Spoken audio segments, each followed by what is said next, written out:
Alright, let's get going.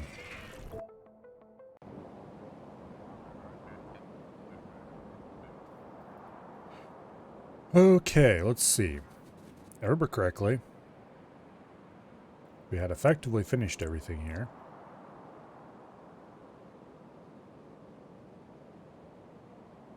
Hopper's ready to go. Whenever anybody shows up for it.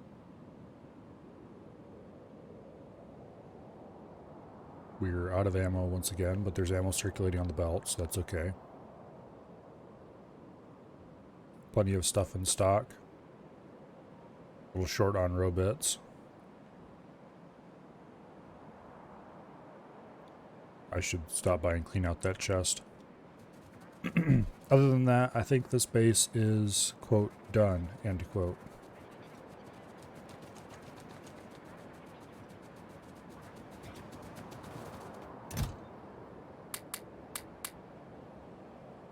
Okay. We'll leave that chest there just in case.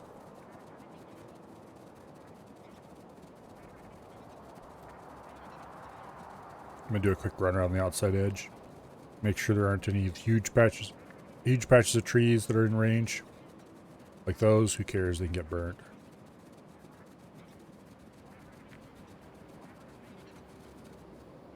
But these, I'm going to bomb back a little bit.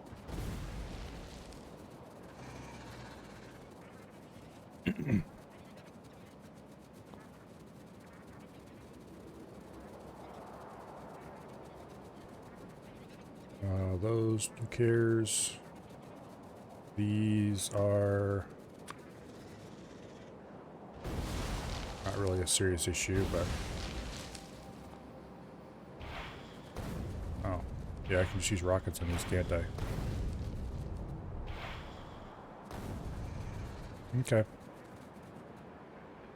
Pretty sure that takes care of the tree problem. Wait, there might be some up there. Let's go check.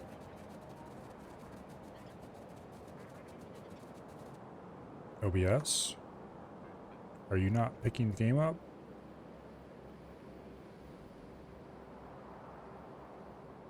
What is wrong with you? Let's see.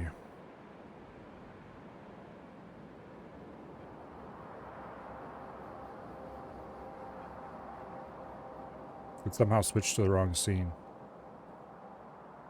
Is it picking up the game now? Now it is. Okay, there we go. Not sure how that happened, because it was definitely the right scene when I last checked it before I went live.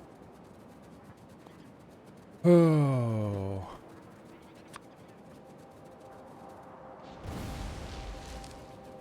I don't have hotkeys to change scenes or anything. How does it do these things?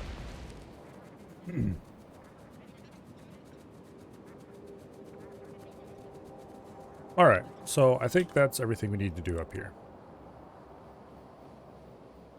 Trees are all knocked back, more or less out of flamethrower range. Copper's ready to load. All the little train stations are all set up just right. Okay, let's get out of here. Back to the main base.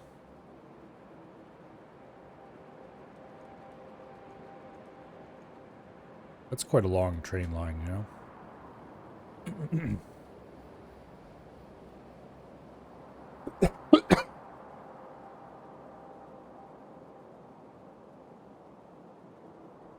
Anyway.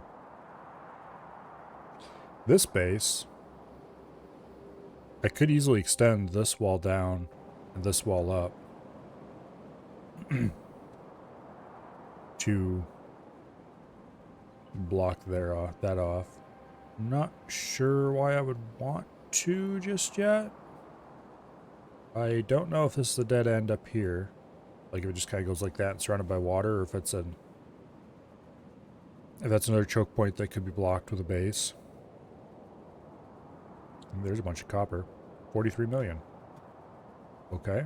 Well, I guess we know where we're getting the next slug of copper after this one starts going.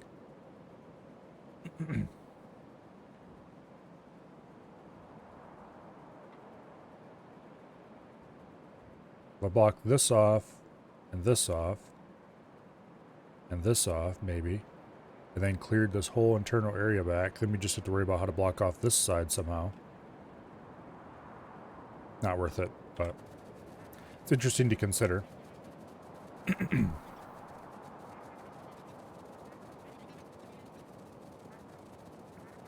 Interesting to consider.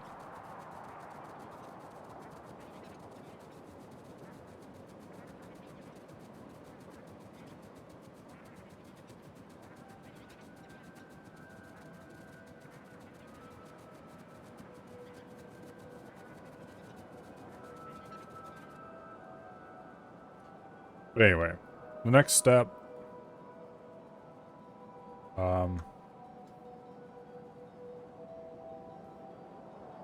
let's see.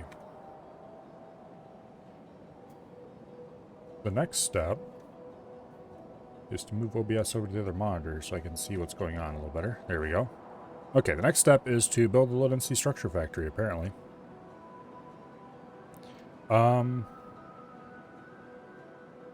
Build rocket assembly area.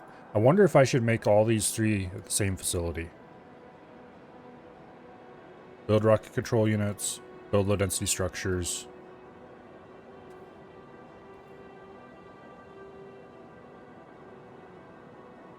What?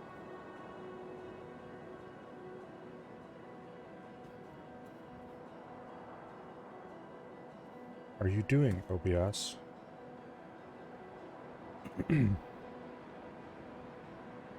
Oh. That explains a lot. Okay, well, it shouldn't be a problem. Oh. Okay, so, low-density structures. I don't remember how much rocket fuel I was making. It was like several standard units. Well, it'd be easy enough to figure it out. We have 120 assembly machines. And rocket fuel is 30 per. So that would be 4 standard units. Yeah. We're making 4 standard units of rocket fuel. Now,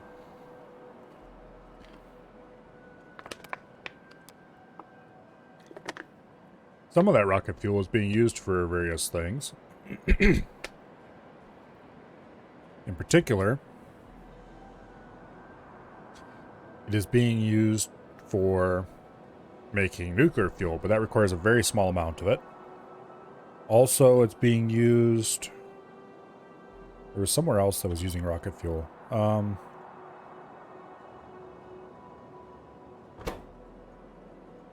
refinery, nuclear fuel plant. Why are we delivering rocket fuel there? We're surely not delivering a whole train of rocket fuel there just to refuel a few engines.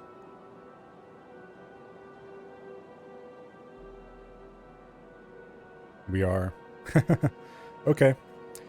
This should be switched over to nuclear fuel instead of rocket fuel. But we have so much here already. That would be quite the task. Not impossible. But man, that's a lot of fuel. This definitely should be converted over to nuclear fuel, though. Let's actually go over there and turn the rocket fuel off. As in, make it so it won't bring any more there. Let's see. That is down here.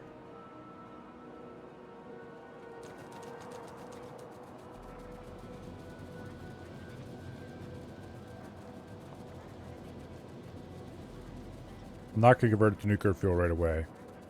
But I am going to at least stop the rocket fuel delivery. But it's got enough rocket fuel there to last a lifetime, so... Realistically... I'm going to have to load multiple trains to get it all gone. Okay. You are now train stop null. you are ordered to go to the loading plant. He's already full, but that's fine. Okay.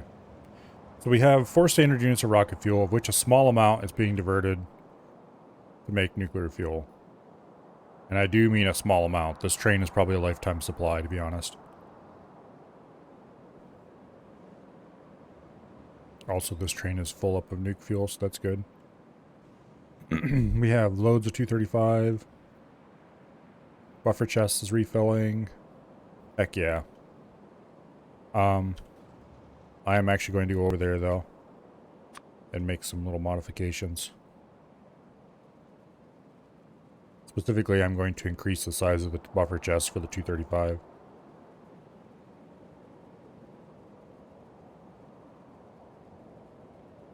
Should change that route a little bit.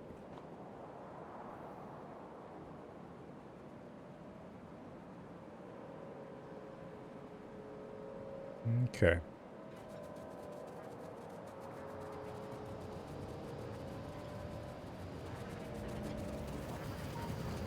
Specifically, what with nuclear missiles and all that kind of stuff happening,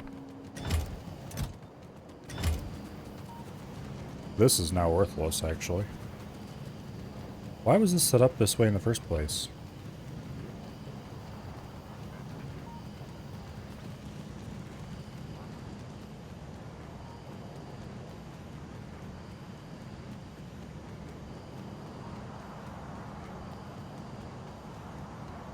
That's weird.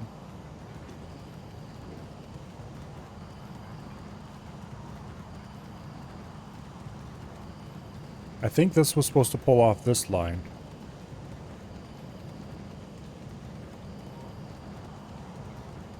We grab 235 when this chest was full. But why did I do it that way instead of just making this chest bigger?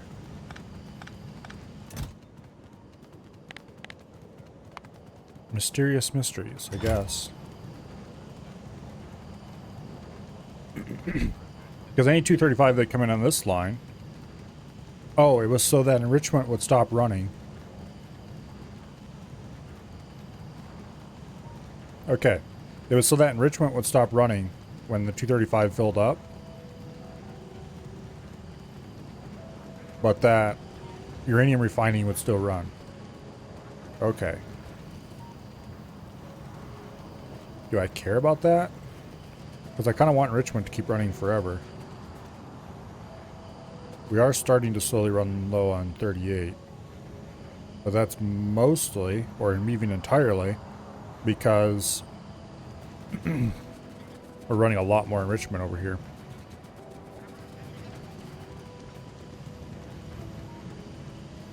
I really should put in more refining, but I don't want to have to make room for it. I'm feeling lazy. What I should do is probably just go ahead and landfill more space over here and build on a much larger enrichment area, or not enrichment, but processing area. And just remove this one entirely. Unload upward and over this side instead. And then bring in 238 down here. Or down around like that. I just don't feel like doing it though.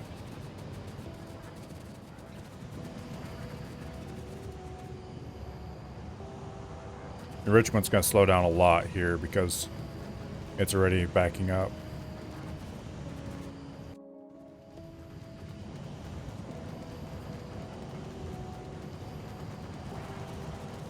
I should set it up. But these are all circuit controlled. I wish you could connect circuits to two machines and just shut the machine off directly.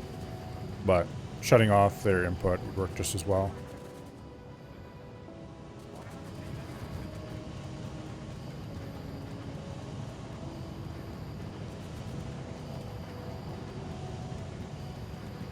Oh well. Anyway. Let's go to decide where we're going to build the new plant. No, wait. That wasn't what I was going to work on first. I was going to work on Deciding how much we're going to make the new plant. Okay, if I remember correctly, the rocket needs 1 RCU. Well, I think we still have that rocket silo placed up here. Let's go have a look at it. This definitely does not belong placed here. But it requires 10 of each. Okay. So effectively we want a 1-to-1 ratio for everything. So if we build 3 standard units of low density structures, which would be 60 machines, that would be 60 copper plates a second. No. Yes. Well, not literally, but be a lot of plastic. Be 15 standard units of plastic required. And then 6 standard units of steel. And 60 standard units of copper. So 60 a second. So that would require almost 2 full belts of copper for low density structures alone. RCUs would be speed modules and processing units. Speed modules are, if I remember correctly, 5 each, advanced in normal electronic circuits.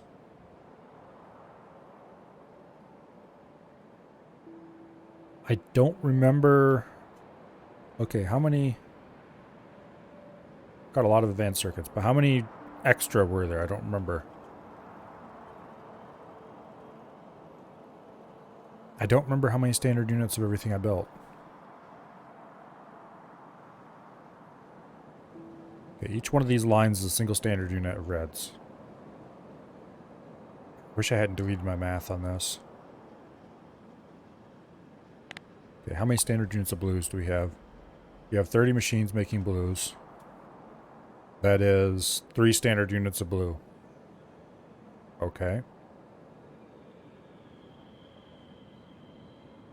So that would indeed be enough to make 3 standard units of rocket control units.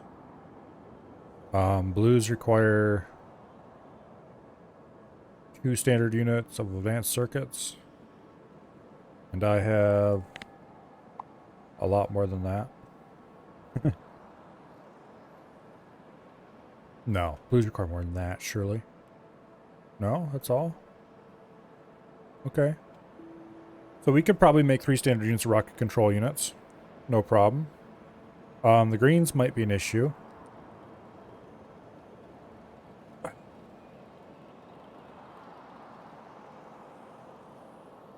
I should...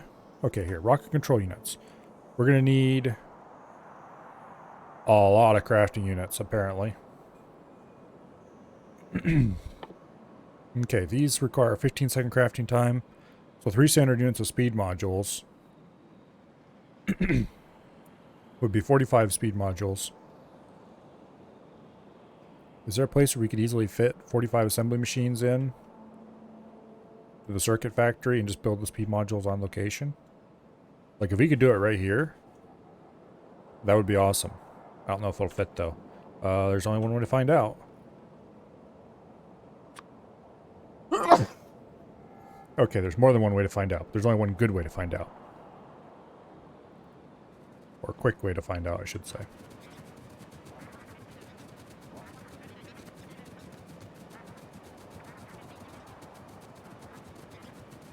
And that is to walk down there and check.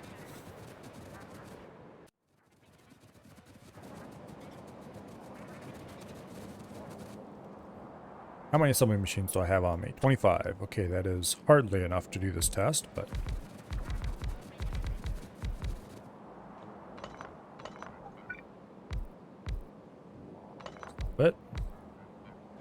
Okay, so we could almost fit enough right there to do... one row out of the 3 or so that'd be required. Okay, wait a second. How many said we were going to need? 45? 45, unfortunately, is not really divisible very, very much. Here.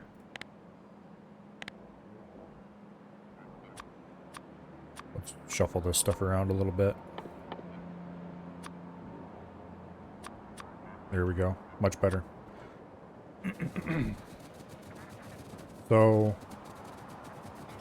if we put... Damn it, would you please? Spidertron is so annoying sometimes.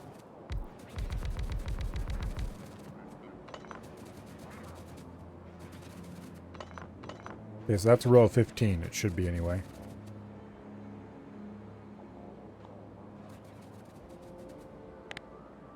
Double check. Yes. So we could fit probably 3 rows of those. Because these only require 2 materials. If we feed in half belts. Okay, there's a standard unit. Need 5. So about 5 of these every second, roughly. A half belt more than carry that. We could quite literally just take, like, this mechanism and duplicate it over here and grab half belts to go in. Or in fact, 1 half belt would supply all 3 lines probably.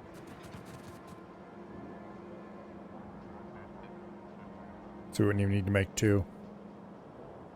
Just split, combine, boom, there you go. Split it into 3 roughly.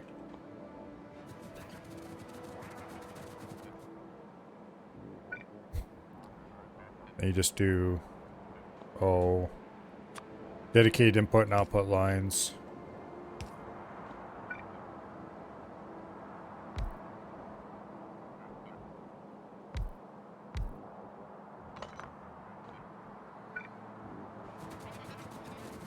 This would be very slightly in the way, but that could be fixed by moving these all over one by one.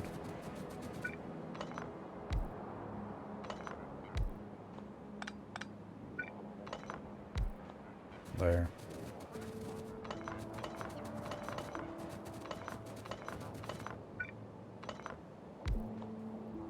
That would give us 2 lines for each one. It'd be more efficient to share lines, but it would all be easier not to in some ways. Okay, so let's go grab the materials to do this. We're going to need more assembly machines. More inserters for sure. Just kind of need more of everything. Yeah, just run right over there.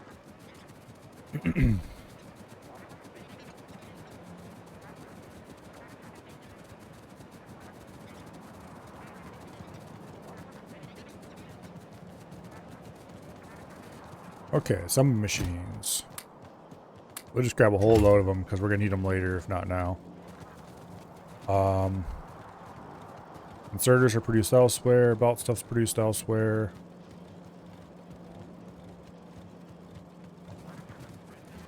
Don't think we're going to need any of the rest of this stuff. We'll grab a few more power poles. We're pretty good on power poles. We'll grab a few more just in case. We're going to need some long head inserters probably. Grab another stack of normal inserters too. You never have too many inserters.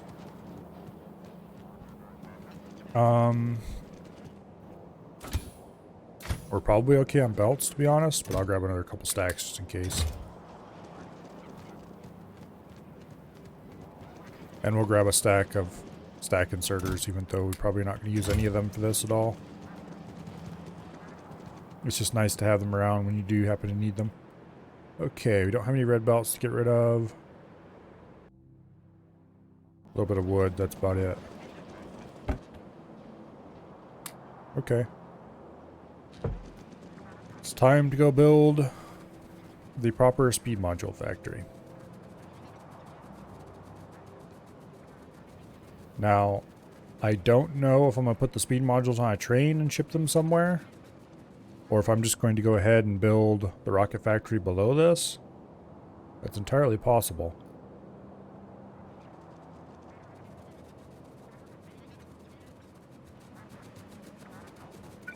In any case,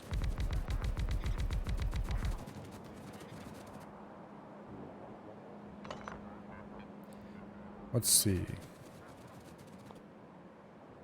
That 15? 16. Now it's 15.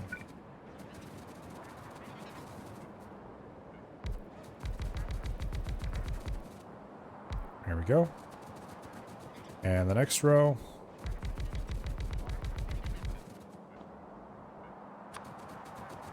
Now we go ahead and build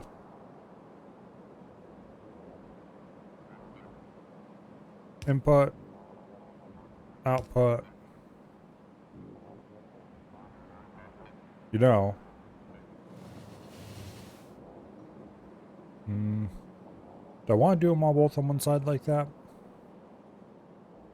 Because if I do the traditional that side, this side kind of thing.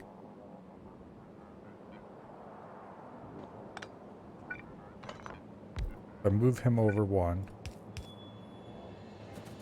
And then it would take more space overall is the thing. Would it actually though? Yeah, it would, because we need more inserter rows then. But I could do like that.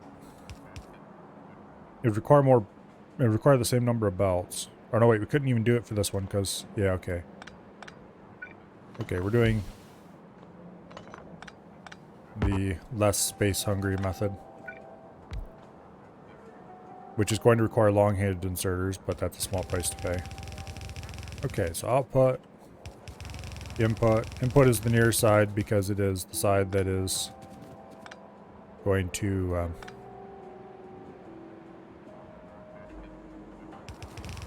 what do I call it? It's the side that's going to have the faster inserter on it.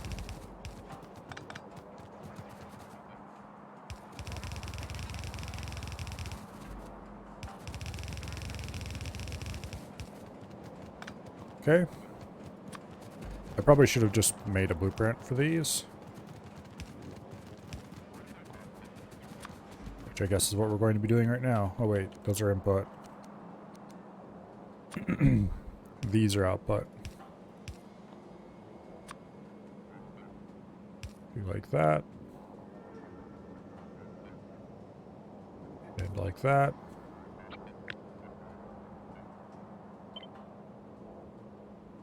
Boom.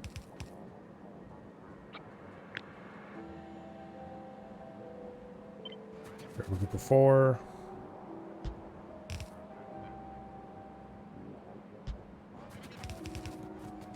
I should have set the recipes before I did this. Oh well.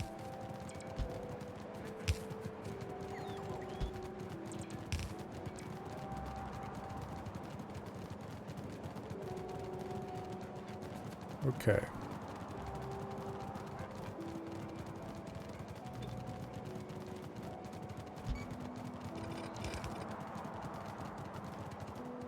Now we've got one row done. Go ahead and copy that row.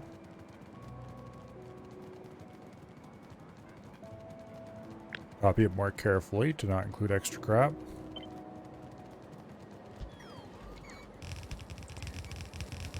Okay. Set the recipe, which we should have done way back at step 1.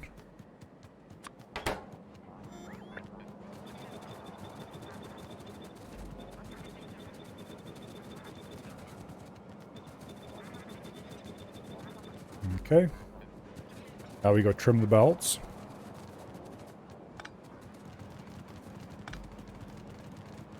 Looks about right. Okay. So, inputs.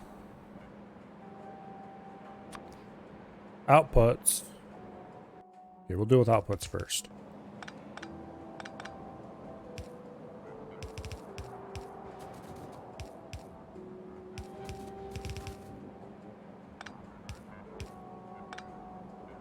Yay, we have an output belt. It goes to who knows where. Well, it goes into a balancer, that's where. Input belts. Damn it. Watch where you're clicking, you idiot. Okay. Like so. Like so. This one doesn't need one, because it's special.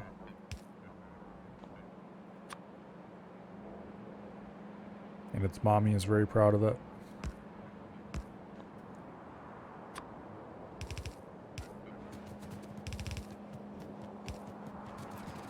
There we go. Now, we split that there. We split this here. We run an underground belt like so. And there we go. We just place that belt and it automatically comes on.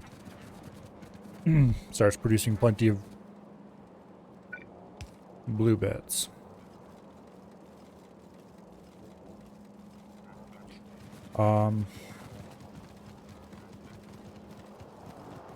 That should draw pretty heavily on the green circuit line.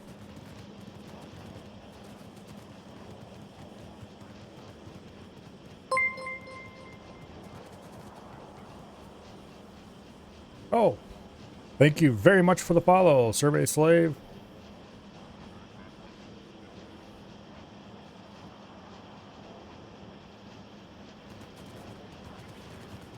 It's greatly appreciated.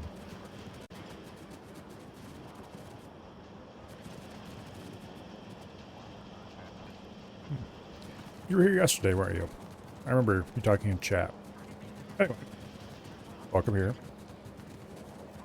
I hope you're enjoying my Factorio fumbling around.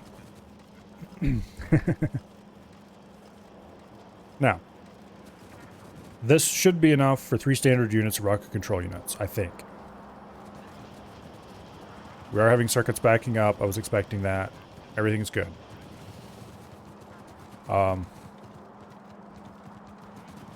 The pull on the green circuits is not too extreme. You can see it hitching a little bit. It means it's backing up. We should be getting 2 completely running full blue belts out of these circuit factories. So the fact that this one's hitching a little bit, and so is this one actually, tells me that we are producing indeed enough green circuits to run everything here, plus a little bit of extra. So, now we need to feed our blue circuits, and these onto a belt and run that to wherever we're going to assemble the factory, or we can run these onto a train. I haven't quite decided yet. It'd be really convenient to assemble the rockets down here, because we have several empty stations we can use to bring in stuff if we need to.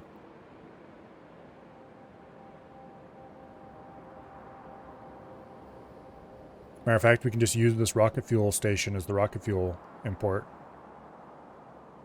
so I don't have to rejigger everything completely. I just need to reverse the outflow direction, which was actually done to this station once already. Still trying to figure out the X4 economy, how to make your ships do what you want and such. Only been playing for around 40 or 50 hours so far. Well, that's a pretty good start.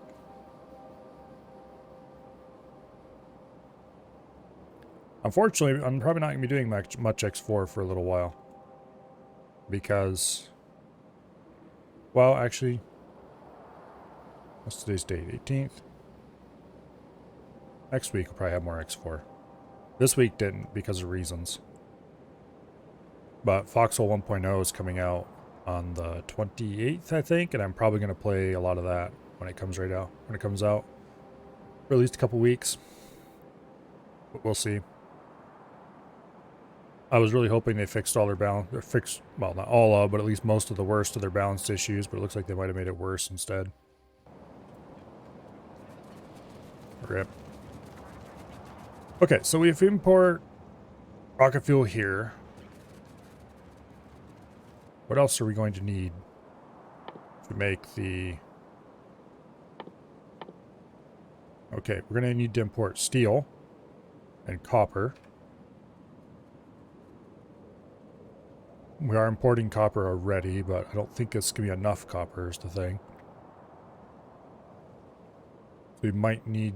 This station might actually not be big enough.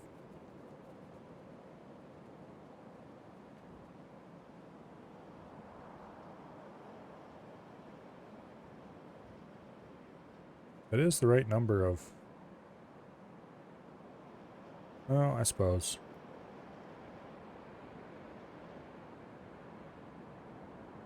Okay. We can at least assemble rocket control units here. And we can import low density structures from a different location on one of these lines. And then we'd have rocket fuel, rocket control units, low density structures being imported. Because, yeah, I don't think we're going to be able to easily bring enough materials in on this station. Well, no. Because we would need... I was about to say we would need coal, but right there's coal. And pet gas. Oh, right there's pet gas. We would just need to increase the size of our plastic production. Which we have plenty of pet gas and coal coming in to do that. We could do a lot more plastic production here. So actually, it's starting to look more and more like we could just do our low density structures here. We would just need to bring in steel and probably another line of copper.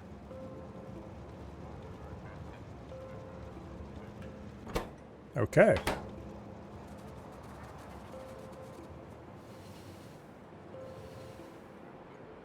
Well, steel and copper right there, I guess. Rocket fuel. Okay, well, before we get too excited about the possibilities of this, let's get working on the rocket control units. We're going to need 90 assembly machines for rocket control units. I guess we better go grab some more assembly machines. How many are we going to need for low density structure? 60? Yeah, we need a lot more assembly machines.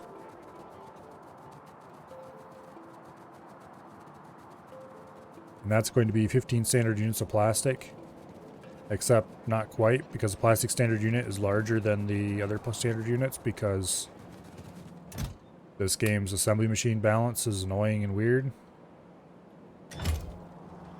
Oh, we're going to have to calculate this out, aren't we?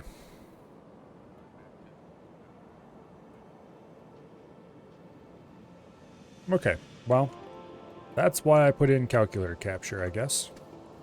Speaking of which, the calculator needs to be started.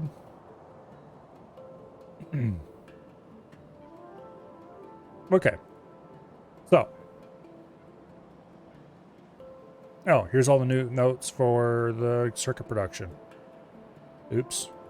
I forgot those were still here.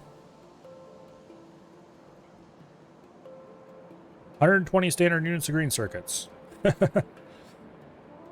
We're producing 20 standard units of red. 3 standard units of blue. Okay, so we are indeed producing exactly enough blue to produce rockets. I hope we never need more than what we have on the train right now, because the train's not going to get any more unless rocket production stops.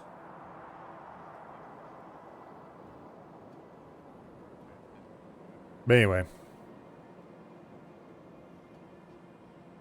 Let's actually just go ahead and make a new thing so I don't have to delete those notes.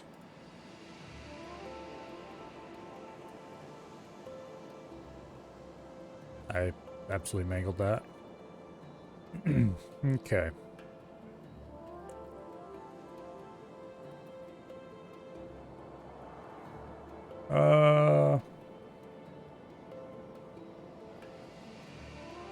That'll work out. Okay, now. We are producing 3 standard units of everything. Which I already know, so why I wrote that down. Okay. So we're going to need 15 standard unit equivalent of plastic bar. Which would be...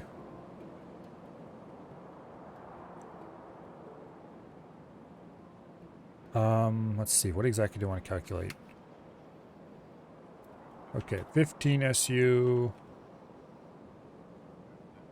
equivalent. Wait, how many standard units? That is also horribly misspelled. Equivalent. We'll just delete that. How many standard units of plastic did I need? I needed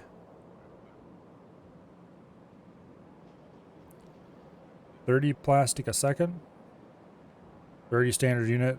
I did not actually write down how many standard units of plastic I thought I was going to need. Damn it. I kind of need that information. Okay. So what we need to do is we need to calculate how many plastic a second. So 15 standard units Get over here, calculator. So 15 standard units is notionally 15 per second. However, in reality, it is actually 11.25 per second. So we need 12. If I remember correctly, plastic is 2 bars per second. So you would need 6 chemical plants to produce 12 plastic per second. Only 6 chemical plants to produce enough to run that many low density structure machines? I guess so. Maybe? Yeah, let's figure it back the other way. 6 plastic machines would produce 12 plastic bars every second. Guess. Because it's only requiring...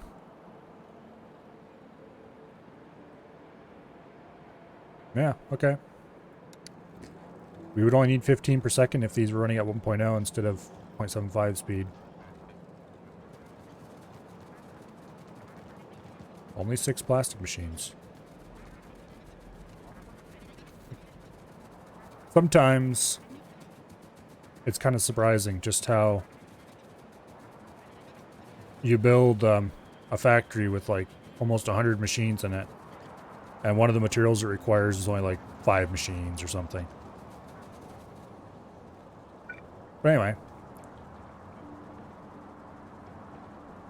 let's go ahead and build these. Well, why are we even doing it this way? We can just copy 3, 4, 5, 6. Like so. Ta-da! Put that right here like that.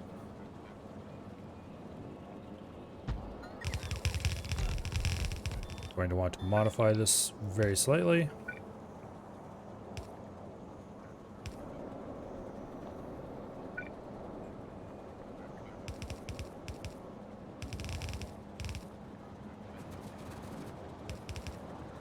There we go.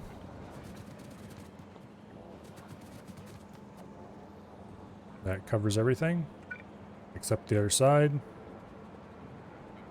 which... Oh wait, that is already covered.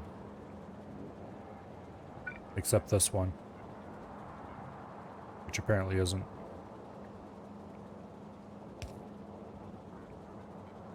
Okay.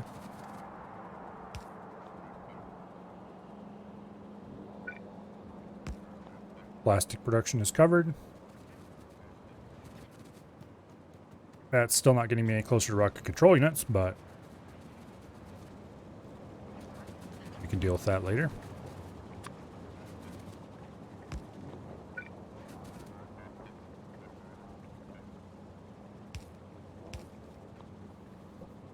There's that. Okay, so now next step is actually build the rocket control units, which how many did we need for that? 90? 90 divided by 2 is 45, so we just do a line of 45. Damn you, Spidertron.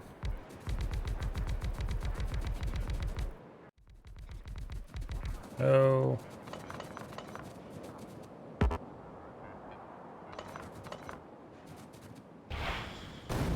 Oops.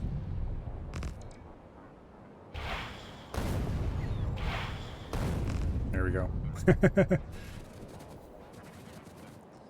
Rails are cheap. Time is expensive. Okay, this is 28.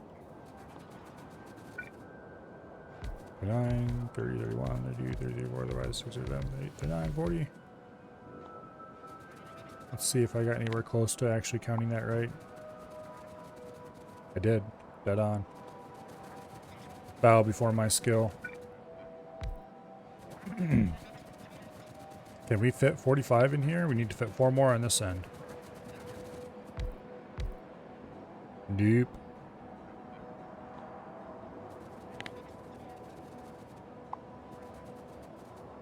43.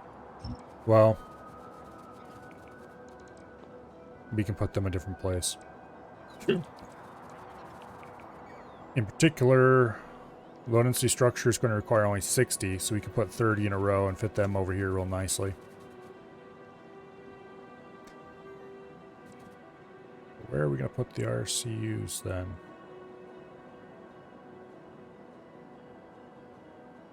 I want it to be fairly close to here because that's where the raw materials are gathered. The nexus point, so to speak. I could run it vertically over here. That's actually probably not the worst idea I've ever had.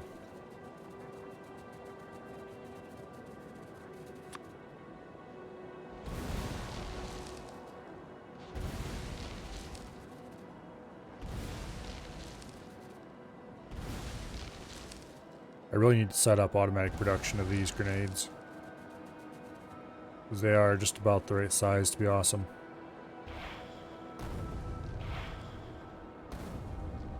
Oh, the rockets are nice too.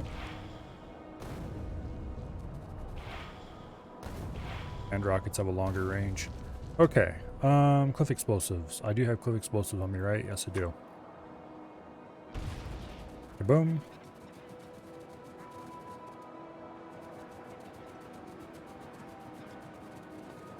That should be good.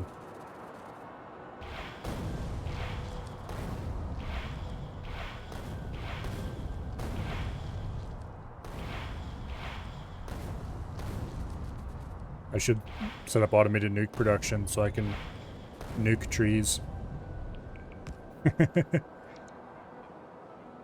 would be silly and dumb, though. Okay.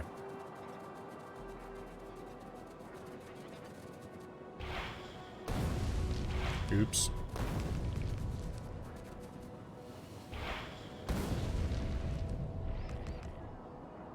Okay.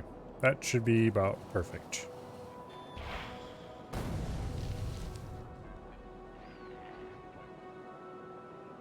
Why do I have a single random bit of... That must have been a leftover from a blueprint or something.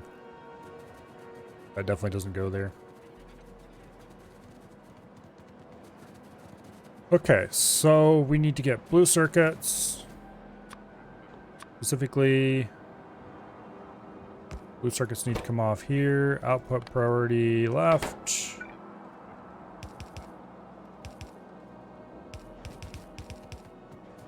And then we run other differenter blue chips here. Ta-da.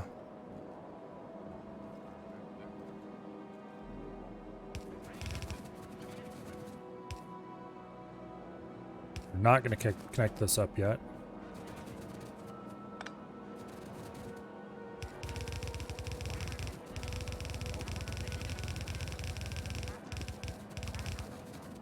Okay. So we need 45 of these in a line.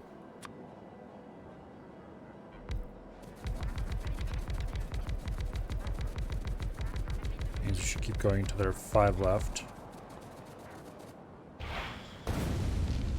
Oops.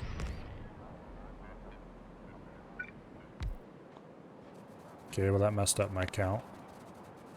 We'll probably have more than 45 here, honestly. Oh, we have 41.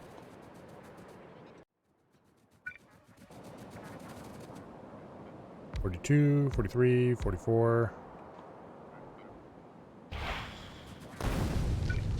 $45. Now, rocket control units require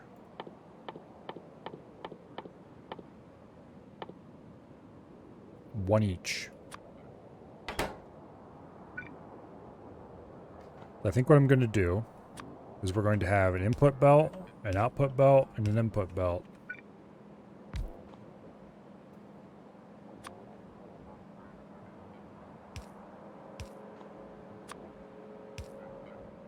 Like that.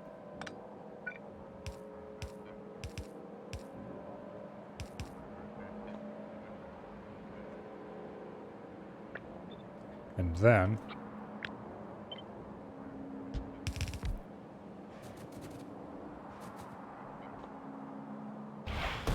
sorry, construction robots.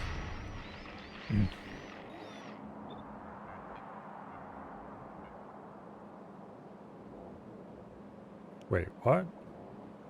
Oh, I screwed up the blueprint. It's not actually a blueprint, but anyway. And then, for these...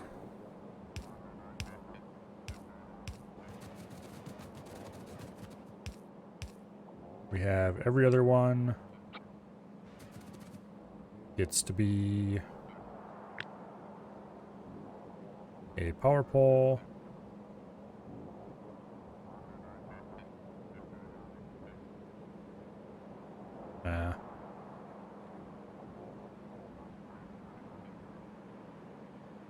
Wish I could easily grab those power poles without grabbing the machine. Oh well. Doesn't really matter. We'll just grab a slightly smaller one.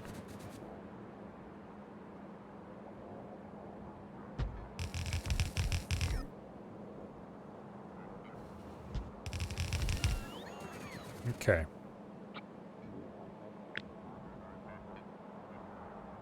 And then we grab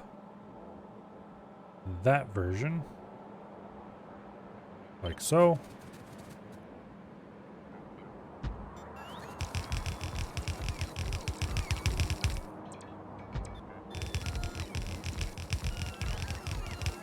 And we just paste it all the way up.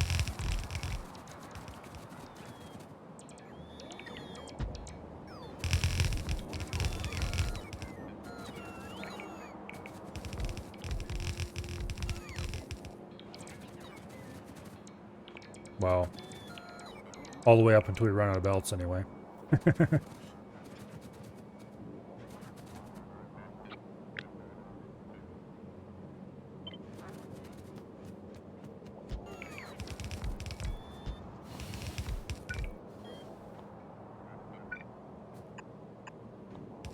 Okay.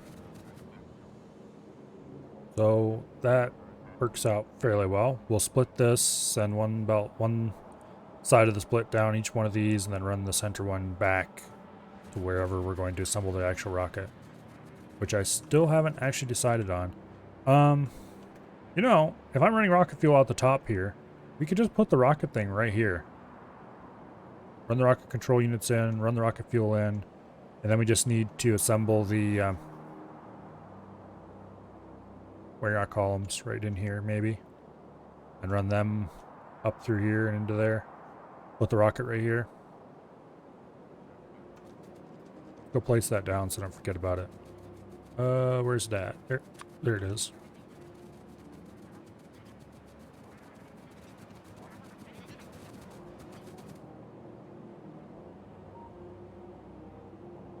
Sure, why not?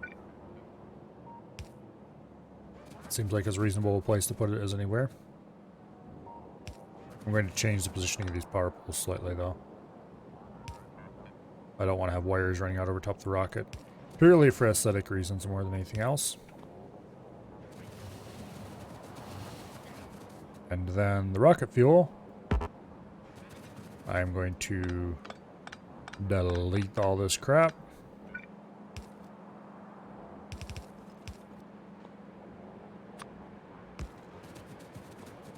And we will run the rocket fuel right into here, eventually.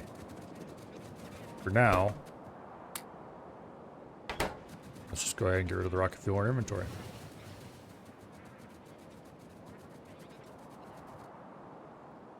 You know, looking at this setup, this line right here should have been fed onto the main line right here. It's not too late to do that even. There's no reason to make everybody drive up and around just to exit the same place they enter.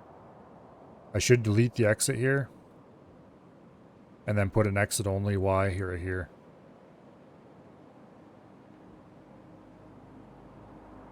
A pair of exit only Ys actually. Because there's no reason to have that line there. Oh well, too late now. Well, not too late, but I'm not doing it right now. Be more correct.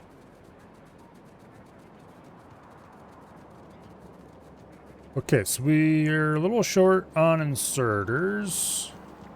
We're also short on assembly machines. I thought I grabbed way more than I needed for those. Every time I think I have enough, it turns out I don't.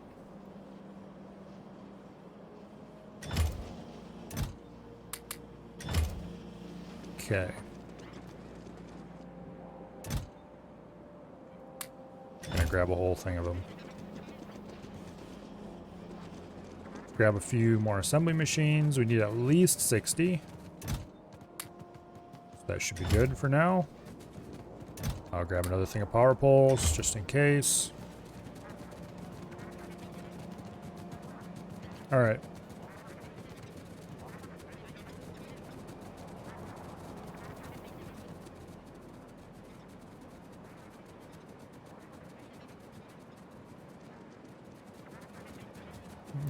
Okay, so let's hook up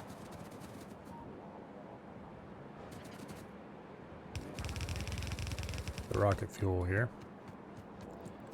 I am going to redo this slightly.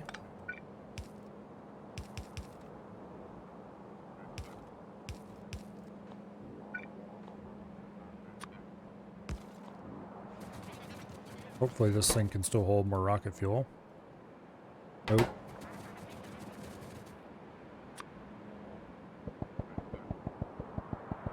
Well, I guess we dump it on the lines the old-fashioned way.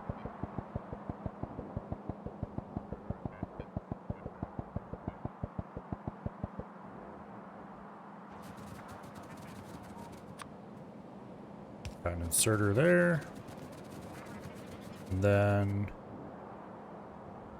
for you, we'll feed it in right here, I think.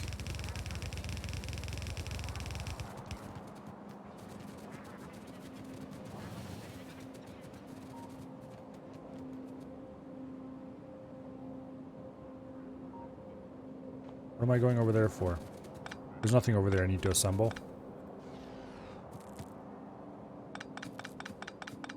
Not yet, anyway. And probably not ever, honestly.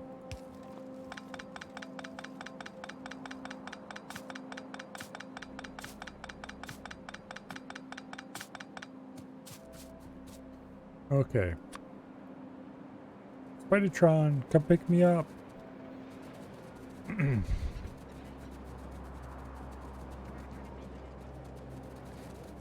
Go finish the assembly bit for this.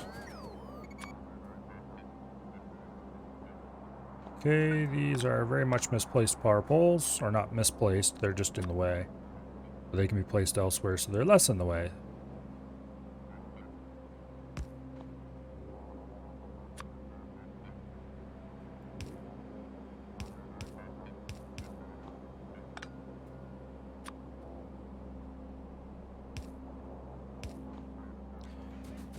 That. And now you get to run into, let's see. That'll be for the future. Bring our columns.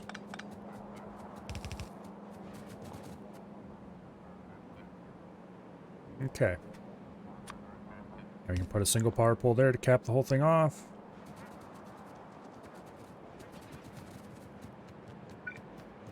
And let's go activate this thing and make sure it's going to work properly.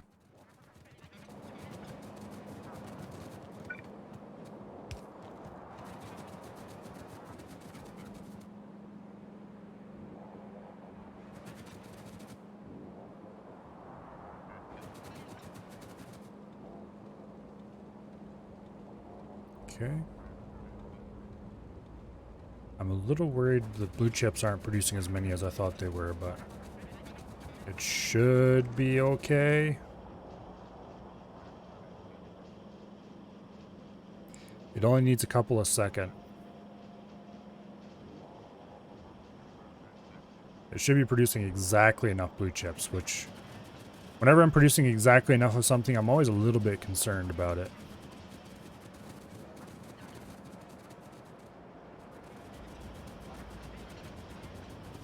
I always worry I got my math wrong. Anyway, rocket control units will be coming in here eventually. Now we just need low density structures.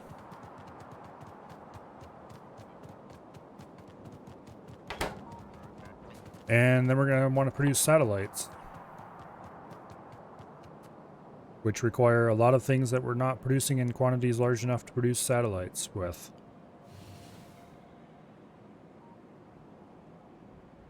The first rocket or two are probably going to be launched without satellites, to be clear. But we'll see. Particularly, I'm probably going to get the launch a fish achievement first. Just because I'm going to have a rocket available and no satellite.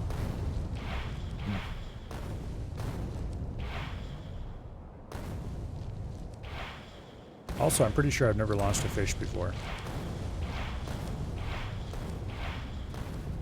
Maybe we'll launch a few other useless things too.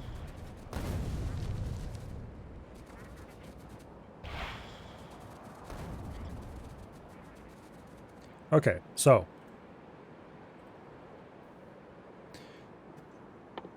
Low density structures. We need 60 of these things. So 2 rows of 30. And then a shit ton of copper and steel, which we don't currently have available, but is easy enough to set up. So.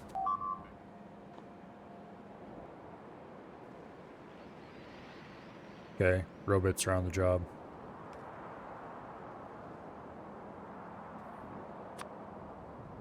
I'm going to want to replace or change the plastic output direction, I think, but.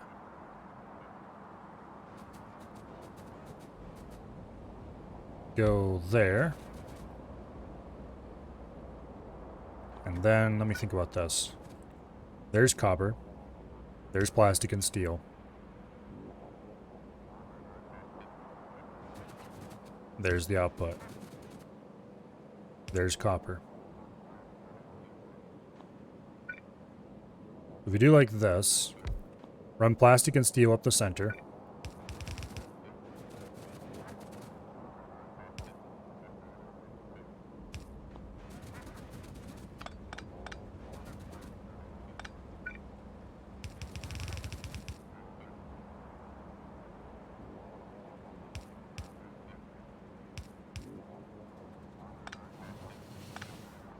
There.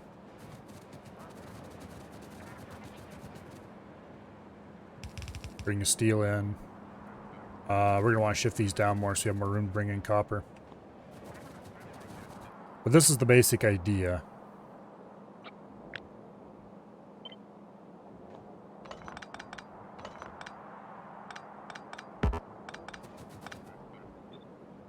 Okay. We have steel, copper, and copper. We leave 2 gaps, because why not?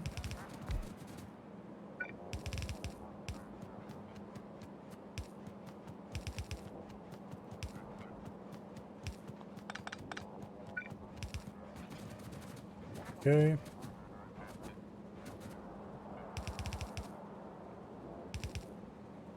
There's steel.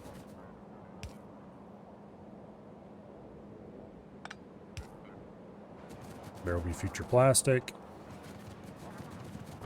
Get this plastic out of my inventory.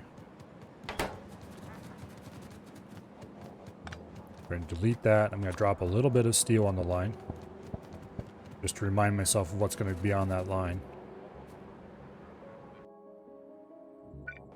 Okay. And copper. Comes in like so. Except we'll make it a little simpler this way. The reason why we have 2 lines of copper is just because it's going to take a lot of copper. And if we're bringing in a whole dedicated train of copper for this, it pays off to have multiple. Do I have copper in my inventory? No, I don't. Okay. Well, that's fine, I guess. Low density structure, low density structure. I'm going to actually, wait, how many seconds do these run? 20? Okay, that's plenty of time for a normal inserter to fill them.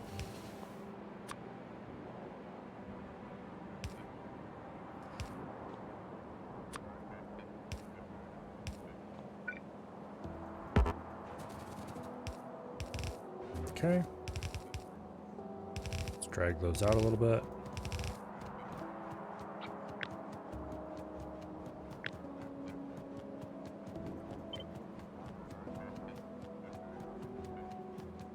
Boom. Missed a few pieces. Okay.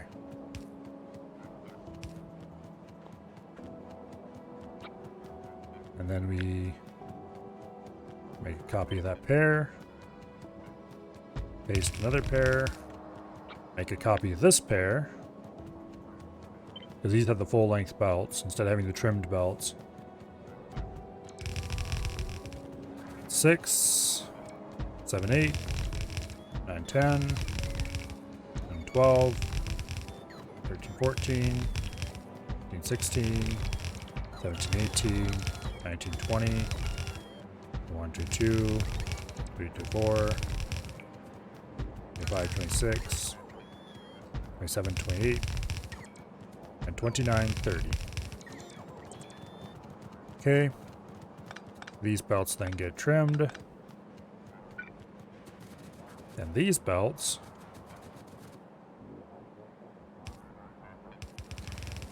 run together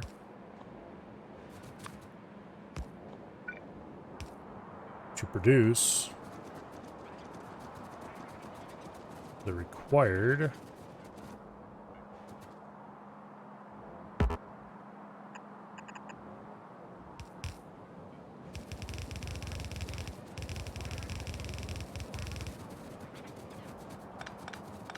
input for the rocket.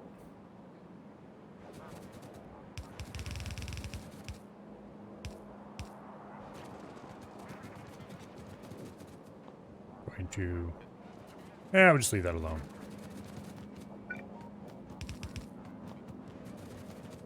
Alright.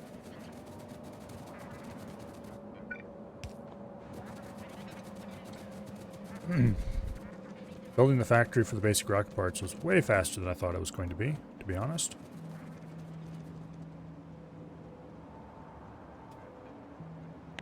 Switch over to the rails. I do not have enough components to do this. I know that already. We want unloading bay 240. Flip that around. Put one there.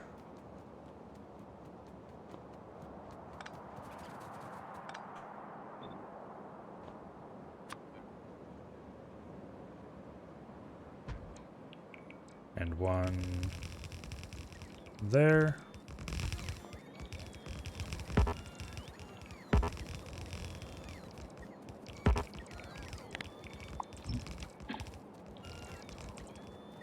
Damn you, robots. You're too fast for me.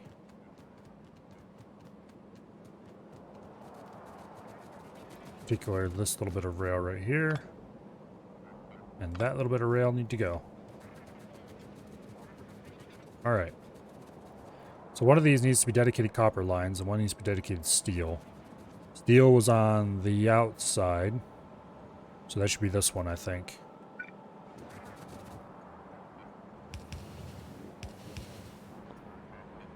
So we just run those together.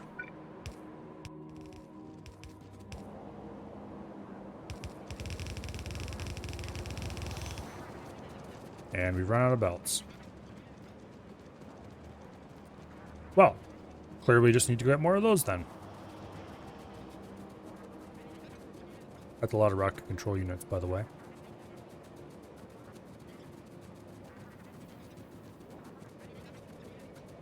Let's grab more belts, and let's grab more everything related to building stations.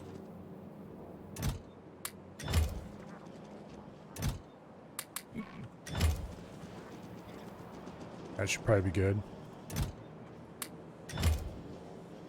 We are running a little low on splitters as well. Undergrounds we actually seem to be okay on.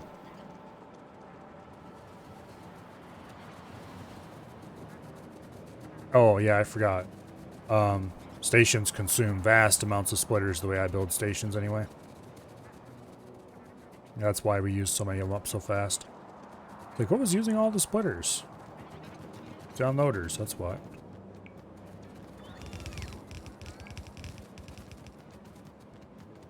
Okay. Yeah, because compact unloaders require a lot of splitters. Or at least my design for compact unloaders. I have no idea if that design's optimal, but that's the one I use for everywhere because it appears to work very well.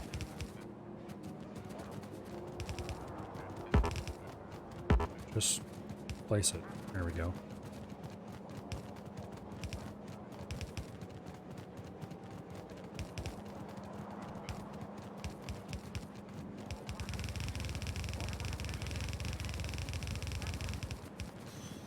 Alright.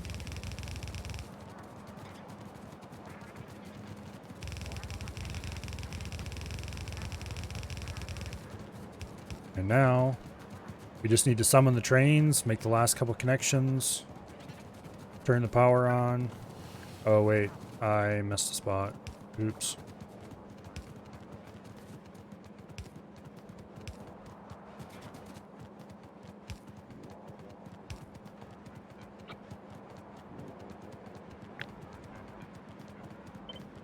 Okay.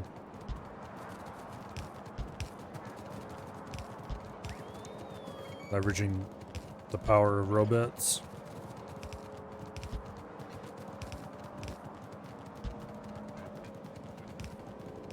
And then we just connect this up to the power here. How much power are we currently consuming? We're actually slowly eating into the production of that, we're gonna call it. Okay, so this one is steel. Oh, this one's steel. No. This one is steel. So we want steel delivery.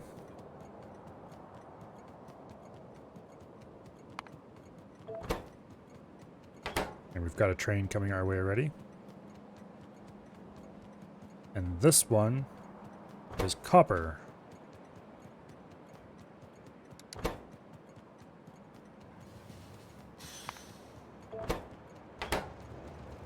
These need train limits of 1 each.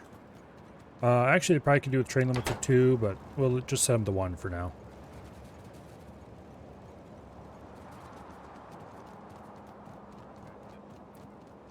Comes the copper rolling in.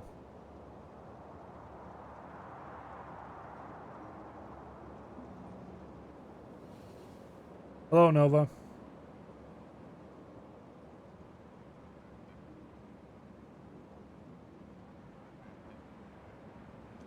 And the steel rolling in. Everything is ready to go. We'll let the steel and copper line populate first.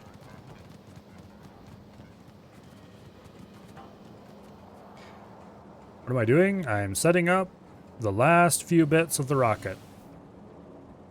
Specifically, the low-density structures.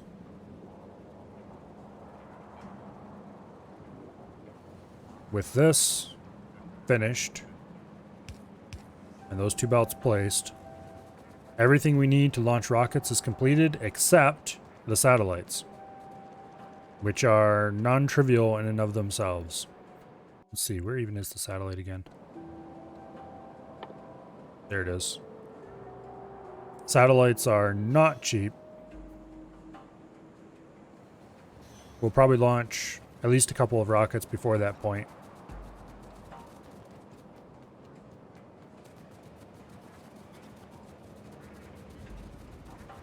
But anyway.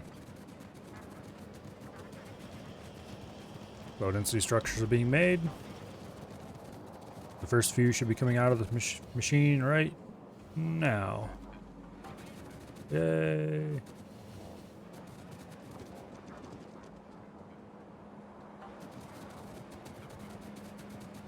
Let's go up to the rocket thing and wait.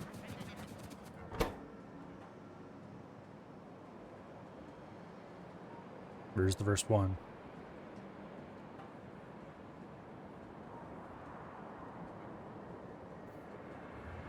You wish the AI used the ships to sell them? That would be indeed very cool. Alas, they do not.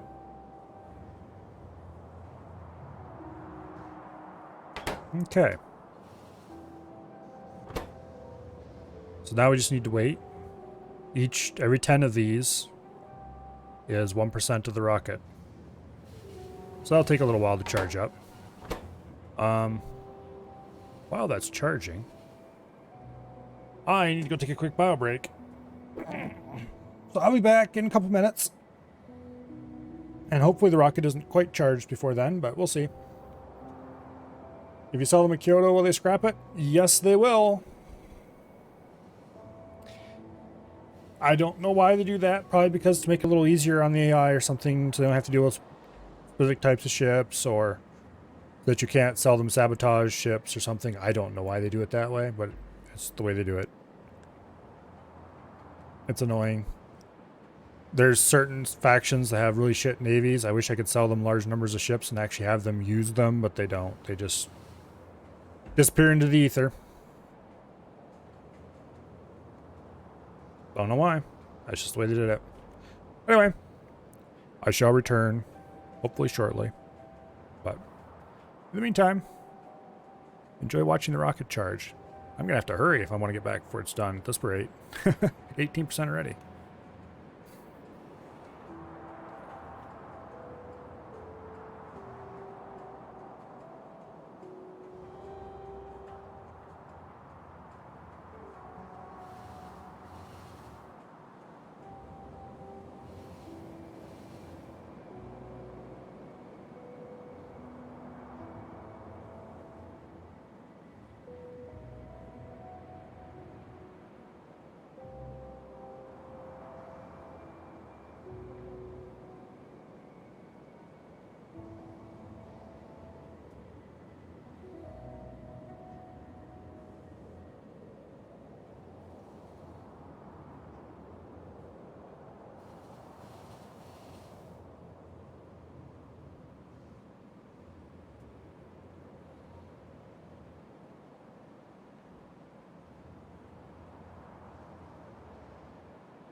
Wow, that's close. Hopefully I can grab a bottle of water before that's done.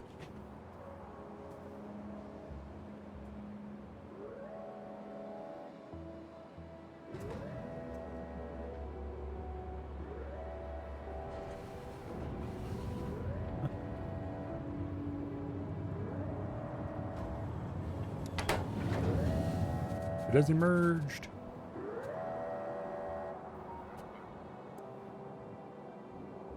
Okay.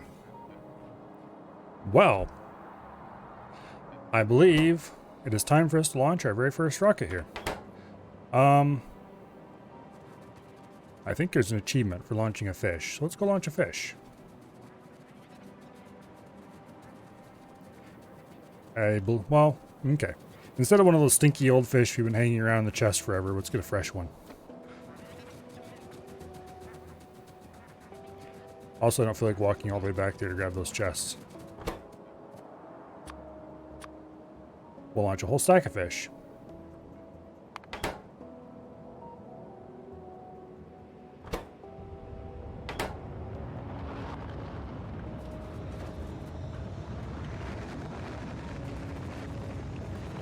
It's a race! Oh, rocket's faster.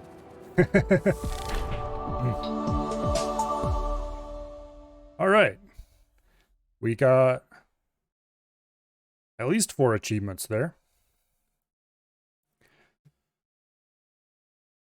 Quite a bit of kills here.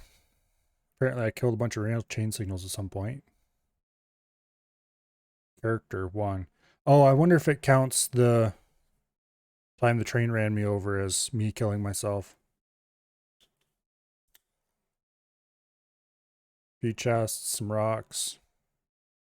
15 fish. Lots and lots of big spitters. And small spitters and medium spitters. Plenty of trees.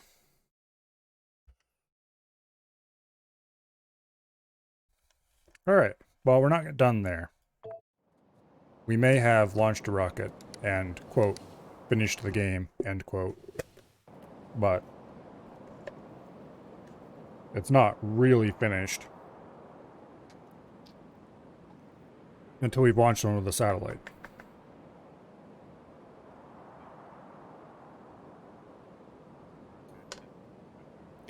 Now, also, I'm not really sure I'm done playing Factorio.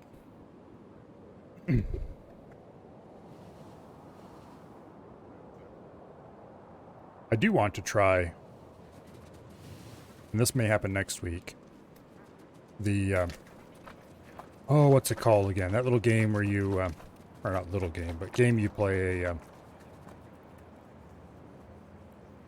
you're running the industry for a small Soviet country. Don't remember what it's called. But that looks interesting, and I might want to try it at some point. This looks like it needs a balancer. There we go.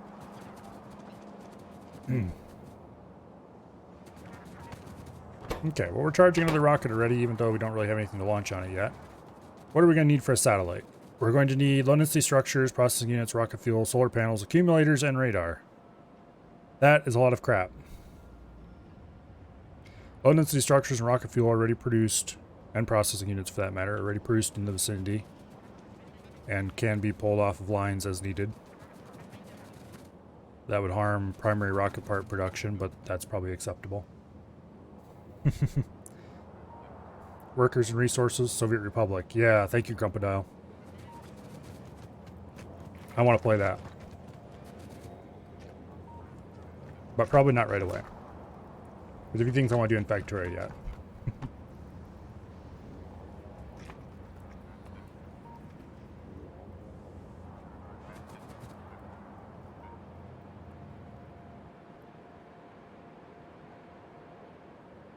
Okay, so to assemble the solar panels we're going to need, we need copper, steel, electronic circuit. Well, guess what we have lots of around here? Well, copper and electronic circuit. We can grab 2 of those things here and 1 of the things there.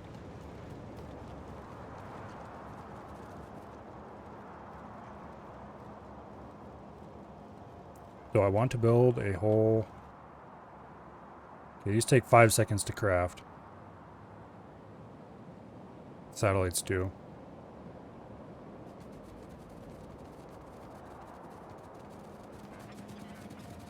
Here.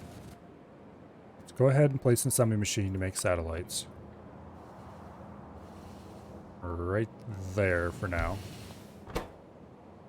That might not be the final resting place for it, but anyway. Insert those. Low density structures come in like here. Output priority left.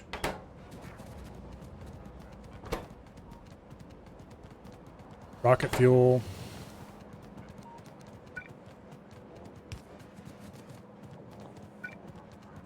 I don't mind having to hand load some items with this particular machine, because honestly I'm not going to be producing much.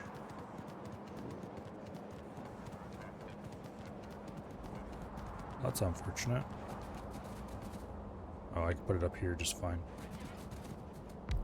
Okay, there we go.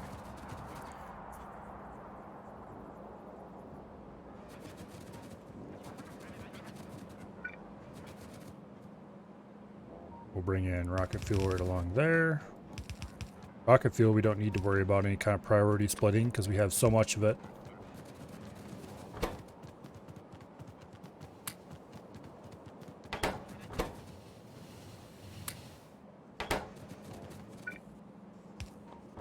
Okay. Now we just need radars, accumulators, and solar panels. Solar panels we can produce down here. Probably in reasonable enough quantities, to be honest.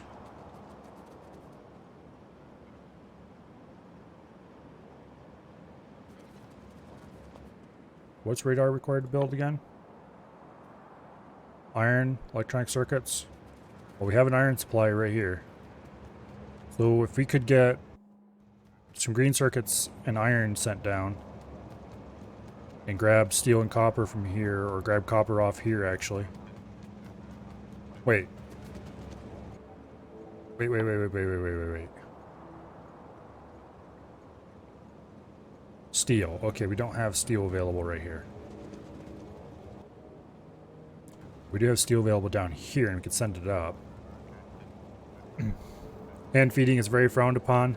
Well, yes, but now that I have built a machine that can produce tons and tons of rockets, I am suddenly far less interested in building a machine that can produce tons of satellites. Yes, I know that doesn't make any sense whatsoever, but that's just the way things are right now.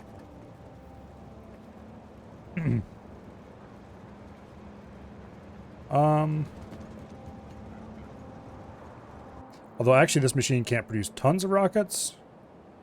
It can just produce rockets at a much, much faster rate than any previous attempt of mine. I do want to produce satellites at about the same rate as rockets though, so...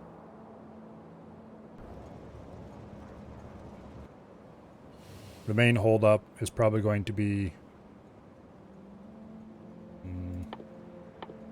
accumulators, honestly. I don't know. Actually, batteries are pretty cheap. Okay, so we're going to need copper, which we can split off this line. Iron, which we can just take this line, because it doesn't actually go anywhere. Or in fact, I should remove it. Or should I?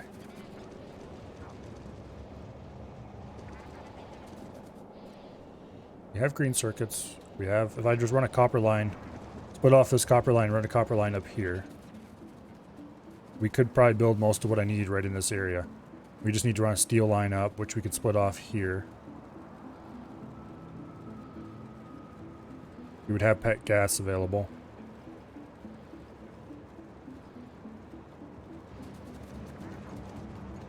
Okay, actually I'm going to make a change here. I'm going to cut off the iron line. I'm going to go up here, I'm going to drain the whole iron line. And this iron line is going to become combined iron and copper.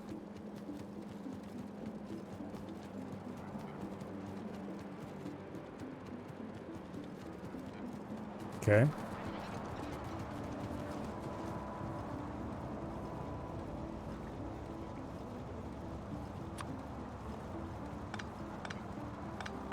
Going to modify this slightly.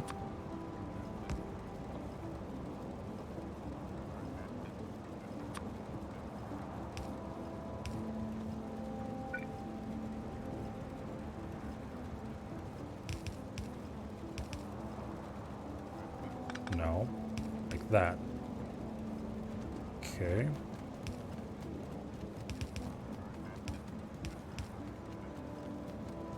There we go. We're not going to turn that on just yet. And then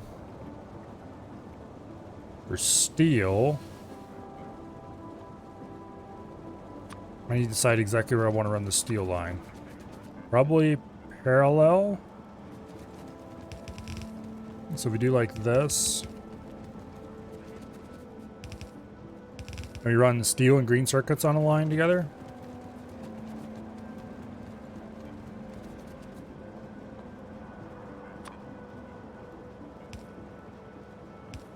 Something like this.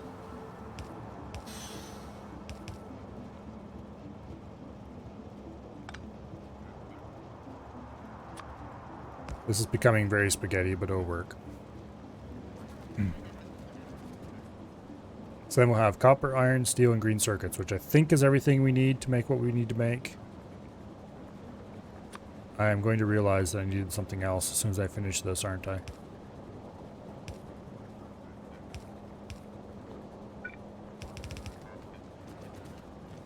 Okay, we're going to have to do some trickery here. Particular. We're going to have to open a bit of space.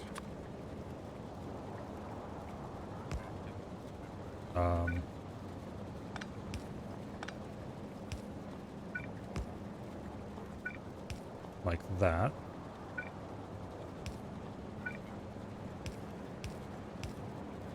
There we go. Steel split off.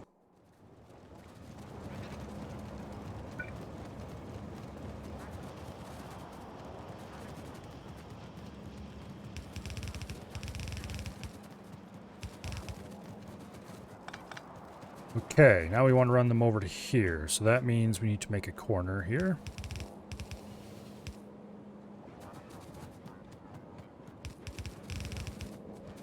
There we go.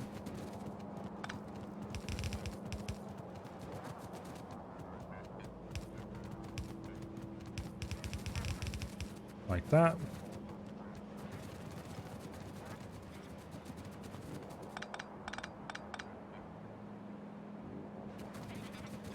That should work.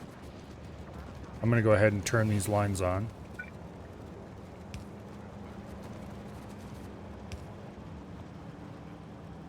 Hopefully that's enough of everything. Okay. Solar panels, accumulators, and radar. We'll make the solar panels first. We're going to actually need to make quite a few solar panels.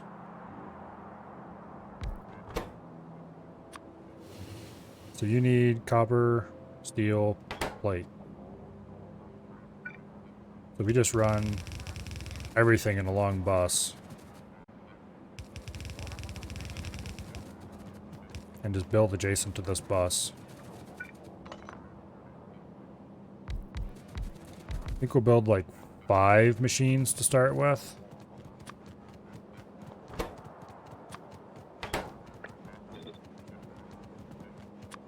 I'm definitely going to want to be leaving plenty of open space.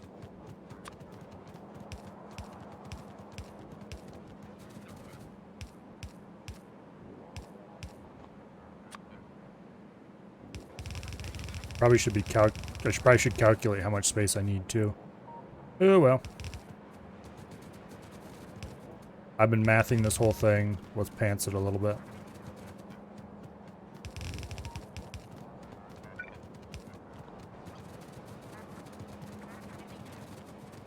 Oh no, I've launched a rocket. Now I'm returning to my old bad Factorio habits.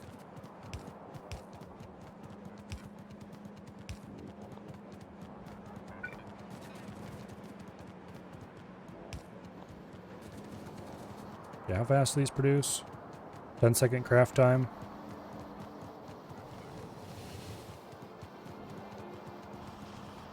That's half a standard unit. We need 100 of them. So I think technically we would need 3 standard units of solar panels.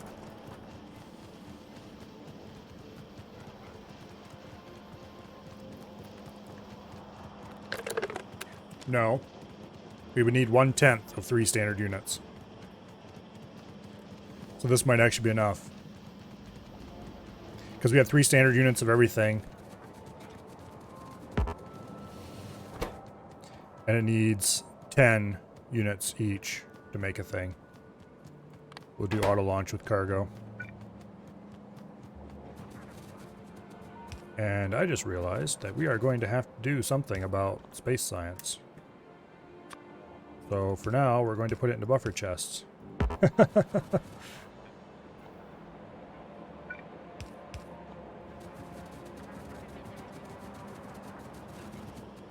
Eventually, we're going to have to run a train from somewhere.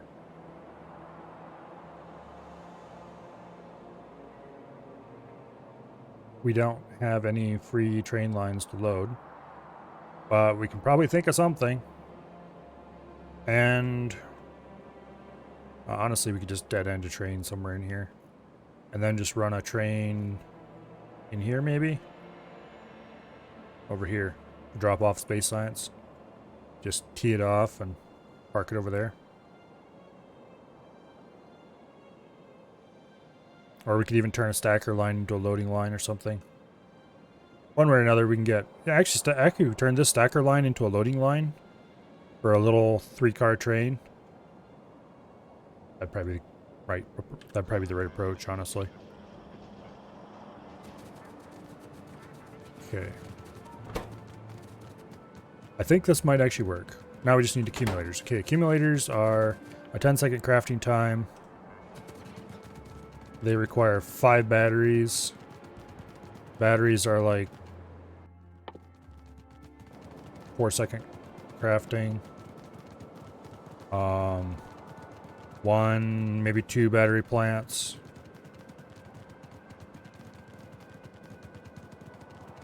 If I built 5 machines.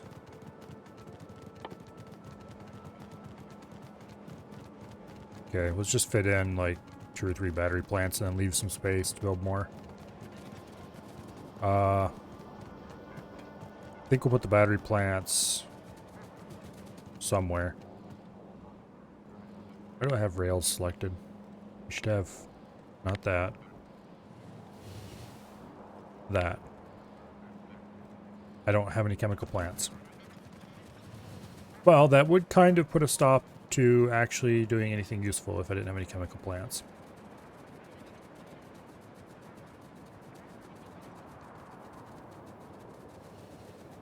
I do have a bunch of accumulators in my inventory.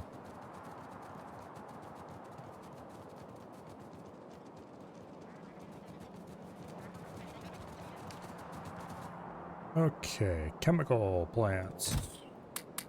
That's way more than we need, but oh well. I should probably do the radar next. Because radar is really compact and easy to do. 1/2-second craft time. You can crank out radars all day. We only need a couple for each rocket as well. Okay, we need... Radar does require circuits? Okay.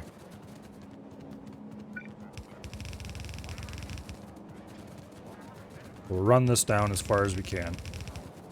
Now, what I'm going to do here is I'm going to build the radar assembler right here. And I'm going to use underground belts to allow it to reach what it needs. Okay, you get to produce radar. Congratulations. Oh, wait.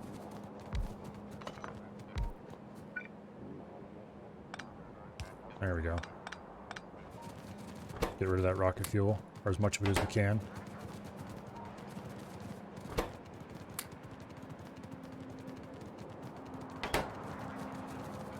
you are gears.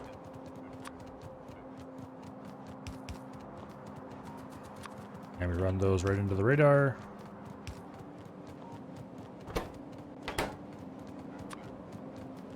Together with that. And then we output the radar on the other side of this.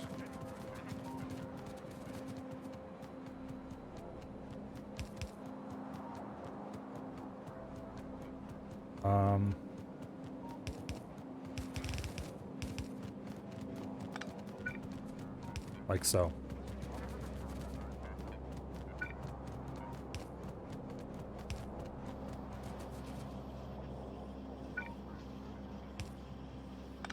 There we go. Radar production has begun. It may be a little slow, but that's fine because we only need like what, 6 of them? Yeah. Okay, now we just need accumulators. And we'll produce the accumulators. Same exact places we're producing everything else, but on the other side of the line. And we will produce the batteries over here, I think. No, wait, that's not going to work for shit.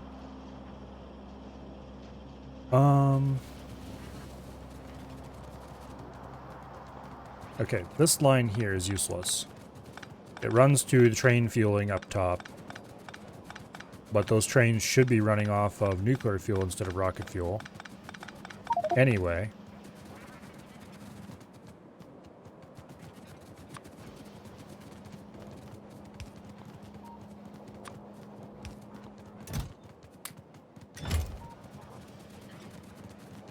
So we clear this out. We should, hopefully, not contaminate our lines with fucking rocket fuel. There we go.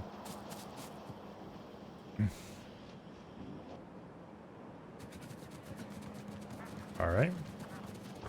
Also, you can have some of that iron I've been picking up all over the place, as can you.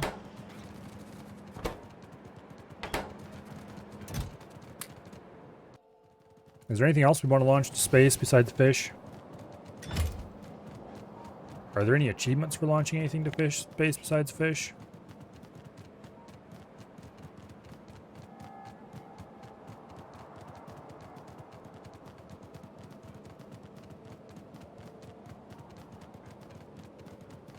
I don't think so. You know what? I think we're going to launch an early space probe. We don't quite have a proper satellite yet. We can at least do a basic space probe launch.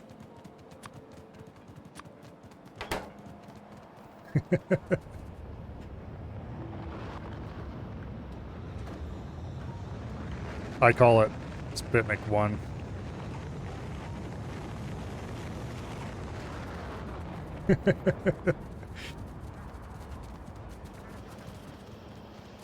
Total waste of resources, but it was fun. Okay, if I can get battery production happening in here.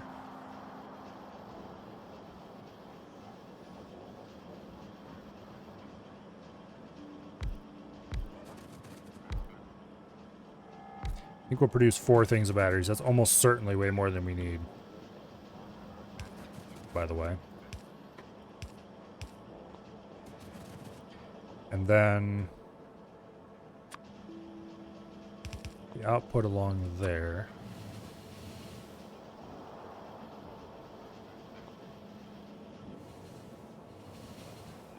Can we run these in such a way?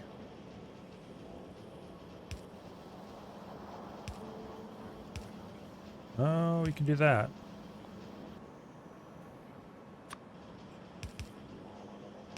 Batteries accept input from either one of those, don't they?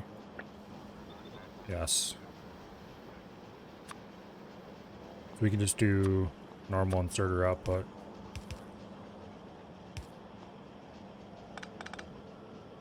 That's good. There's battery production.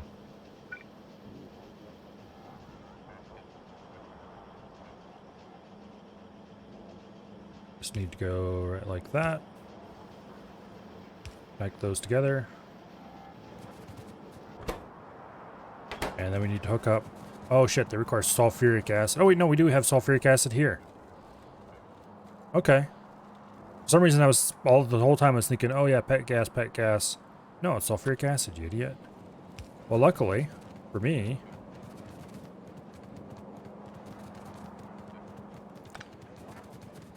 we have easy access to sulfuric acid right here.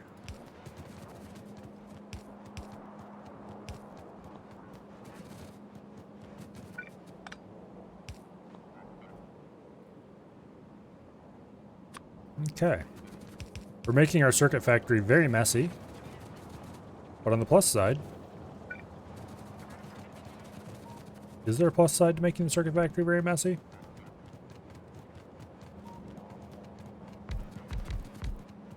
I'm not sure there is.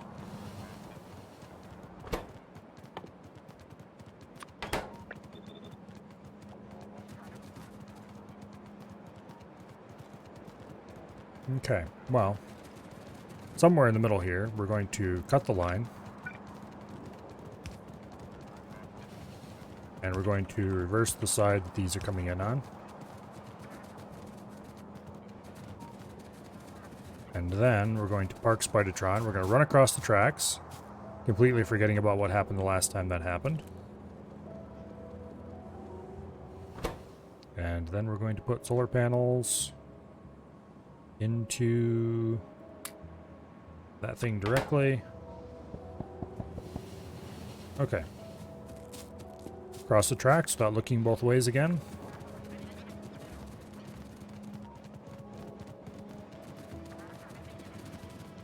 Okay, these things require batteries and iron plate. That's it. Guess that's it. Oh, there's the iron plate. And the batteries will run across over on this side. So, actually, I should be running these the other way.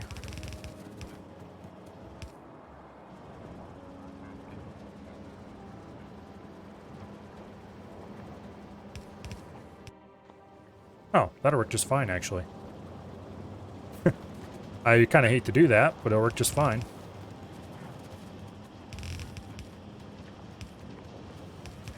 This whole thing is just coming out jank.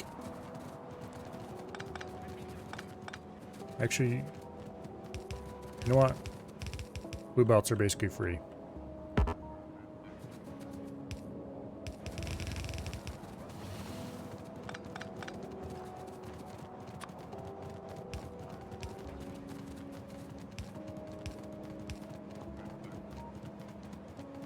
And then we will output. I just ran out of inserters, didn't I? Is there somewhere we can harvest an inserter from that nobody will notice?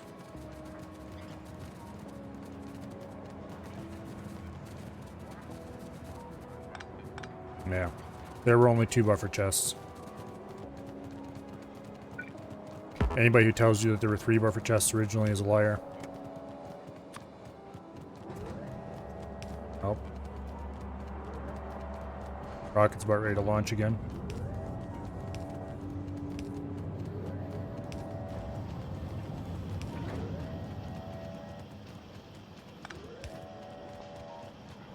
I love that warning horn. Okay, now we just need to wait for enough accumulators to be processed. I am going to help the process along a little bit here by getting rid of some of these accumulators in my inventory.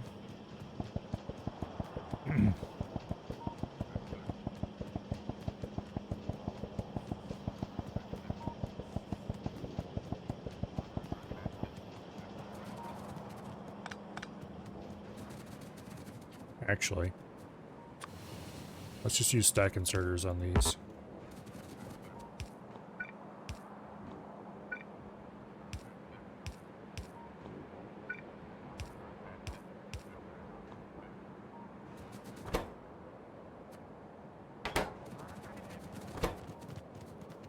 Just need 20 more accumulators.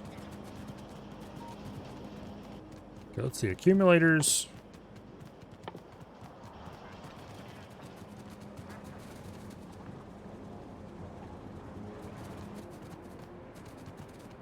Take 5 batteries. every 10 seconds. We are producing 4 batteries every 4 seconds.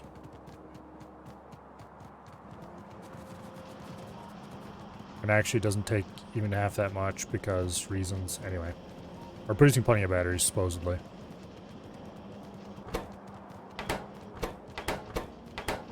I say supposedly because we're apparently starved for batteries.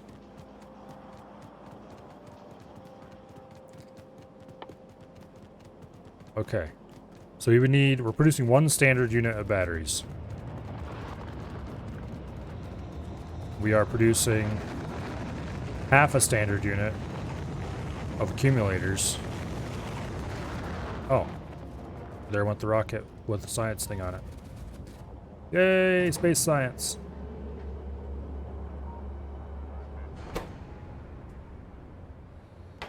Okay.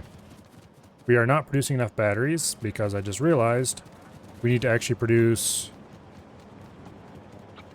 2.5 standard units of batteries. I am not producing that many. I am producing 1. So let's go ahead and produce 2 standard units. For now.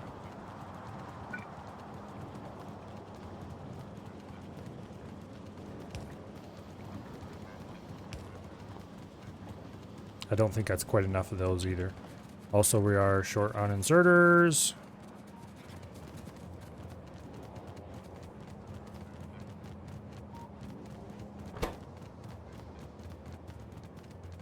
Okay, those inserters are keeping up.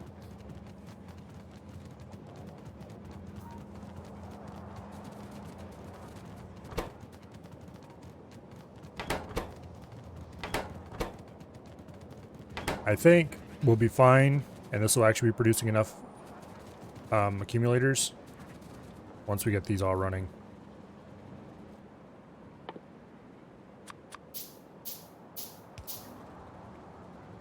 I almost forgot you can handcraft things.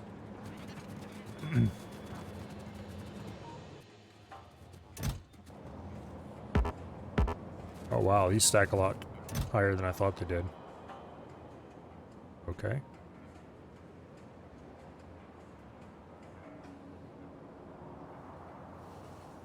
Rocket launch products. 1 fish. What?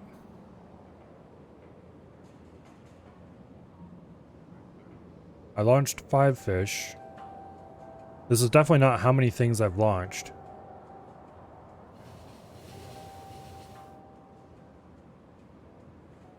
Oh, if you launch a science pack, we get a fish? Maybe? Let me check something. Yeah. Apparently if you launch 1 science pack, we get 1 fish. That's weird.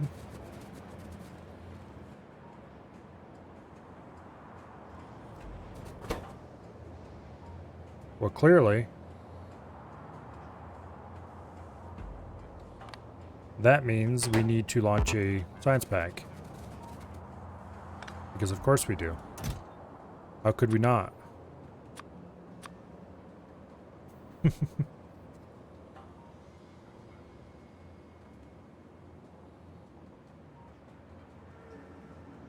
Actually, here. I launched 5 fish. We'll bring those fish back from space. We'll see how they survived up there.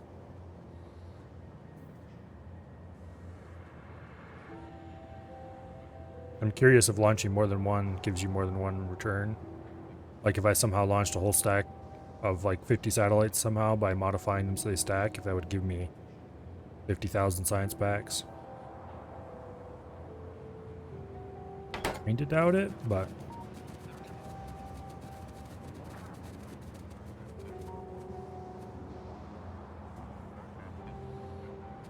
Also, I'm going to stand Spidertron over top of the rocket so we can watch it clip.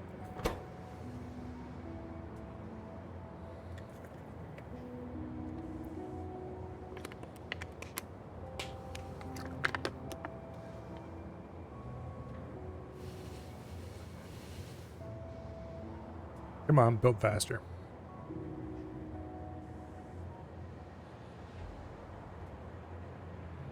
This is definitely by far the fastest rocket launching setup I've ever made. The last time I launched a rocket, it was just a couple assemblers producing the parts, and it took agonizingly long to charge it up. And then I launched one and immediately quit. This time I actually have automation.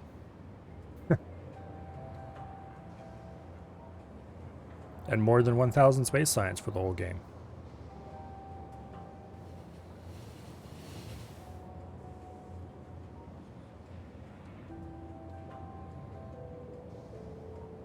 Almost there. 96. 97. 98. 99. And...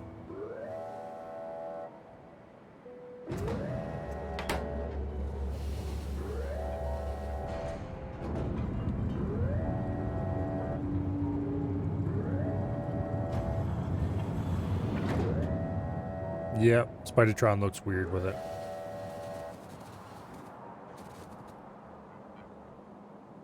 Okay.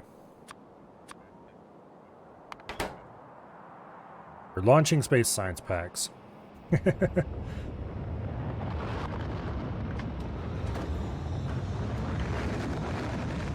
at that.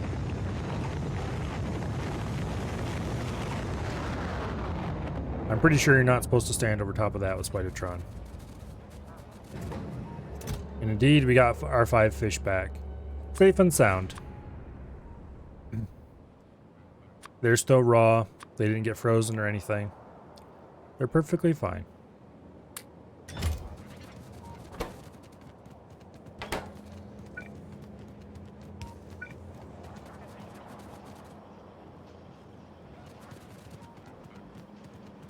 Yeah, we're still short on batteries.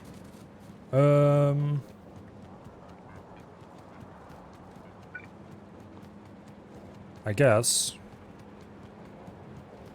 we can go ahead and build one there. And then build a few more over here.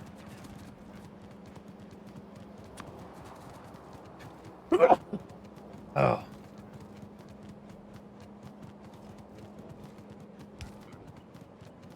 No. Okay, well, that'll work.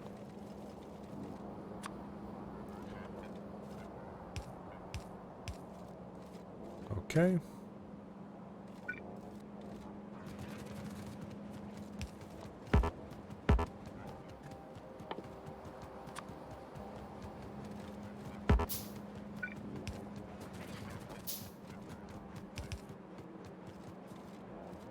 Like that.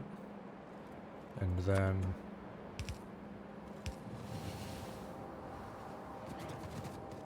we just go ahead and get a few underground pipes. Oh wait, did I even hook these up? No, I didn't. Well, no wonder there's battery starved.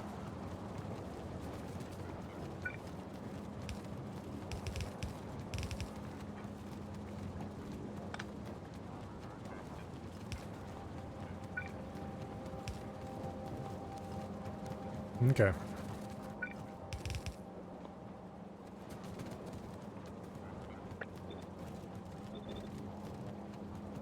Go ahead and power these up. Oops.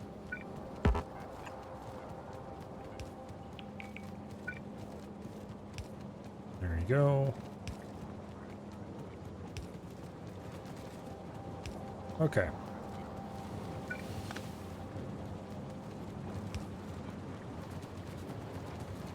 Well, now they definitely won't be battery starved.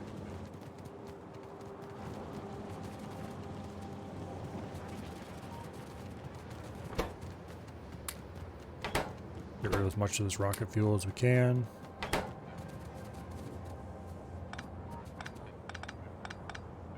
Yeah, we don't need nearly this much storage. In fact, just one chest is probably way more than enough. They stack all the way to 1,000. This very clearly needs a balancer.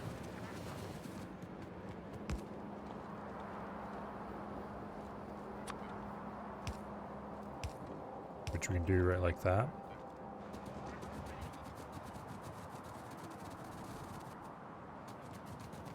Okay.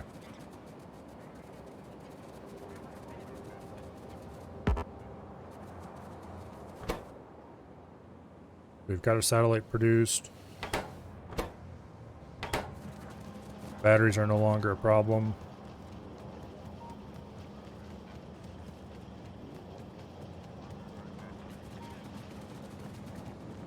One, two, three, four.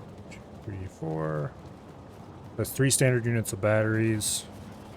That's pretty sure we needed 2.5, so that's more than enough. I could remove these last 2 and we'd be fine. But I'm not going to because more is better, I guess. Doesn't matter if they back up a little bit.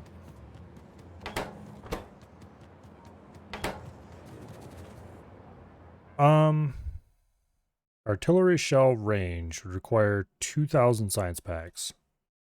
So we'll wait till the next rocket launch and we'll grab another 1,000 science packs. We are going to be 5 short of that because I did silly memes with fish, but...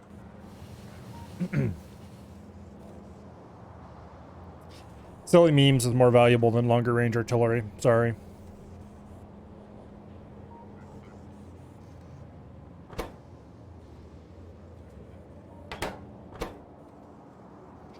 This is not producing any accumulators. What? Oh, it's just not filling them in. They're being produced just fine. Why is it not loading the accumulators? Does it just stop loading entirely when this is full?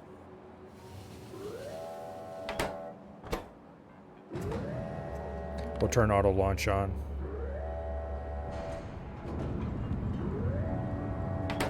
I really like the rocket warning horn.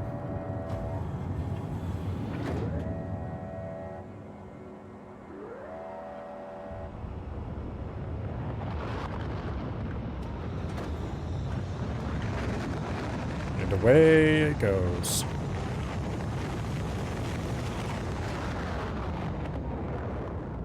The Factorio art team did an amazing job with the limitations they have to deal with.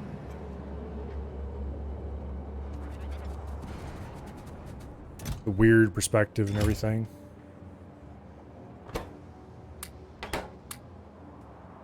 Okay, we are 5 science packs away from being able to have faster artillery, but let's go get it started.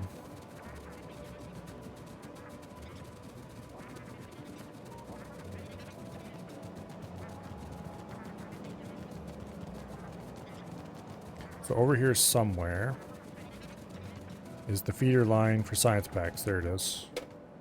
For space science.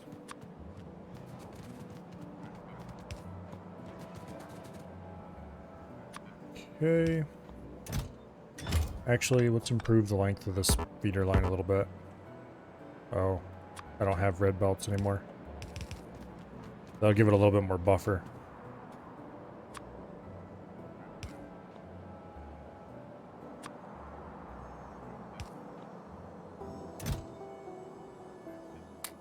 There we go, space science.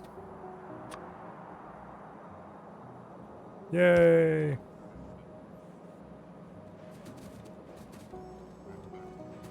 Slowly being released onto the line, and the line comes to a grinding halt because we're feeding too much stuff onto it. Oops. Give me a little bit of that space science, okay?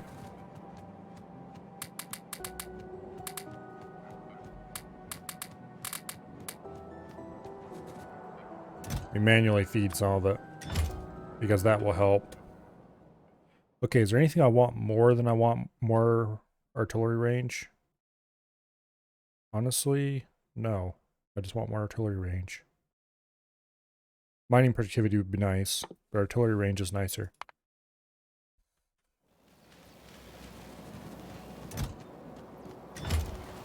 Okay.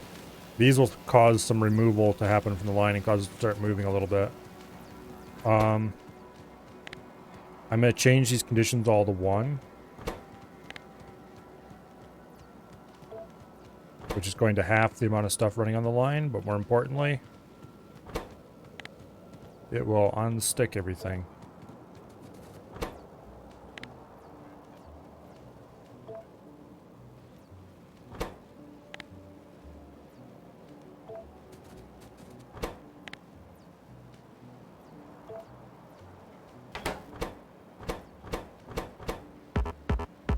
Okay.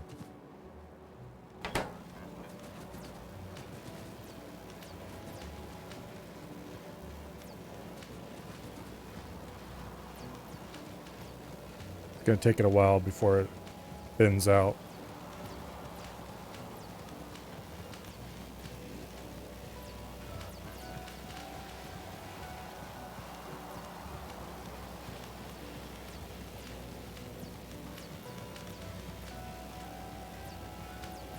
Okay. These need to be changed to be the same kind of feeder that I use for ammo. Because this is a more primitive version of that.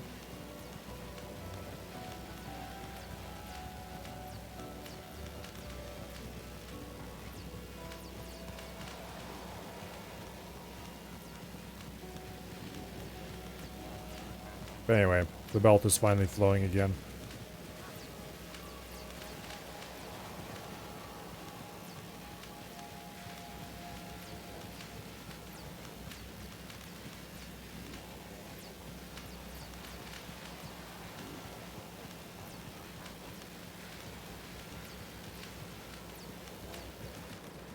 Awesome.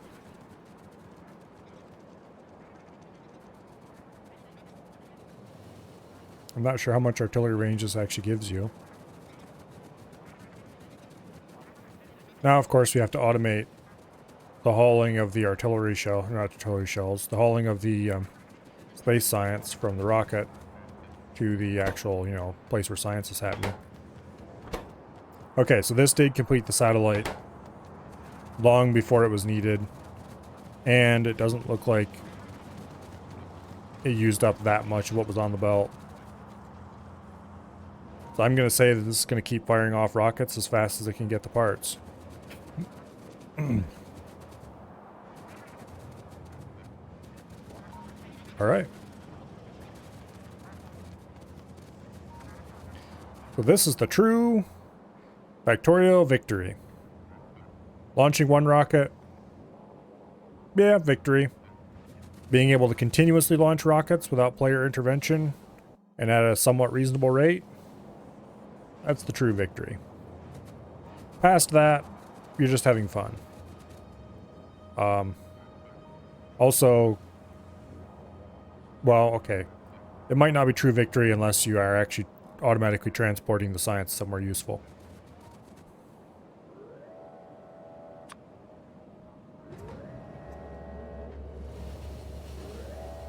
Okay. So I'm going to go ahead and make this line into a train station.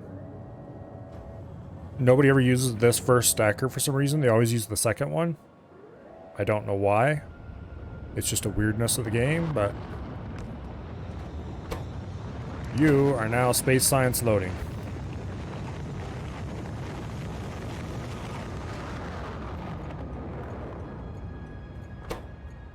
Train limit 1, just in case.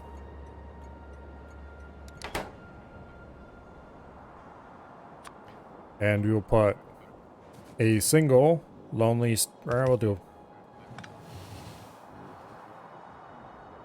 We'll do a single lonely stack inserter right there.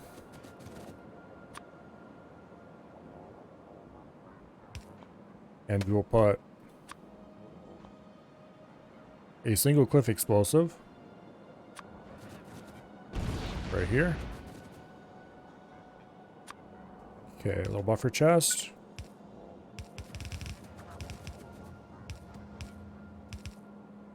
That's not how that works.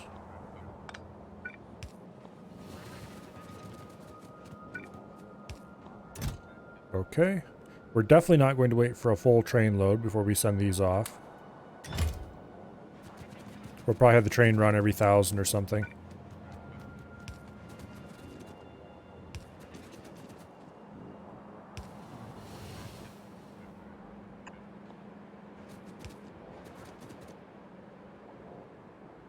Alright.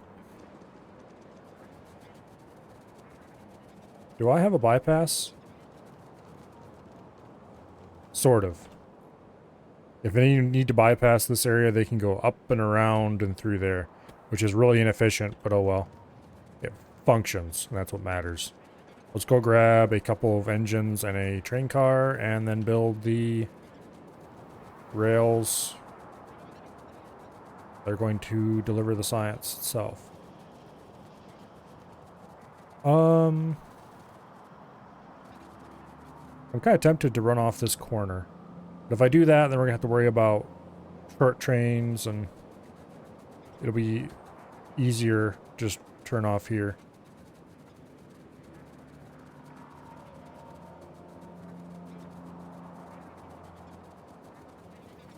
Okay. Let's switch to the rail mode. I definitely need to grab more rails while we're up here.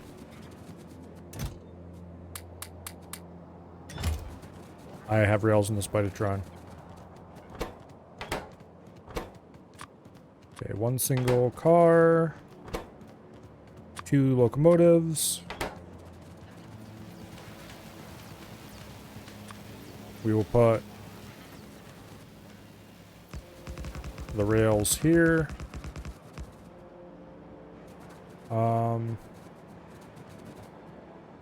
Nope, I can't go through there. I mean, I could if I used cliff explosives, so goodbye, cliff.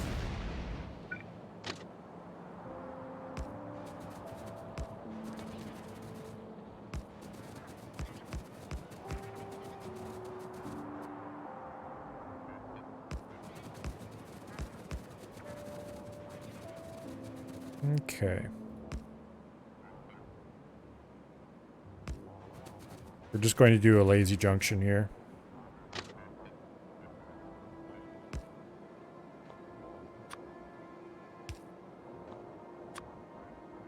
That's the wrong side.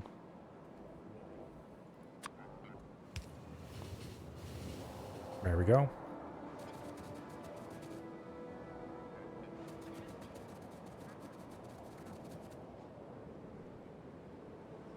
Do I have any signals along this track?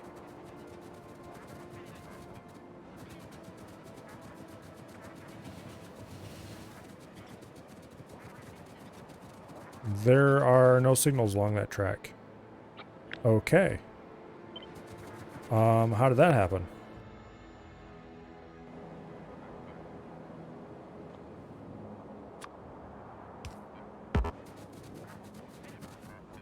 Let's fix that up right now.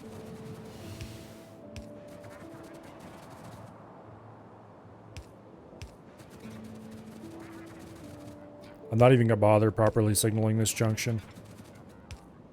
It's going to be so low traffic that as long as it's not actually incorrect, like dangerously signaled, there's no reason to put like chain signals here.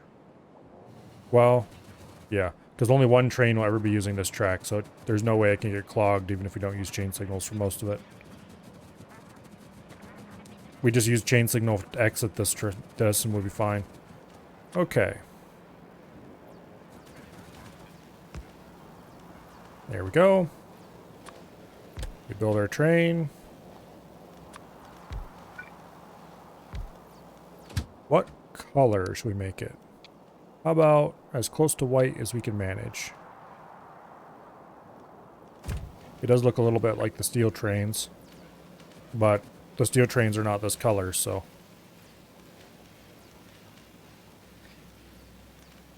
Now,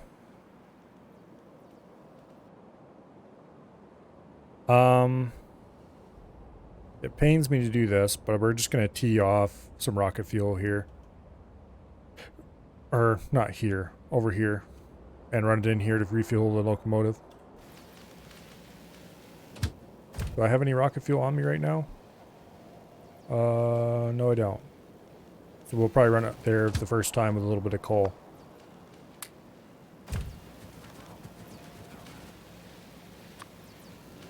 Anyway.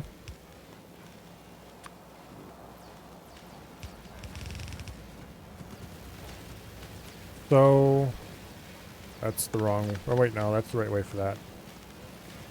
Space science is currently being brought in like this, but we could split it off the yellow belt here. The yellow science belt.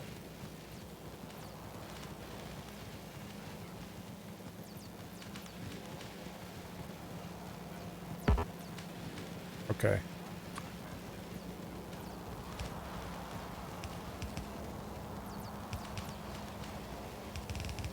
Right like that. And then that would require us to put in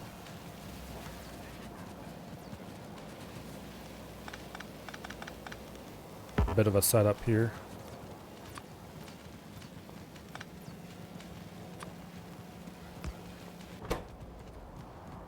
Filter. Utility, right.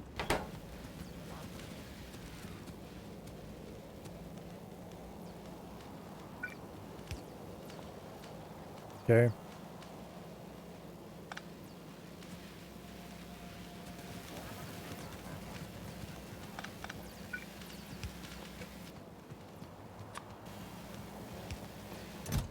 And where's that space science? There it is.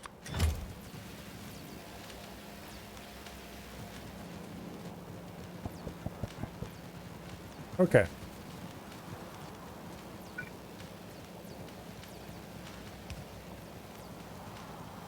The train unloading is set up. You, add station. This thing needs to be named. It is space science unload or delivery.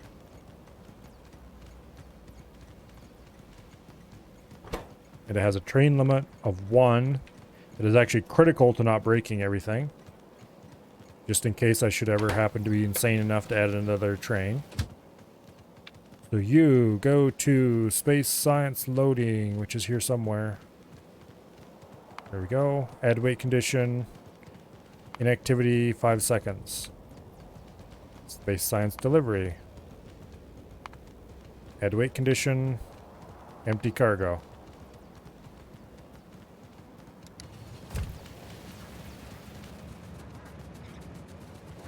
Let's see if we can beat it there.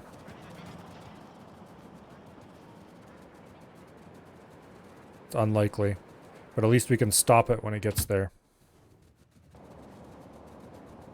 Because we need to set up train refueling. Oh, wait, we actually can get here in time. Okay. Now we need to set up train fueling.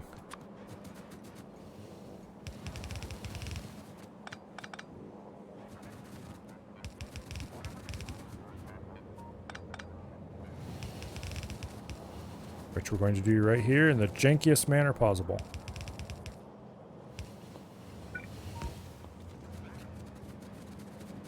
Oh. This might be a problem. That is indeed a problem.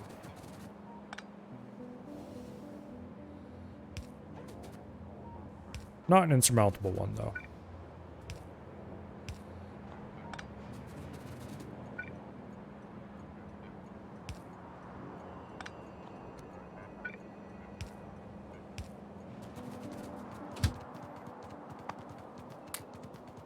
Give me back my coal.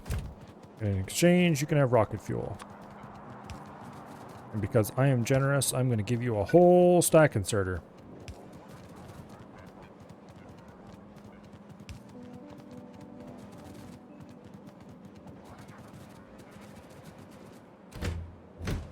Okay.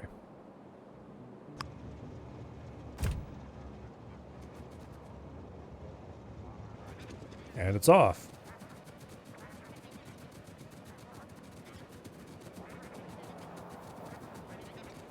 Now, with fully automated space science, I have truly won Factorio.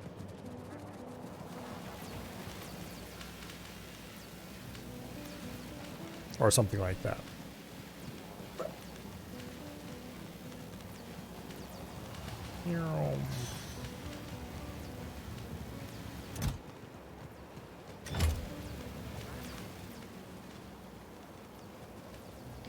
Now, we're probably not producing enough space science to keep up with the rest of the stuff. Actually, maybe we are. Because we're producing one standard unit. I'm not sure how I have to do a bunch of math to figure out if we're actually producing enough rockets to keep this thing going continuous, but I guess the thing to do would be let it run for a long time and see if space science is slowly piling up or slowly being consumed. At this point, I'm inclined to believe it's probably slowly piling up.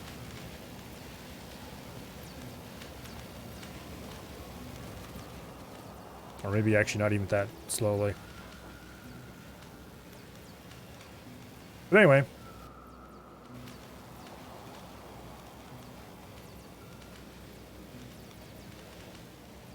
The other science is definitely not being consumed at max rate, though. Okay, blue science maybe is. Purple science doesn't seem to be. Okay, why is blue science running at full speed and purple science is running at all? Is artillery shell not using purple science at all? It is not. Okay, that explains that then. I think I am currently inclined to believe that space science is keeping up with the other science packs, or more than keeping up even. Like currently we have almost 3,000 in stock. We started with 1,000 when I turned this research on.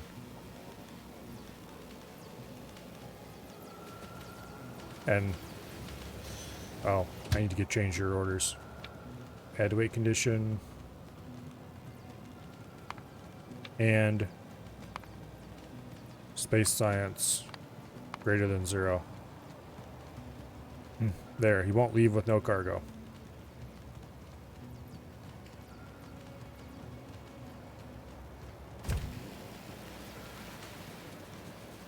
But he will leave as soon as he's done loading whatever cargo is there ready.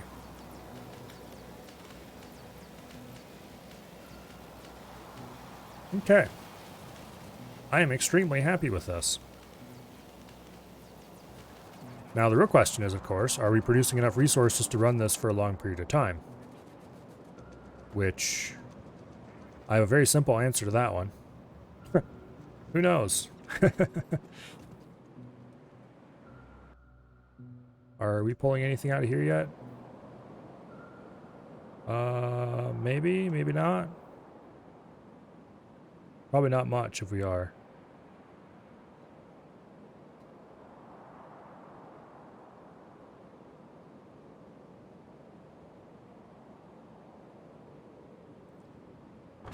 This one needs to have its timer adjusted. I think it's still set on 5 minutes. Yes, it is. That said, we can take this opportunity to do a little bit of alien pasting.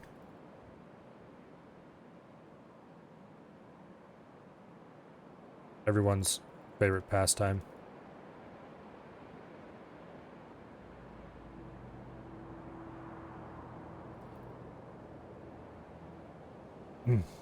It is a very bad time to be a biter.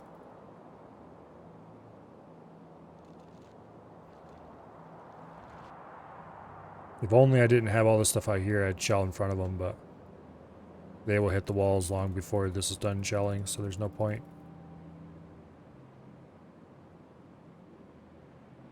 Instead, we can just make the group bigger.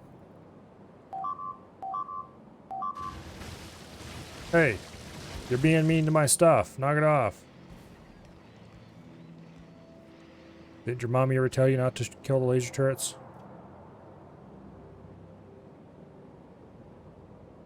Actually, I don't know if biters have mommies.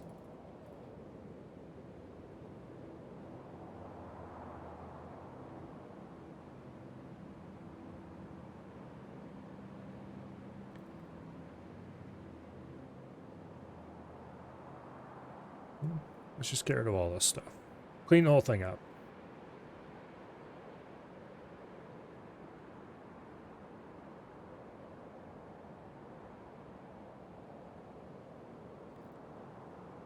No biters allowed. Not even one. Look at these giant groups running into my defenses.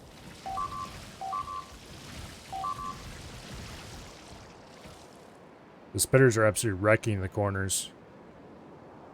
But they get replaced and everything goes on just like it had blown up.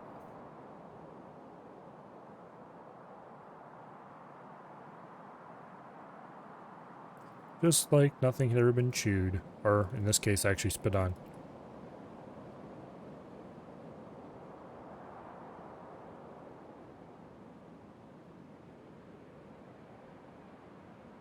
There's another giant attack group.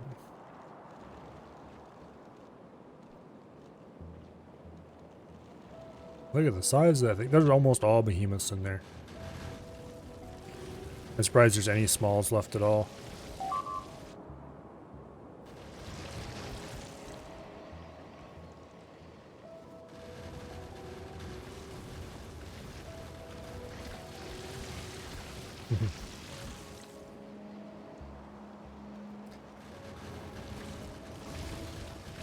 Flamethrower turrets are so good.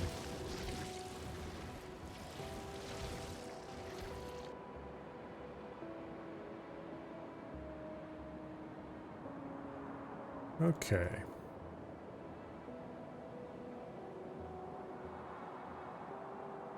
Let's just thoroughly shell everything in the round.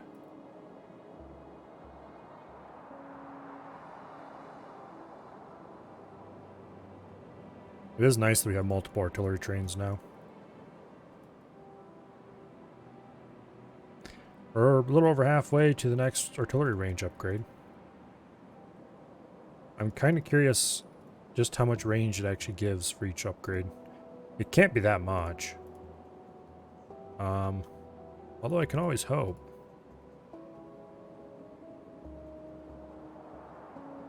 Pretty sure these dots are worms.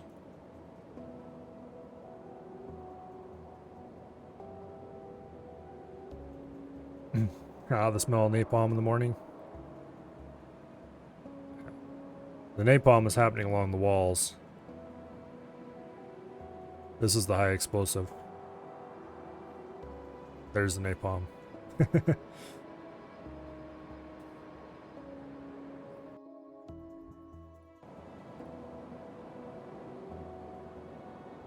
Guess light oil is close enough to call it napalm.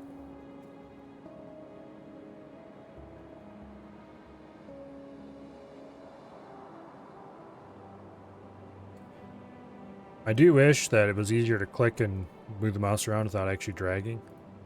The drag sensitivity, I mean, it needs to be the way it is, or otherwise it would feel unresponsive when you're trying to drag it. But it does make it a little bit hard to spam click and lay down artillery in an area.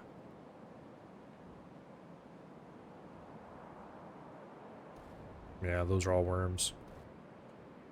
In groups of worms.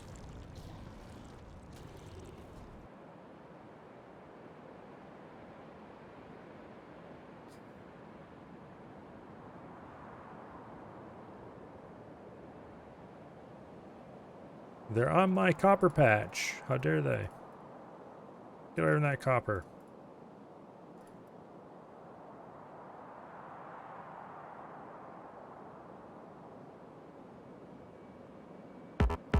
Aw, they ran out of ammo. Boo.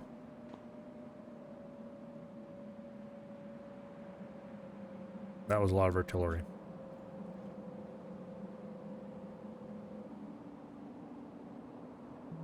Anyway.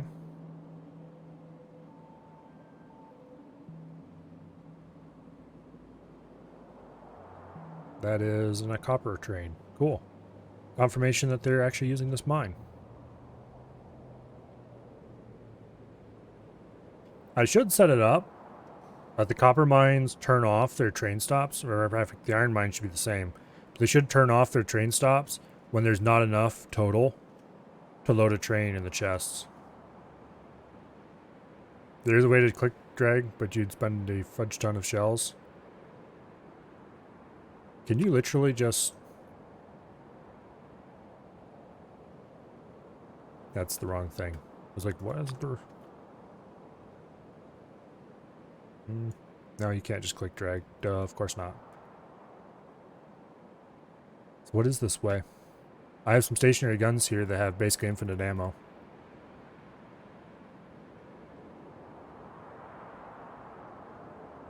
Need to reconfigure the drag map key. Oh. That's smart. That's actually really smart.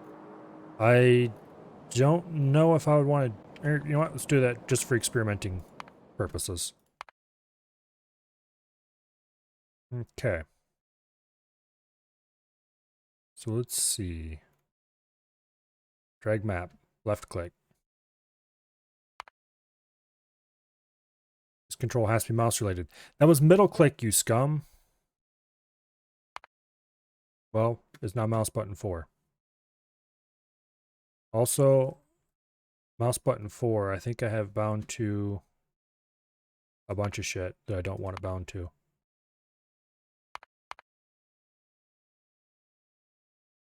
There we go.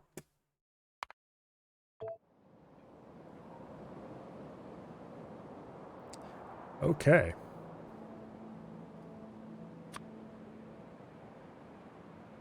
Oh yes, that's so nice.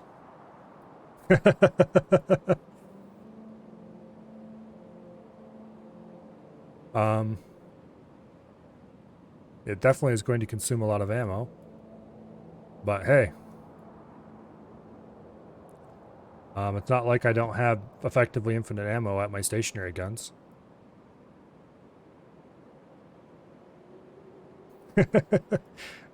There is literally no way that I'm going to want to leave this set like this. Because after all, I don't use the stationary guns that much. But,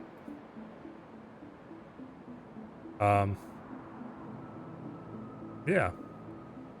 Awesomeness has been achieved, I guess.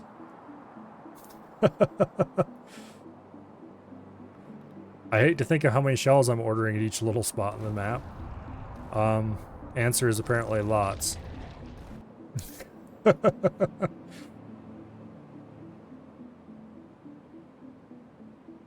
Okay. I'm not going to call that a useful tip, but it's a cool tip.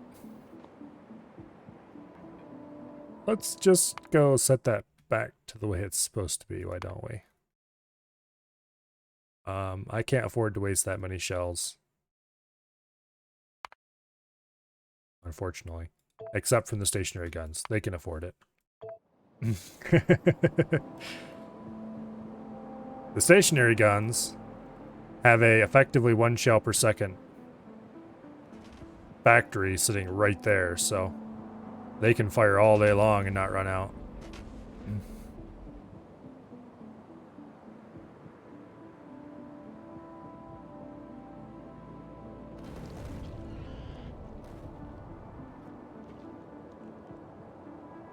I think there's a video on, is it Michael Hendrick's channel?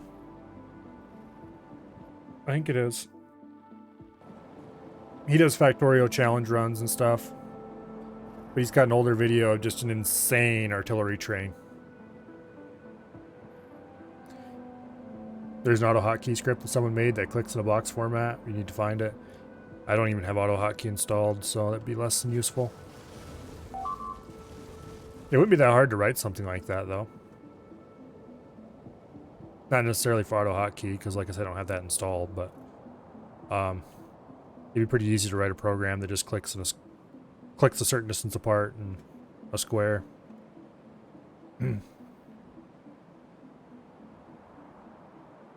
Relatively straightforward and probably pretty useful.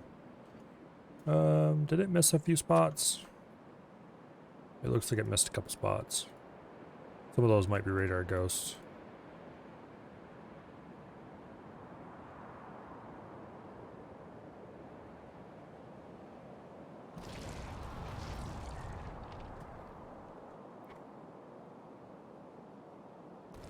Boom. I love artillery. It's very nice.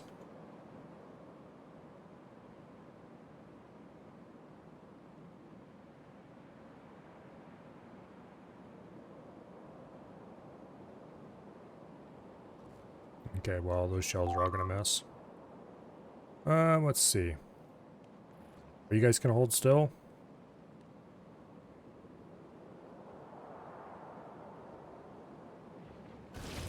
Yes, you will. Forever. Blah.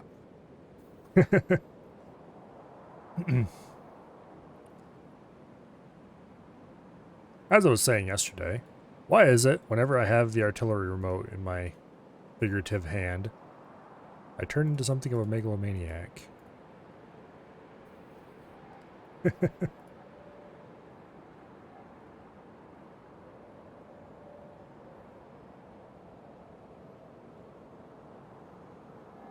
It's really too bad Evil Genius 2 was kind of a crap game.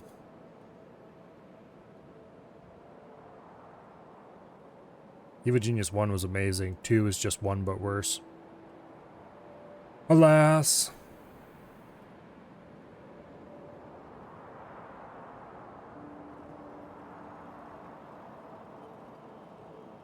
Such are the dangers of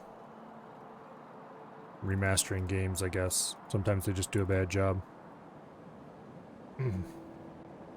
It wasn't even supposed to be a remaster. It was supposed to be a proper sequel.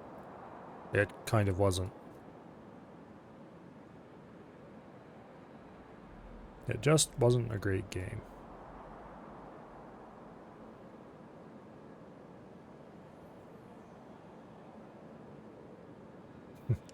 Deep down inside, we all play for this moment.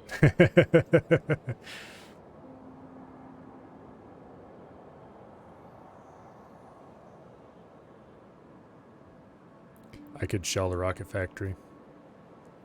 That'd be a bad idea, though. Watching things blowing up is fun. Watching your own things blow up is less fun. Especially when you don't have any repair robots around that particular thing.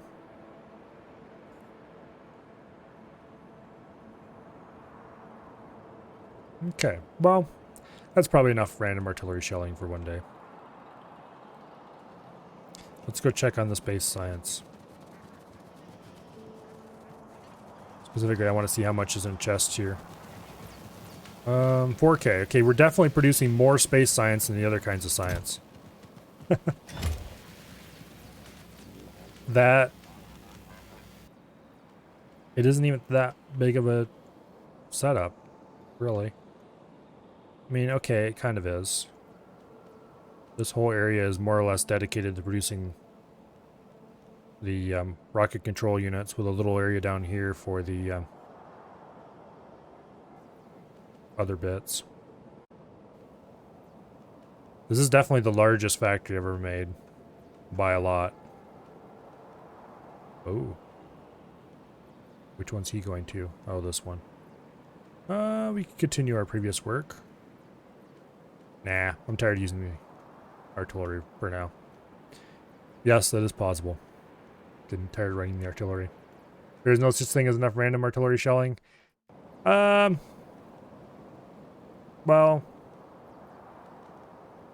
you know, you're right. Get off my land.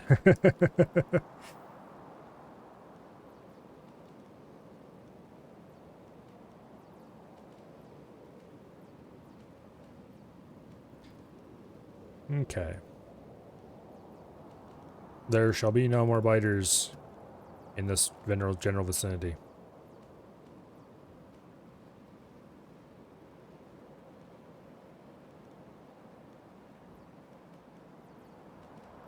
Make sure they all go away. Every last little bastard one of them.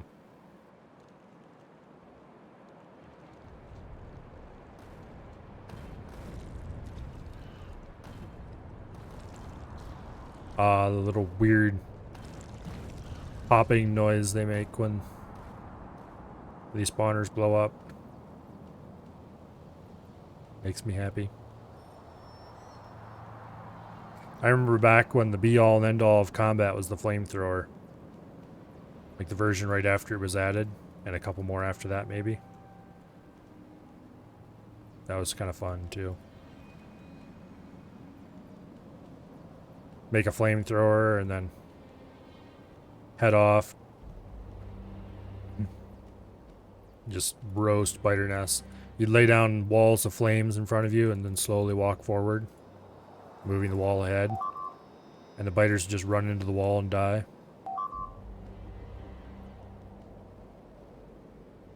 I think that was before behemoth biters were even a thing. Pretty sure that was before behemoth biters were even a thing.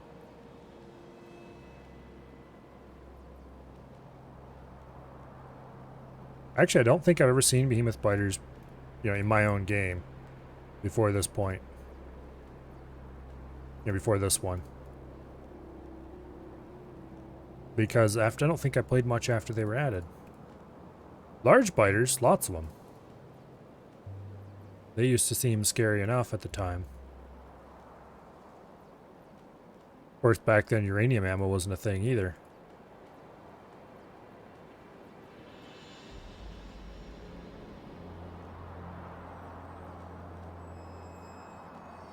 Anyway.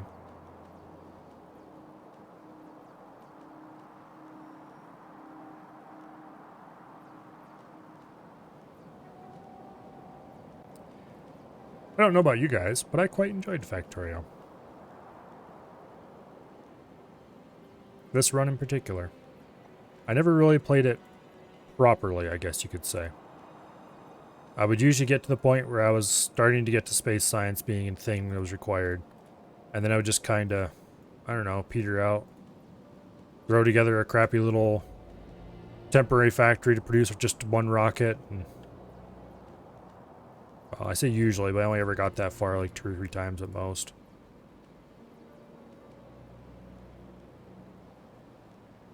This time I got a lot farther. Got a nice rocket facility that can produce plenty of rockets. Producing all the space, or not all the space, all the science packs in reasonable quantities. Well, it's only one standard unit of each, but I probably should build a larger, figure out what the equivalent is for my space science production, and then build matching for all the other science packs. Because really the science pack factory is pretty small.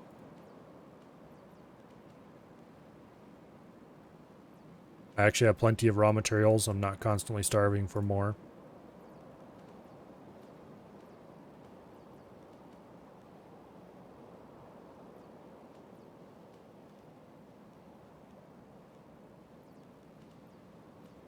So yeah, this is far and away my most successful Factorio run.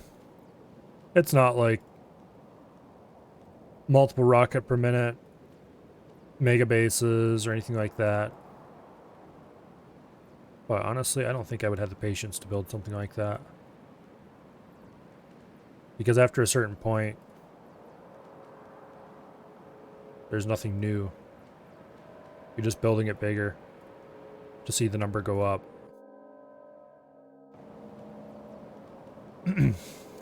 But it's honest work. Yeah. It ain't much, but it's honest work.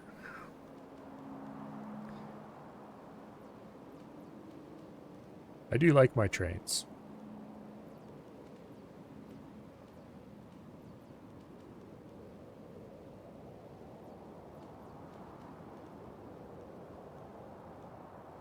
Let's just see if we can get this area completely free of red.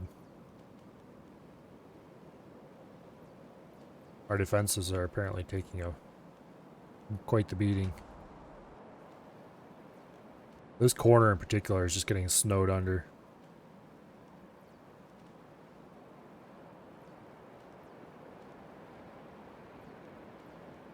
Oh, ran out of ammo. Oh well. Some Factorio guys are making a train-based game. Ooh, what's it called? I'm all here for trains.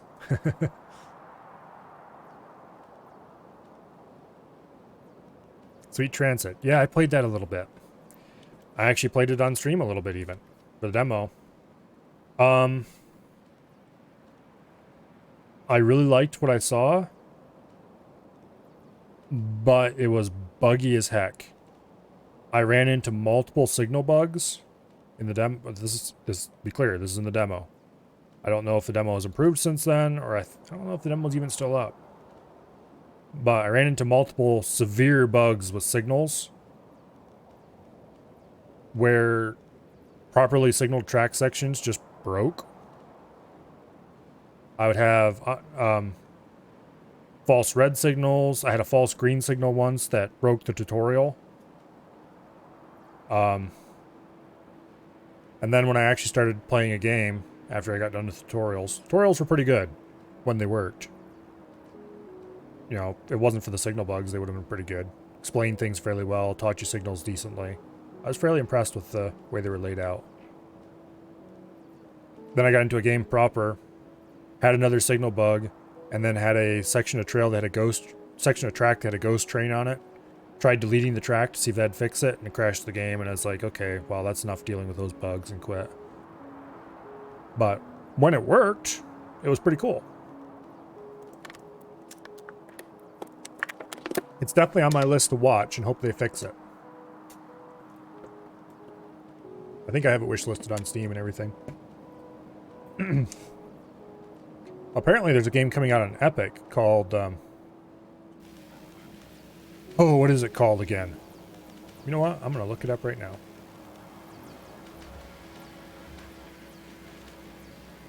Let's just go right ahead and open up the Epic Store. Yay, Artillery Shell Range 1 finished. We'll check that in a second. Once this loads up, and I can check the name of this game.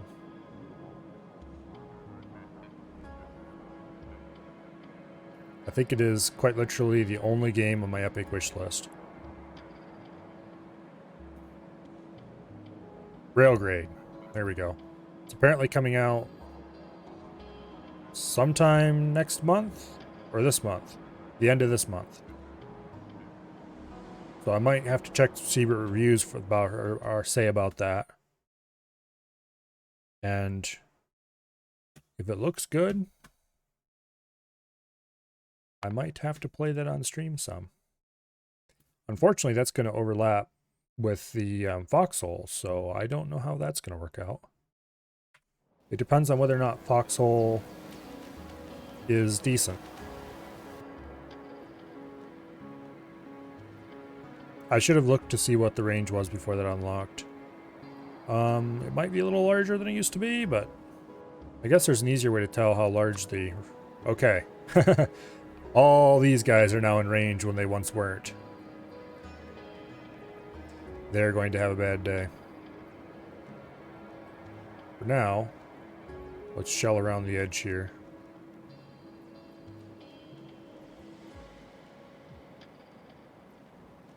To get an idea of what's out there in the black.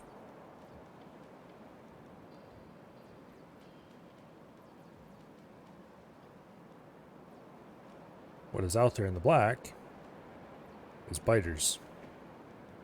Shock and surprise. Looks good, but you'll wait for the Epic player base to beta test it for the Steam players. I don't really mind what store something is on. Largely because I don't launch my games through any particular launcher. I use, well, not any particular store-supported launcher, I should say. I use the Play Night launcher. So it doesn't, I don't mind if a game's on Epic or not. I know some people do, but doesn't bother me any. I have a few really good games I like on Epic. The only drawback, okay, there is one drawback to buying a game on Epic as opposed to buying it on Steam. It's harder to use it on Linux. But Heroic actually does a surprisingly good job of fixing that problem. Unfortunately, Epic doesn't do a good job of that. And it has to have a third-party fix, namely Heroic. But then neither does GOG, so... It really kind of annoys me that GOG actively ignores Linux, to the point where they actually scaled back their Linux support from what it was already even. We're also funding Fortnite skins, think of the poor parents.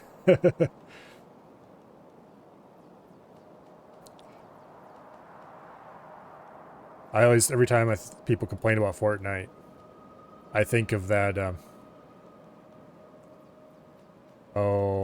meme, I guess it would be, of the guy saying that Fortnite is the best multiplayer game in the world because it removed all the 8-year-olds from the game lobbies.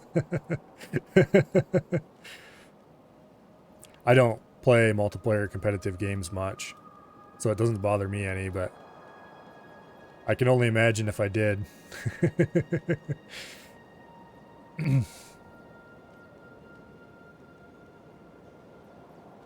I used to have a coworker that played Fortnite, so I'd tease him about, what do I call it? Bullying little kids and stuff like that, and he'd be like, yep, I kick your little teenage asses. And the squeakers, too.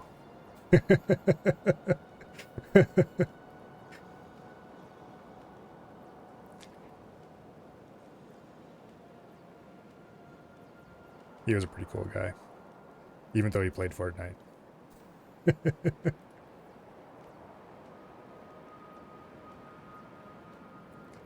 Anyway, it's just not to my taste. I don't like Battle Royale games. I tried playing Apex Legends once upon a time, and it just, I don't know. I wasn't much good at it, and I just didn't like it.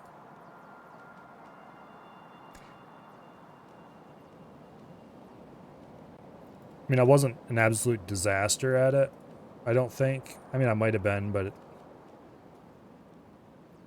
it wasn't so bad that I actively didn't enjoy it because I was getting my ass kicked that hard or anything like that.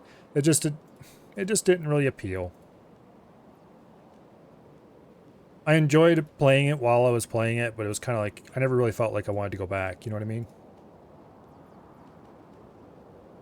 It's the kind of thing that when you're done playing, it's like, okay, why did I do that again? Let's go do something else. Yeah, battle royales just don't appeal.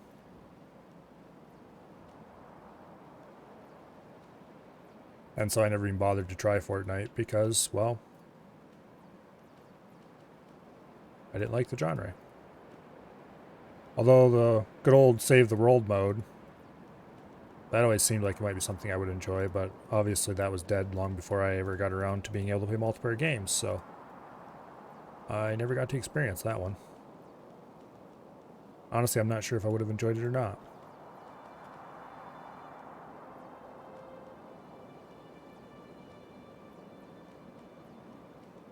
But anyway.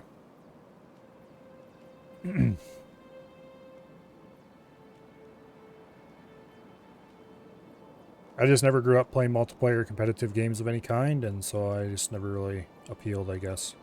Or never got used to it. I did, when I first got internet at home, I did play a bunch of Team Fortress 2. That was a blast.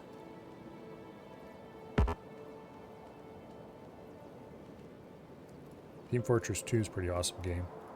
Are we running out of our shells? Apparently we are indeed running out of shells. Wow. I mean, we'll never run completely out, but maybe it's time to stop and let it recover a little bit.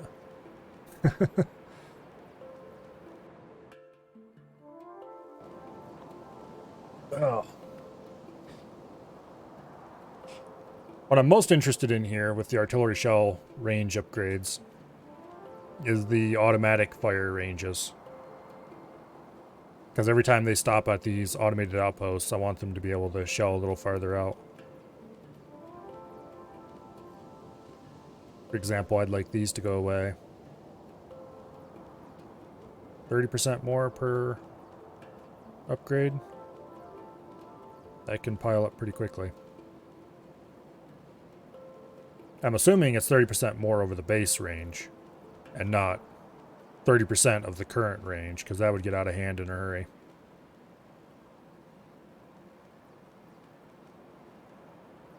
But anyway. Oh, look. We have more fun guns to play with. Yeah, these guys were definitely probably out of range of the automated before. We'll let it shell until it's about done with the automated ones, and then we'll do some manual shelling as well.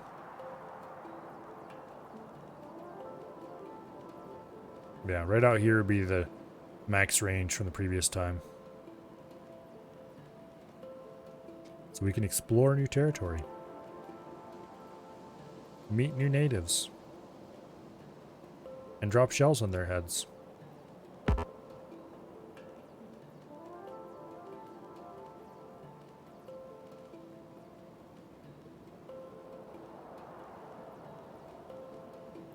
Spider's like, oh no! The shells are flying over! Run, Marge! Get the kids!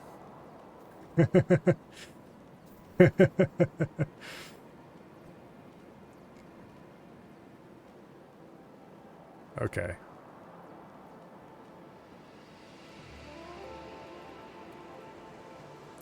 Yeah. Look, Mom, what Factorio has taught me.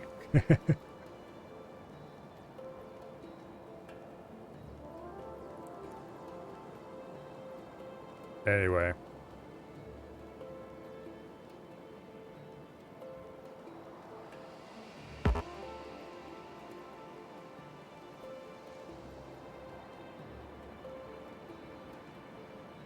Let's just explore all the edges.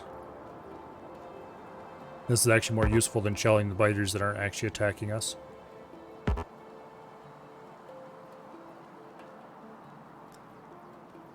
Fastest way to explore to new territory. With a big gun.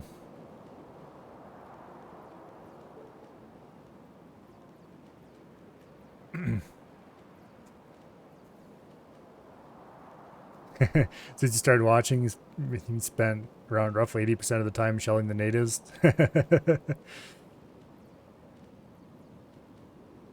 Well, that's because what I was planning to do today, which was building the rocket factory, got finished much, much faster than I expected. And so now I'm shelling the natives because I'm taking out my frustrations on them. Okay, well, there are actually no frustrations, but anyway. Mostly because it's... Oh, good. We have artillery up here, too.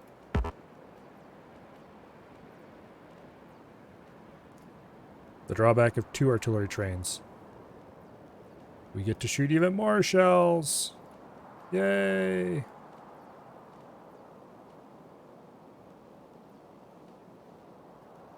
Oh, missed a spot.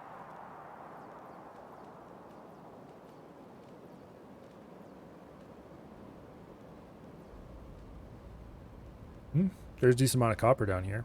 Kind of inconveniently placed and probably never going to mine it, but it's there.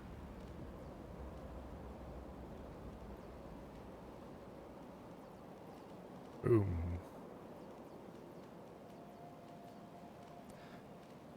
Okay. Missed a spot.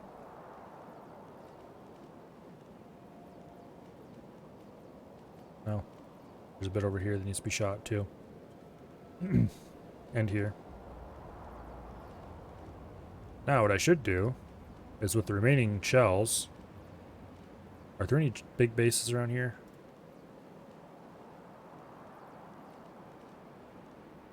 We'll just lightly pepper all the big bases in the area. And that'll really piss off all those biters. And they will all go running in and die to the turrets at once.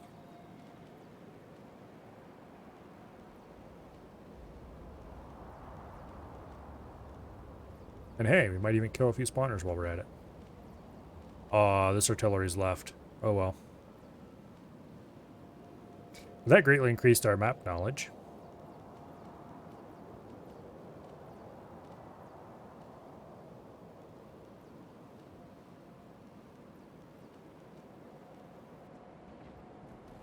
Come on, everybody. Yep. Right this way. American Psycho.jpg.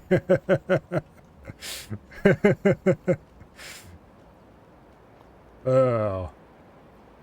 No, not really.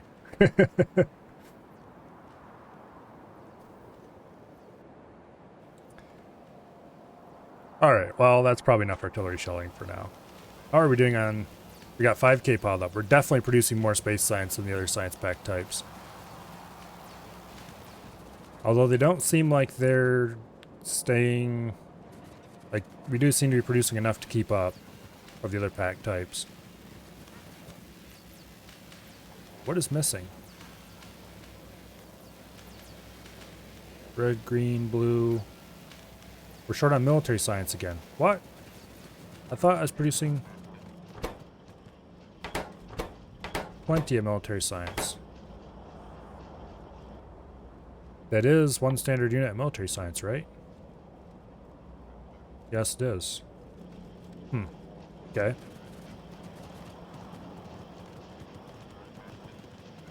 I don't know why military science seems to be the thing that we're short on, even though we're producing the same amount of that as we're producing the others. I guess maybe it's just a little tiny bit less or something.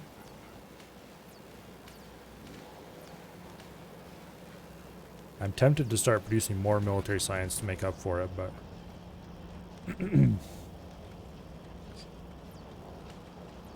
Oh well.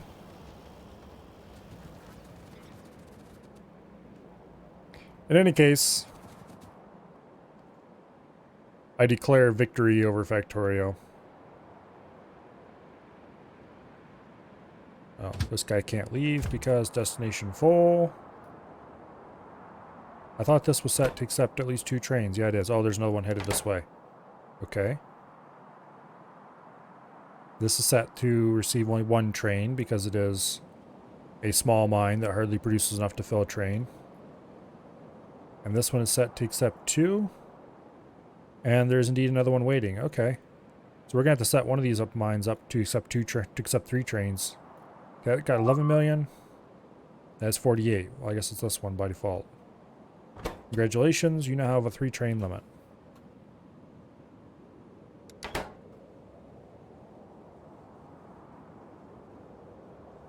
Also, apparently we're not producing enough copper ore. We might need to build another copper mine if we want to really keep this running at full speed. How are we doing actually on copper? Copper plates. Yeah, we're pulling more copper plates out than we're... Okay. I guess the copper consumption down here is pushing it over the edge.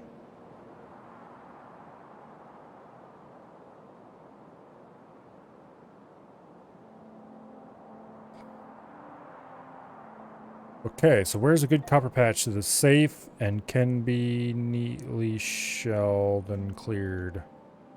This is probably a good one. 44 million. Large enough we could run a train or 2 out of there. Do I want to run a train out of there, or do I just want to build a little thing and then run a belt? A belt would be the lazy way. That would be kind of a long belt, though.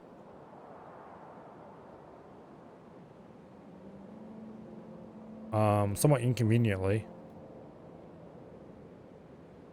Well, I guess I could tee this line, run it up here, run it across the top here.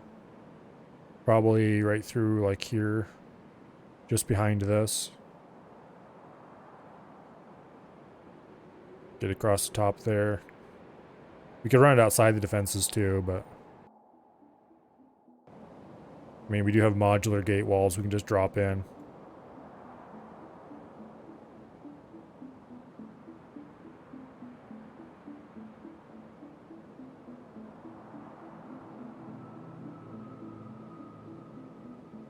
Or we could just run a belt.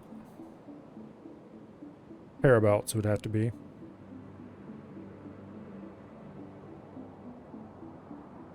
It is a little tempting just to run a belt. I'm feeling lazy.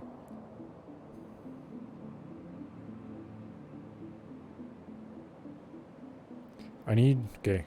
How long do we have before an artillery train shows up north? A couple minutes, maybe.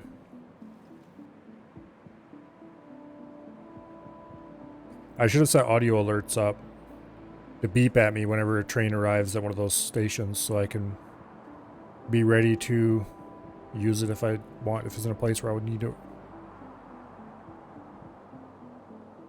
Like this place, there's so much around it that needs to be shelled. over here particularly.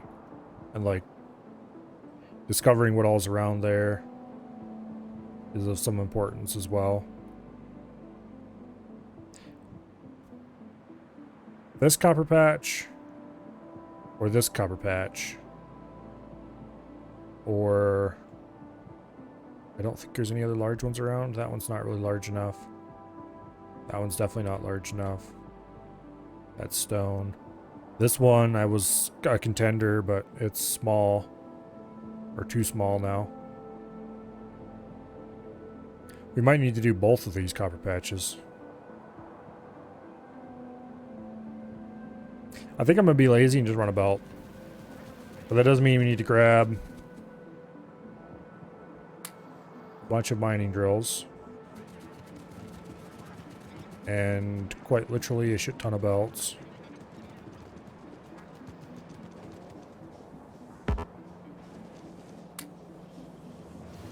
Okay. And we need I'm gonna grab a stack or two of inserters just because I'm low on those. Get rid of some of our garbage.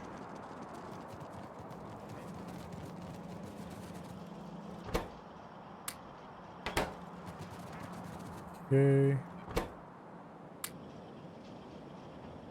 Get rid of some of that stuff as well. We'll make one construction bot to get rid of that robot frame we have in our inventory. And let's see what else we're going to need. We're going to need wall stuff.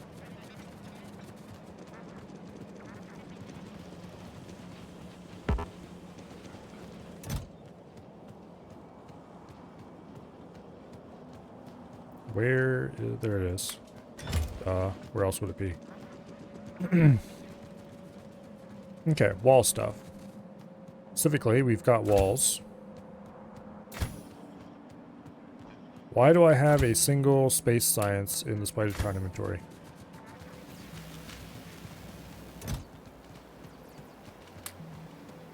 Okay. Weird.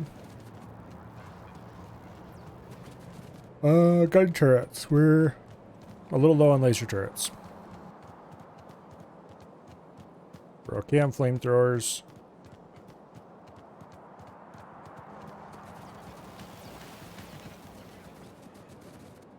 Do we actually want to not run trains there? Because if we don't run trains there, we're going to have to run a pipeline for flamethrower fuel. Let's go up there and see what's going on first.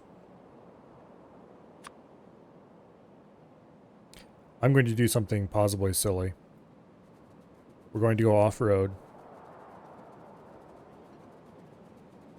And we're going to go right over top of some biter nests.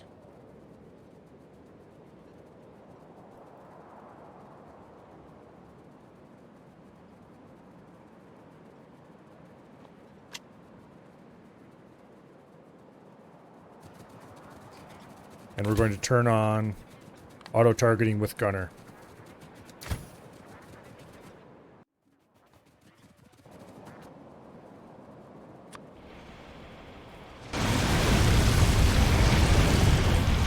Yeah, eat rockets, suckers. He still took considerable damage out of that. Oh well. Okay. I'm gonna see if he can automatically kill a big nest like this.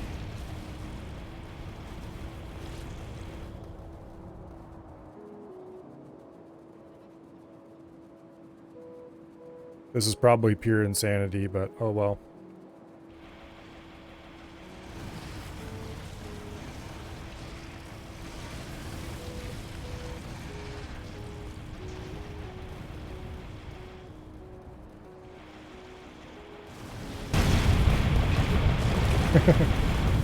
You're seeing a lack of mushroom clouds? Well, that's because I haven't built any nukes in a while. Okay, this is gonna be interesting.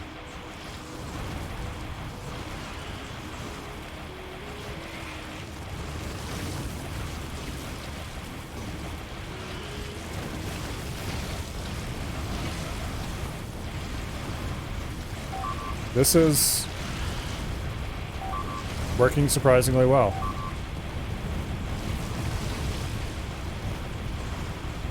We lost a few robots because I forgot to turn the roboports off. And we got slowed down enough that they were willing to launch.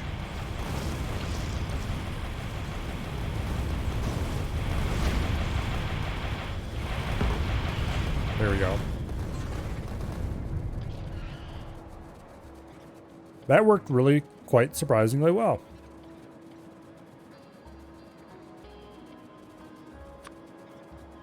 Okay, I can't repair when I'm inside. I don't feel like changing my orders. We're going to be walking back and forth here for a little bit.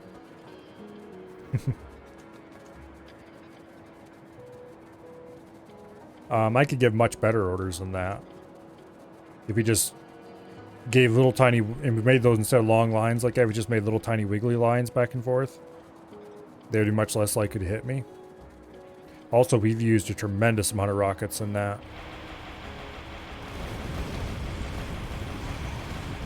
This thing just, when it feels like launching rockets, it launches rockets. I don't think it would be safe to give it auto-launch nukes.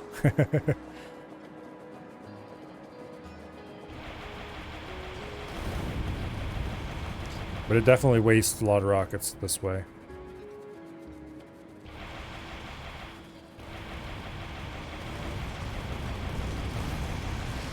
Massive amounts of overkill.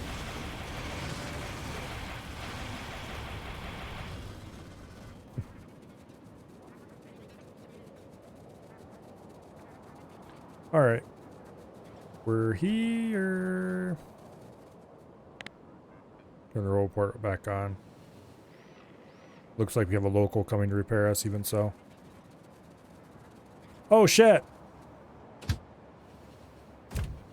Damn you!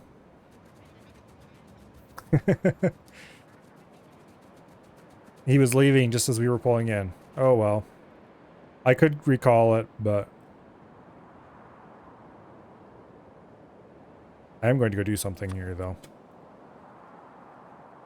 We're going down here. We're going to properly set the timers on this one. It's currently set way too fast. I should build an automated nuke assembler. Because we're producing quite a bit of 235 down here.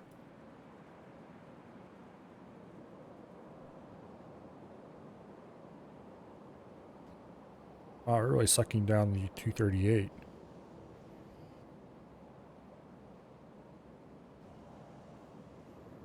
Where's it all going?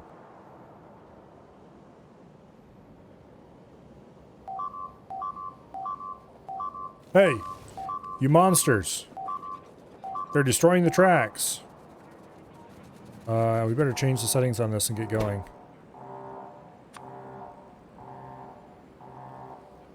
$36,000.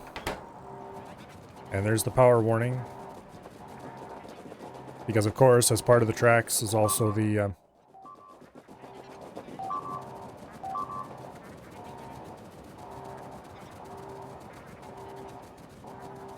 I think they got pissed at me. Usually they don't attack passive things like tracks and stuff.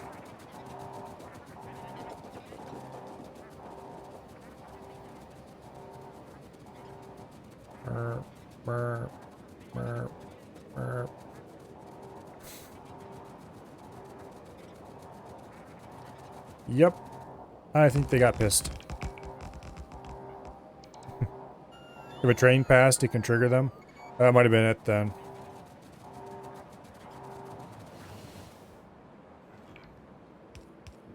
Yeah. They showed up and attacked the gates. I apparently don't have any gun turrets? What? Oh, no. The robots are already on their way with those. That's why they're not building those. Okay. The locals have it under control now that the power is reconnected.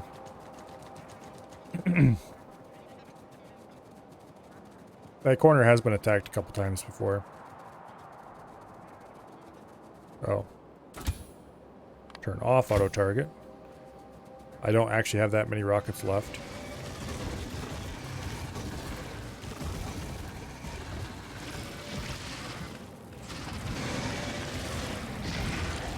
Worms and spawners, even the behemoth worms are really squishy. I'm kind of surprised they never made other variants of spawners. Like tankier variants that start showing up later in the game or something.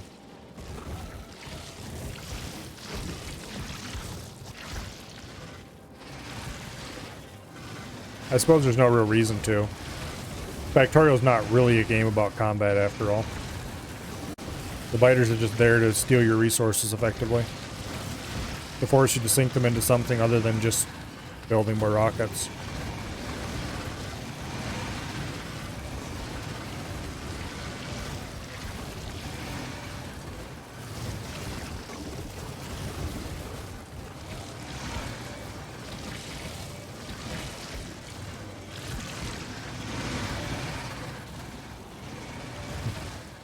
See what's going to happen in the expansion. They showed a pretty... Well... If the expansion has more enemies, that will be interesting. I'm kind of curious what they would be like.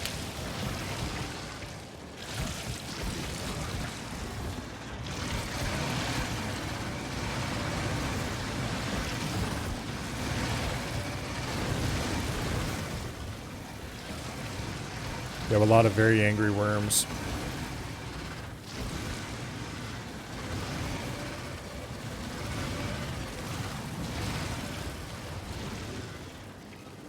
Very, very angry worms. Also a few angry biters.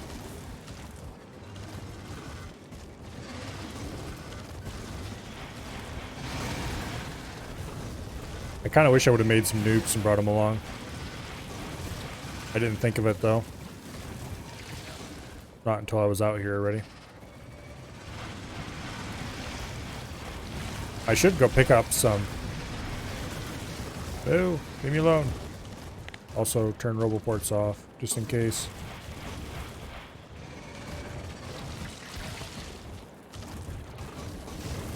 We're gonna run out of power soon. Get everybody corralled in one space.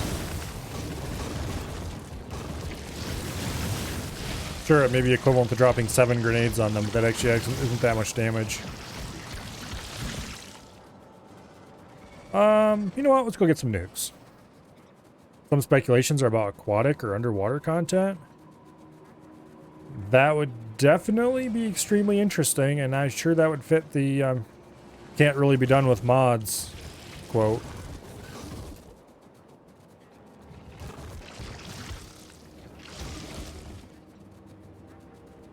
That'd be really weird. Cool.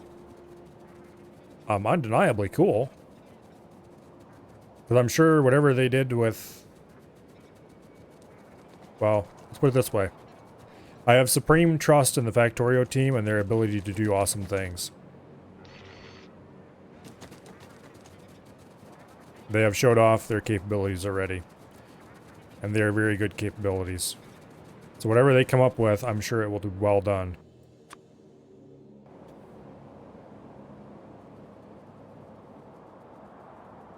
Okay, we're gonna go home, we're gonna make some nukes.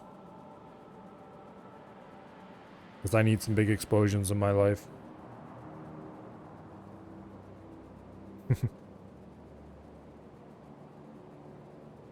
First stop, I think, is going to be...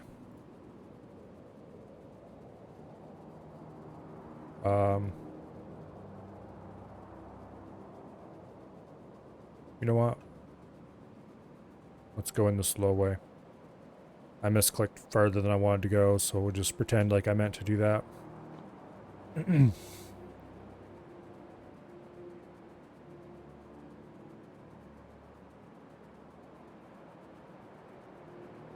Okay. That's a quite sizable... We could just shell it, but we're gonna nuke it instead.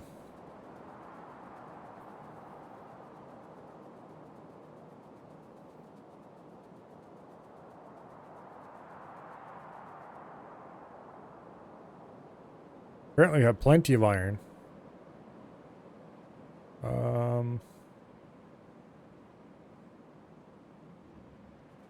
Not so much copper, though. Although, We're not really running out of copper. It's just that we're not overproducing massive amounts of copper. And therefore, I probably should start overproducing massive amounts so that when inevitably some of these ore fields start running out, we have, like this one's already, it's not running out, but it's not producing as much as it really needs to. This one's definitely smaller than it used to be. You can tell by all the non-running miners around the edges. Although, once again, it's still pretty far away from running out.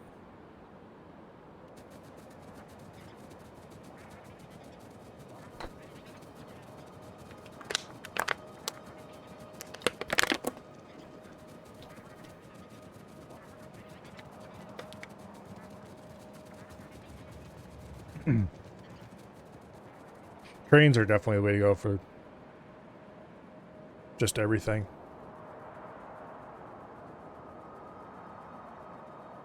Having all the refinery resources just on tap, where I can just summon a train, and there we go. Extremely valuable. Same way, if I just need copper or iron somewhere, just summon a train. Get a whole thing. I never actually ended up using these low volume ones. I set all that up for nothing. Because it turns out you can just call in a full-size one, and who cares if it's too much. Okay, how much do we have stored here? A lot. How much does a nuke take again? Like 30 or something like that? 30, okay. So, there's 10 nukes. There's 20 nukes. There's 30 nukes.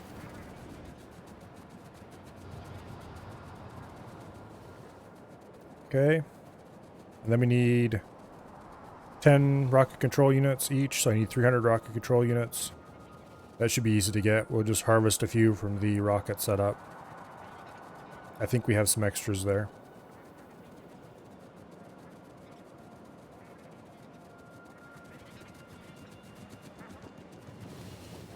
What is the holdup here, actually?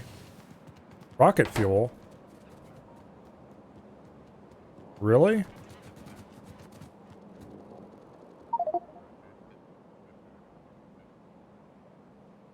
Well, apparently they only stacked to 10. So I guess we better go grab explosives first.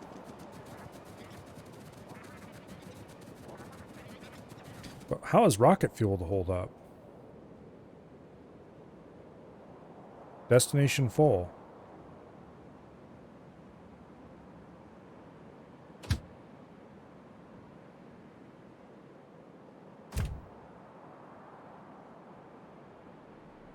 Oh, I forgot to turn this back on. The rocket fuel station was disabled because I didn't want rocket fuel there anymore. And then I forgot to turn it back on. So we want rocket fuel delivery. Which is down around here somewhere. Rocket fuel delivery, there we go. No wonder it wasn't working. Oh. Damn it, I forgot I opened that up. Because I didn't end up using it. Yes, I can indeed close the calculator. I opened the notes in the calculator, and then I ended up using notes and no calculator. And I forgot to close it. Okay, so we need some explosives.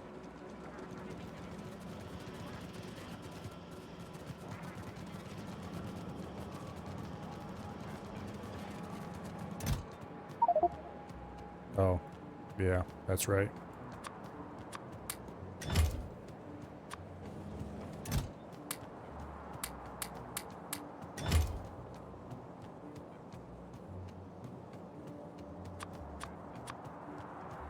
Okay.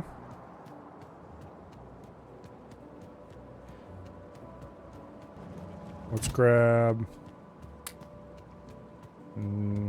that might be more explosives than we need, but I guess we'll find out in a minute. Notes. Make lots of everything. Well, yeah, but you need to have notes of exactly how much of everything you want to make. And how it fits into the lots of everything else you're making.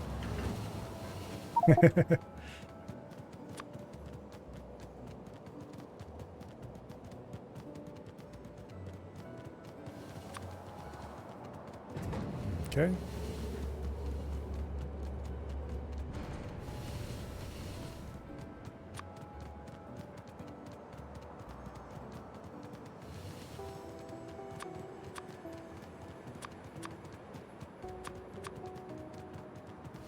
Getting pretty close to...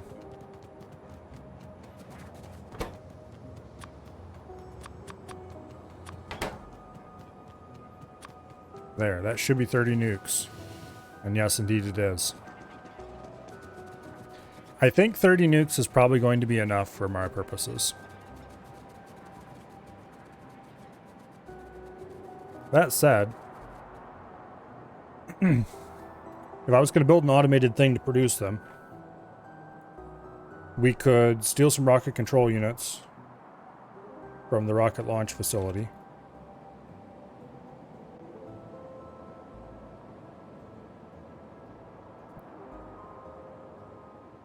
And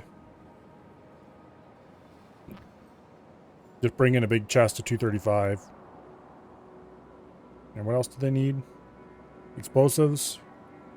We've got pet gas right here. We could probably produce explosives somewhere and feed them around some general vicinity that we could build it in. Build it down here maybe. Run the pet gas across the top of the station and something, boom, nukes. In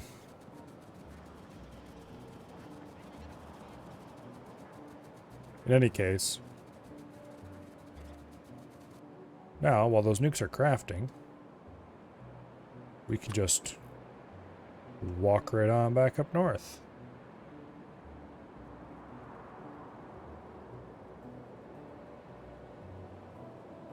It is a bit of a long walk.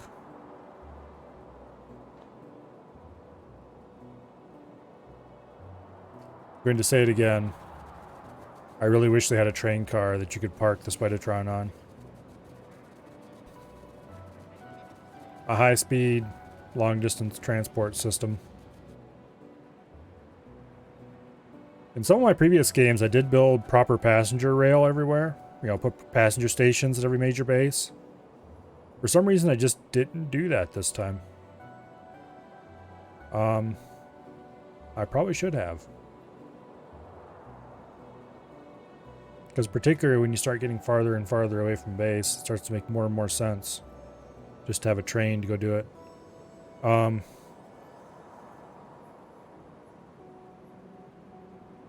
wouldn't be able to use Spidertron everywhere I went then, but I could just make more than one Spidertron and park one at every major base. Problem solved. Oh, crap. I should have grabbed more normal rockets, too. Oh, well. If we're going to have nukes... Here. There.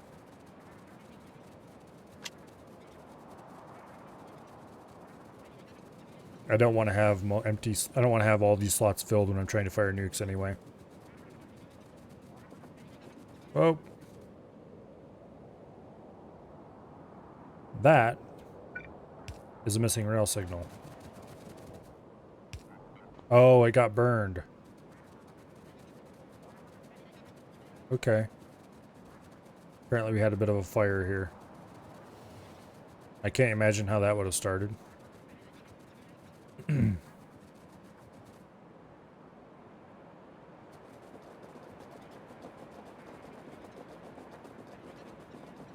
Just a bit of a fire.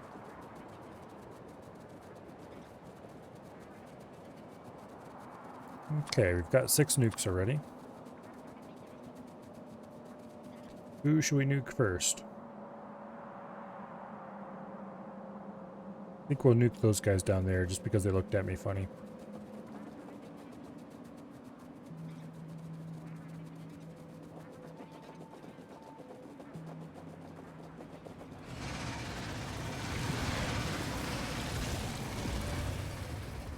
Kaboom.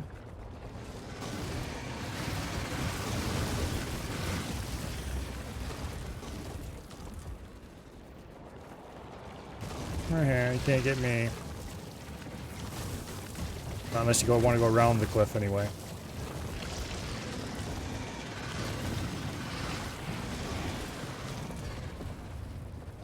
There.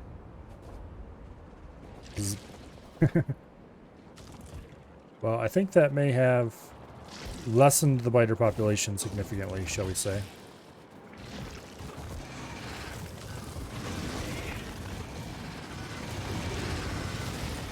Hey, leave me alone. I didn't do anything to you. I may have done something to your house, but I didn't do anything to you. Not yet, anyway.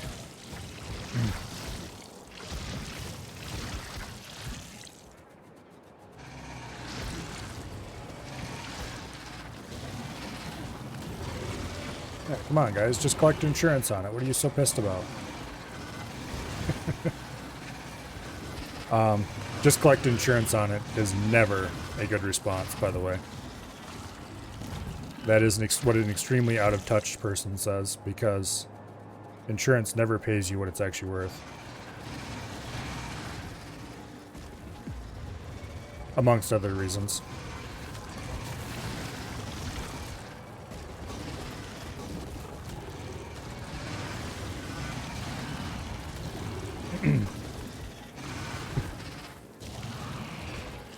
Alright. These guys were well within artillery range, and we could have just, you know, shot them with the big guns. But that requires me to wait for the big guns to show up, whereas this way I can just, you know, go shoot them. Much better.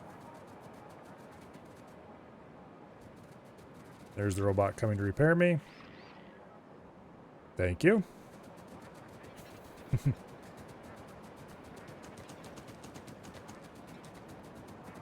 Not if you get your stolen item back. Yeah. That's called insurance fraud, and they don't like that. And tend to do mad things to you if they discover that you did it.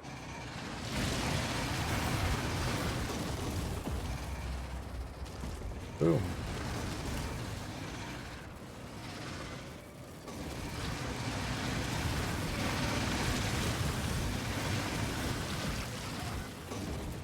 Okay. I really like that it leaves a scorched circle permanently.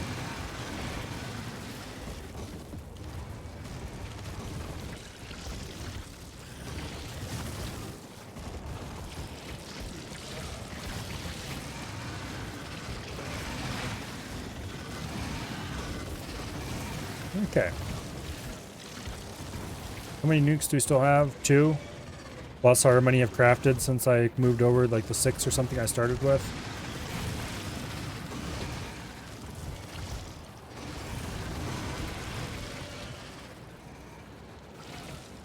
This is definitely the biter mother load.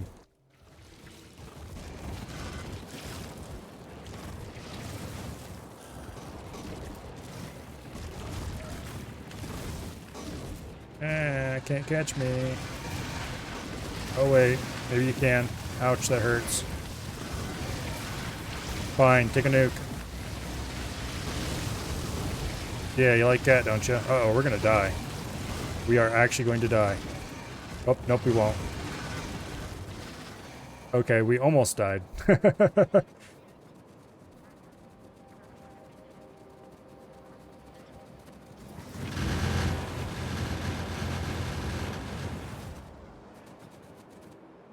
Robots. Robots.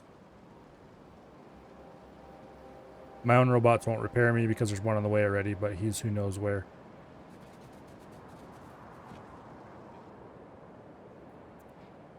Oh, let's see. That was 1, 2, 3, 4, 5, 6, 7 nukes out here.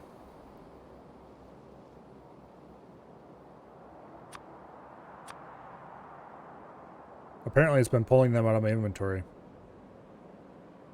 Because we definitely crafted more than 1 nuke, and we had less nukes than 7 equipped initially. Ooh. Ooh. Do you see what I see? Maybe we can save a few nukes.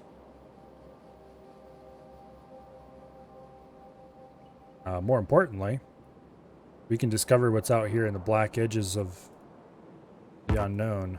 I'm pretty sure that there's nothing but water out here. But hey, we don't know until we shoot an artillery shell. Embodying the true spirit of the explorers that came before us. Delving deep into the unknown.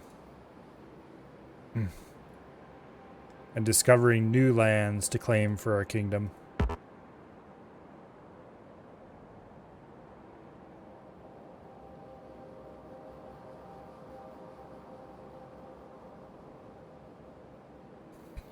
Or just blowing the crap out of everything. Well, yes, that too.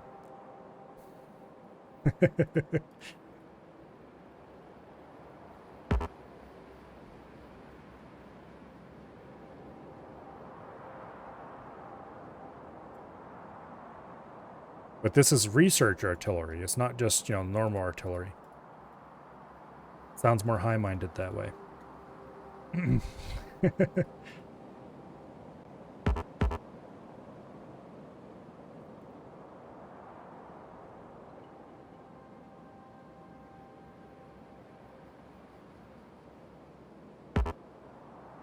Okay.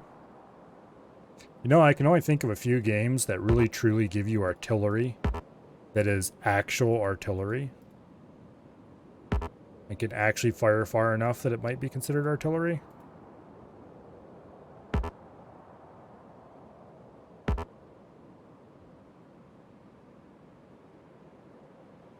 Most give you some ridiculously short-range little pea shooter that just happens to be much longer range than all the rest of the ridiculously short-ranged pea shooters in the game. I was like, yay, you have artillery! Isn't it great?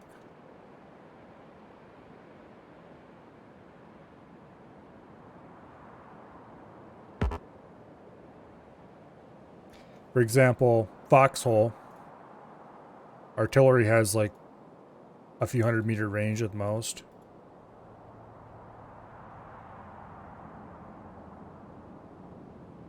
Which admittedly the ranges and everything are so ridiculously short in that game that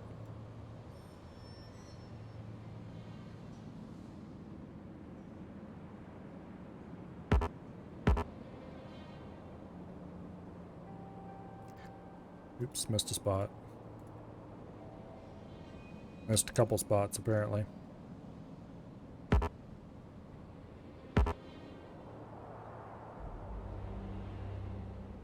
But anyway, whereas Warzone 2100, you get actual proper artillery in that game. Comparatively. It's still pretty short range, but that's because maps are pretty short range. But you can build guns that will range the whole map if they're well sighted.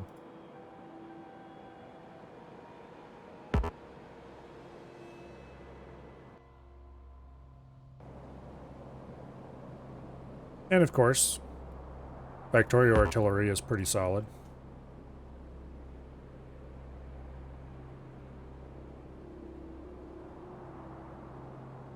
Probably not quite as far, like quite as long range as real artillery, but it's a lot closer to it than most game artillery is. Remember Rise of Nations? I don't think I've ever played that, so I can't really talk about that too much. Or at all.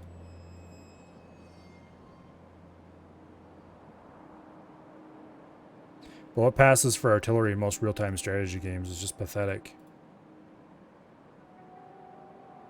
It's like, wow, it fires 2 full tiles farther than the other guns in the game. Woo! That's really epic, guys. Okay, is there anything interesting discovered? A little bit of oil. Whole lot of biters.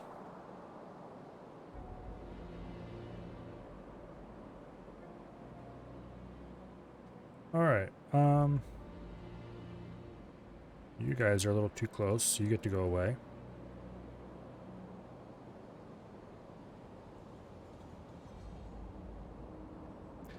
kind of paste the whole area over here.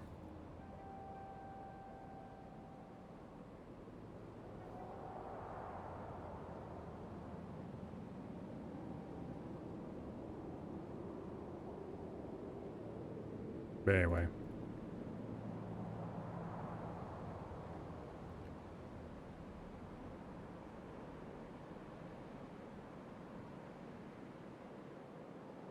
Don't know how many shells left. How many shells I'm gonna have left after I spent as many as I did scouting the border.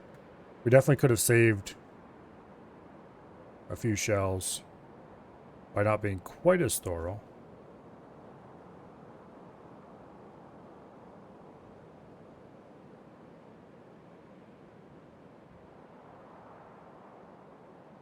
Okay. There's some pissed off biters.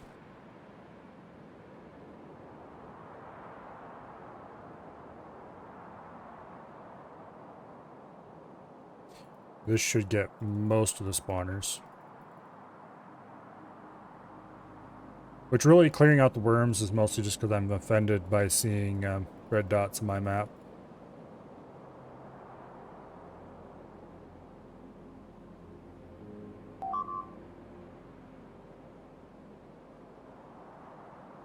Okay, just a gun turret. That's why the train brings in replacement gun turrets.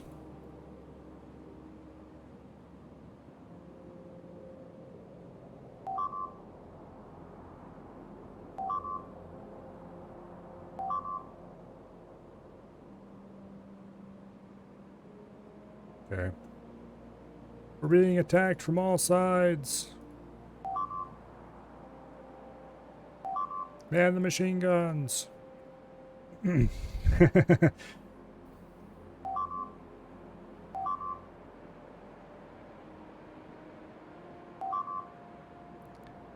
Okay.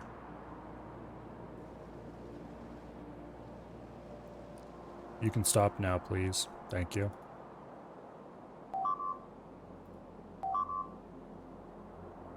Eating my walls is strictly contraindicated. Besides, walls don't taste good anyway.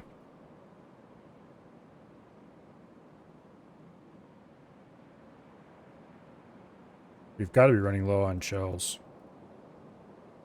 It does say 3 instead of 4. It does say 3 instead of 4, and we're well inside the range. So at least one of those guns is out of shells now.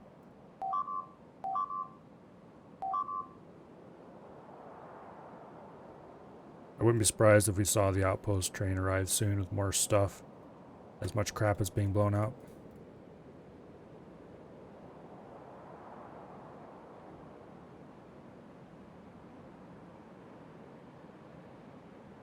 Okay. Nice to have 2 types of rockets, the science one and the mass destruction one. There's a mod, I think, that allows you to launch kinetic penetrators or something like that you can then summon back down. Or there used to be anyway. Or did that launch like orbital laser cannons or something? I don't remember what the deal is exactly. But there's at least been one mod at some point in the past that allowed you to launch orbital super weapons of some sort.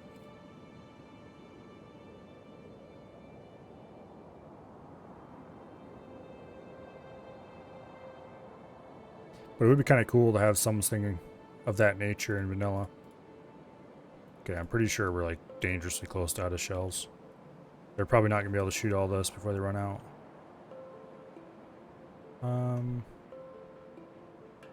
He's got 12 shells. He has 4 shells. Yeah, they're out of shells. Okay. Also, we do not have enough local robots.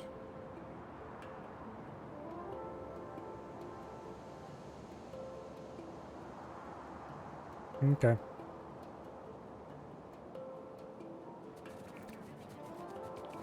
How many nukes have we built up? Few. We have 13 nukes and 6 more on the way.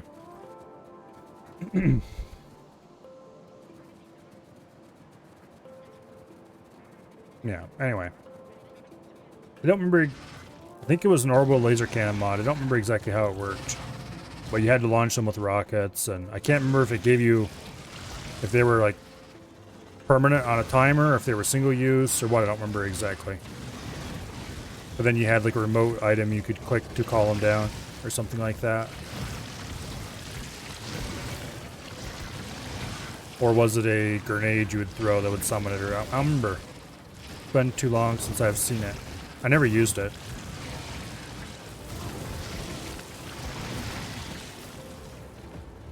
Ooh. Bright and beautiful like the sun.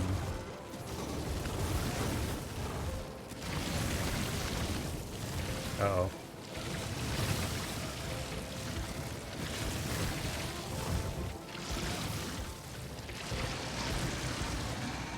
Okay.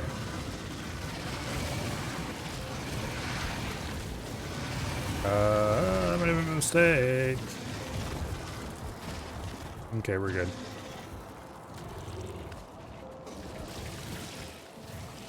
Turns out, spitters plus worms equals bad time.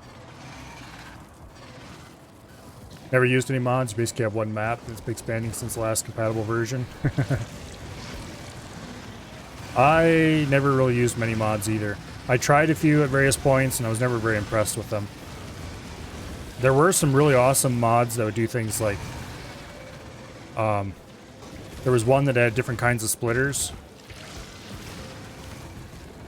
So there was one type of splitter that would only output on the outer lanes, and one that would only output on the inner lanes, and a few like that.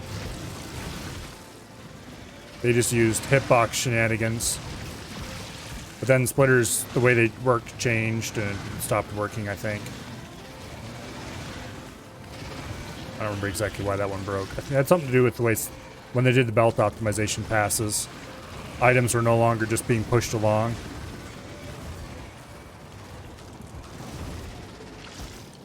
And then I used one that added inserters that placed on the near side of the belt instead of the far side of the belt. But honestly, those mods were kind of just... they ended up basically being cheat buttons, because you could just get past all the hard part of designing a belt machine to do something fancy, and instead just kind of plunk down in easy mode. There's some that change everything, like space exploration, Factorio. Could be interesting to try at some point. I tried a mod, a fairly popular total overhaul. Oh, that would have been back in probably point 12 or point 13. But I really didn't like that kind of thing too much, because it made everything too complicated. There was too many steps for even the simplest things. And I'm sure that was just the awesomest thing ever for people who played thousands of hours of Factorio and were completely bored with the vanilla offering. But for me, I was not quite that bored with the vanilla experience yet. And was not looking for something that made getting Red Science up and running a major production that took hours and hours of work. Uh-oh. That was dumb.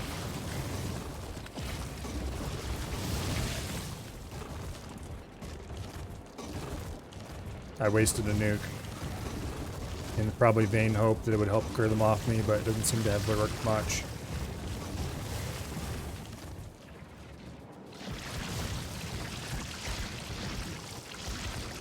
Okay.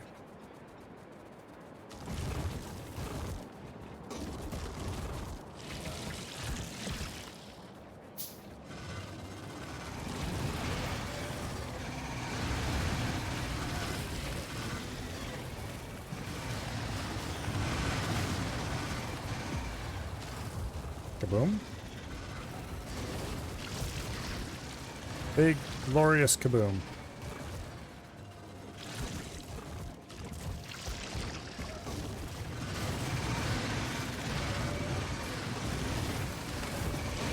Uh-oh.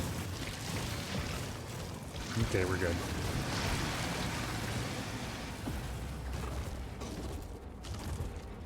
I think I can say with some amount of confidence that by this point my Spidertron glows in the dark.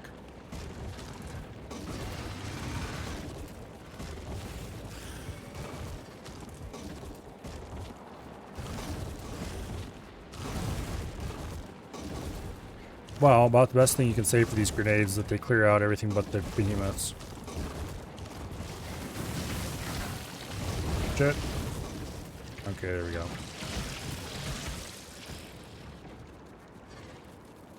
Gotta go? Oh. See you later, too. It was nice having you here.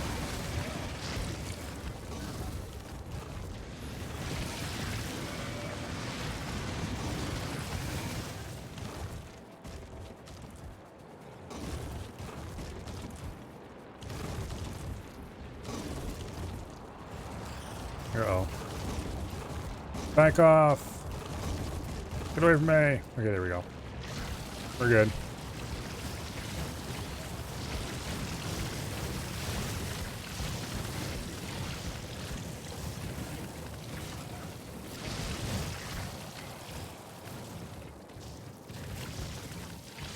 It's really well good that Spidertron doesn't get hurt by poison on the ground.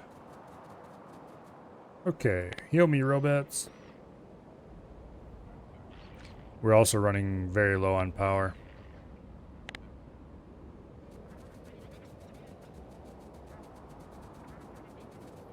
I could probably nuke that group. They're spreading out is the problem. Some are going off to attack the base and some are going back.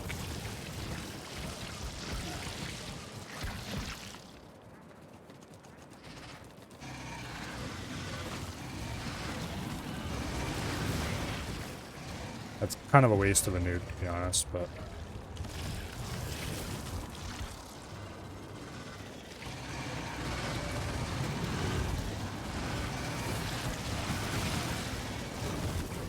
That one wasn't a waste of a nuke, though.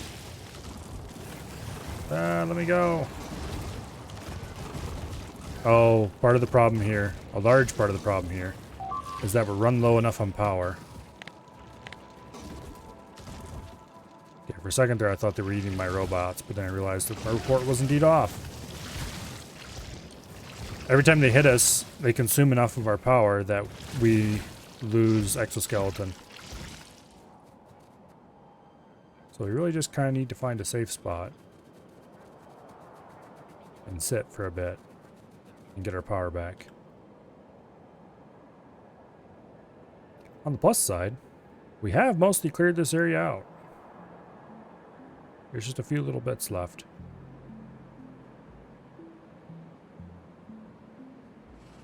How many nukes do I have left? 9 apparently. Must have pulled those automatically out of my inventory because I was definitely still crafting some. We have fired off 21 nukes in this area.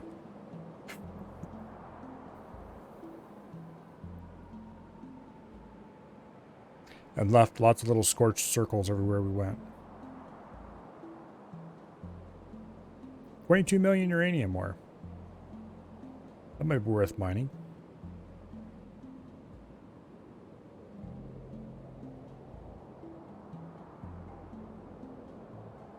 I probably should explore out this way more somehow. And see if I can find a good choke point. And then if you seal this, which wouldn't be hard. What's the long death train? We don't really have any long death trains. We have these, this one, and this one. I guess they're the closest. But we're not really set up for anything longer than that.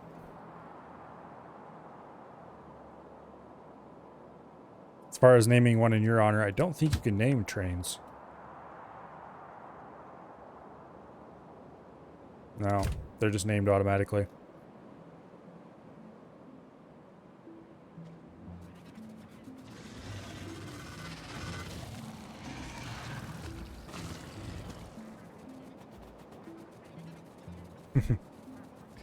Also, you have too many points. Yeah, I need to do something, put something in to do with points.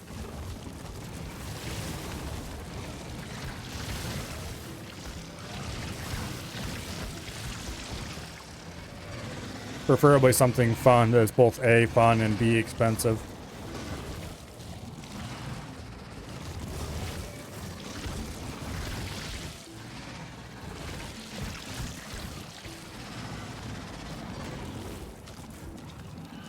I'm not sure what to do.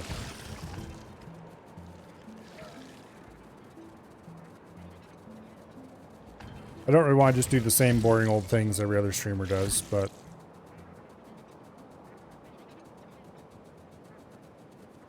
And I don't really want to steal Af's drowning ability. Yeah. Unfortunately, I don't ever see X being a co-op.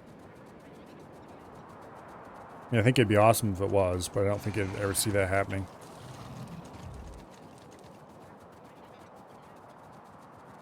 I've talked before about how I think it would work to make a co-op X game.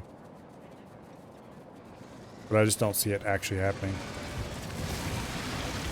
Oh, run. That was dumb. I did it dumb.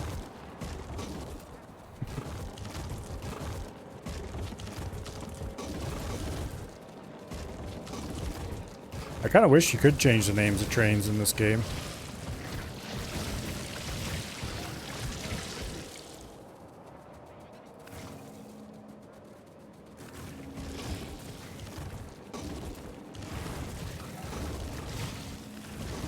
Because that'd be a fun thing for people in chat to provide names for. And you could all make bets on who would run me over first. Actually, thanks to Spidertron, I have not been run over much at all this game.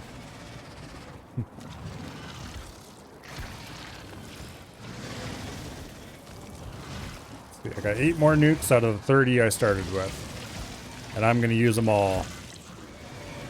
Every last one. Okay, let's get rid of these biters chasing me. And then we can turn the robots on. And let them repair. Okay, robots. Fix me up, please.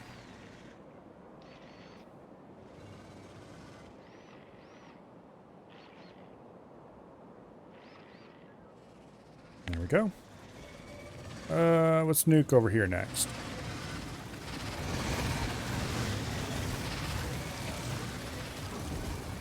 Ah. Damn it, I got the first missile off, but not the second. For reasons. Namely, I'm lazy. I have left my normal missiles in and I just hit fire twice to fire off a nuke. Unfortunately...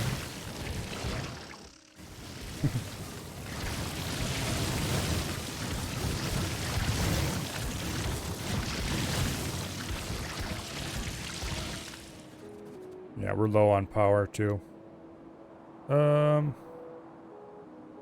Roboport on. When they first added personal roboports, there was no toggle for them. I think I played a little bit that version. It was not too big of a deal. But like I said, I played a little bit. If I had actually played much at all, I'm sure I would have had a completely different appreciation for it when they did add the toggles. I never really played much after they added this bar down here. Like, I played a little bit, but emphasis on a little bit.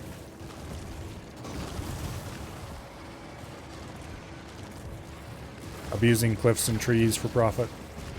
Oh, we are out of power. That's why I'm so slow. Uh-oh. Don't shoot me. Thank you.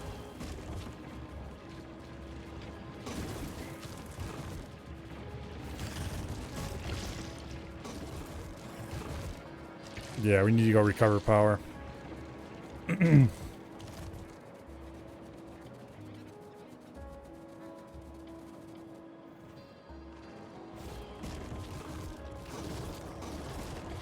Firing the laser's no big deal. Moving and taking damage are.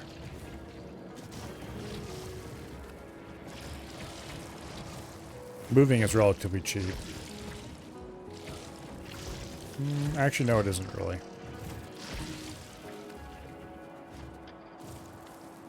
Taking damage is the expensive part, for sure.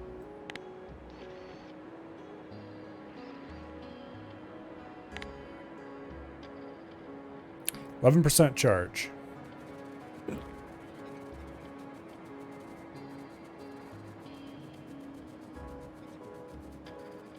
Zzz, zzz.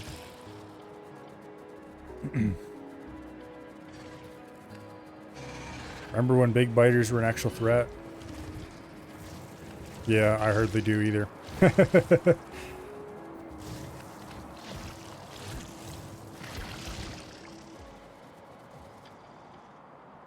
Okay. Next nuke target. Right in there somewhere.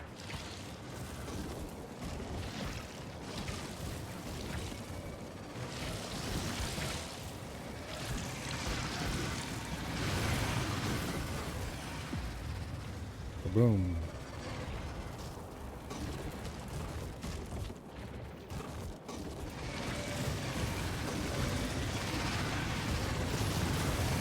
Uh-oh. Uh-oh. Well, so much for Spidertron.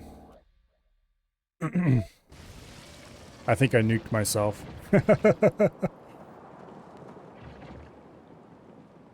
On the plus side, we are survived by very few biters.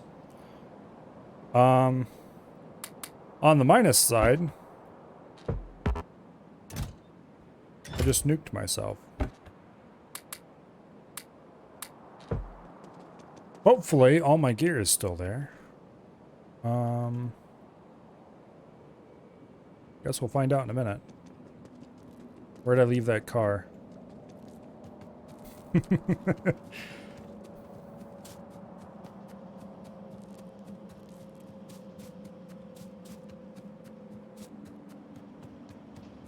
I think I parked a car over here somewhere. Or was it a tank that's parked down here? I know I had a car somewhere. Or wait, that car blew up and I never replaced it. Well, we have a tank. A tank is faster than walking. Therefore, we will take the tank. Oh, we even have some explosive cannon shells in it.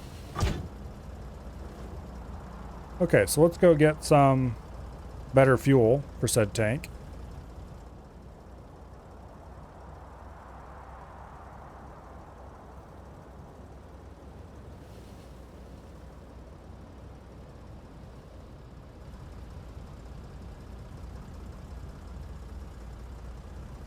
Because what kind of peasant would fuel his tank with coal?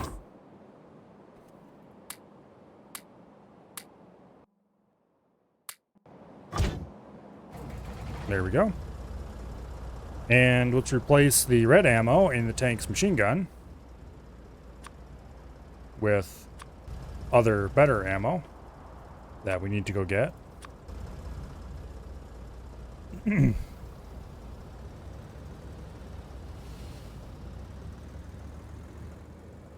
If it wasn't for Spidertron, I would probably have been run over at least 6 or 7 times by now. Just at a guess.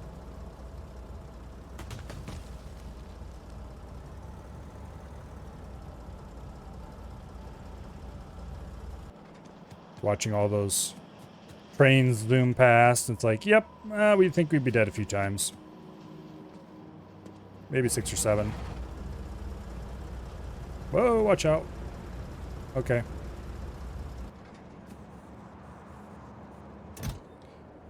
We are apparently a little short on ammo. We'll grab 200 rounds of the good stuff.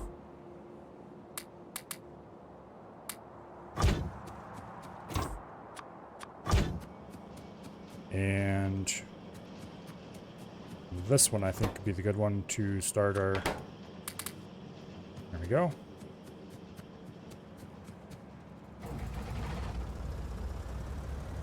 Certainly accelerates a little faster with nuclear ammo over coal.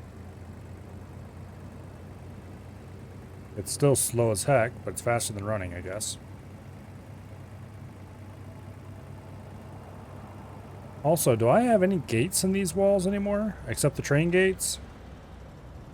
That are less than safe to go through? I don't believe I do. Because who needs gates? You just walk over the walls, right?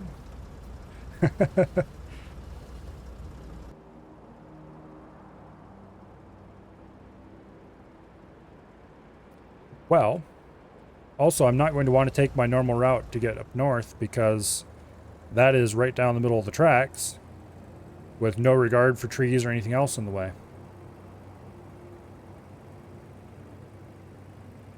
Also, I fear we're going to have to build a new Spidertron. That was kind of close, actually.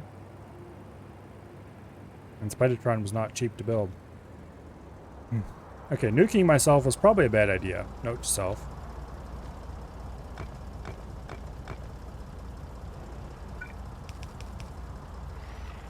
One little repair for the road. And off we go. Avoiding all the bugs as we go by. Yeah, take that.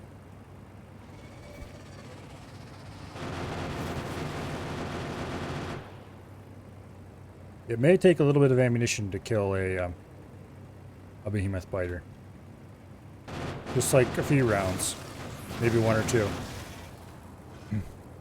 Thankfully, spit doesn't seem to slow us down nearly as much as it does in the Spidertron.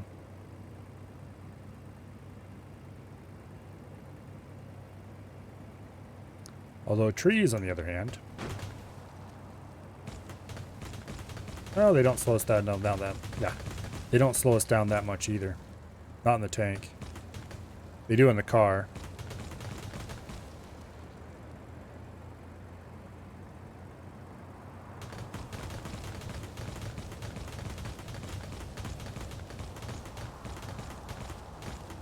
Firecrackers!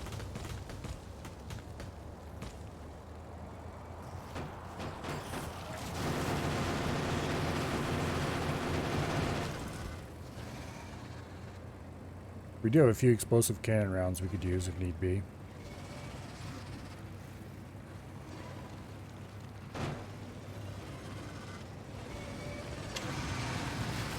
Boom. Take that.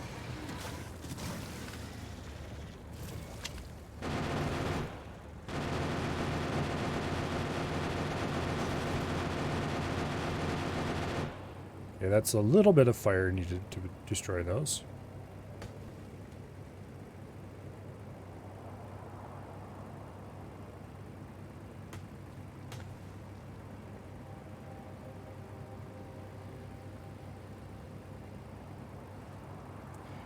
They seem to have run into a problem along the road. I don't think they'll be catching up to us kids. It's very sad.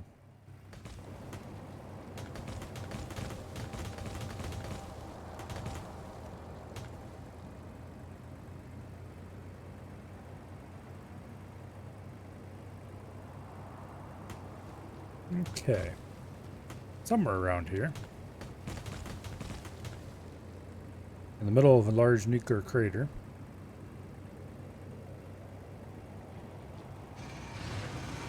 Should, hopefully, be all my items.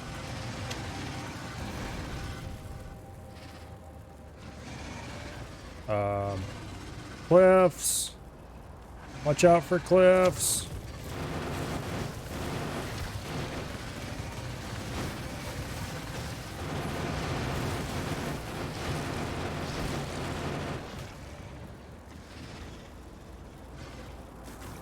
The question is, of course, which large nuclear crater? And did the nuking blow my items up too? I don't know if that's actually a thing or not.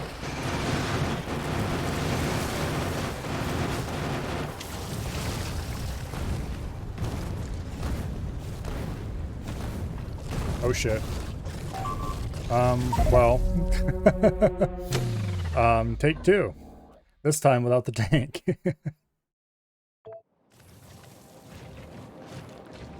Okay, well, gotta be right around here somewhere.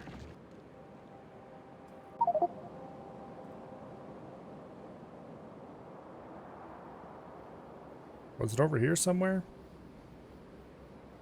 Or was it down here?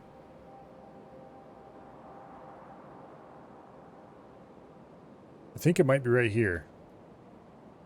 So we were in the right vicinity, but I got caught against a cliff and we didn't get to find out. Okay, well, I think this would probably be made easier with something fast, like a car. Also cheap. 8 engine units, 5 steel plates, 20 iron plates. Go grab a few engine units.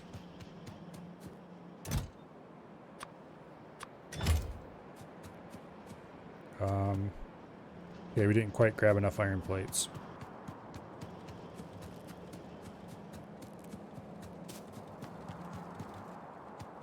Boom, we got a car. We're probably going to follow a slightly safer path this time, since the car is not particularly heavily armored. We are definitely going to be using nuke fuel because that's fun.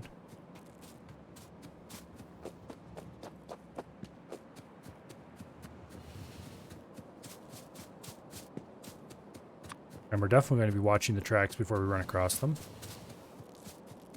Haha, fat chance.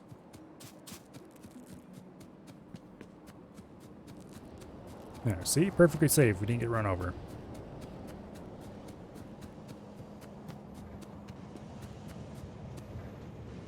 That should be plenty of fuel. What is this? Oh, that was a test I was doing to see which side of the belt I was going to place stuff on.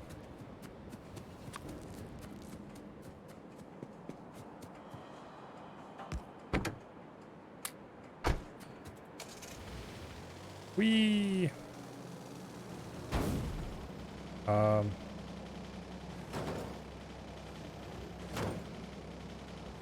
Okay. I don't have anything to replace that stuff with. I hope you guys have robots in range. I don't think it does, actually.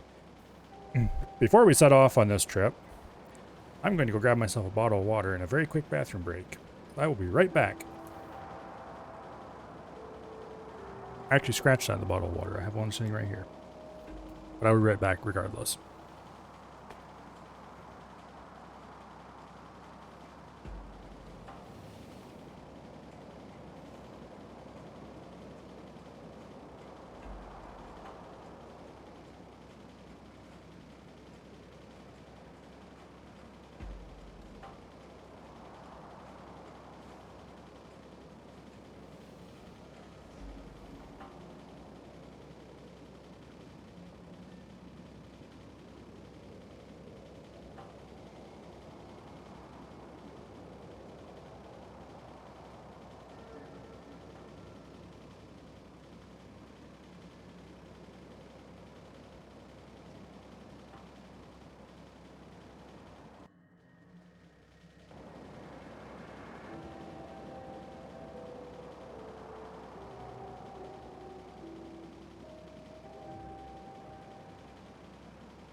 All right. Let's go blow stuff up. Or, well, no, not blow stuff up, because if stuff blows up, it's probably going to be me.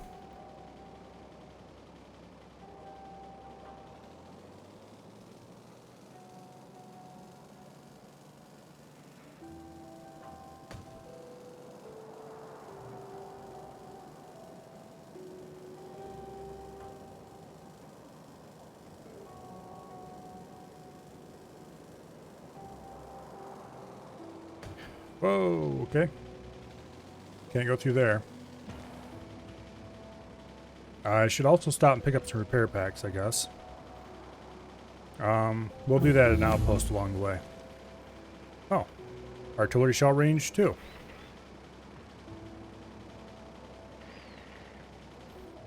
Well, you know what's next. Yep, it's artillery range 3. But what else would I research?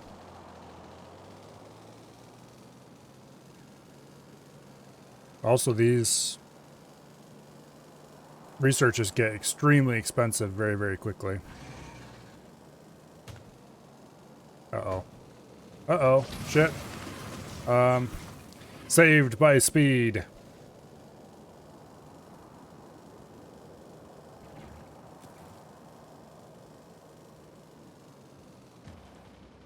We have the speed to get into trouble very quickly, and the speed to hopefully get out of trouble very quickly.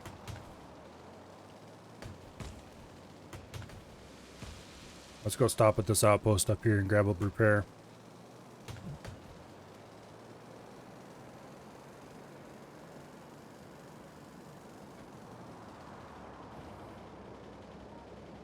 Okay.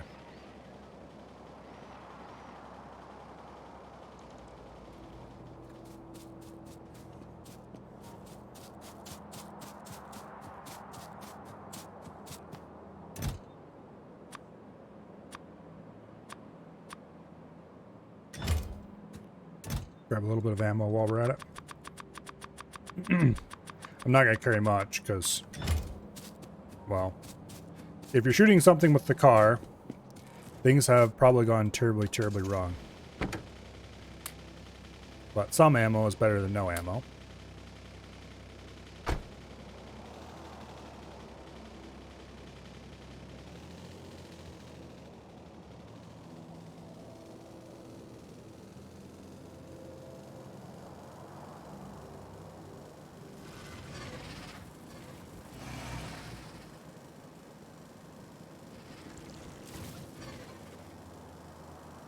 I forgot how fast the car is. It's pretty awesome. Hey guys. Can't get me. Uh-oh. That's a minor issue. Oh shit. Well, now everybody and their brother is complaining they don't have power. Alright. Oh, there goes artillery shells overhead. I'm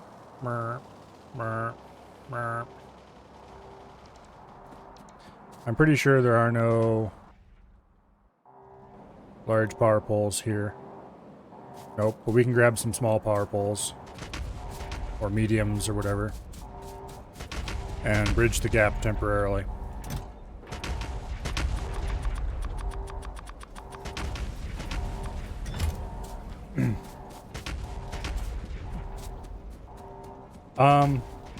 I'm beginning to think Spidertron was our good luck charm, because ever since it blew up, things have been going to shit.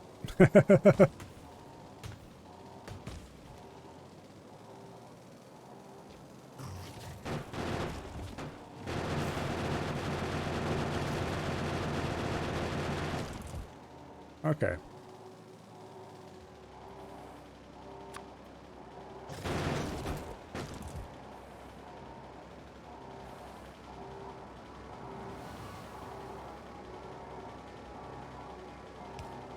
No, not like that. Also stay off the tracks, you idiot.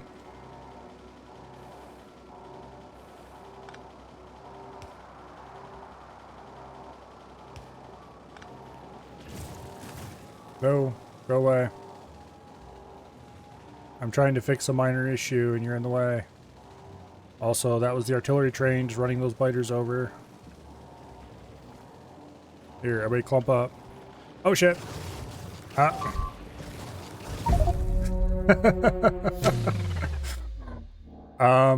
Yes. That was not in part of the plan. Well, I guess this time we can bring along a large power pole.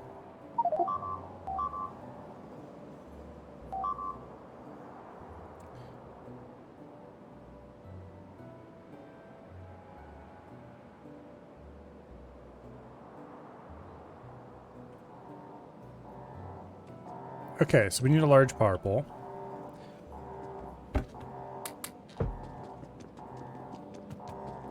We need a few supplies to build a car.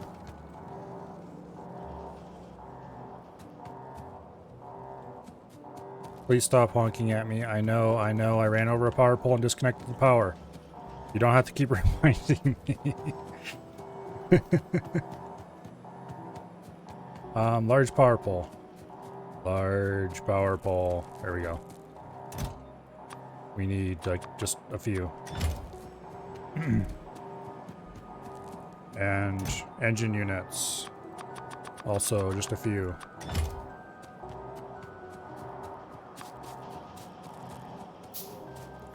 And then we can go grab a bit of fuel.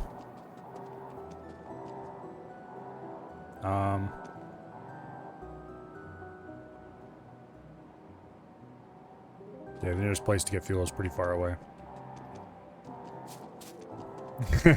Excuse me, would like to talk to you about your power grid's extended warranty? Well, I'm pretty sure it doesn't have any warranty at all, much less an extended one.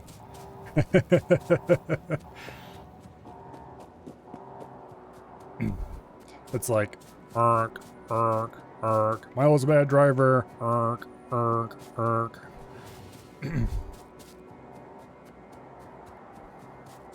And he runs into cliffs and biters are chasing him. Ark, ark, ark.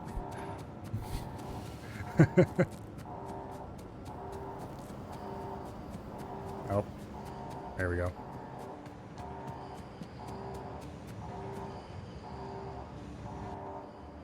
Okay. I grabbed 7 engine units. I need... Oh, wait. No, I already built a car. Okay, we're good.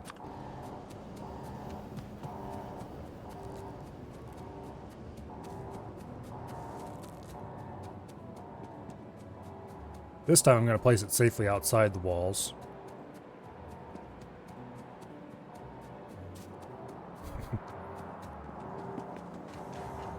Oh, yeah.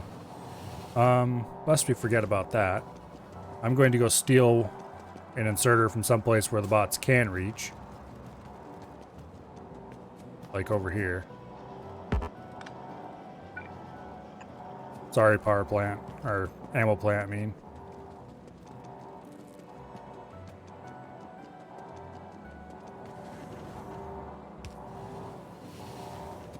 Okay. It's still a little damaged, but that'll buff out.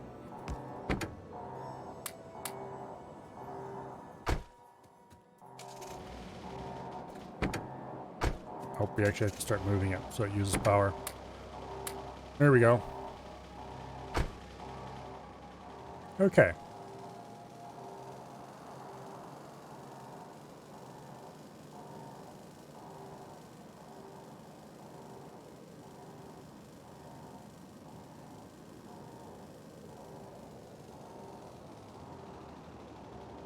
Watch out for cliffs.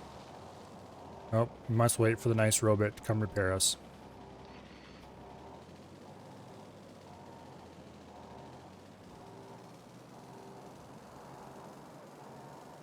Now, hopefully this time we at least make it back up there.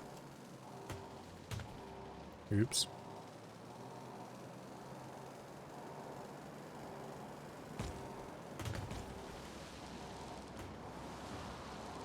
There's a cliff there. Which I could have seen if I had looked at the minimap, like a smart player would have.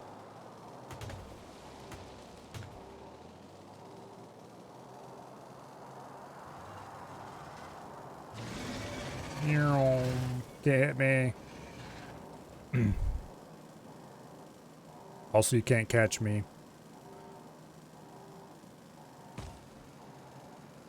I should probably stop there and grab some repair packs, but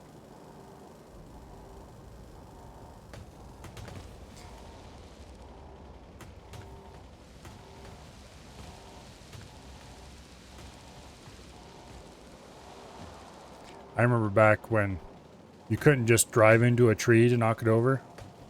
You had to have some momentum behind you. It was kind of annoying. You ran into a tree, you had to back up and ram it again if you wanted to get through. Okay, where is that broken power pole? It's up here farther, I'm pretty sure. Also, try not to break a second one. Boink. We just ran that poor biter over. Oh, you piece of shit. No! We're going to die in the same damn spot we did last time.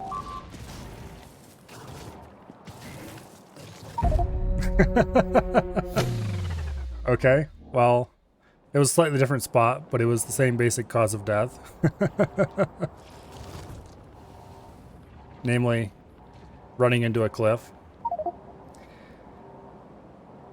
Okay, how many times has that been now? Let's see. We were killed by a locomotive eons ago. Here's where we nuked ourselves. Here's where we ran into a cliff and died. And here's where we ran into a different cliff. Or no, wait, this one was running into the side of a thing of water. And here we ran into a cliff and died. Okay, so it's has not been as many times as I thought it was, but it's still been plenty of times. Also, what are you idiots destroying? Stuff. More stuff. Please stop. At least that place has working robots. Unlike this place, which has no working robots or working anything else for that matter. Or this one, which has no working anything else because no power. Okay, just how hard would it be to make another Spidertron?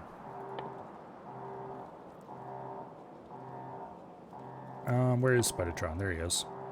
We need raw fish, rocket control unit, 150 low density structures, 3 efficiency module 3s, 2 efficiency modules 3, 4 rocket launchers, 2 portal fusion reactor, 4 exoskeletons, and 2 radars. That's a lot of stuff.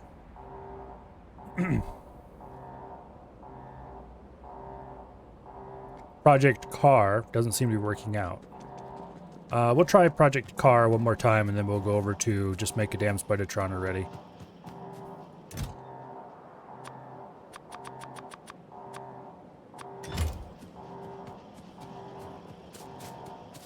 Okay. And we need a little bit of steel. And we need a large power pole.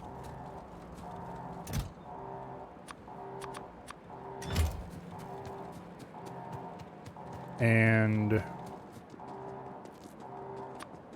we need to actually craft the car. Oh wait, there's a passage through here, isn't there? I keep forgetting that I actually landfilled this.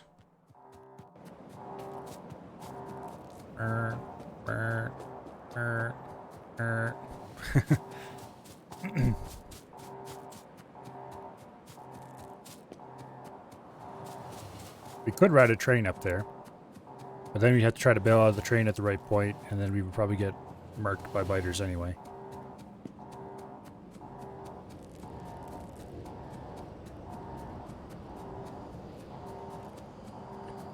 Give me the nucleophile wall. That's probably enough of that. If at first you don't succeed, take the exact same route you did the last 3 or 4 times. This part of the route works. The other part of the route, not so much.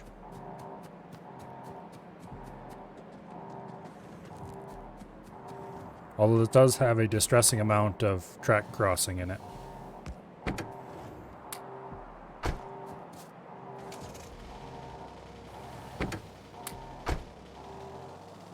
Oh, we forgot to get rid of our pistol this time. Oh well.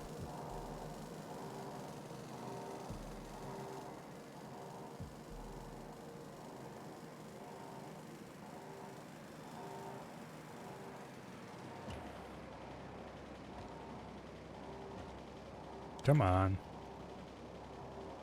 Are we stuck?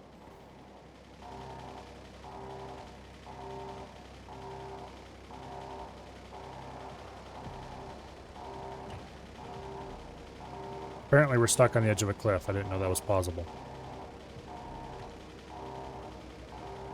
Help.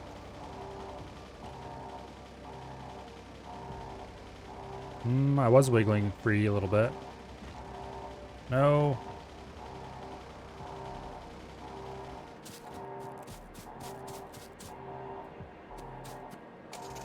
There we go. That freed it up somehow.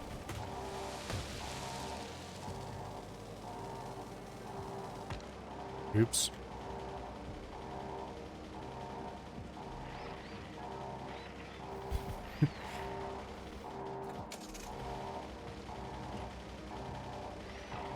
Let me loose.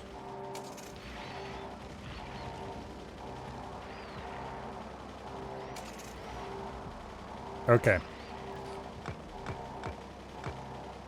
We are not removing the car because that'll remove a whole thing of rocket or nuclear fuel. And that would make me sad.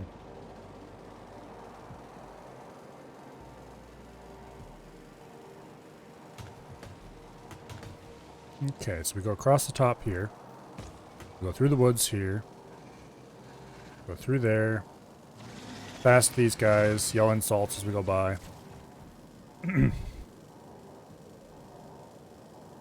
around here. Stop briefly at the spider base for repair.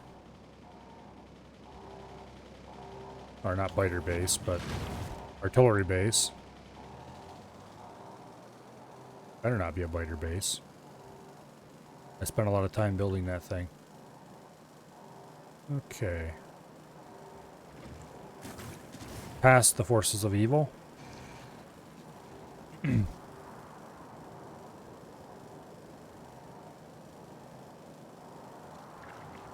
Past the biter that I ran over last time. Past the thing I'm supposed to be fixing. Past where we died last time.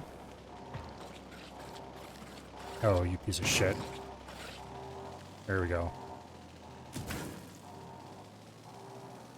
I almost died in the same damn place as last time. Okay, we cannot... Oh, wait. The roll ports have batteries on them. That's right. Don't roast the rail lines.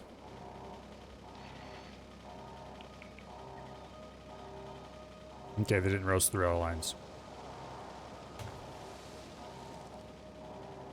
Now, let's see if we can crawl back down here.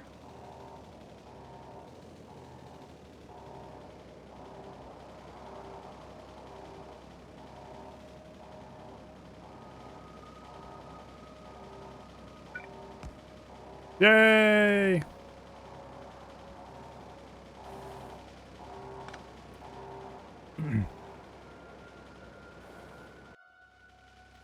Now.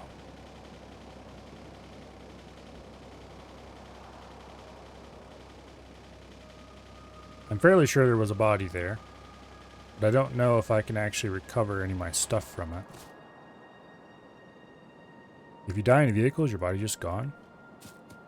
That would be unfortunate if so. Well.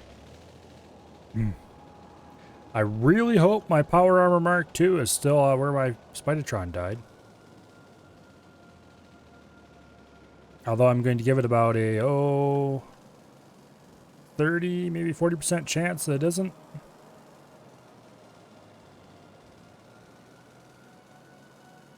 In which case I will be mildly sad. But at least the power grid has shut up. So that's a win.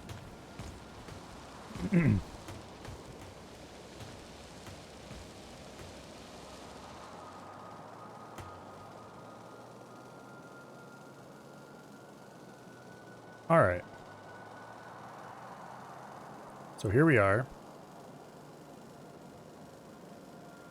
in the land of big artillery cannon, which isn't here currently. Also, I do not have an artillery thingy, nor can I make one. Uh-oh.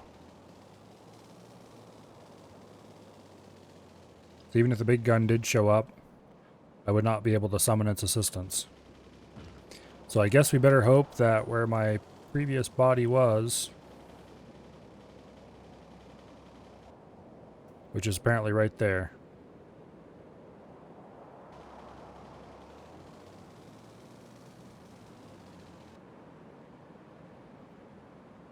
Okay, right over there.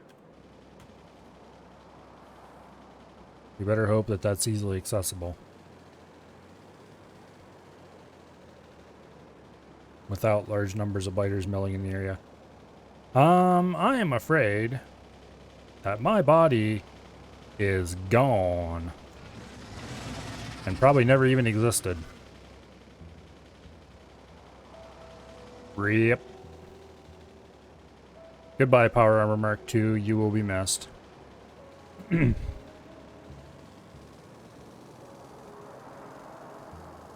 Well, I guess we spent all that time trying to get up here for nothing. Well, not entirely nothing. Just mostly nothing. On the bright side, hey, we have a car now. That has to be at least as good as the Spidertron, right? I mean, they're both vehicles. I don't think it works that way.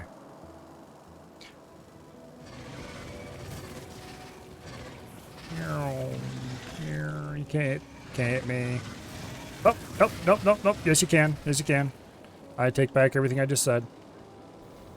But I am faster in reverse than you are in forward, so. My car just blew up because I hit a wall. That's not a good look. Well, I guess we're waiting for a train so we can go back that way. Because I'm not walking. That's too far to walk.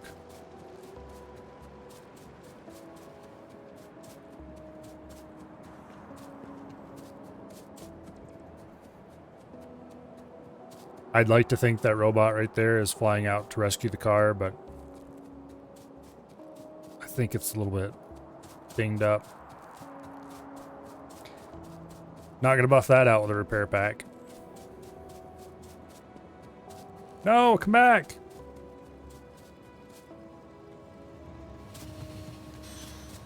Okay. I guess you're my transportation now. It's just you and me, very empty train.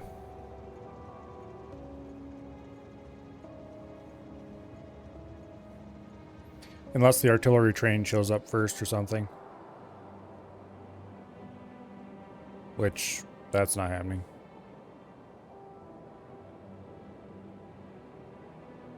On the plus side, while we have been engaged in shenanigans, we have piled up 10,000 space science. I think we probably have a lifetime supply of space science at the moment.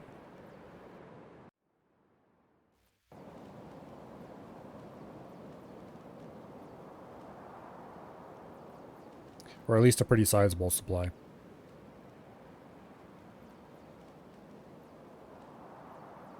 And there's another 1,000 to add to the existing ones.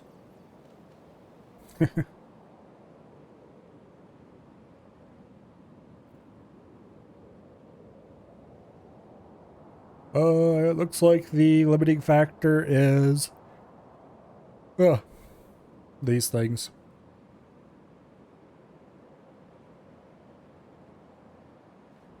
Even though technically they should be being produced at roughly the same rates. Apparently it doesn't work out to be perfectly.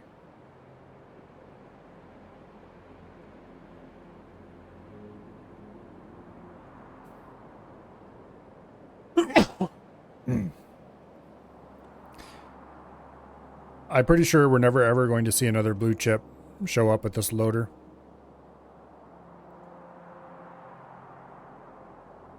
So my grand dreams of trains full of blue chips leaving this facility are, well, never going to happen unless I double or triple its size.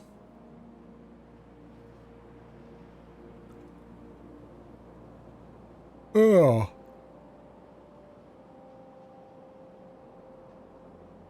Looks like we are producing enough green chips because this is hitching just a little bit. This one's running more or less full though. So that's good.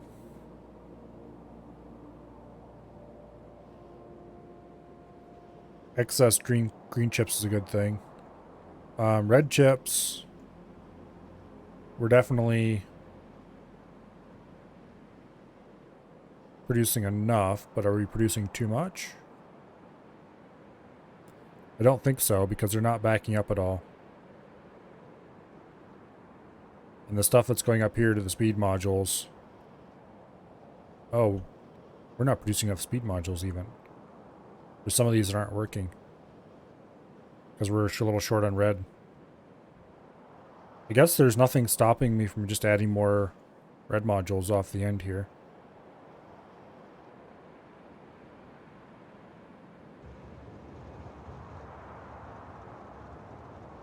Damn it. While I was talking, my transportation left and drove off and unloaded and came back. That is why you pay attention. Then you can get off when you reach your stop.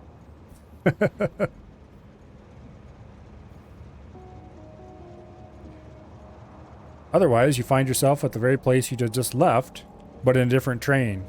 Or, you know, a different spot.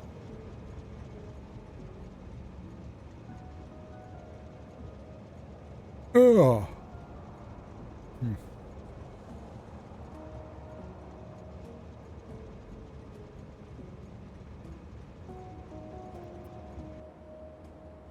I'm opening the map again.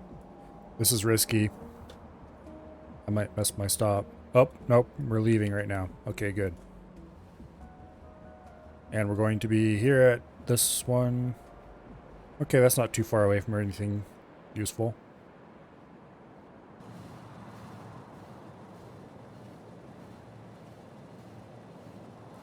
Trains are definitely the way to travel.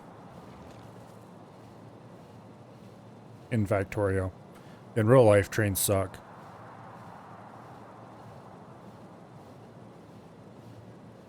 Unless it's like a commuter train or something, then that's a good idea. Or slow-moving freight.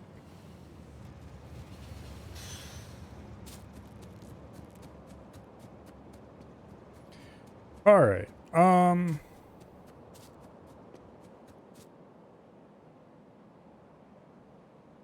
I think the next thing we need to do...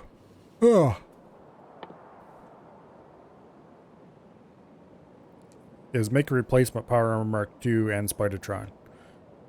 So, to that end, we're going to need to grab a whole bunch of blue chips.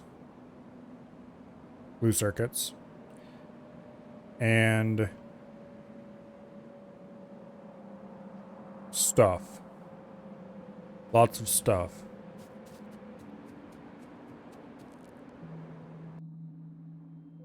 I guess we'll just run south. That should get us to the production facility. Okay, Power Armor Mark II. 60 processing units, 40 electric engine units, low density structures, which are no big deal, speed module 2s, which are a big deal, efficiency module 2s, which are also a big deal. Not really a big deal, but big enough deal that they're moderately annoying. Personal batteries, not really a big deal.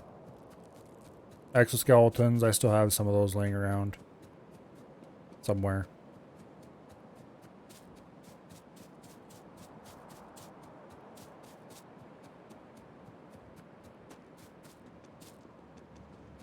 Also, I really should have concreted everything instead of just some of the stuff.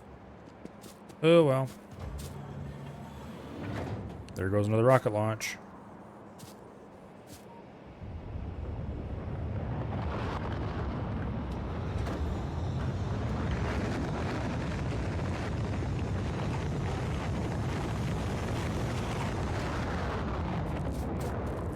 They did such a good job with the graphics in this game.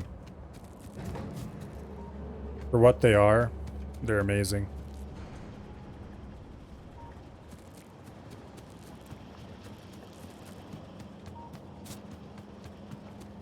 Okay,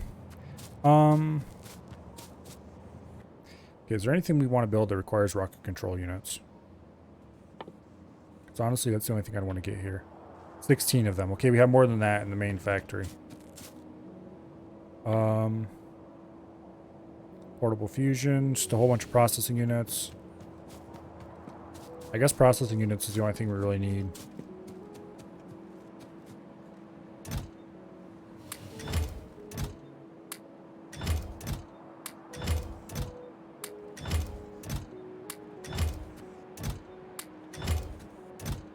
Just gonna grab one stack from every chest until either I get tired of grabbing stacks or I have enough.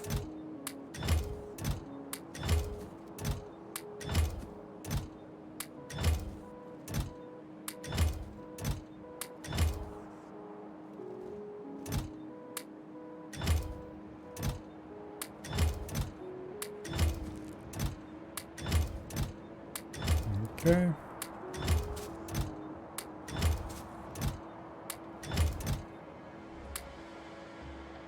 That's a lot of processing units. I think we probably have sufficient of those. And don't mind me while I run across the rails like an idiot.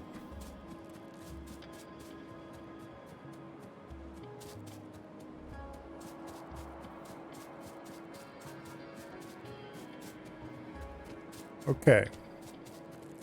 Between the processing units and all of the... Oh, wait. I was just about to say, between the processing units I just got and all of the low-density structures that I have stored in the Spidertron, and then I realized... oh, yes. Those all got nuked. Small issue there. Just a little one. Just, like a little one. I think we have a chest of them around here somewhere.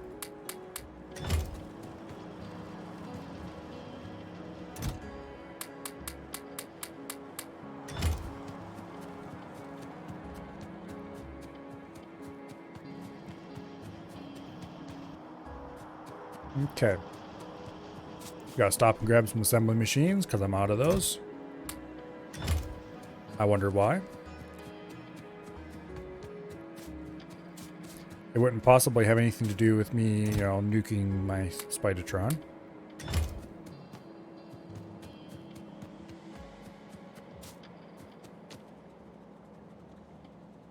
Do I have a chest of low-density structures around here, or did I get rid of it? Well... poop. I do not have a chest of low-density structures around here, nor do I have many here available to grab. I guess we'll have to go back to the rocket facility and grab low-density structures.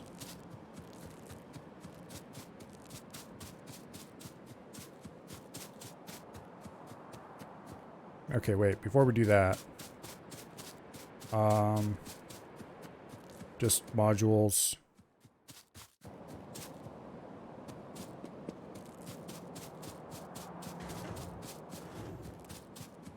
Okay. Checking to see if there's anything else important I should grab here while I'm at it. Just lots of low density structures, it looks like.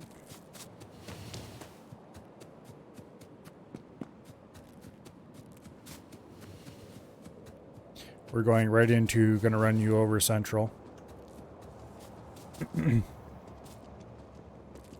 Oh, and of course, low density structures are the one thing that we don't have many in stock.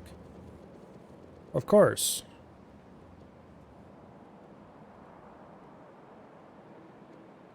Okay, so we need at least 4 portable fusion reactors. Sorry, Rocket, but you're going to be delayed for a while. We're just going to stand here and hold down the F button.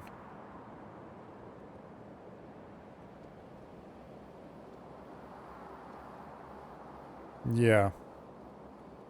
Because I need a bunch of real personal roboports. Personal laser defenses. Portable fusion reactors. The Power Armor Mark II itself. Spitatron. He requires 150 of them all on his own. 150 plus, actually.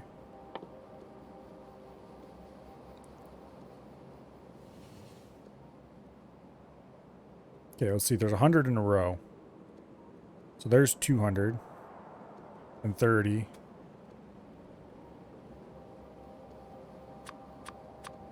Well, let's make the portable fusion reactors.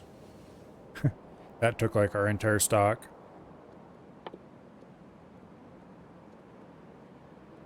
So now we need a bunch more for Spitatron.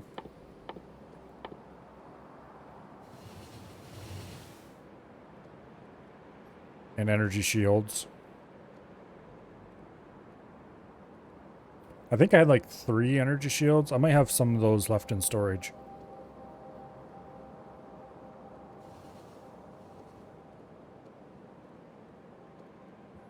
I think it'd probably be a good idea to put some discharge defenses on Spitatron.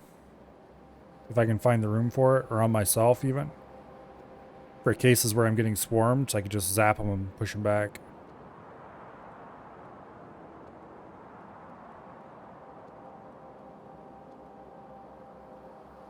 Might be a good idea. I wasn't too enthralled with the discharge defenses when I tried them out, but I didn't try them out in a situation where I'm being swarmed by large numbers of enemies either. But I do have those available pre-made. Okay. We're probably getting close to having enough low density structures. Yeah, that should be good. If it isn't, we can always come back. This time, hopefully, with the Power Armor Mark II and some exoskeletons. The first place to stop is at the chest where I put my extra and outdated equipment grid stuff. I think there was a couple extra things in there that I'm going to want.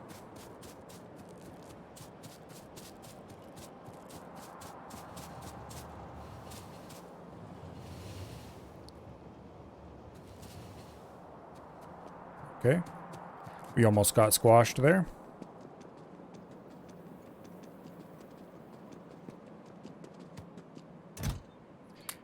And I know, Chad is terribly disappointed that it didn't happen, but tough.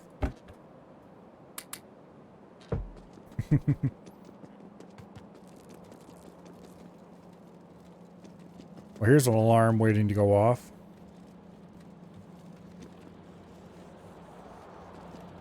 This thing is busy mining a mix of copper and... Oh, well. We'll worry about that later, I guess. Electric engine units is the next thing we need a lot of. That is not going to be enough.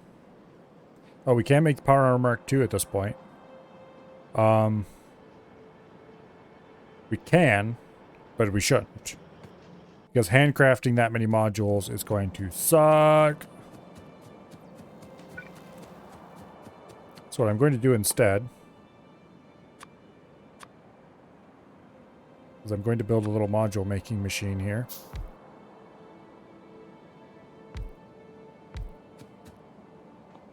Okay, you produce Mark II speed modules. You need 4 Mark 1s. How convenient. You know, we do have the... Oh, damn it. I didn't grab any inserters. We do have the achievement for not using any cargo robots at this point. So I always could go and start building cargo robots. The problem is my base is rather aggressively not set up for them.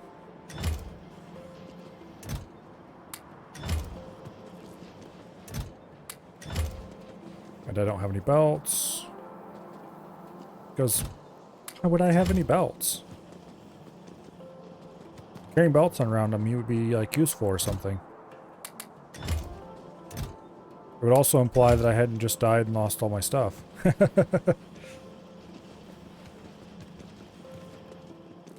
Nuking the Spidertron was a terrible idea. Even if it was mostly accidental. Okay. Don't think we need anything else here right now. Except power poles. We need power poles.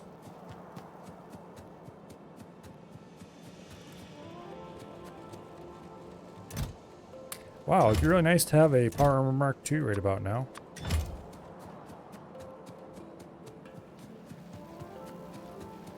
Can you believe this guy? He's in the end game and he's still using the basic. Oh, that's not the one I wanted. There's the one I wanted. Okay,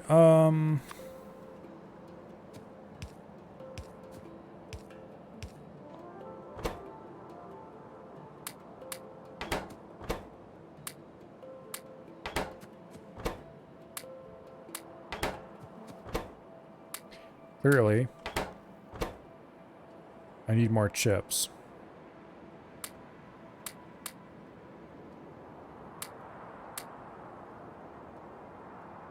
Okay, that's going to make quite a lot of these things.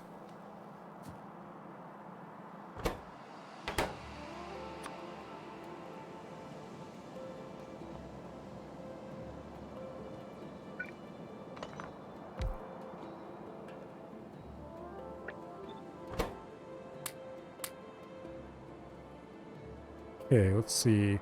That would make 40 speed modules for each one. That's probably wrong.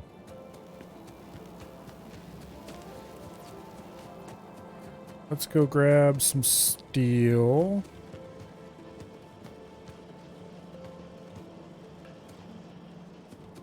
Bit of iron and copper. Just so we have the ability to craft random things I don't feel like walking to get. Like steel chests.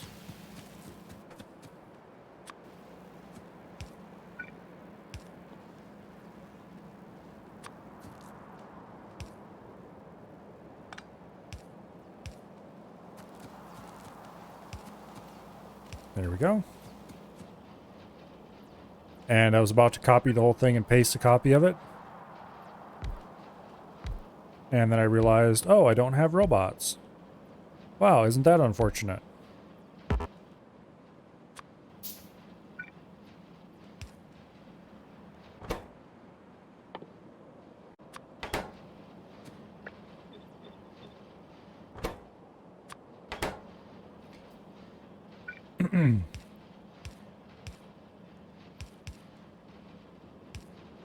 Okay.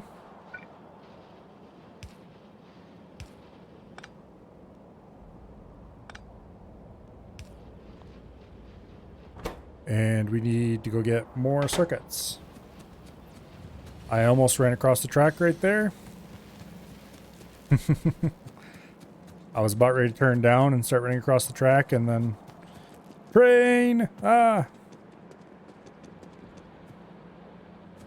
Sudden train out of nowhere.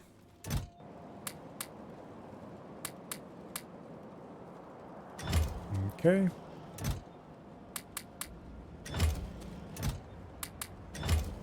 Can never have too many red circuits.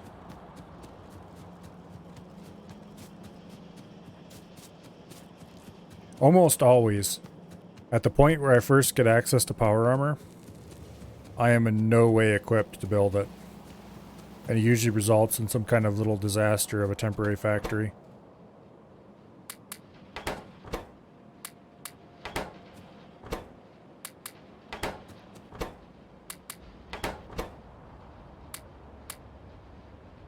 Okay.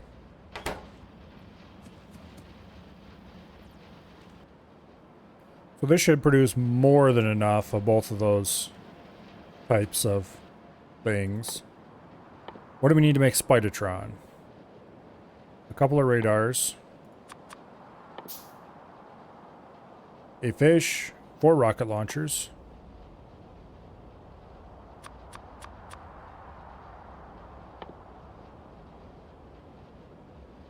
2 efficiency module 3s, and 4 exoskeletons. Well, I have 2 exoskeletons. Clearly what I need is more electric engine units.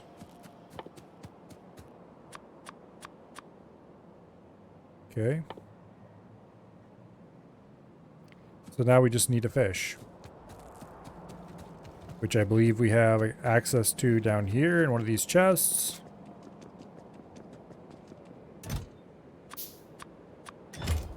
Yep, we'll take a fish.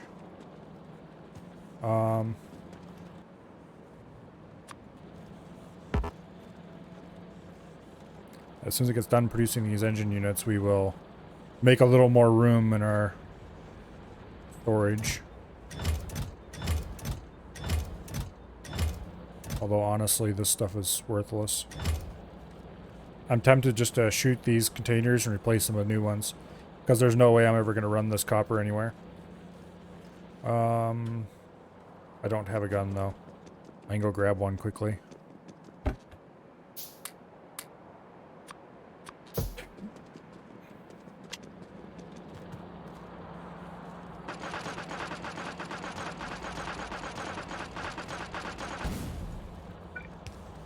Our helpful local robot is here to save the day. Pistol is so pathetic.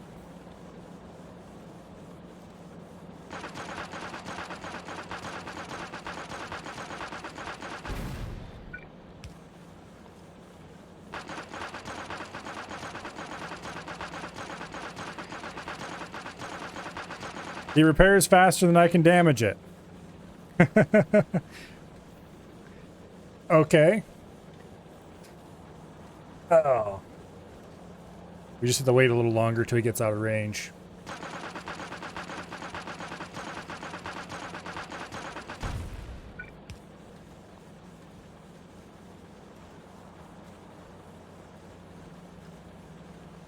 Okay, that'll help a little bit. Let's go get rid of this pistol before it makes me feel any sadder than I already am. Wow, that is such a trash gun. Okay, now we're just the efficiency module 3s are all that's lacking to be able to make a Spidertron. We're gonna go out around.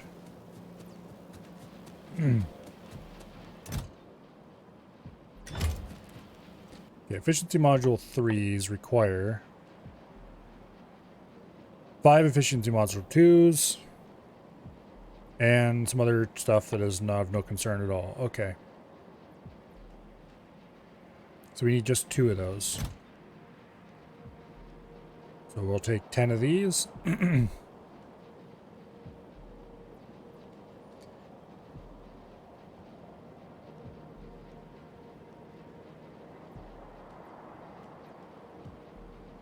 Come on. One more. Doesn't take that long. And ta-da, Spidertron. I'm going to take these speed modules.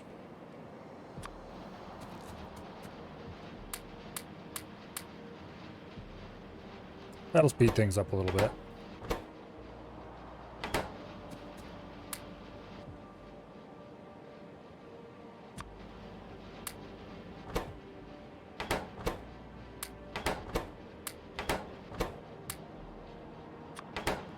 There we go. The center one is the one that has to go faster after all.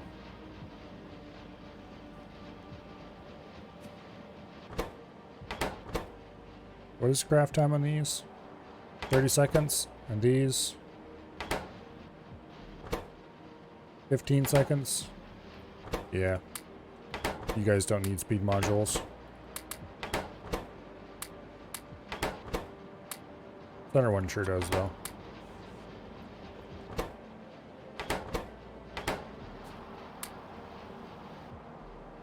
Okay.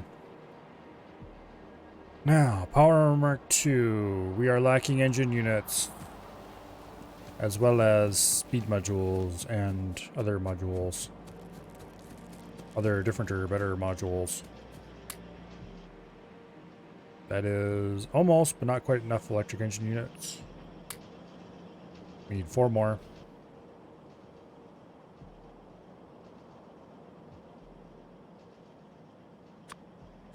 Probably should make another portable fusion reactor. We'll worry about it later. 3 more of those. Oh, this is out of lubricant. Because of course, this is the old one that was based on barrels. I suppose I'll go play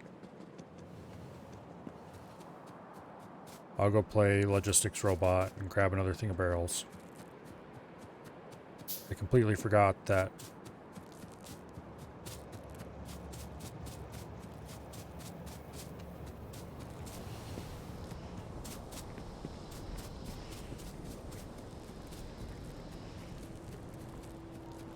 Okay.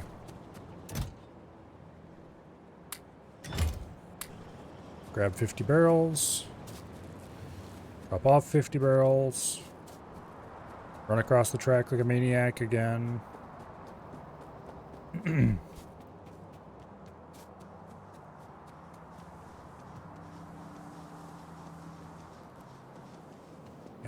back up we go.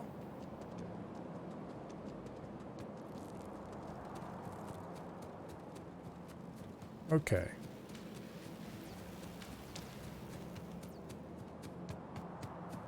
We're here to the on-barreler.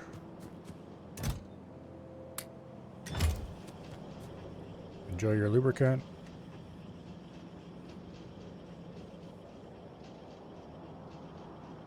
How many more did I need? 3 more. Make that 2 more.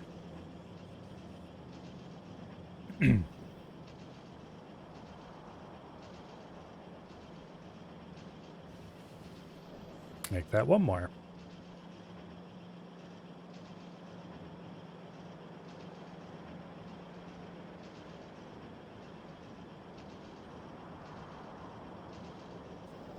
And there we go.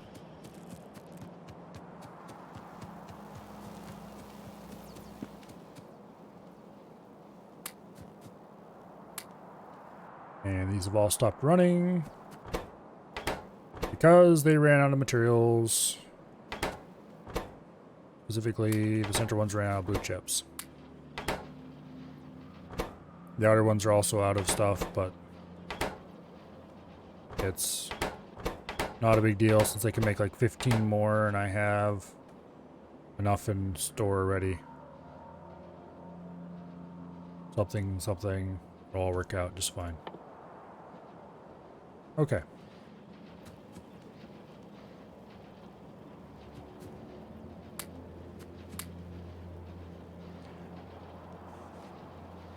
So now, next thing we need to do is start crafting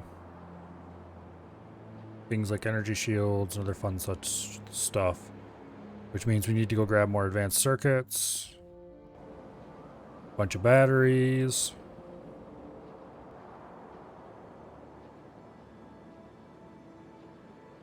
I think the roboports are probably the most important thing. That's going to require a lot of batteries.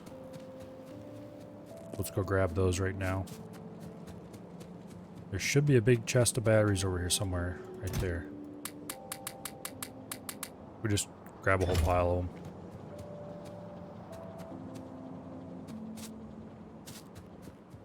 Okay. And gear wheels and steel plate are also important parts of a balanced diet. Should be able to get those down here. Oops.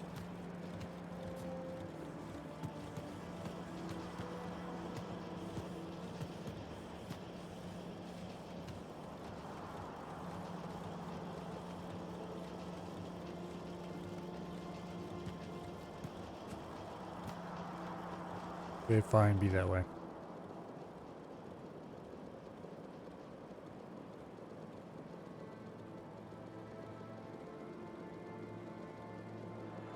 And then we're going to need a lot more other stuff. Give me a... Okay, there we go.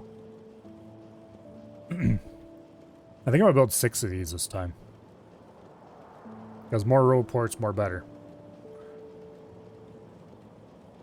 Not really, but... I'm probably not gonna wear all of them at once, but I want a whole bunch of them available just because.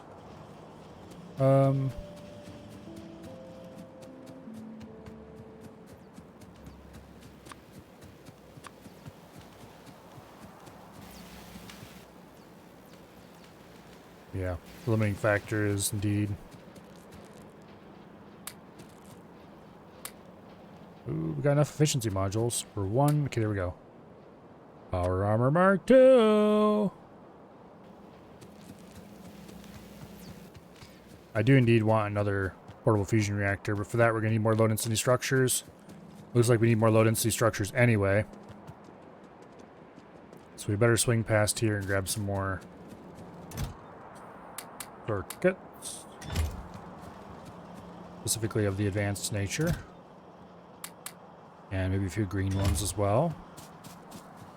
And then we'll run down here to the belt constructor and we will collect a whole load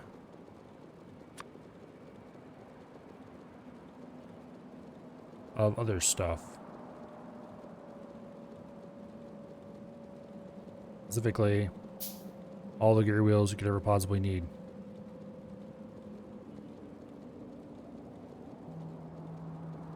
Which admittedly is a lot of gear wheels, but...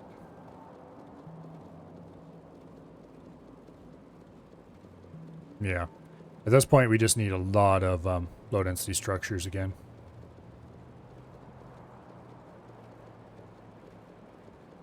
So, the next step will be... going back to the rocket factory.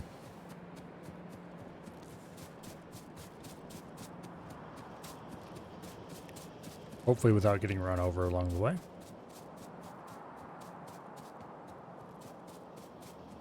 After all, getting run over would kind of suck at this point. At least we'd be able to go recover our body, but it still would suck a little bit. Hello, train.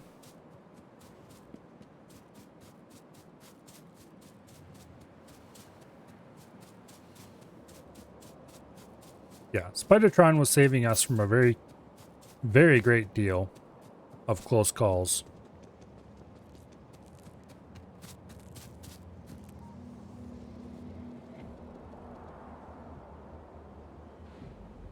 A very, very large number indeed.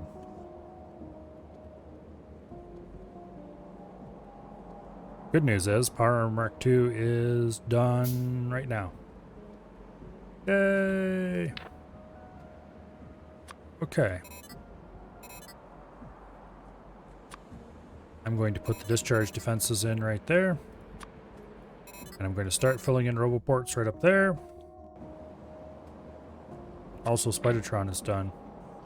Forgot about him. Somehow.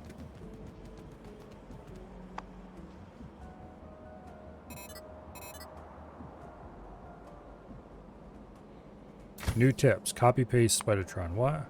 Copy pasting to NEC Spidertron will copy the color and logistics request. We'll also try to copy the equipment grid. Okay. That's cool, I guess, but that would require me to have 2 Spidertrons.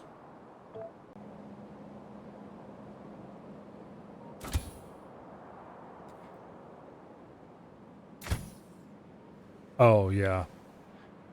I was like, but how does the remote for Spidertron works when you have multiple ones? You have to link it to the Spidertron. I forgot about that. Speaking of which, let's add him to the queue of things we need to make.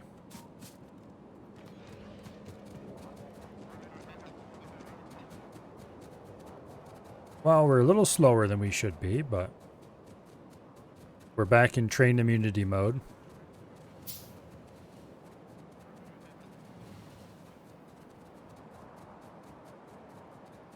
Here's Spidertron's power supply.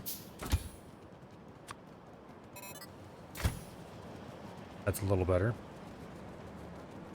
Still a bit short of where it needs to be.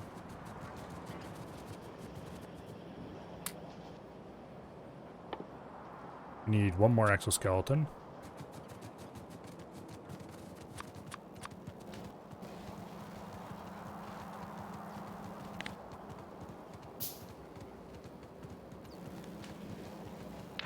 Okay.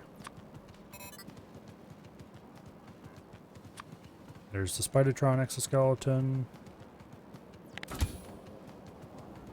Ta-da! Okay. Batteries. For which we are going to need quite a lot of steel that we do not have on hand at the moment.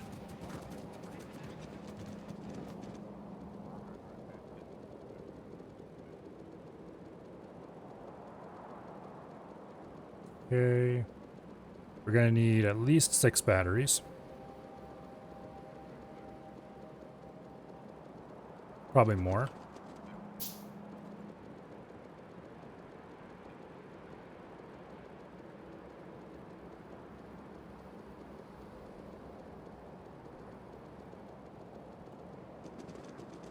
Okay, I think at this point we are once again short on low density structures. This is becoming a pattern.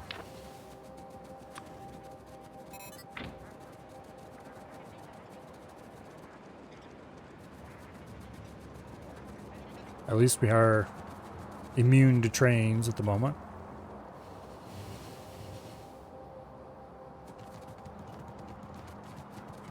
Okay.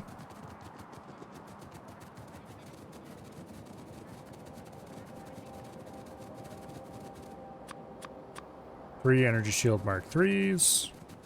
Actually cancel those. I think I'm going to set up a machine to make them, because that's actually faster than handcrafting. Now that this machine up here is assuredly done with its task.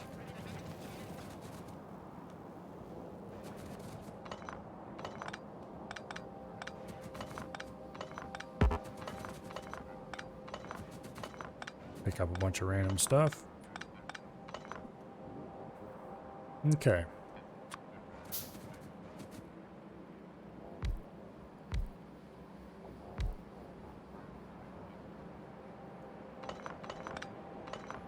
Let's go you there.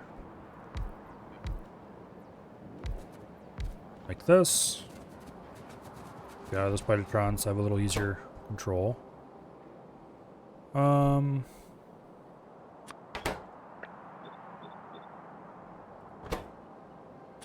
And you do the Mark IIs. Actually, do I even care about...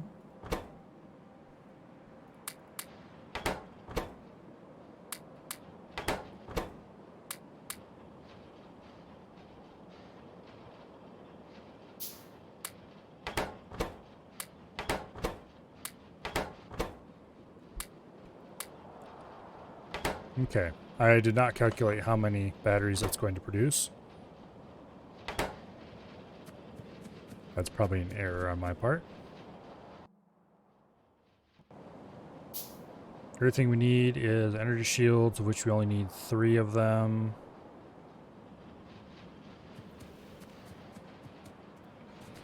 Grab all Spyro and go grab some more steel. These use a shocking amount of steel too. Should be good enough for now. Steel advanced circuits. How many of each is it? 5?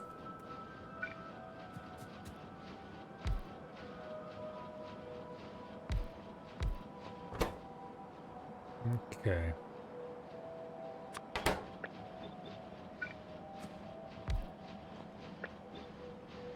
So, we want to make 30 of these.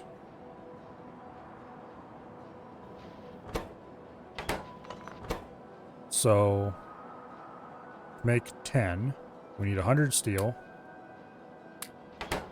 in each one of these. No more. I'll just add as many.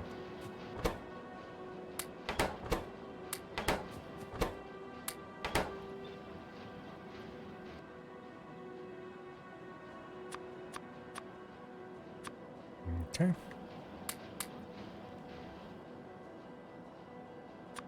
That gives us 5 personal batteries so far.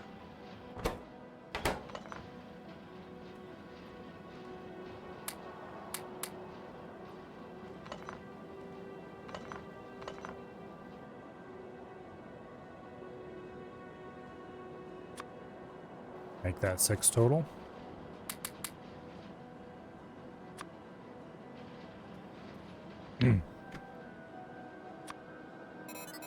Okay. How many robots do we have? What's the range on them? Max robots, 150. So it is linear.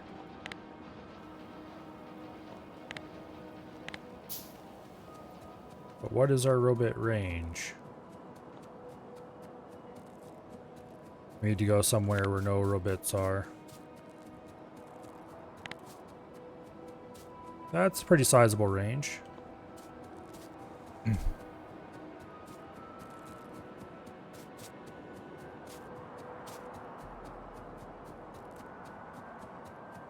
Let's go grab some robots from over here. We need 150 of them.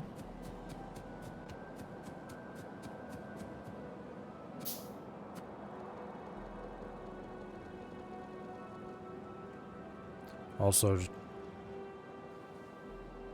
that's 109 of them. There's 150. Oops. No, come back. Okay, 150 robots. And also a few laser turrets, because we're going to need those to build the, we're not call them thingamajiggers.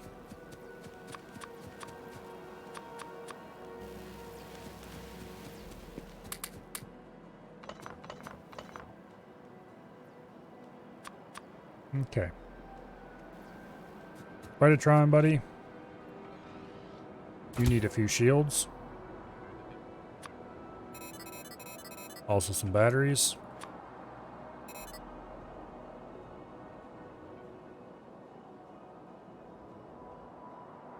And somehow I forgot the batteries were small, so we need to make a lot more of those. Because there's no way that I am going to be fine with just that many batteries. We need 4 more, at least.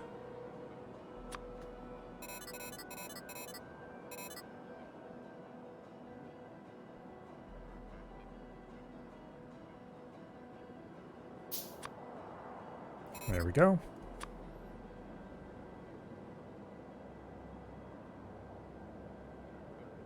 Oh, that's what Spidertron remote went. Okay.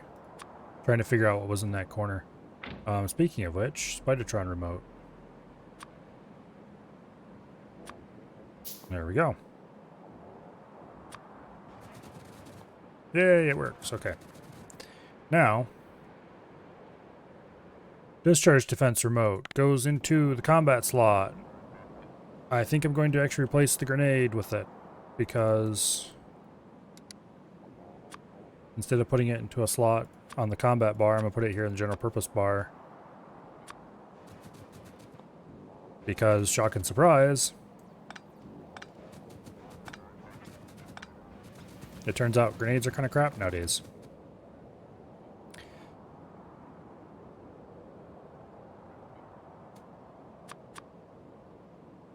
Okay. Personal batteries require more normal batteries, question mark. Let's find out.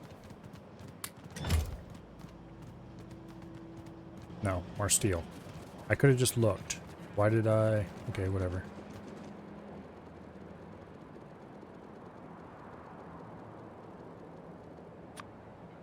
And now we are short on blue circuits. We used up all those blue circuits? I didn't think that was ever going to happen. Okay.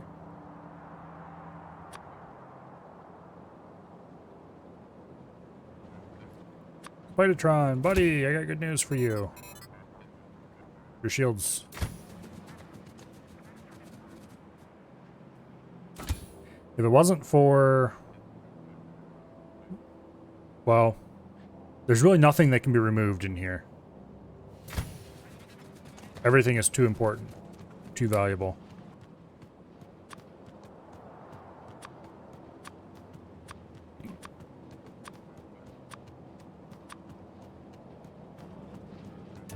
Okay.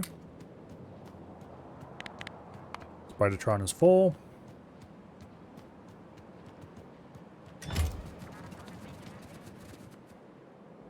Because I need a certain amount of batteries. Otherwise we can't run the energy shields long enough. You want max exoskeletons, otherwise you can't run away fast enough. I mean, I guess you could replace all the exoskeletons with more shields. And you'd be really tanky but slow.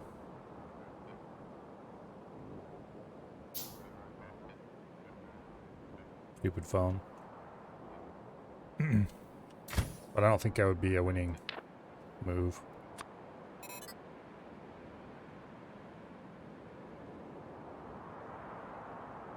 Alright. So at this point, the thing to do is to run around and fill up our inventory again. We'll get a bit of rail. Get a stack of flamethrowers. A couple stacks of pipe.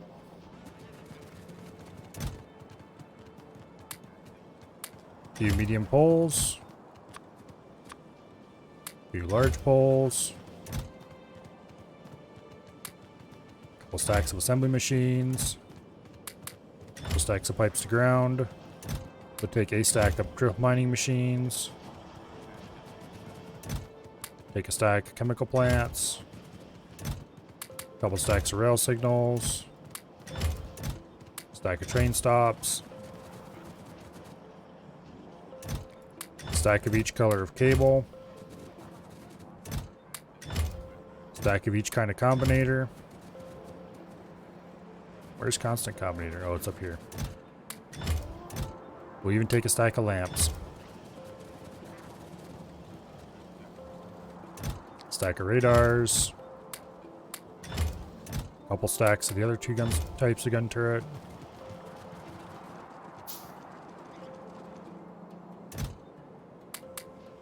A few stacks of inserters.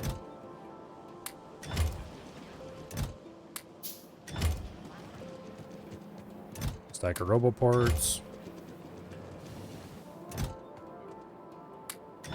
Couple stacks of each major kind of belt machine. And then just a crap ton of belts.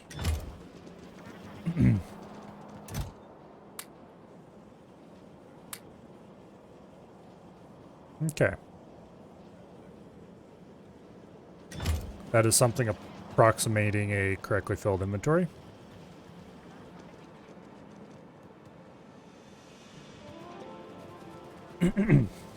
And we're back more or less to where we were before we nuked ourselves.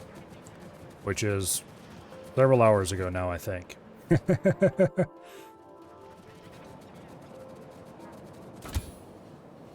Let's change Spidertron's color. I don't like this one. You can be a nice bluish color, I think. Kind of a... I don't know. I don't really like that color.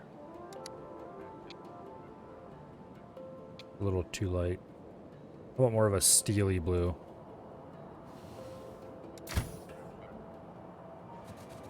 That's pretty cool.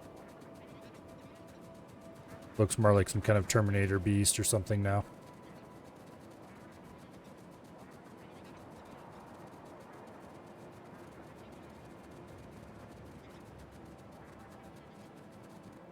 So, how has our industry been going? Iron is still overly full. Copper is flowing. not like running low or anything. This one is maybe a little bit.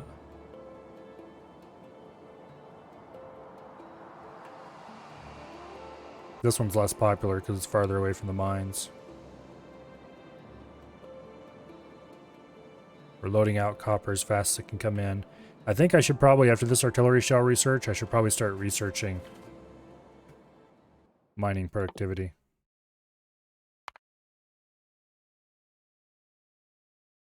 How much does that give it? 10%? We'll do 2 levels of mining productivity. And then...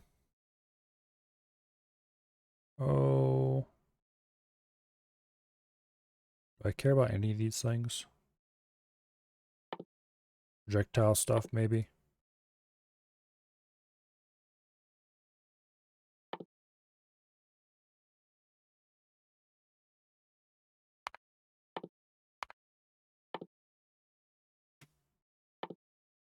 Yeah. Breaking force doesn't seem that useful. I mean, it does make trains a little faster, but it's not like that useful. I'm sure there's somebody who's figured out exactly how much improvement you get.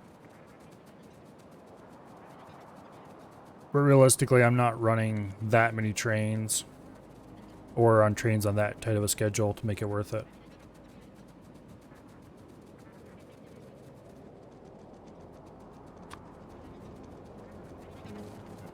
Low density structures.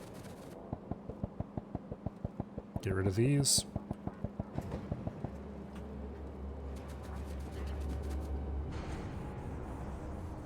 Sound design is really good in this game.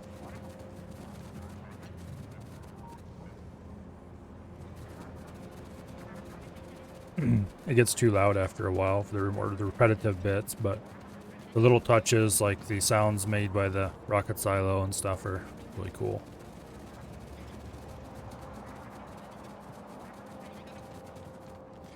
I'd love to see this team make a Factorio 2 someday,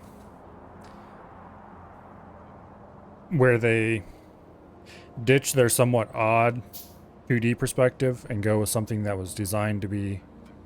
I know they've complained about that they wish they hadn't picked this exact projection, because it isn't quite right for anything, which is why a lot of stuff draws a little distorted. I know it caused big problems with like trains and stuff, which is why trains used to be different lengths depending on which way they were facing.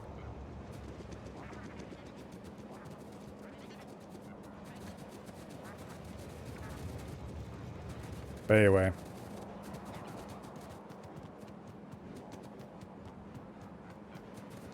I'd like to see what they would do when they actually took the time to think about exactly how they want to draw stuff and whatever. Yeah, I wonder if they'd do it 2D again, or if they would go to some kind of 3D or something.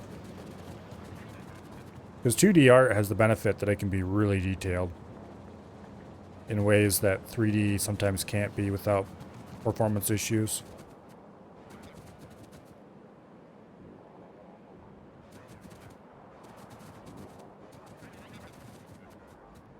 Because, like, look at these legs. If you tried to model 3D legs like that, they would have to be so high polygon in order to have these wires wrapping around them look at all decent. They'd have to be really high polygon. And then depending on the exact lighting conditions as you moved around, they would either look wrong if you had lighting baked into the textures, or they would just or they wouldn't look as good as they can here. Like here, everything was rendered from a fixed angle with all the little tiny details being baked in perfectly. And so it just looks amazing. To get something that look this good in 3D is actually really hard. Now 3D has other benefits that 2D doesn't have, but you can get much higher detail for much lower cost in 2D sprites.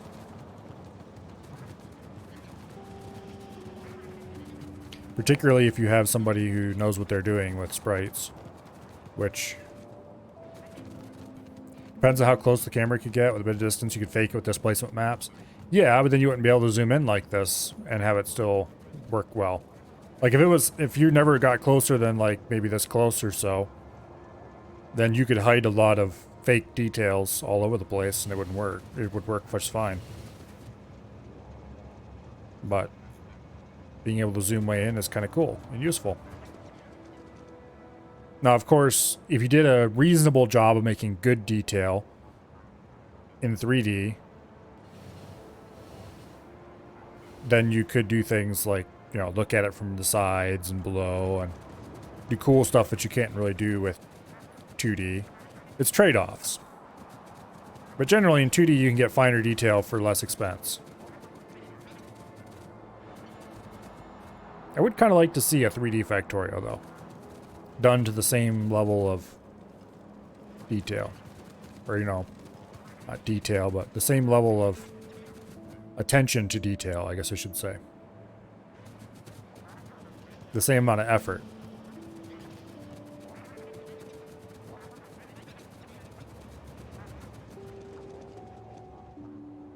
But anyway.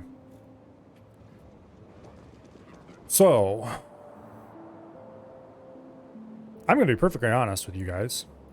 I think that this run of Factorio is done. Because it is at the point where we have automated space science. We are doing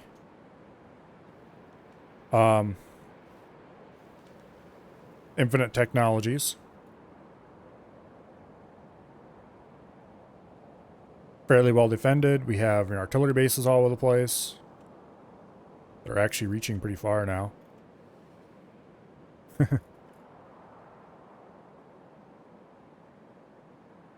Just look at that. Just shell the whole area. But anyway, nice strong defenses. The only thing really left to do, I mean, we're not having a deficit of any particular resource.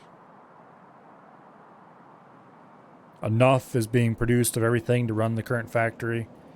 The only thing left to do is just make the existing things bigger. And I'm not the kind of person who finds making the existing things bigger fun. It would very rapidly get boring, and then I would get tired of playing it, and that would be the end of that. So I think the thing to do here is to call it Run Factorio for a bit. I am extremely happy with this base. There's a lot of old craft that never got updated properly. There's a lot of weird wrinkles and stuff, things that, well, okay, as a fine example of old craft, here we go, the old refinery complex. We even have a leftover steam plant that is shut off. There's definitely things in here that are not optimal. Maybe a bit spaghetti. So I suppose I could spend a bunch of time optimizing it and stuff, but it would be more fun to wait a few months and start over with a new Factorio run, where we can do everything all wrong all over again. Since, let's face it, I would no more do it right the first time in that run than I did in this run. But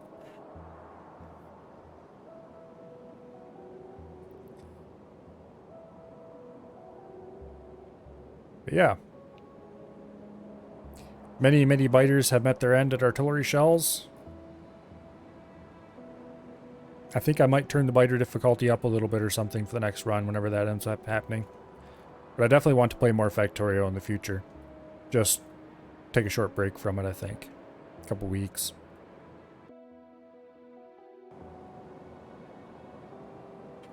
So let's save our game. And let's see. What do we have in here that should be played some more? Got a good solid couple hours left. We could do some Fallout. Or I don't really feel like beating my head against Infested Planet right now. And it's only fun when you're beating your head against something. X4 is a possibility. I don't really feel like playing Timberborn right now. You know, we can actually go ahead and finish the X4 run. Because there's a little bit more Xenon killing that has to happen before the next run can start. Or, before I finish what is going to be the next, or whatever. Before I'm happy with the finish of the current run, I want to destroy a few more Xenon. And then it'll take a little bit to get the Star Wars mod installed and tested and all that. That's probably not going to happen until next week at the minimum. This week, I guess. It is Sunday, I guess.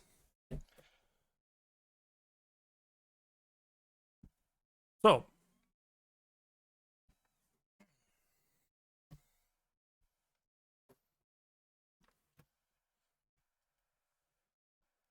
yeah, we'll do a bit of X4. That sounds like fun.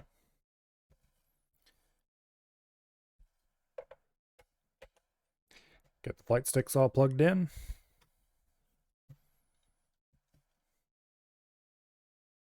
Okay. Now, start X4. Quit Factorio instead of just saving the game. Don't need to have two games running at once after all.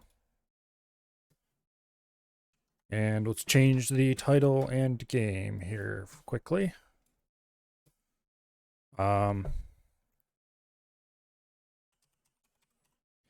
Finishing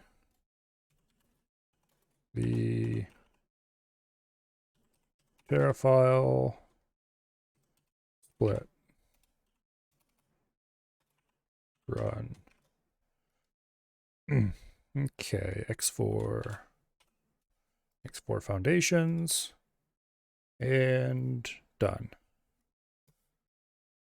Now switch to the X4 cam. And let's load up our game.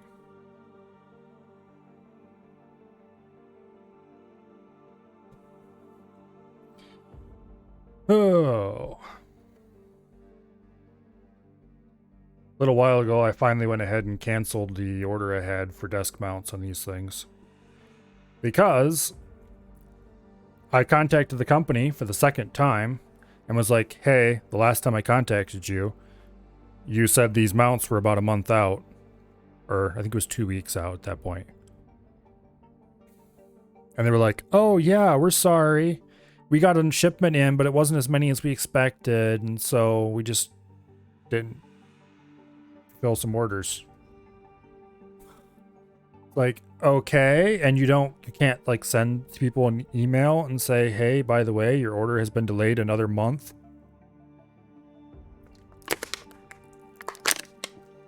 After a solid 2 months of not shipping it after they ordered it. I was like, nope, we're canceling our order. Buy it from somebody else. So I have not ordered new ones, but I'm definitely not ordering them from Monster Tech.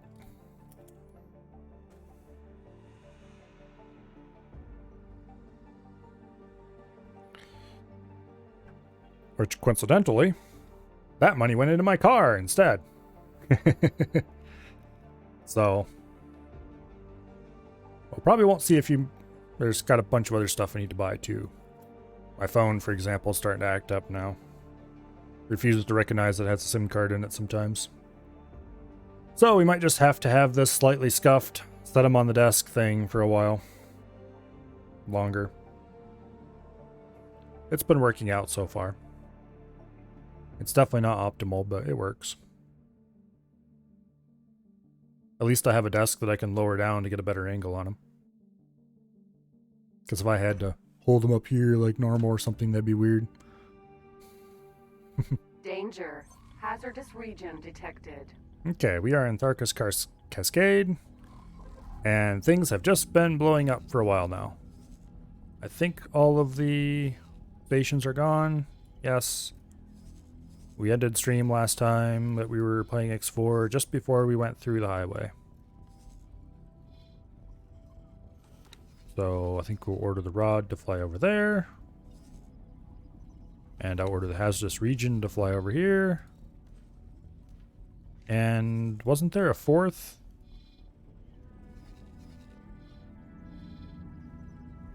That one is still incoming. We'll order that one to fly over there. Okay.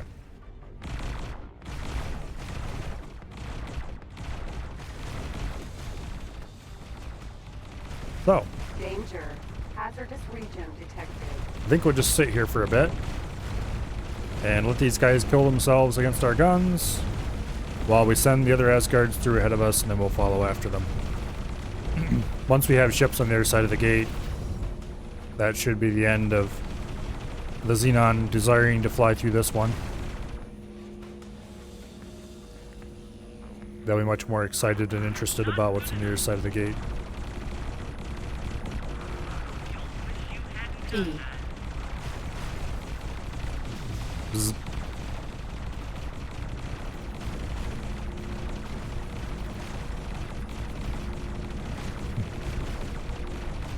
P. And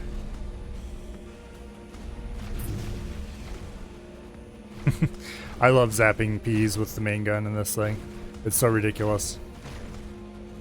Danger. Hazardous region detected. It's such a waste of potential, but it's fun. And delete. Exactly. Oops. Did I get him? Yeah, I got him.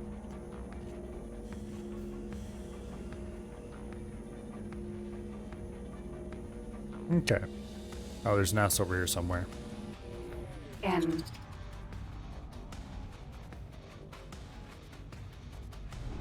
Give it a little bit of forward thrust. Container. Not too interested in that, honestly. I think the S escaped. S. Yeah, he's too far away. Okay.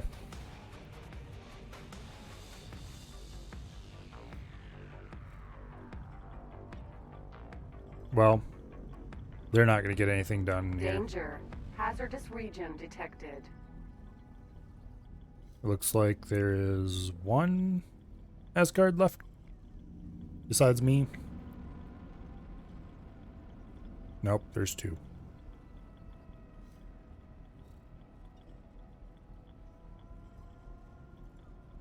Okay. Let's go through the gate. Full speed ahead.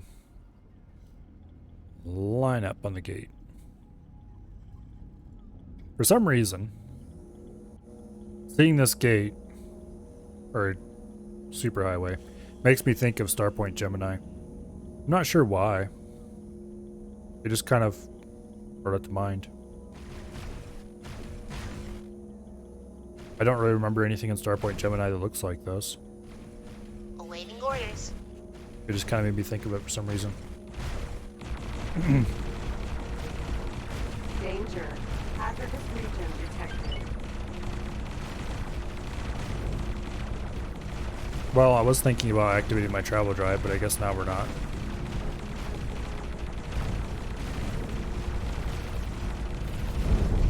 Oh.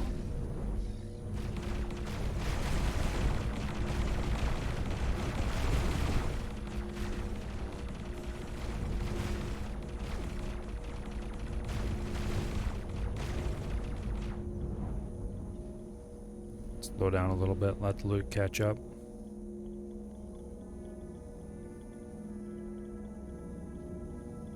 Straight into my inventory. Right this way, please.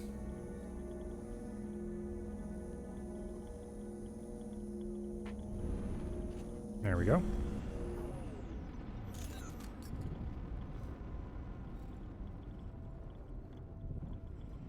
Danger. Hazardous region detected. Yes, yes, I know. There is a hazardous region here. Actually, I think the hazardous region may have went through already. Where's my mouse? Asgard. Nope, the hazardous region's right there.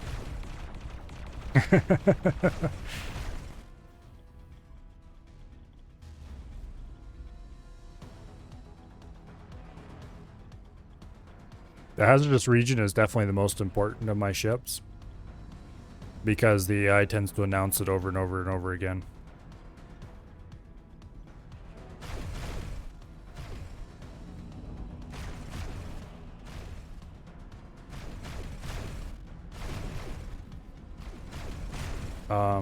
Okay, there we go.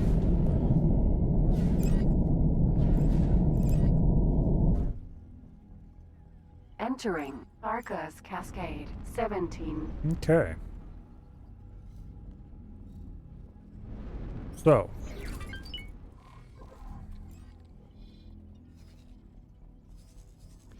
We have the hazardous region detected, the every last penny, the rod, and we have the yet as of yet unnamed Asgard,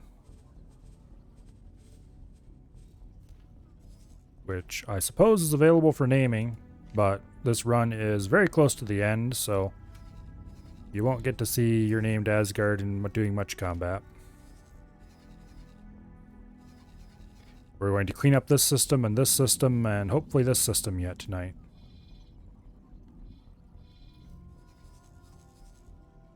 Do I have the wheelbarrow along with me? Nope, we do have the shape.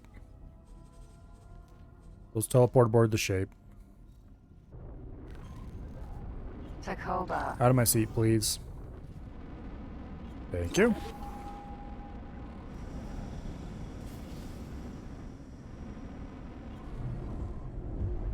Now,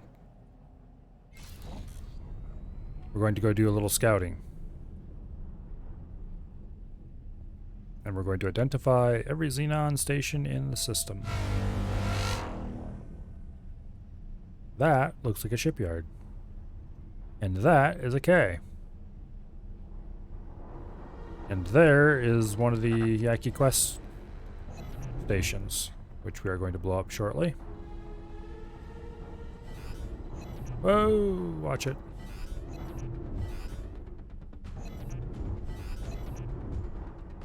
This thing is much twitchier than I am used to. I've been flying large ships too much. Awaiting orders. Oh, you can really maneuver these things at high speeds.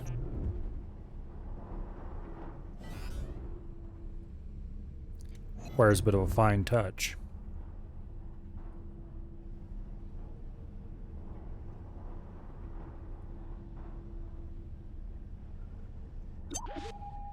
Okay.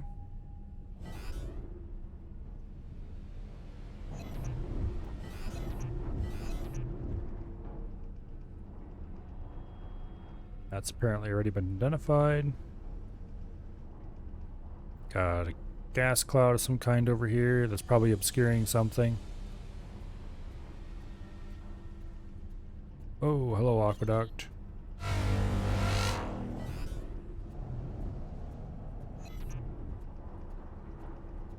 Awaiting orders. Oh, is that what this cloud is from? The Aqueduct?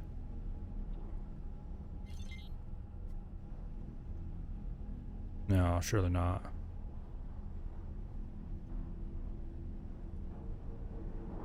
Well, here's another cloud that needs to be explored. Don't hit the rock, please. Thank you.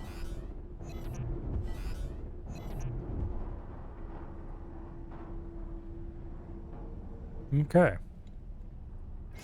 I do believe that it is time to give some orders. Rod, you get to go blow the crap out of that solar power plant. Have fun. Hazardous region, you get to blow up that K for now. I'll give you further orders after that. Every last penny, you go straight for the wharf. Have fun. As of yet unnamed Asgard, You go attack the wharf as well. And you know what? I'm going to name you. You are... Oops. That's not what I wanted to do.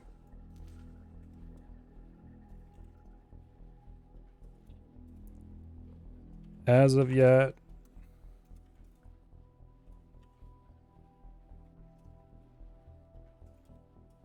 Unnamed... Asgard. Is unnamed 2 N's? I assume it probably is. Yeah, probably should be capitalized as well. There we go. We'll make it official. Awaiting orders. Okay. The hazardous region has completed its task. Go attack the wharf.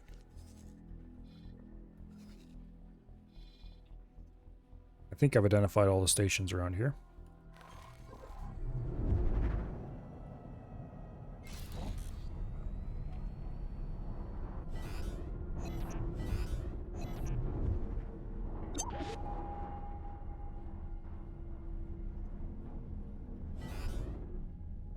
Don't see any that don't have icons on the map.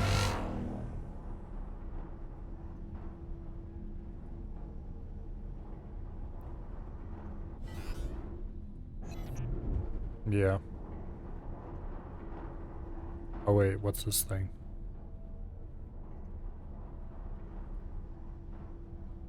That looks like an aqueduct.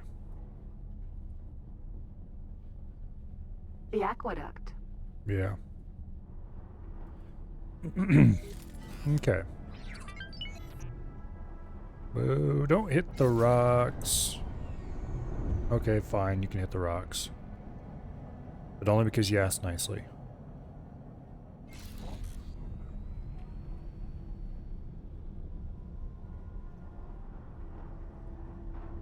Okay. Oh. Hello. Mr. K?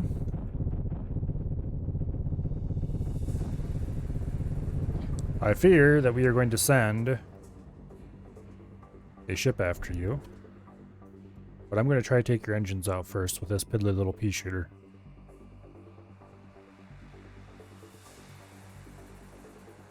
Because that looks like it might be exciting.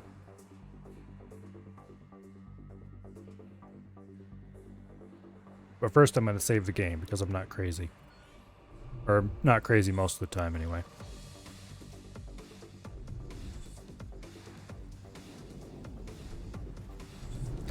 Well, hello there.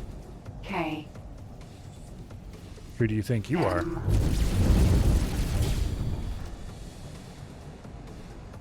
N.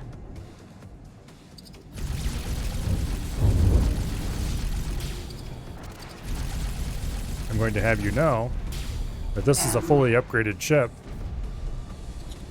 Even if it does only have 2 little pea shooters. And you are most certainly not fully upgraded. And even if it wasn't fully upgraded, well, it just wouldn't work out very well for you. N.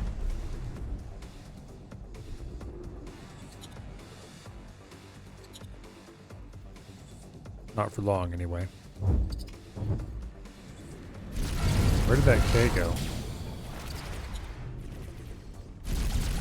I should probably be more concerned about that K. Specifically, I should definitely be ordering an Asgard to go blow the crap out of it. N.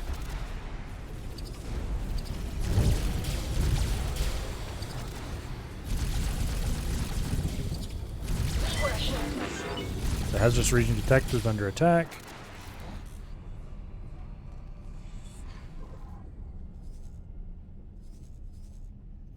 Well, that's not going to work out well for the K.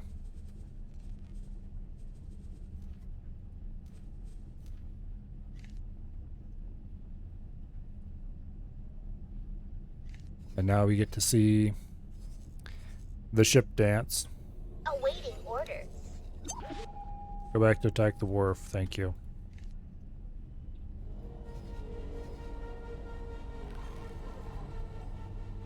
Okay, let's go back and do some dogfighting now. We're definitely a long way from anywhere. Short dance. Well, that tends to be kind of what happens when you tie on a K.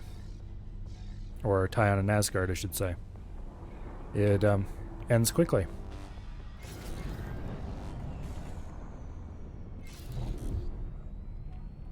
And not in your favor. Unless you're the Asgard, in which case it always ends in your favor.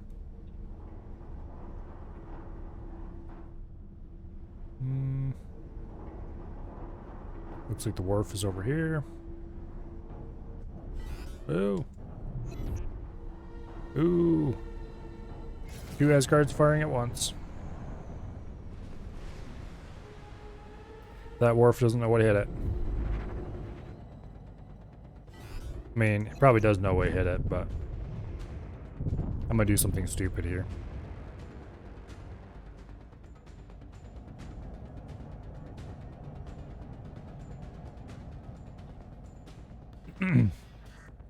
Now, as some of you may know, I have a mod that enables me to do dumb things.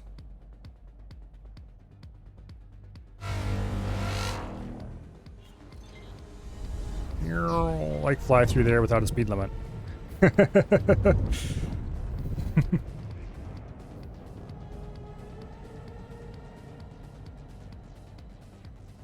you think they'd let us land?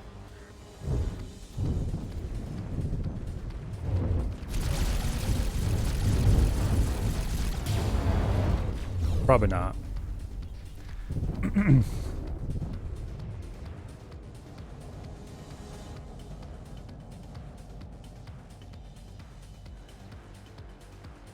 But I bet we could get in there and then settle down against the bottom. Well, I'm not gonna fly through there anymore because what happens if an Asgard suddenly decides it wants to shoot it? I don't want to deal with the sudden drama of having to fly out of an exploding docking bay. As awesome as it may look, it probably would not be healthy for my ship. S. Explosion imminent.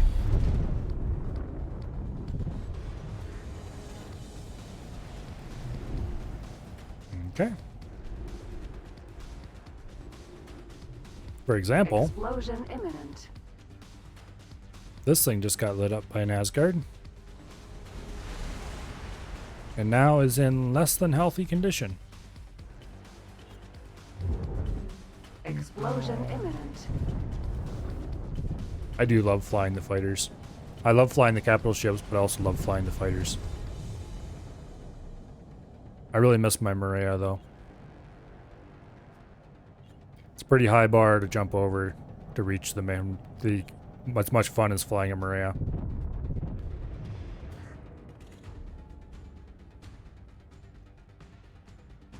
Especially a properly equipped one.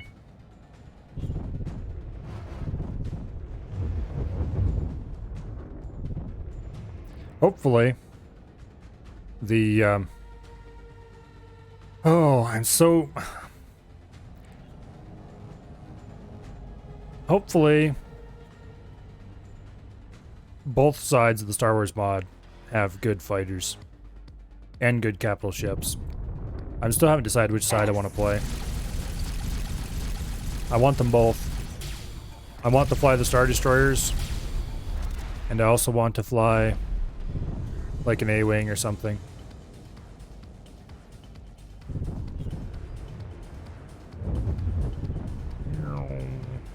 Okay.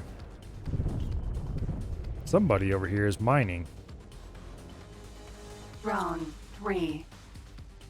I think we should go put a stop to this. Xenon S. Matter of fact, there are multiple somebodies who are mining. I'm pretty sure that's not allowed.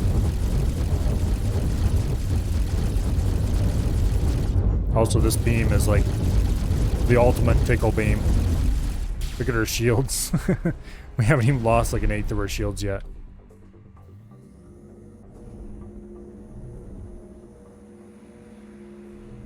S. Okay.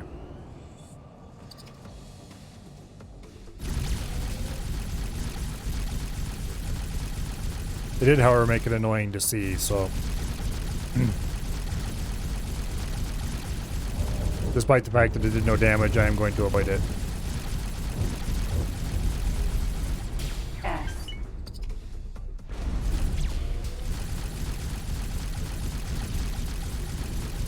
One thing I'm really not enjoying about this run, as a matter of fact, and that's probably the number one thing I don't enjoy about this run, is that Terrans do not have a good weapon mix. They just don't have a mix. You either like the Terran weapons, or you don't get Terran weapons. There is no selection.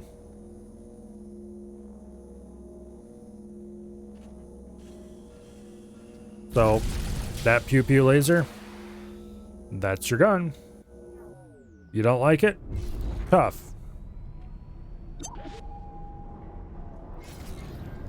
These miners really don't care about their comrades. Oh, someone's blowing you up right next to me? Man, I'm going to keep mining.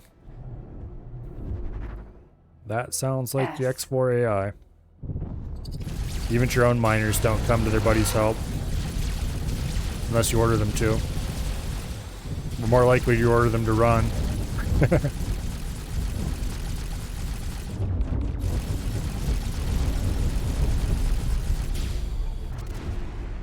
Okay. I feel obligated to collect the loot even though it's never going to be used.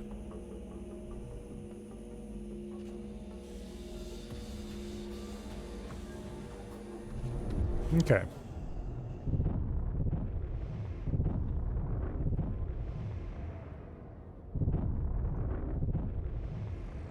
I really have not spent much time flying fighters in this run, largely because there's just no good fighters.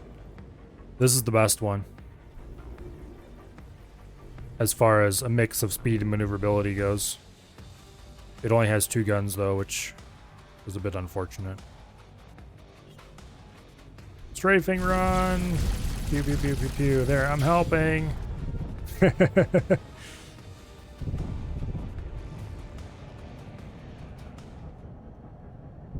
Man, I miss my Maria. If the A-Wing is bad in the Star Wars mod, and there will be a riot. Awaiting orders. Okay. Attack the shipyard, please. Thank you.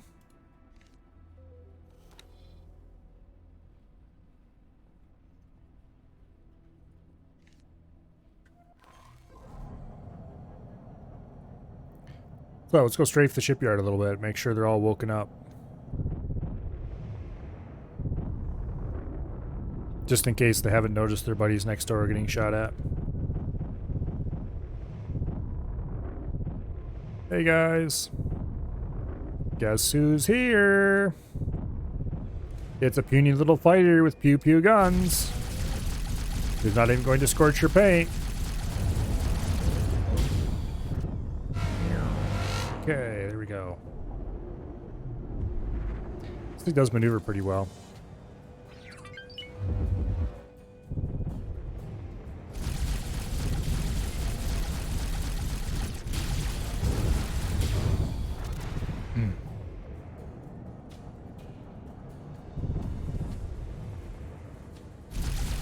But it's not as fast as I'm really used to in a fighter.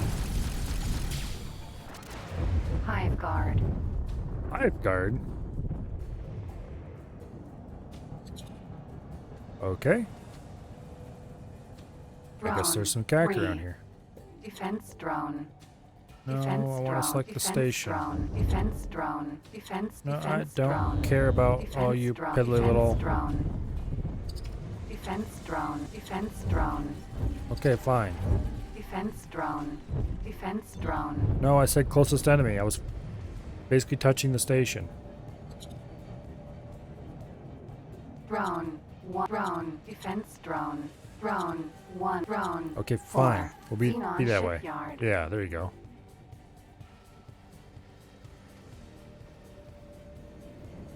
There might be some defense drones. I think there's 2 or 3. But more importantly, what I was going to do... Large shield generator Mark II. Well, that's not a good target. Large graviton turret Mark 1. Okay, that might be a target.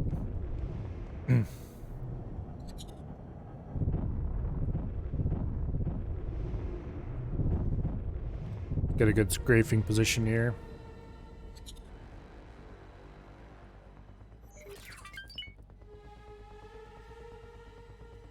Okay. Roll into the attack. Is it on the bottom side for me? Better not be.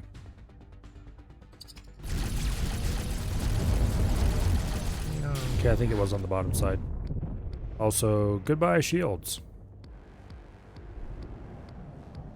Thankfully.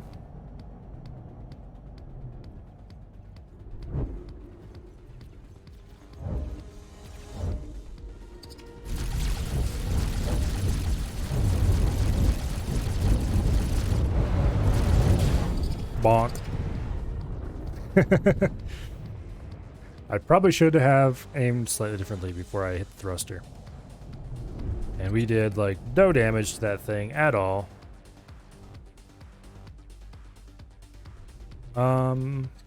Maybe we should pick up small turret. There. Medium positron turret. Much safer. Much more likely that I'll be able to actually take out its shields. Explosion imminent. Hello. I think the Asgards are here, guy. Danger. Explosion imminent. I was going to shoot that. I think the Asgards are here. Hello, Asgards.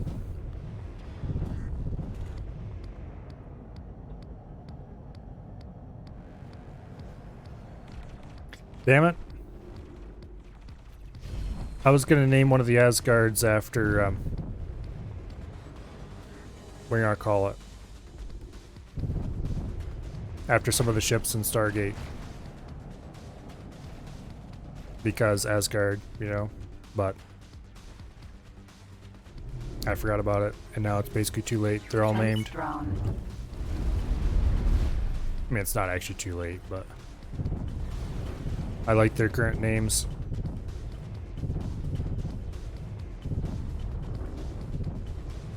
Oh well.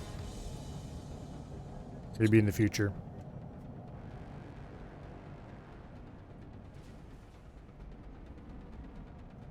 Protect me, mommy. Actually, which one are you? Asgard. Every last penny. Okay. This is the first Asgard for this run.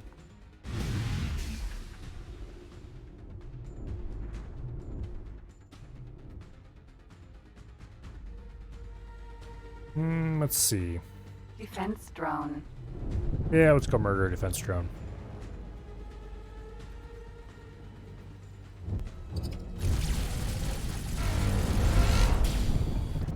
Defense drone.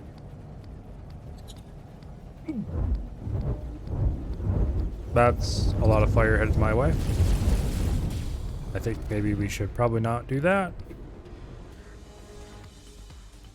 Defense drones may be pretty weak, but there are apparently a very great deal of them in the area.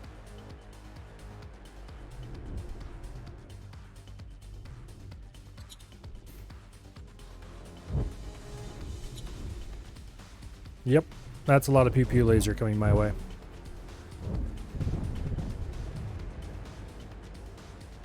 Explosion imminent. I'd rather not be around there when it blows up, thank you. Whatever it may be.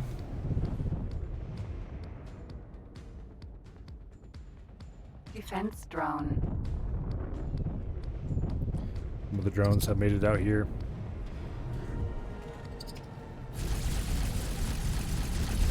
Xenon shipyard. Well, when I want a drone or Awaiting something... orders. Have you guys destroyed the shipyard already? No. So why is the rod saying it's waiting orders? Let's go find some place to park that's relatively safe. Like, say, underneath an Asgard. And let's find out what exactly... Oh, the Nova was the one that was... Okay, yeah. The Nova was off destroying a solar power plant, I think. Okay. Yes. You can come over here and destroy this defense platform next. Thank you. Defense drone.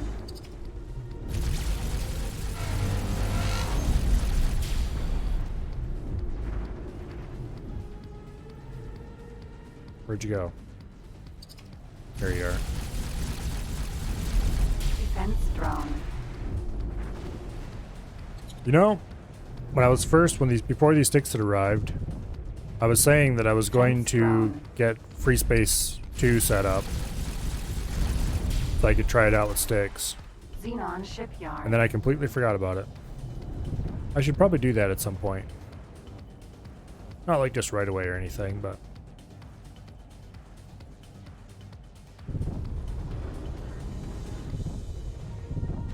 Somebody is mining. S. That is a prohibited activity.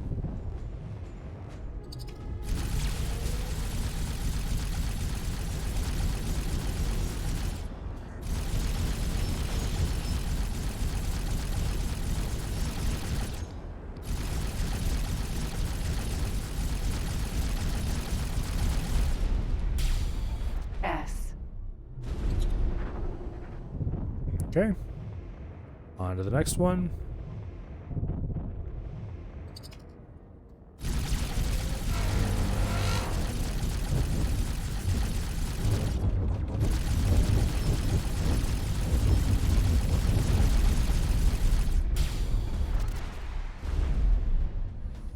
Engage suck.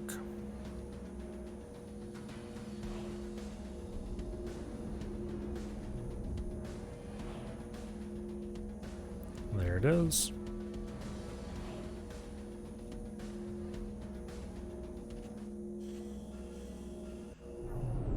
Xenon station.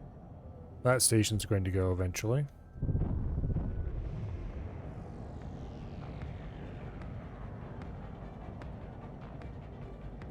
What's around here? Not a whole lot, that's what's around here. Looks like the shipyard is feeling poorly, shall we say.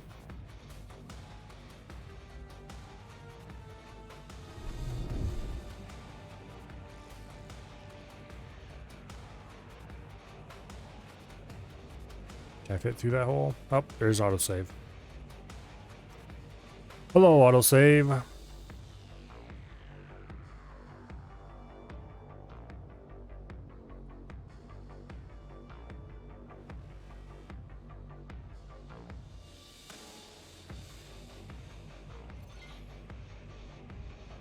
Go.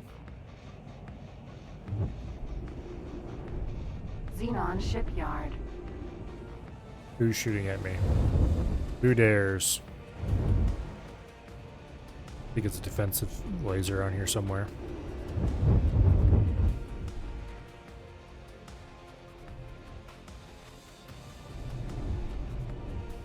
Where were you?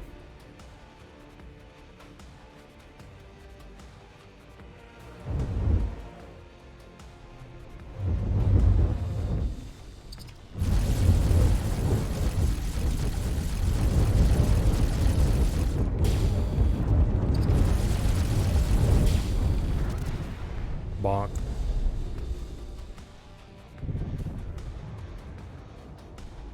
Okay. That was NASCAR.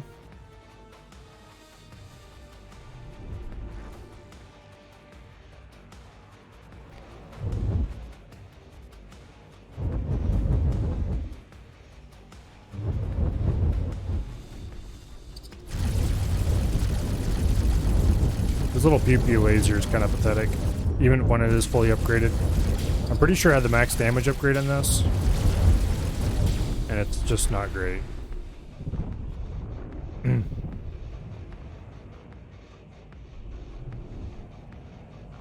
Which is one reason why I'm not enthused about Terran ships.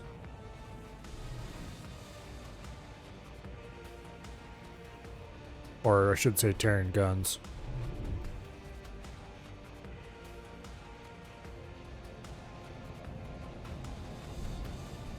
Oh. Is that the only module left alive on the station? It looks like they haven't shot the construction modules yet.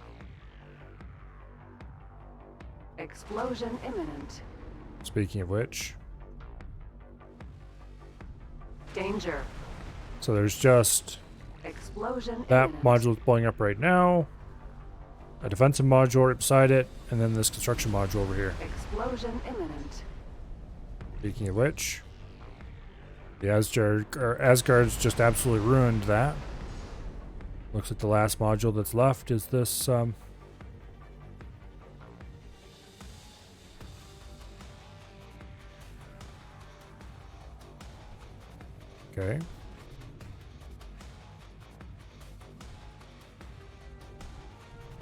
There we go.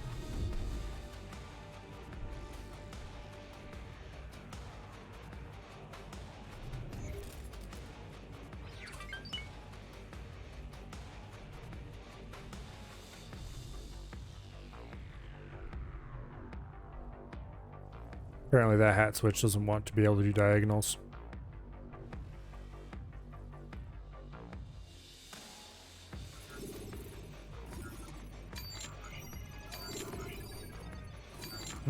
That one can do diagonals. Odd. I might have picked my switches poorly for some of this.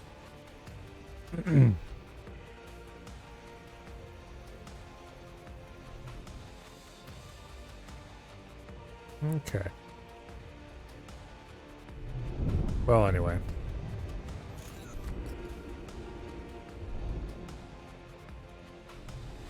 If one of you would please fire your main gun at that. I know from experience that it is very squishy.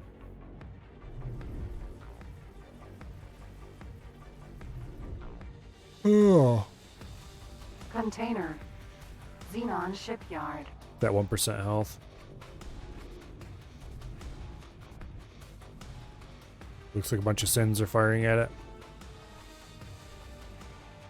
Which is going to result in its imminent destruction.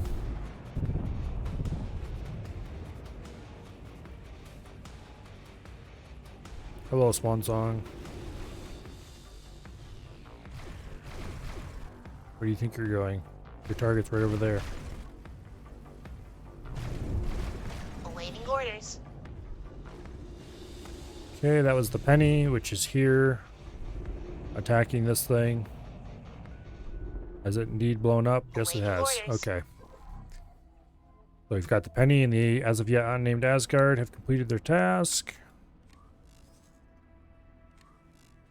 Apparently the hazardous region has not yet. Can't I just select multiple ships and say cancel orders? Apparently not.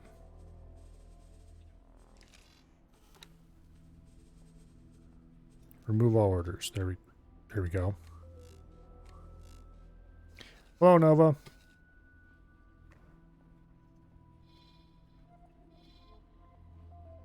Okay.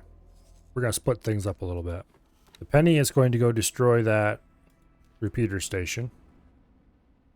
The as of yet unnamed Asgard is going to attack that random station. And then the hazardous region is going to go help the Rod in attacking this defense station. And after that, we just have these two stations left to do, and then this place will be cleared of Xenon presence.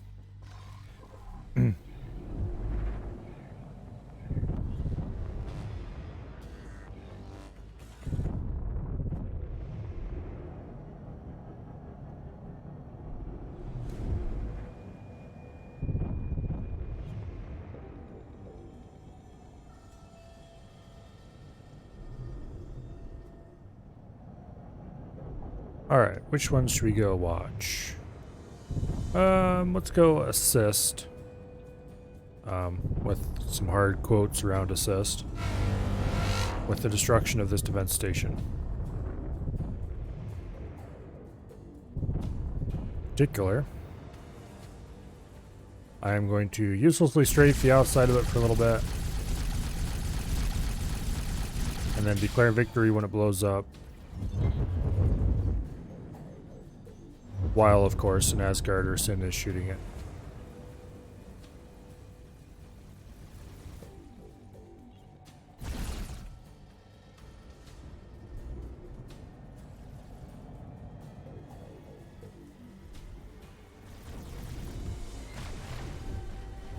Let's see, which Sins are as part of this Sin. group? We've got the Rod with just an unnamed Sin. And where's the other Sin? There's another Sin around here.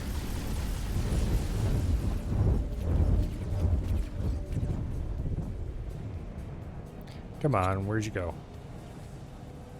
There it is. Sin. Gooba Gooberson the Third, aka the Gooba for short.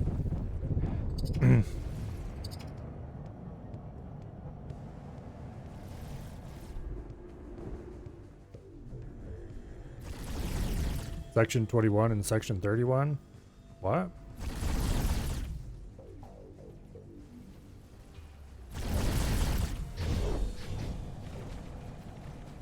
Defense drone. Let's go shank a couple of poor defenseless defense Defense drones in the drone. middle of the night.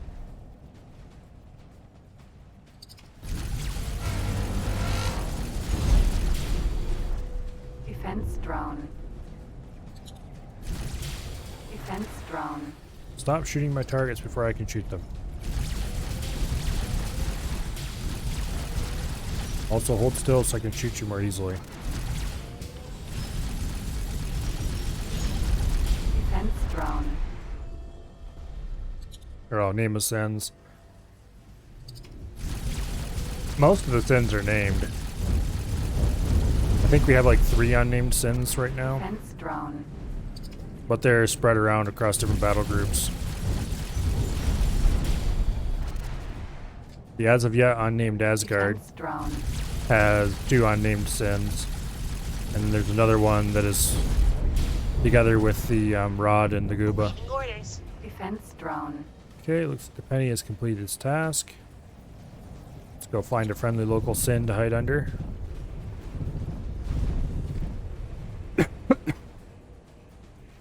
I think the Rod will do just fine for that task.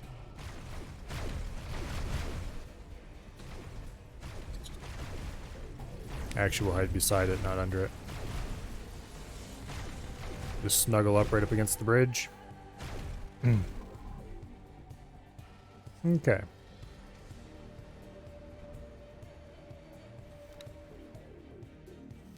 With every last Penny completed its task, we'll order it to help attack this, along with the as of yet unnamed Asgard. Which, by the way, that is indeed its name. I called it that a few times in a row and then made it official.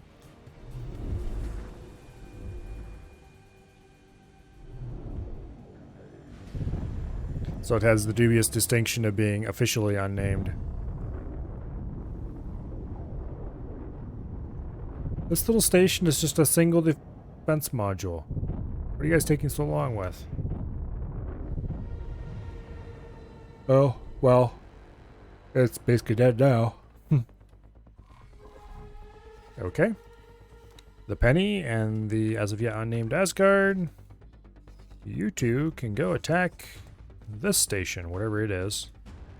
I'm actually gonna go fly over and take a look at that. Xenon station.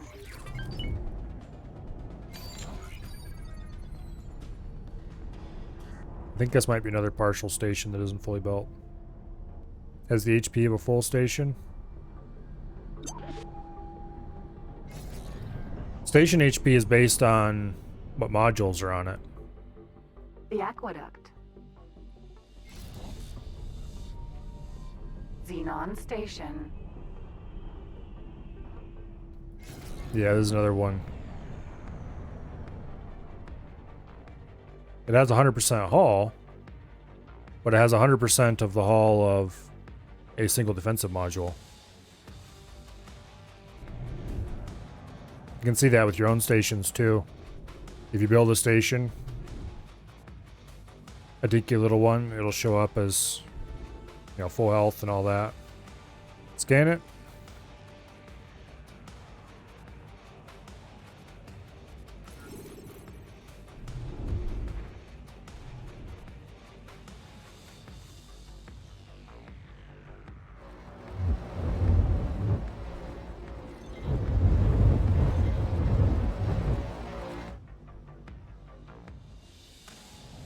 Okay.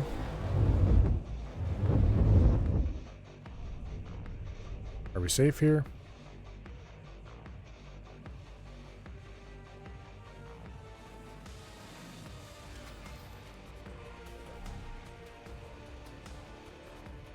Okay, we can't do a separate scan. Let's look on the map, see if it gives us any details about it.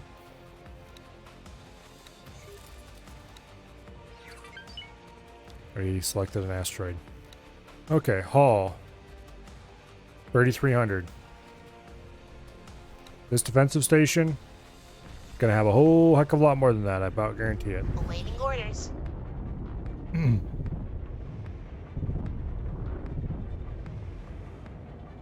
Go engage in a bit of scannery funneling games here. Preferably without the defensive modules getting involved, or defensive drones.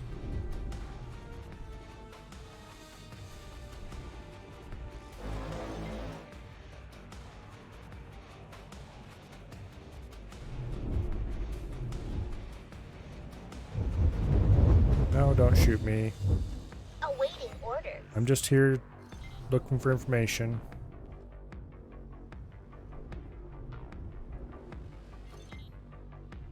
I'm a nice guy, really. Hey, knock it off. Okay, we should, in theory, have that thing fully scanned.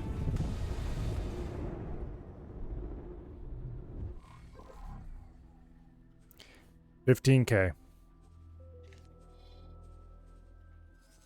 Yeah.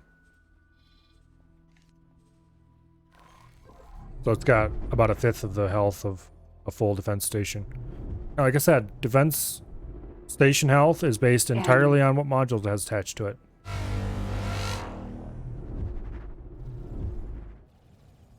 They were just being a bunch of slowpokes, so.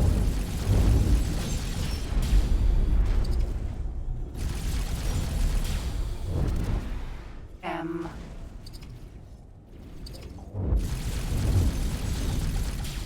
Okay. Switch out of scanner mode, by the way.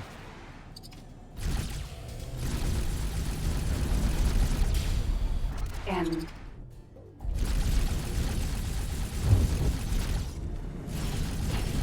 Also, I'm kind of curious. There was a friendly Xenon station in your game?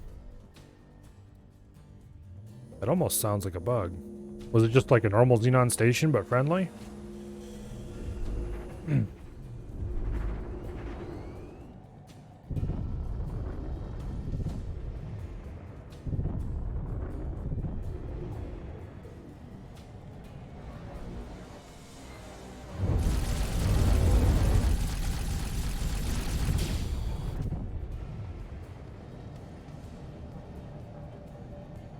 Because unless it was Something hit us.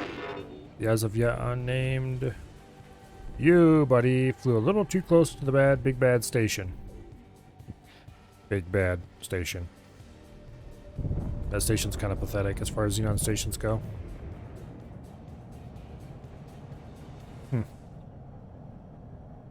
Defense drone. It's kind of odd. Just random bug station, I guess. Never heard of anything like it. Then again, I have not really seen everything this game has to offer, so. I've seen some weird things, just not that exact kind of weird.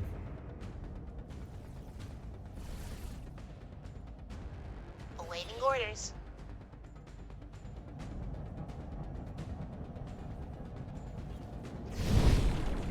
Buzzed the bridge a few times. Awaiting orders. Okay, so the penny has finished its job. Another one did too, but I didn't with you who it was.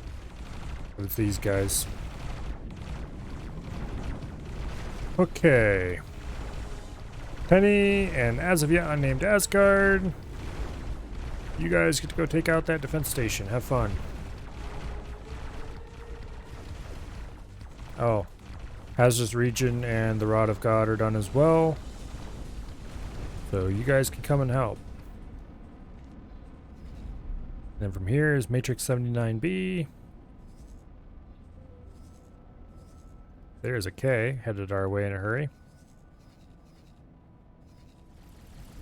He's gonna have a bad time when he comes through. What was it firing the main gun at? That was a distinctive main gun firing sound. And there's like nothing around here to fire a main gun at. Unless it was a P or something. Which... maybe the AI would fire at a P? It doesn't seem very likely though.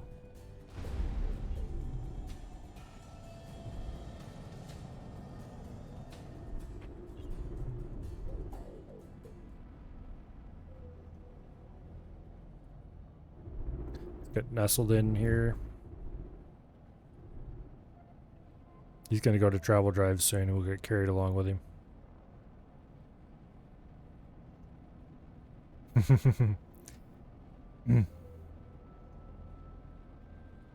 Yeah, there's some fairly obvious things that I haven't gone to see either. The next run after the Star Wars run or runs, I think I'm going to do just a normal, basic, do the Paranid quest line kind of run.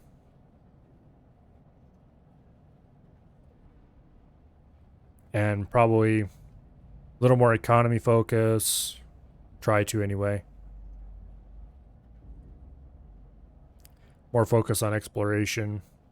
Poking my nose in every little corner. And see if we can run into a few of those things.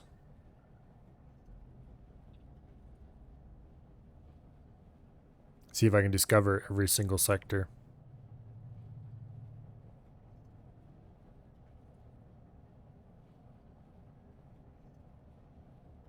Are you going to start your travel drive sometime?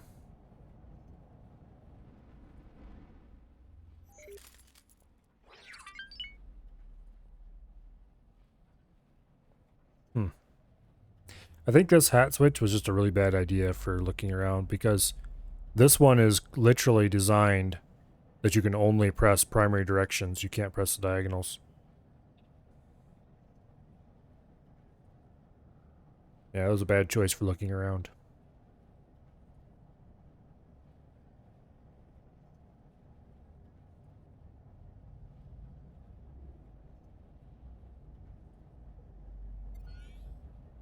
Okay.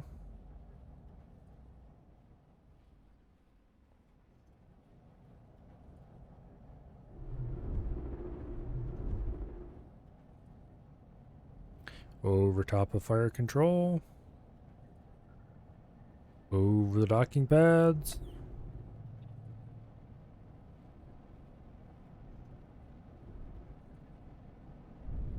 Whoa!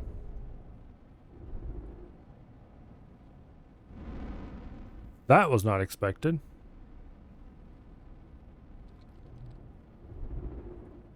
I was just going to get close to the bridge. And instead we flew through the bridge. Well.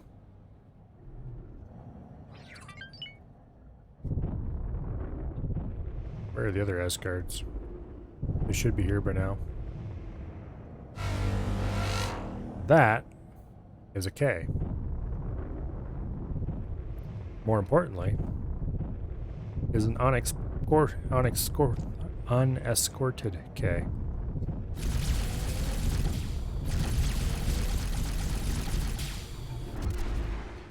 Make sure it can't engage travel drive.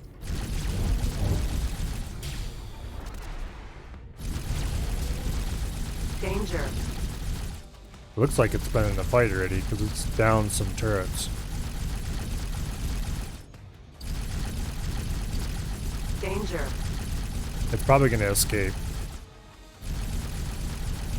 But there's a small chance we can take out the guns in time.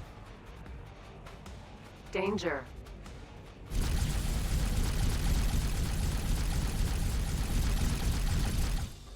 I'm going to assume Danger. that there's nothing stopping it from jumping as long as it has some amount of guns. Or not guns. Hey. Knock it off. Danger. I'm not interested in tying it on with you. I'm here to stop this thing from escaping.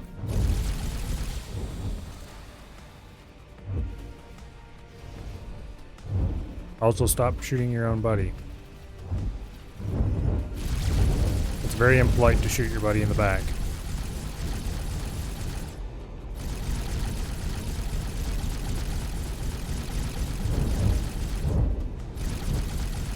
Okay. M. What did I say about it's impolite to shoot people in the back?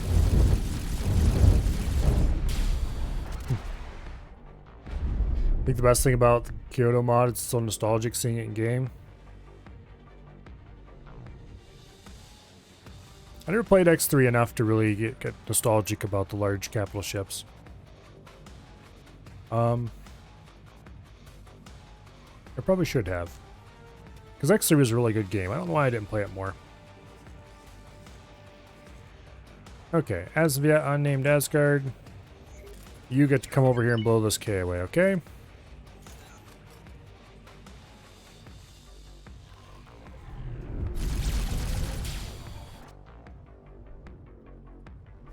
It looks like this thing's been in a bit of a fight. It doesn't have any turrets.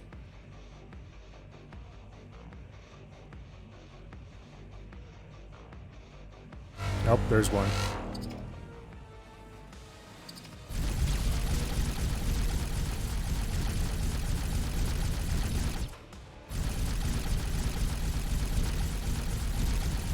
Okay, now it basically doesn't have any turrets. Actually, I don't know, does it have the bomb turrets?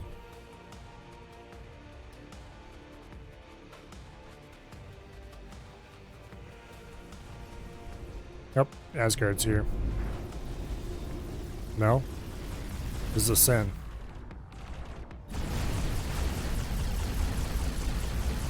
Dude, it's immobile.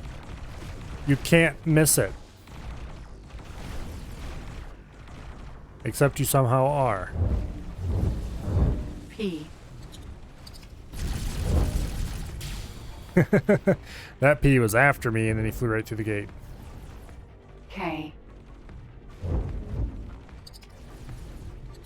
Apparently it still has the brow guns available. You better get away from that thing, buddy, because it's going to blow up. Whether you blow it up or whether one of your friends show up to help you. And then you're going to be a bit sad. Well, it would if I hang around here anyway. Yeah, clearly it can miss it. It shouldn't be able to, but clearly it can. P.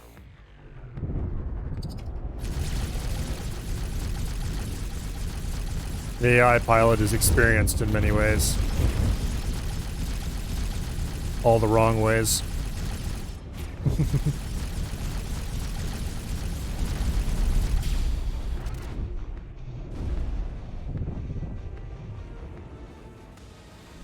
Okay, this station looking pretty beat up.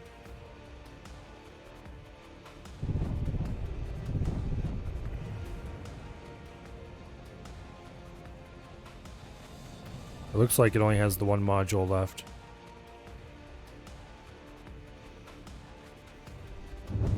M. Would you go away? I'm admiring the lack of architecture. Or maybe I should say the former architecture.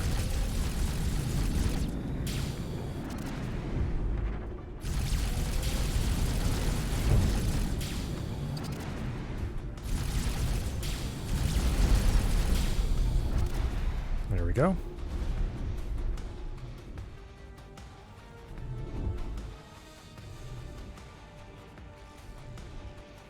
like it's getting shelled by a sinner in Asgard.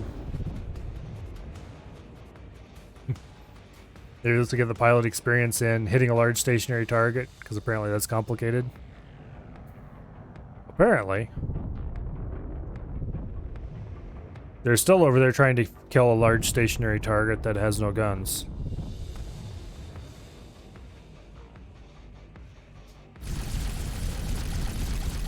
Okay, well, it was a large stationary target. And it is again.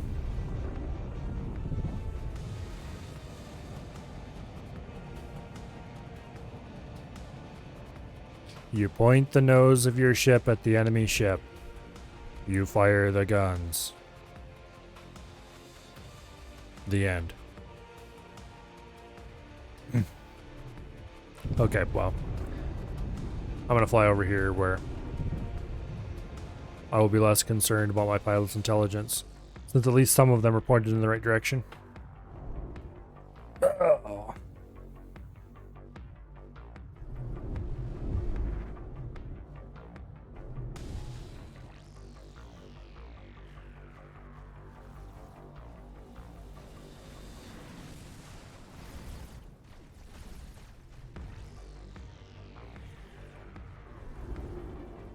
Okay. Then was destroyed by Branch 9K. What? Antharcus Cascade. It wasn't that K. It must have been this K.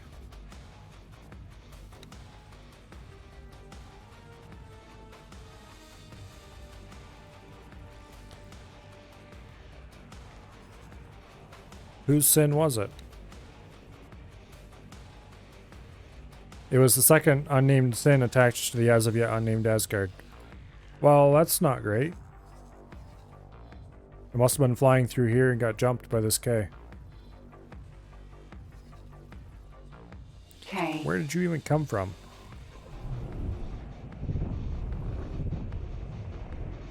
If you saw the Kyoto coming through a gate, then you'd know shit's going down.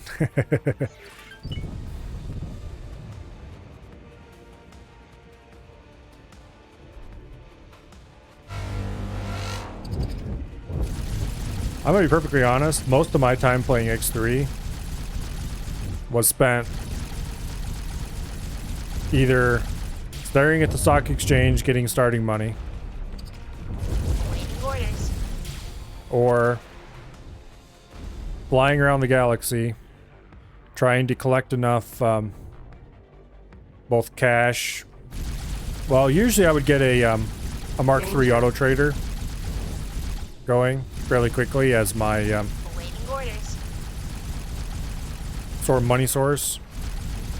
Danger. I think they were called Mark III auto traders. Something like that. But I get one or several Mark III auto traders or whatever. Just set them going, making me money. And then I'd fly around in whatever ship I had, trying to collect all the coolest fighters. Danger. So fast M5s and trying to find the perfect M3.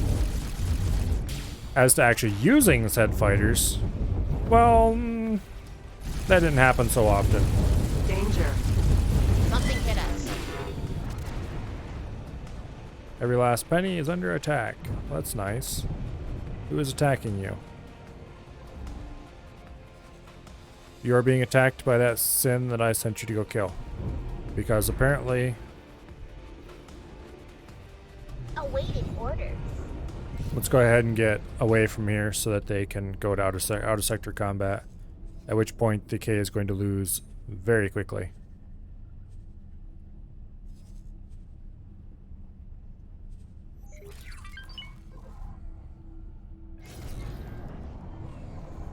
Yep. I think in Asgard it's a slight advantage in out-of-sector combat. Awaiting orders. They do their little dance and then all of a sudden it blows up.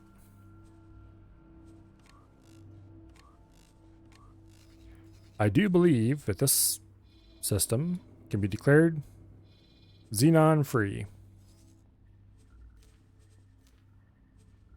Meanwhile, I'm going to order everybody and their brother's sister's cousin to attack those 3 stations. And then we're going to fly through.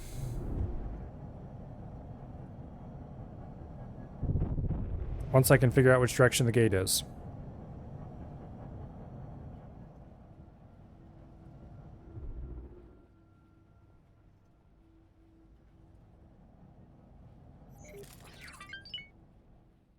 Okay, well that is not... Okay, there it is. There it is. We're going to fly through and do a little bit of scouting, which is after all the reason why I'm flying this ship.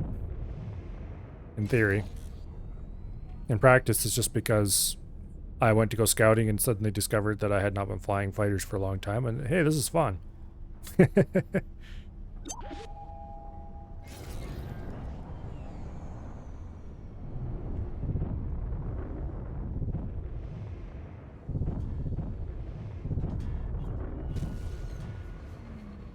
Oh look, it's a fleet. I wonder who owns this fleet. Look at all the Asgards and Sins. It must be Terran. Oh wait, no, they all have split crews. Except I think... No wait, they do all have split crews. Entering system. Because the Matrix Swan Song came number without a crew, and so I 7, shipped it all the way to Split 9, Space B. to buy a crew because I wanted split crews in all my capital ships.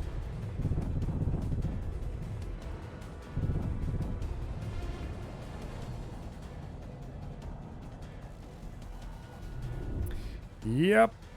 I think these Xenon stations might be in for a bit of trouble. I don't know why they have such squishy little stations in these systems. At first I thought maybe it was like a station that was under construction or something, but nope, these are it.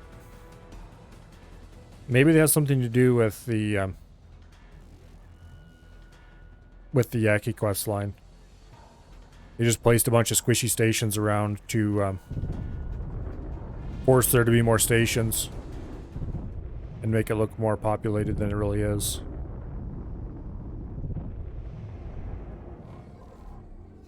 Okay, anyway.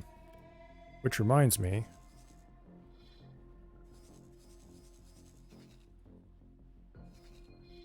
There's a big bad Argon attacking that.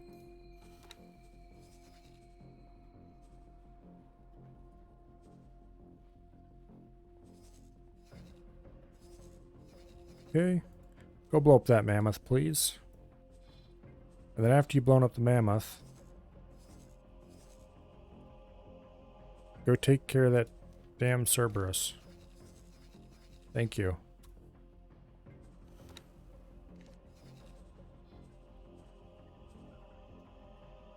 And Guiding Star is still not owned by anybody. Except me, eventually, someday. They just need to deliver a little bit of Computronic substrate. Alright. This aqueduct looks kind of interesting. Rook's Refuge was destroyed. What? Okay, listen here, guys. If you can't behave without supervision... Oh, shit. Okay, Rod. I am removing your orders. This should not have been what destroyed it, I'm pretty sure. What would have destroyed the refuge, though? There's no debris out here, so it wasn't that K. Was it? There's no way it was picked apart by all these little guys. The refuge was a proper new model K, or new model, we're gonna call it. Okay. Attack. Wow, look at all those Ks coming in.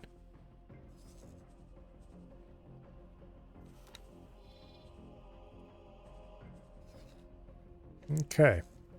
It might, maybe, Asgard. be time to go take over control of the rod.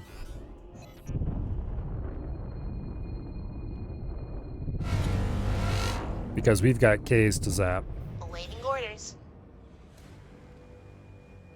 Guiding Star Defense Platform 1 under attack. Yes, I know. I already looked into that. Okay, which one of you is the rod? This one.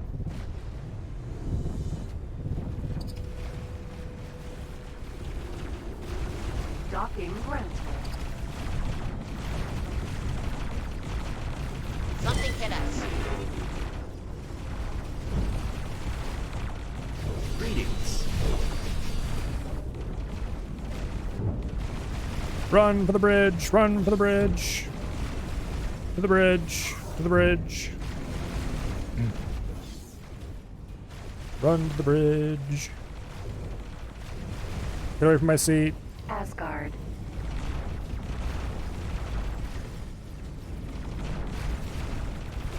This is what you call a target-rich environment! Taking serious damage. Hull damage. Explosion imminent. Explosion imminent. Holy shit, we're gonna blow up in a second here if we don't take care of this K.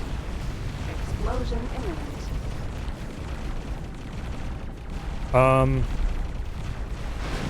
That is not all the K's in the area. There's another one over here. Shit, shit, shit, shit, shit, shit, shit. Oh crap. We overheated the main gun. That is a problem. K. We're dead. Like 1,000,000% dead. No, we're actually not dead. Whew.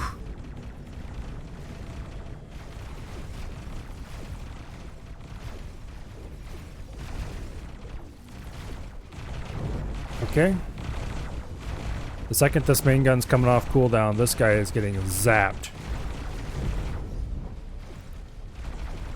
We are still in full hard reverse. Explosion imminent. Awaiting orders. Okay.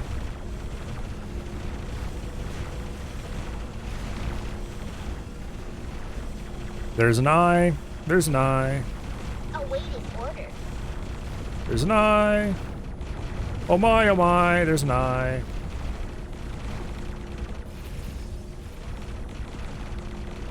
It's somewhere around here. It's coming to shove a laser up my rear. There's an eye. There's an eye. I probably should figure out where exactly the eye is before I go Eye. turning randomly. Uh-huh. Okay.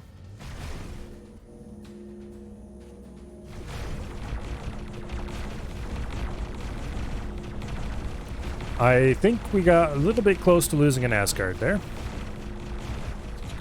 Oh, hello, Eye. It's a good thing I'm turning to face you just before you can get in range of me. Although I'm in range of you. Goodbye. And that is the end of the excitement. Everybody can go home now.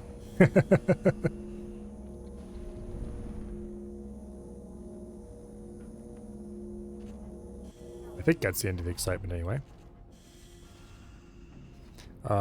Let's see. What all did we lose in that? Awaiting orders. We lost the Rook's Refuge, and that was it. And I'm still not sure what destroyed that. Awaiting order. It doesn't say what destroyed it, it just says was destroyed. So it wasn't like killed by a K or something.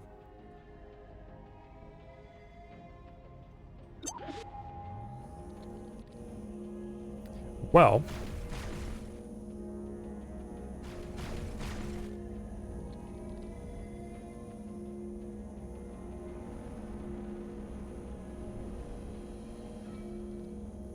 if we weren't so very, very, very close to being done with this run, I would replace those sins we lost, but at this point, I don't know if it's really worth it.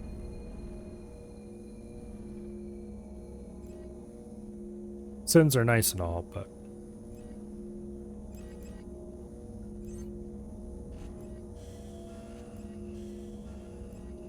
just keep moving forward about half speed to get all this loot collected. See, there's the refuge right there. It's not close to anything at all. There was no enemy ships in that area. Let's look at the map. Yeah, it's like right over here. Awaiting orders. Right there. These caves weren't here at the time it was destroyed. None of this stuff was here. And none of those caves are even close to it in the first place. So how did it get destroyed? It's not like there's piles and piles of fighter carcasses around it, so it wasn't like swarmed under with fighters or something.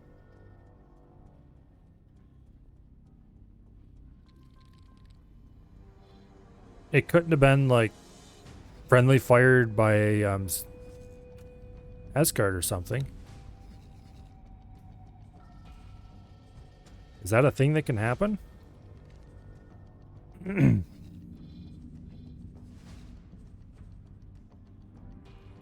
In any case, I think we're going to let the rod sit here for a bit and recover its health because it is slightly beaten up. I mean, I don't think there were any Asgards that were in a position to do it. So it's kind of... Oh, I forgot to remove the orders from the... what do I call it? And so it flew off and landed on a different Asgard. Which one was it I did leave it on? There it is. It was aboard the hazardous region.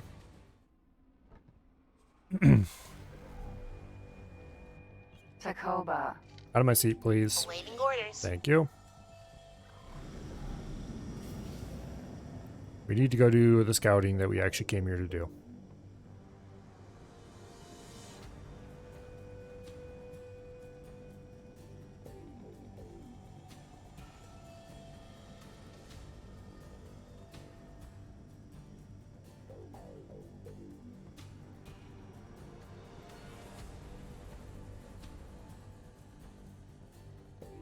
Yeah, I assume there's some circumstance where it could happen, but I'm pretty sure that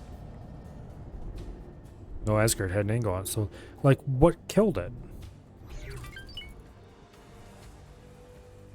I don't know. That's mystery for the ages, I guess. I wasn't watching the map when it happened, so... Oh, hello. There's another K. Unnamed Asgard. Go take care of that problem, please. Leave the rod alone.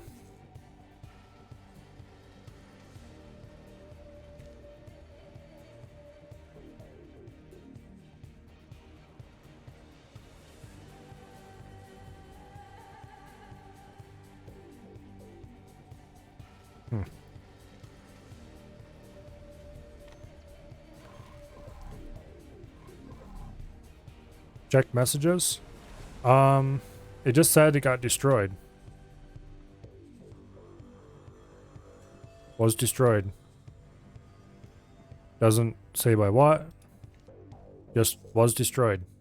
Which is part of the mysterious, because if it was a K, it would say it was a K. The I wasn't even in view yet at the time. The Ks were all safely over here, I thought. I think there was like one over here and a couple over here or something at that point. None of them were over here but where the thing was. He was far enough away from the station that the station wasn't shooting him.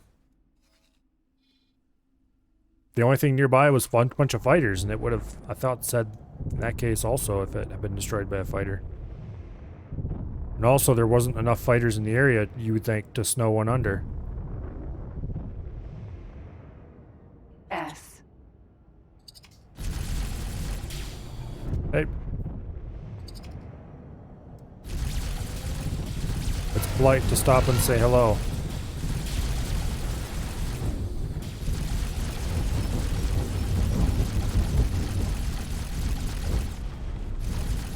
There we go. Yeah, I don't know what blew it up, and I don't think we'll ever know. Because as I said, I wasn't looking at the map at the time. But anyway, there are 5 Ks and an I floating around out here, as well as a sin. It's just kind of... Pretty sure that's far enough away from the station. And I never got a message it was under attack either, just a message that it got destroyed. Very odd, but anyway.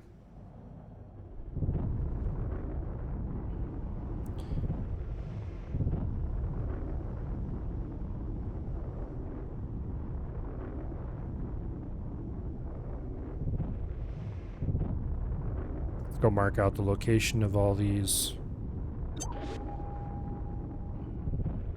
stations, so I can send ships after them later.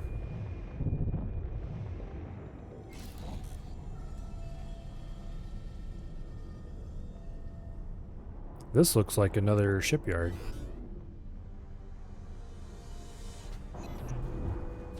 They certainly have enough stations around here. And shipyards.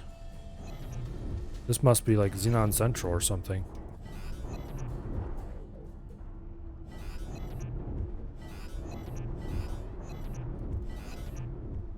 And then there's a couple in this definitely not dangerous cloud of very darkness. Hello, piece of random debris. I was hoping I wouldn't meet you here today.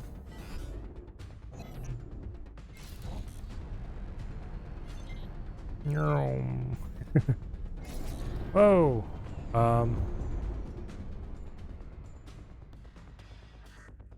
We'll just wait for it to slow down a little bit on its own. Okay.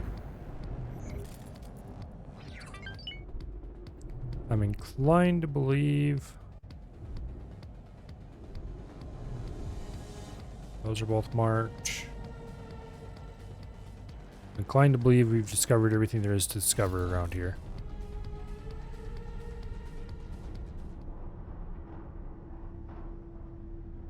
We'll fly through this cloud of blinding white quick here and make sure.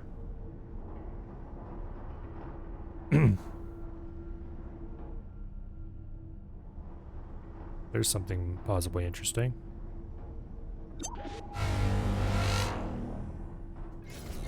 What are you? Just a random piece of debris? Asteroid. Nope, an asteroid. An oddly shaped asteroid. Alright. M.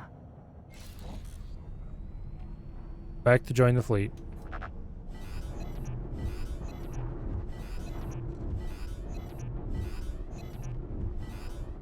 Which is over here, I think.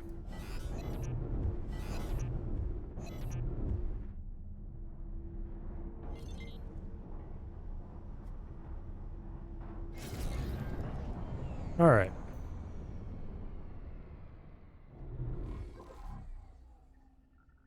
What's it? The description of the aqueduct is weird. Makes it sound like it is a particular station somewhere, which I suspect originally was supposed to be. But there are these copies of the aqueduct scattered all over the place with the same exact description, the same references to particular places. It's very odd. Awaiting orders. I suspect it was a reused asset or a group of reused assets that, for some bizarre reason, they didn't bother to give new descriptions. But it is mildly annoying. Makes you think it's something special, but it's not. It's just the same thing over and over. You want to see me take over the whole X4 galaxy? I don't know if that'll happen. But looks like the rod is fully repaired. Those repair crews are on point. Okay, this cluster of stations is going to be an issue,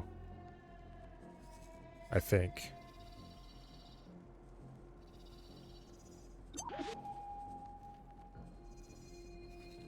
We're going to have to keep an eye on this, because there's a high chance of stuff flying too close to the wrong station and getting Kablooied, I think is the technical term.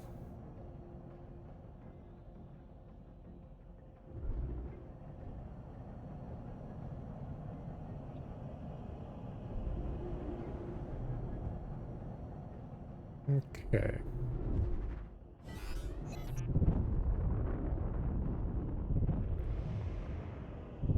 Oh.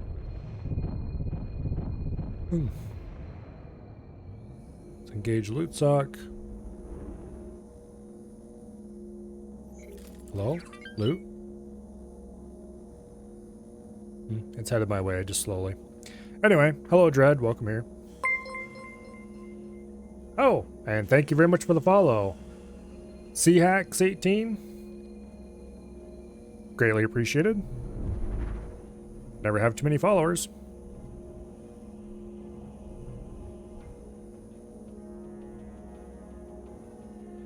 Hello, hello, and welcome here.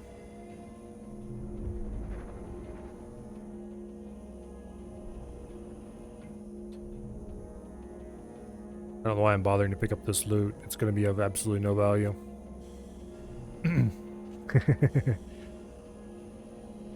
Red, you're a programmer? Oh, yeah.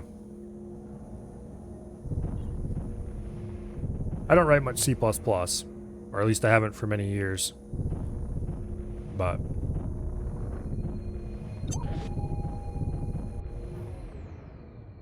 I'm trying a Xeon gameplay to see if it's possible. I know there's mods that make it possible, but I don't know if it's possible in vanilla.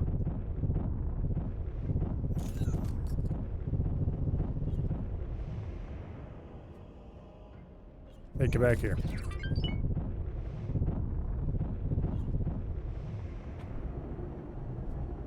Yep, too far away.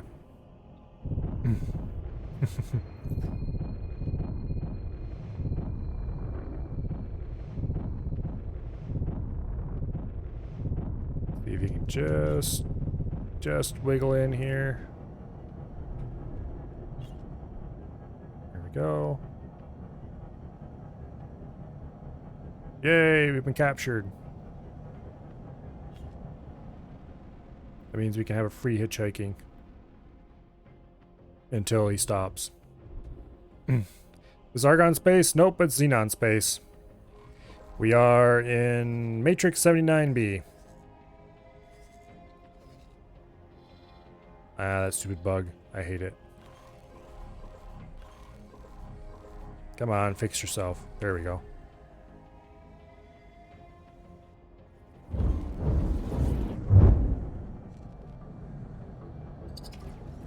That was not very nice of you. And you should cease to do whatever you were doing at the moment. At least it involves shooting me. Thought the aqueduct was in Prime. Apparently it's everywhere because, well, not everywhere, but at lots of places. There is copies of it in Argon Prime. There's copies of it here. There's another system or two also where I've seen copies of it. I'm not sure where it's actually supposed to be because its description doesn't really sound like it's supposed to be in Argon Prime either.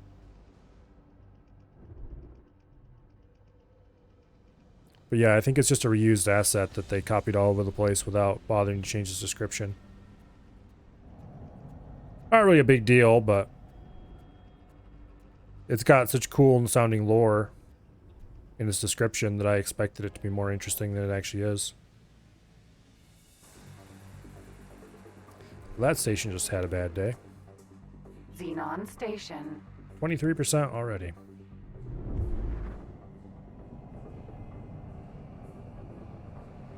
Now we just need the second Asgard to pull up and zap it as well, and it'll be gone.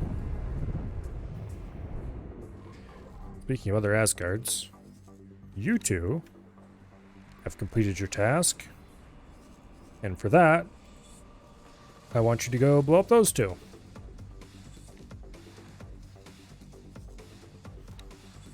Awaiting orders.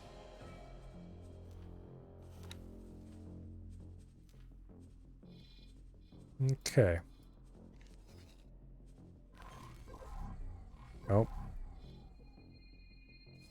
These little Xenon stations, they're just called Xenon Station with no other name, Awaiting orders. are very squishy.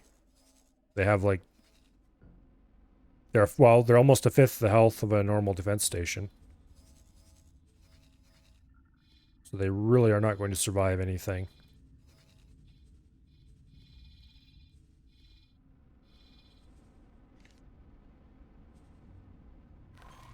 Yeah, this is very close to the end of my current run. I tend to play X4 in shortish runs where I start and have a set of objectives that I complete for my set of self-set objectives. And then when those objectives are complete, I stop that run and start a new one with a new set of objectives. And this run's objectives are to secure split space so that there are no Xenon near split space, to clear the Argon out of this area here, and to complete all the split storyline stuff. This thing needs to go. And at this point, the Argon have been cleared out. I'm just waiting for apparently 2 seconds for this to complete. Admiral speaking. Conquest successful. Miserable Argon colonies wiped off face of split territory. Commanders have achieved great honor for their families. Patriarch will be pleased. Yay. Mission completed. Paving the way.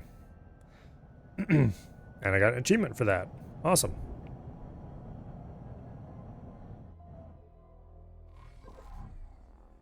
Was that it? I guess. I don't know if I expected anything else. But anyway, so that was one part of the objectives completed.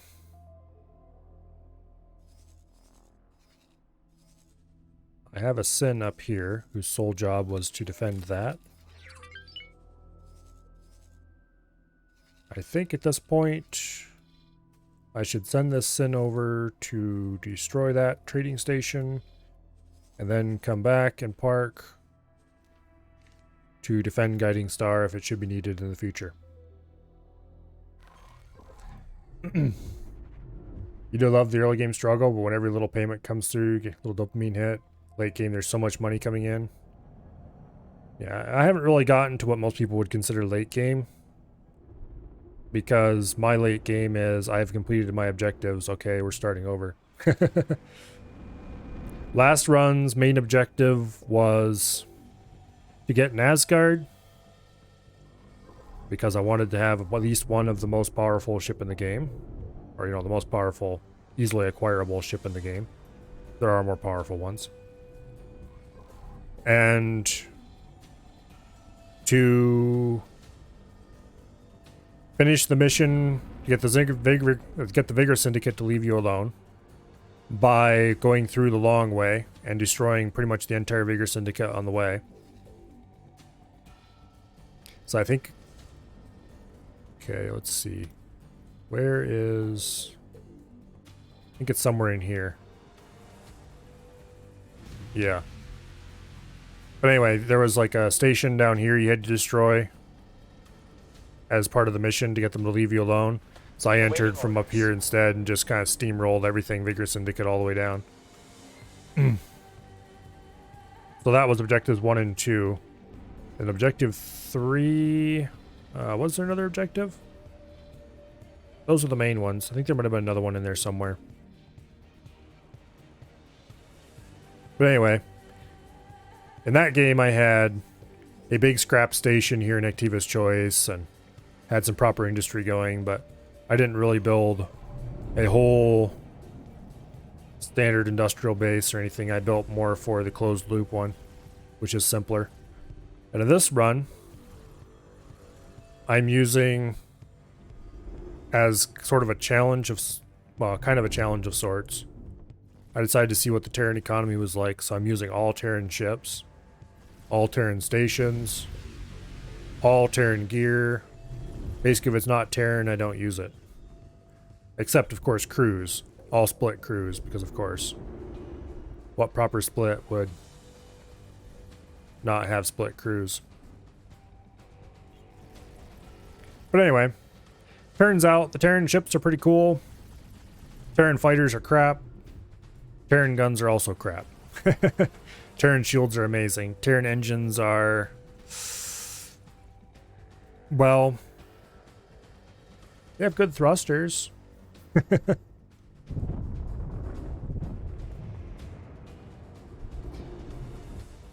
But anyway. So I'm actually surprisingly happy to see this run get completed because my self-imposed restriction on only using Terran gear is a bit restrictive.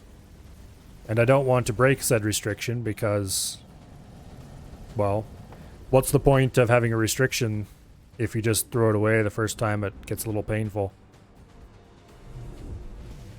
But also, I would really like to have my Maria back. Thank you very much.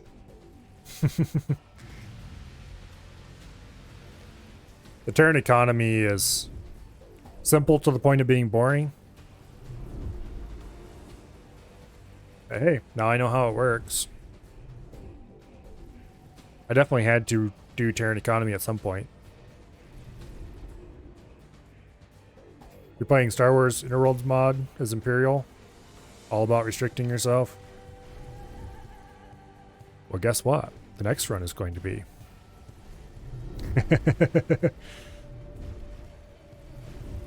Because I have decided that once this run is completed, the next run, I'm going to do Interworlds. I haven't quite decided whether or not Hive guard. I want to do Imperial or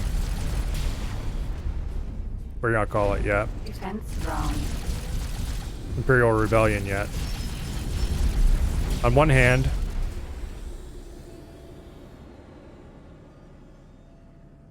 I want the big fancy Imperial capital ships. Because who doesn't want to fly a Star Destroyer? On the other hand, I really want to have the zippy, fast, and varied, well, I don't know about fast, but varied at least, Defense drone. Rebel starfighters. Defense drone. Awaiting orders. Because that is basically the thing that draws me to X4 the most. Mistake. Sorry. I like the economy. I like the whole everything is built by either the player or the AI, but it's, you know, nothing is cheated in. That's all cool. But the real fun of the game is that you can fly every single ship. If you see a ship, well, assuming it's not a Xenon ship, you can fly it. You're curious what Eaglesoft is doing? There's probably news somewhere you haven't heard. Last news I heard is that they're, quote, working on something, end quote. But who knows what it was. Fly every ship and orchestrate big battles? Yep. There's nothing else quite like it.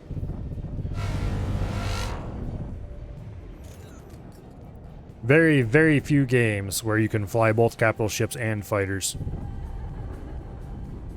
And very, very even fewer games where you can own both at once and just switch between them quickly and easily. Probably the closest thing would be like Starpoint Gemini. I think. Because Starpoint Gemini, you couldn't have fleets. You could just have... you could buy capital ships and fly them. Or you could buy fighters and fly them. Or various ships in between.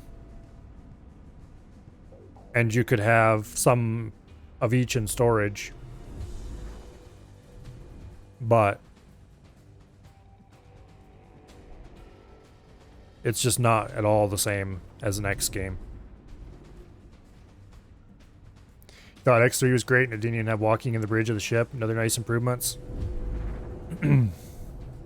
Yeah, it is pretty cool that you can get up and walk around now.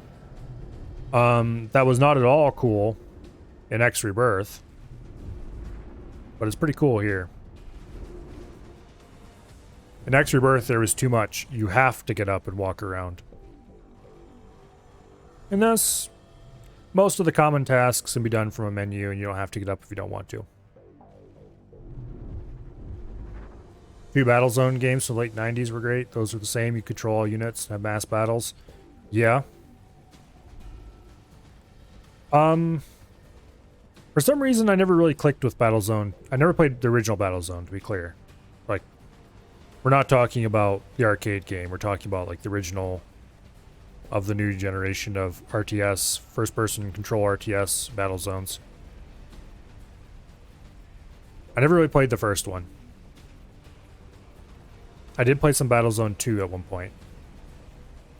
And it was amazing in some ways, and in other ways it was just you're playing an RTS but you can't see anything.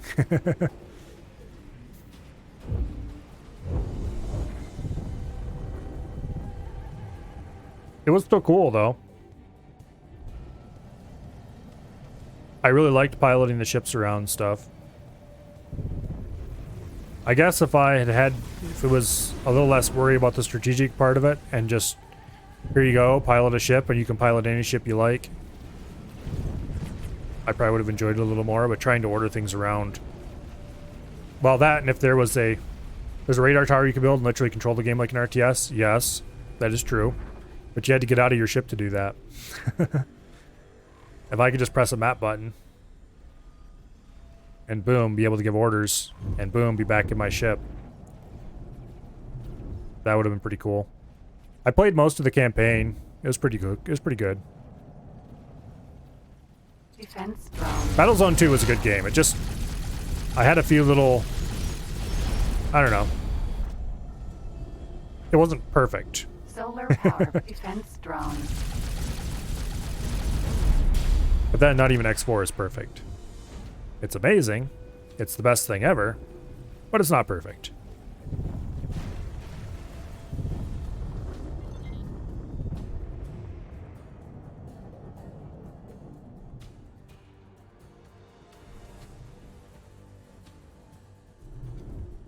Yeah, that ship's been mentioned around here a time or two. I never got it, because I never played enough X3, I guess. S. I think I owned like one M2 and the whole time I played X3. I bought one at some point, spent a lot of money equipping it, flew it around a little, and then started a new run. I definitely am having a lot more fun with X4 than I ever had with X3, largely because I really stuck with it.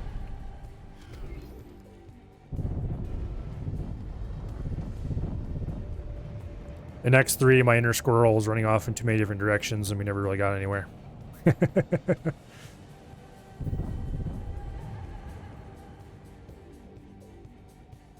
I spent more time trying to collect cool ships than actually progress in the game enough to buy the big ships. I did play it enough to know it was awesome, and so years later when I saw X4 on sale, it's like, we're doing that. And the rest is history. Defense drone. How many hours do I have at this point? Not actually that many. A bit under 400. Defense drone. So it's not even like a top 3 or 4 game for me yet in playtime, but I was young when X3 came out, didn't really get your head around it. Played like a ship collecting game rather than getting into the station economy management. I don't think I ever, well, no. I think I did build a station once as part of a quest of some sort or something. But I certainly never got into building facilities or anything. Would you two stop whatever it is you're doing?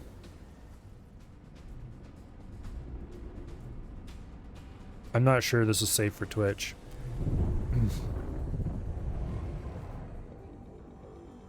Okay, these guys have finished their task. So attack the shipyard.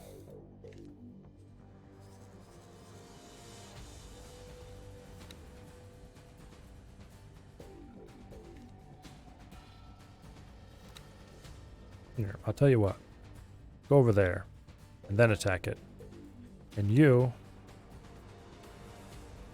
go attack it from over there.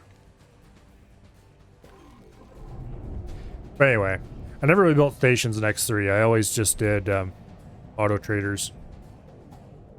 Which made me enough money to fly around and play ship collector, but... or at least play fighter collector. That combined with the stock exchange in Avalon Prelude. Albion Prelude, whatever.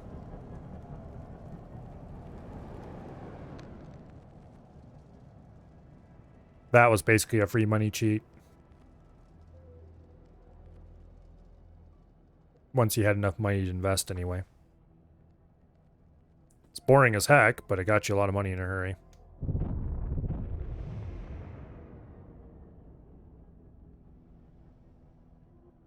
Okay. They have been safely separated.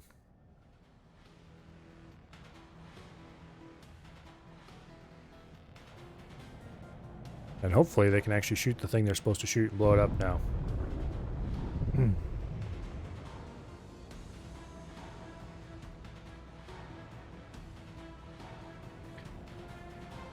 P. Okay. We're probably going to complete the Aki quest just because it's in our way.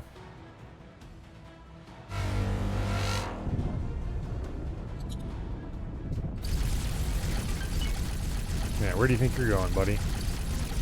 Get back here.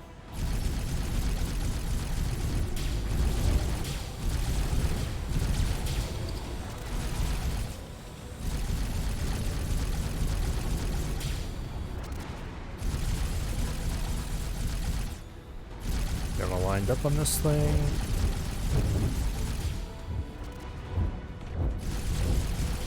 Your maneuvering is not going to shake me. It is, however, going to make it easier to avoid your turret. So thank you.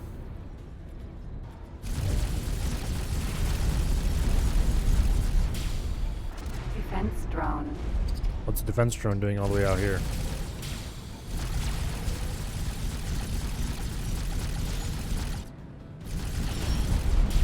Boom. Xenon defense platform. I guess it's actually not that far away from the station.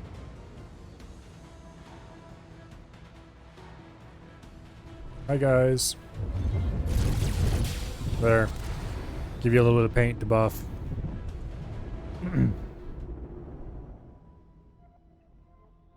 Okay. Where is the fleet? There is a fleet.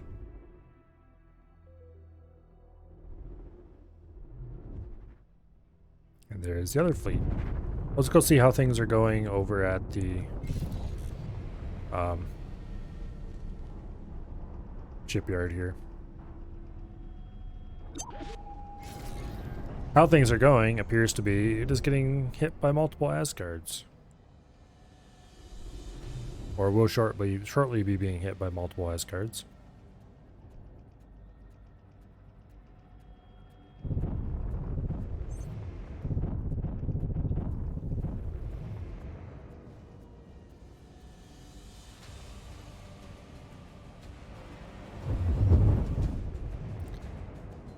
They shot at me. I can't believe it. What an uncivilized group. I didn't shoot at them or anything.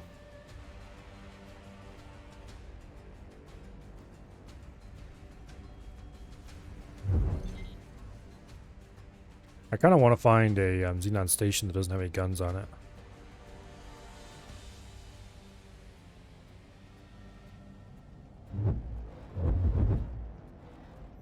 I can really get in and examine some of these pieces. But this station is very clearly not that.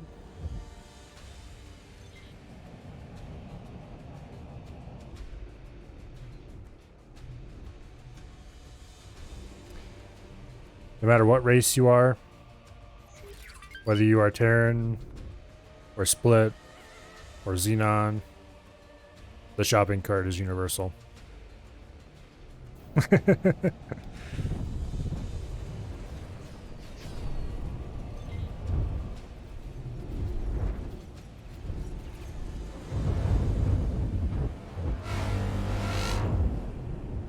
Xenon docking bays are kind of interesting.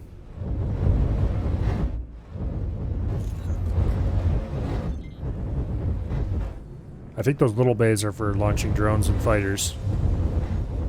I'm fairly certain fighters launch from there. Although I have to admit, I've never actually seen a fighter launch from a Xenon base.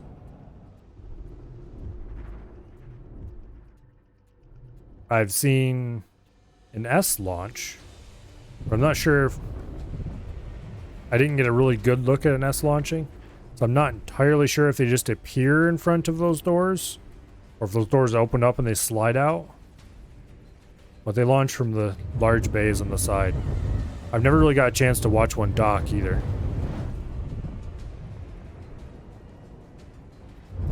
Oh, that was something. That's what something. Yeah, that's something that I was going to do.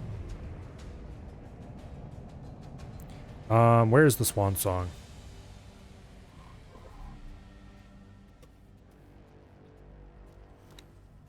It's around here somewhere. Oh, there it is.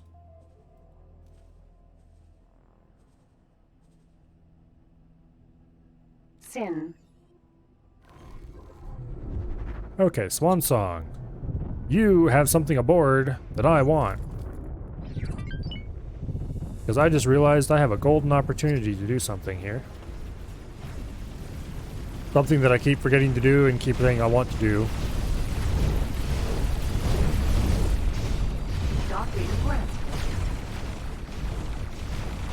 Because I'm 99% sure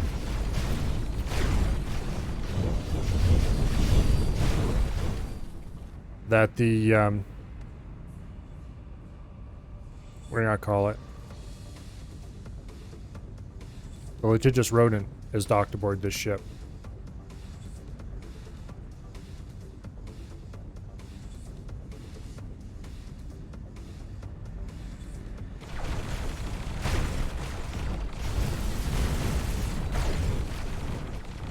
So let's find out if I'm right.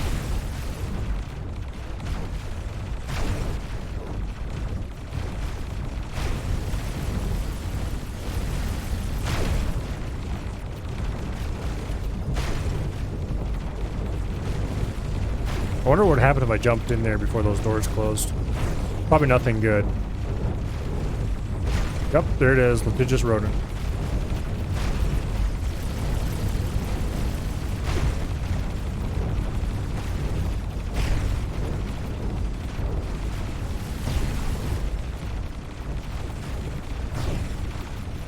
Okay. Now, if anybody remembers, Cover activated. Yaki. the litigious rodent has some cool abilities. Namely, Xenon think it's just an alright guy. Also, this thing being completely unupgraded is slow as heck. But it will allow us to get a good look at some of the Xenon station parts while they're being shot at. So, you know, it's not perfect, but here's open launch bays.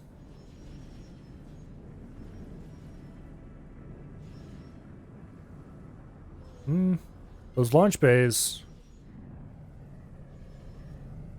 Defense drone. they look too small for a fighter. Maybe Xenon fighters can fit in there? Because Xenon fighters are pretty long and skinny.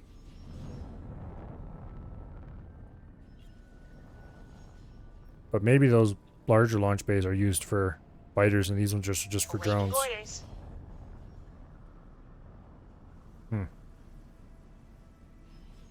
Interesting. Explosion imminent. Let's get out of here before we get blown the heck up.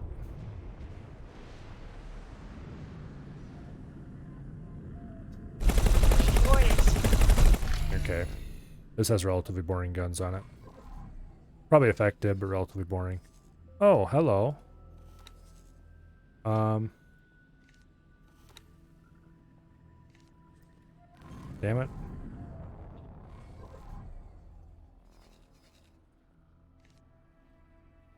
You can't give orders to a ship you don't own. Look, game. I own that ship. I will have you know. Asgard. Okay, we'll dock back aboard the hazardous region. Docking granted. Does this thing have a docking computer? Yes, it does.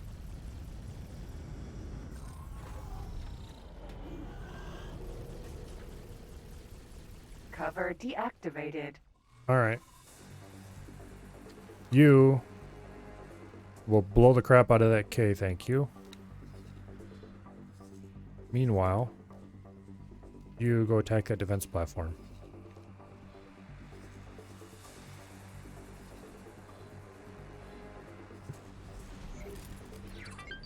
But anyway.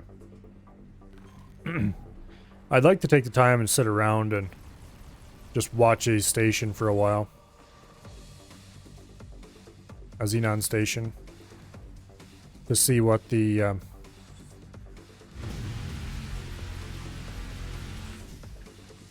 see exactly how they dock and non-dock and all that fun stuff. But anyway, this here, by the way, is, in my opinion, Explosion. the best game and the best ship in the game. This is a Maria. It's a highly modified version of a somewhat crappy Paranid ship. But it is fast as heck. And, in addition to being fast as heck, it mounts 4 guns. It takes the best parts of the heavier fighters, you know, minus of course the tankiness, and marries it with the maneuverability and pure speed of a scout.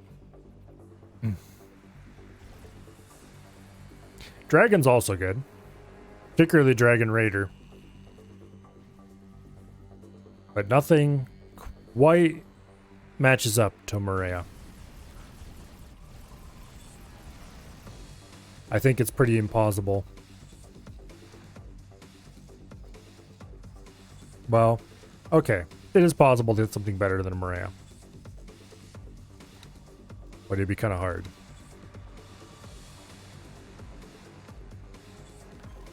Anyway. Dragon Raider's a close sort of second. Maybe distant second, I should say. It's definitely a second. Unfortunately, this is a quest ship. It is not a fully outfitted the way I would like it, Maria. And so therefore it is not a good choice for zipping around and shooting things and just generally having fun. For that, we have either the wheelbarrow or the shape of things to come. And the wheelbarrow is not here, so it's the shape of things to come. The wheelbarrow is my katana.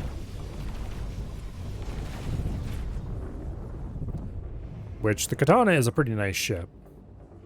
But it doesn't mount as many guns as the Dragon Raider, so that's kind of a kiss of death right there. Explosion. If it doesn't mount as many guns as Dragon Raider, it's kind of like a, you must be this many guns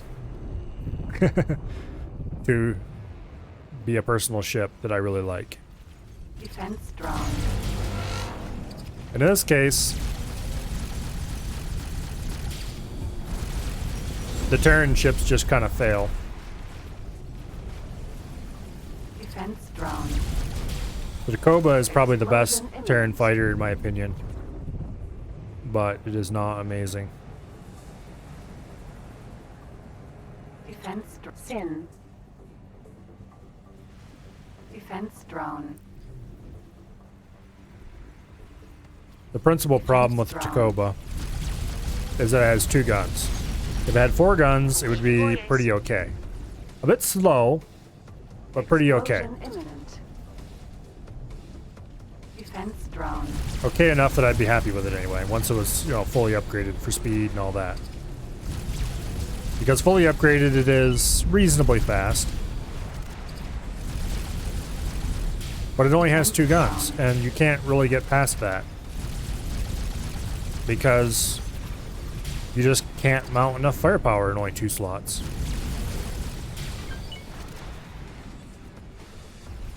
What are you going to put on it, you know? Missiles? Okay. You have 2 missiles. Congratulations. What are you going to do when you run out?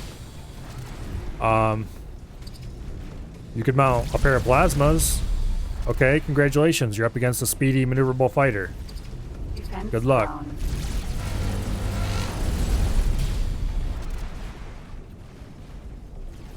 Defense drone. It's just... You need at least 3 guns.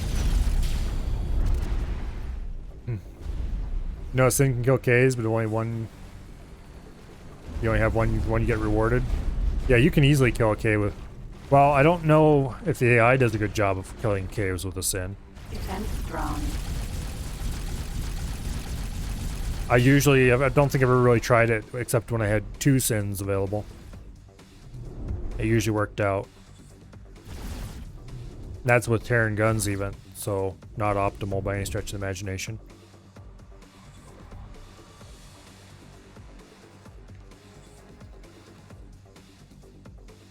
Although Terran guns on a Sin actually work pretty well, because Terran guns are surprisingly, you know, Terran large guns, I mean, are surprisingly good against fighters. They're not, like, good dedicated anti-fighter weapons or anything like that, but they are good enough that they keep fighters off it much better than if you mounted, say, Argon plasmas and Argon or split flax. Although if you have a Sin that has Argon plasmas and Argon flax on it, I prefer the Argon flax because even though they're a little less damage, they have longer range. And the Argon plasma is just flat out better in every regard except damage. And even there, it's pretty close. But anyway, if you have Argon plasmas on a Sin, there's very few capital ships that can stand up to it.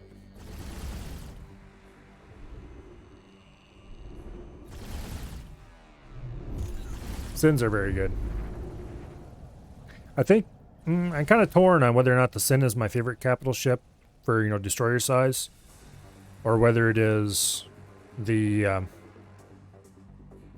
Raptor, not Raptor, Rattlesnake.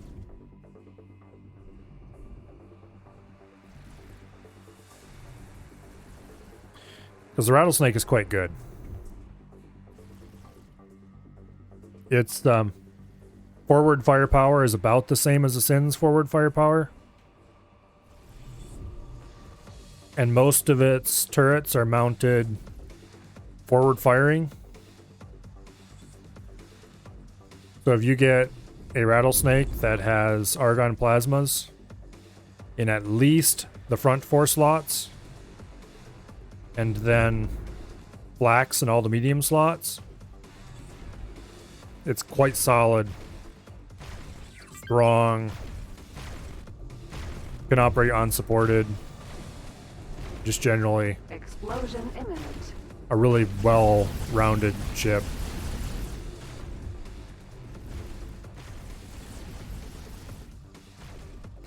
The back 2 turret slots, I'm not sure what you'd really mount on those. I usually put plasmas because all the same weapon in the same slot, but there might be some argument made for putting like something a little bit more anti-fightery in those 2 slots. Maybe even large beam turrets or something. Explosion imminent. Anyway, this place is very close to gone. Xenon shipyard. It's at 0% health. There must be a small module somewhere still alive.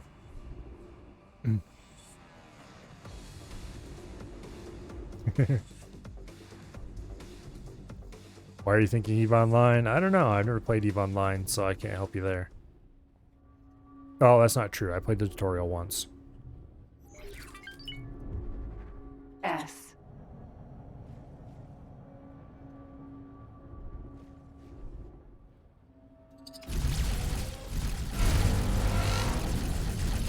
Okay, well this S is going to have a bad day.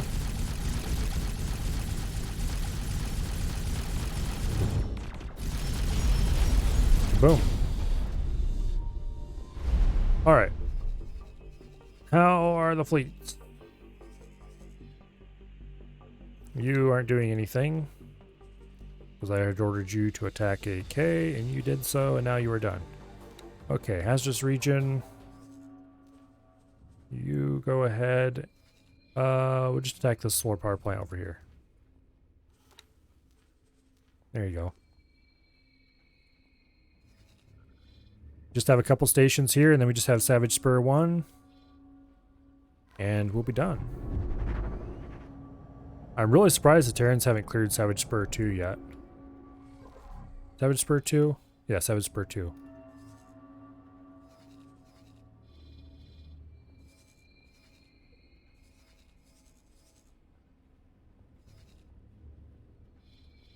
Yeah, it's kind of odd.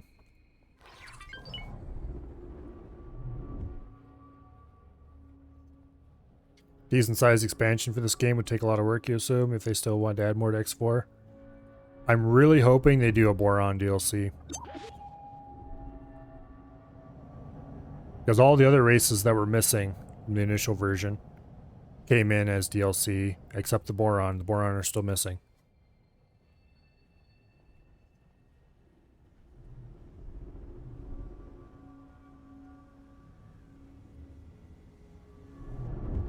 Not sure what I would really want to see in a Boron DLC, but except just, you know, having Boron around.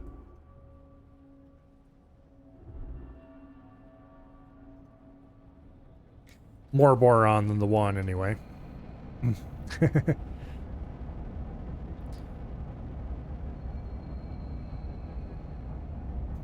Peace loving hippie squids. Awaiting orders. I'll be perfectly honest, I don't remember barely anything about the Boron from X3 because they were aggressively uninteresting, but I just want to see all the races back. I don't care if they were boring or not.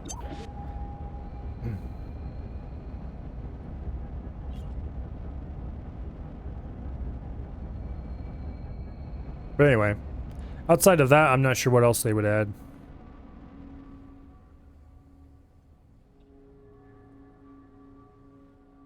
The last DLC had nothing to do with the Boron, and really had nothing to do with anything else. It was all, well, avarice and that stuff.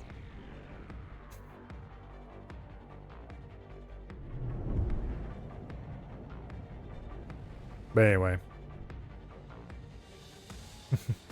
Should come back mutated and ready for murder, a bigger threat than Xenon and Cat combined.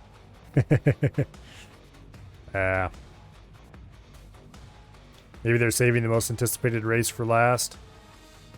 I don't know. I guess we'll see if they do add Boron someday. I hope they do, just because, well, I want all, like I said, I want all the races back. Even the ones I don't particularly honestly care that much about.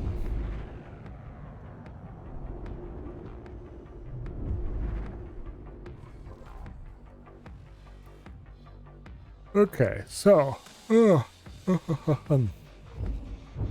hey, stop shooting me. Defense drone.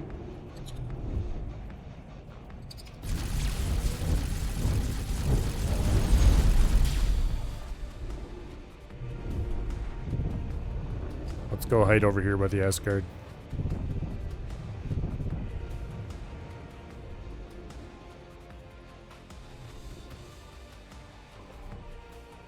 Okay.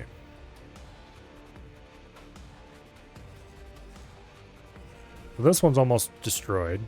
As soon as it's gone, I'm gonna remove your orders. You attack that power plant. Thank you.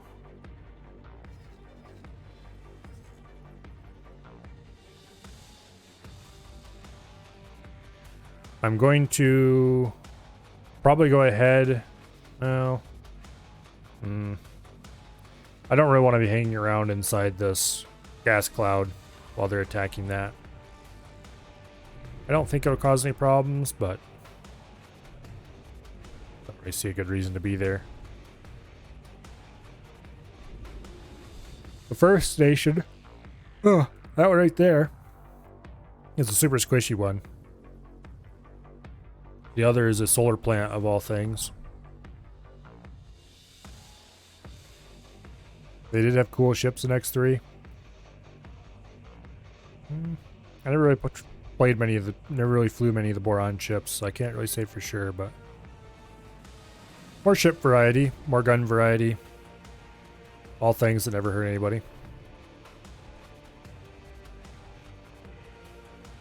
Did the Avarice DLC even really add much in the way of ships and gun variety? I don't think they really added any good new guns. Maybe a couple. Like the special ones for the new ship. Or, oh. A couple other little things like that. But they didn't add like a new race worth of ships or anything. Most of the ships used by the quote new factions end quote are just Argon. Awaiting orders.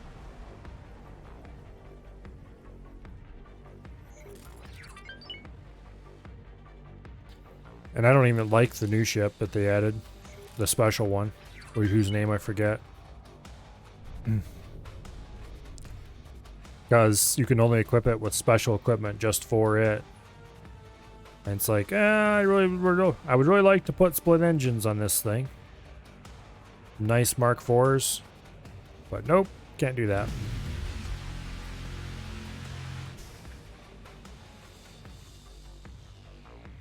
Also, it really doesn't help that that ship has an audio bug. Every time the game saves, the really quiet background music that's just kind of tinkling away in the background, well, you know, background music, cranks up to 11 and just blows your eardrums out for the duration of the save.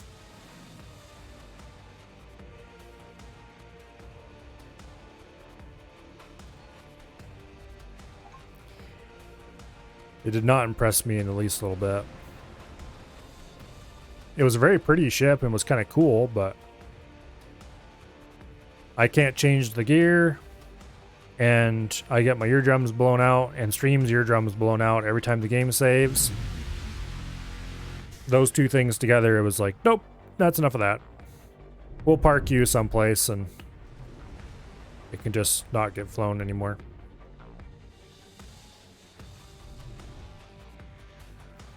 It's not even that fast as far as such things go. I had faster ships at the time. So all in all, I mean, the scrapping is cool, but other than that, I wasn't terribly impressed with the Avarice DLC. Bought the game on sale. He passed on the DLCs because I'm unsure about the game at the time. Now you have to wait for another sale. They happen with some regularity, so it's not that big of a deal.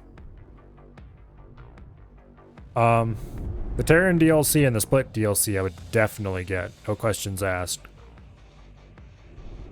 Because the Terran and Split races are useful additions to the game.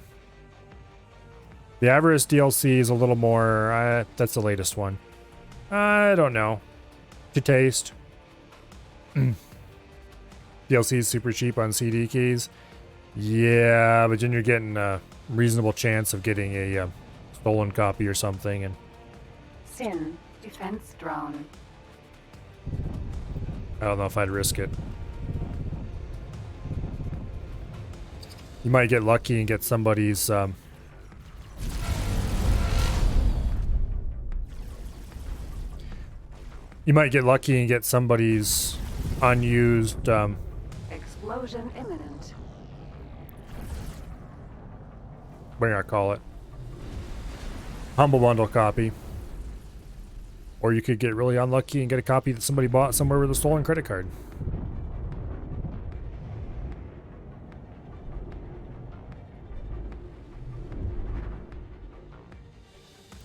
Hello, hello, welcome here.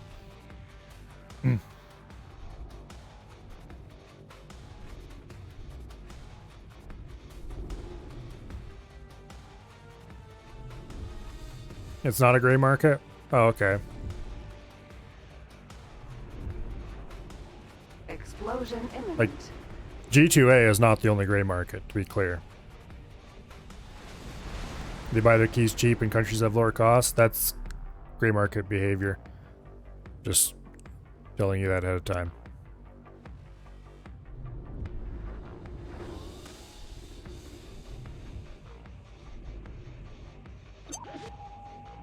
But anyway, the DLC goes on sale with some regularity. So I wouldn't worry too much about not being able to pick it up just right away.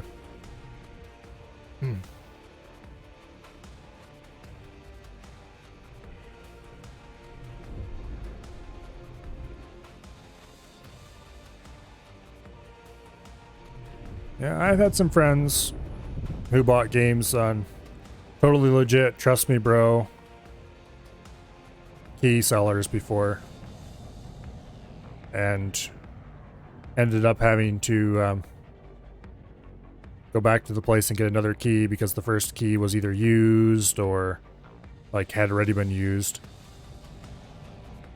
or the key got revoked. So I'm really pretty touchy about using any sites like that.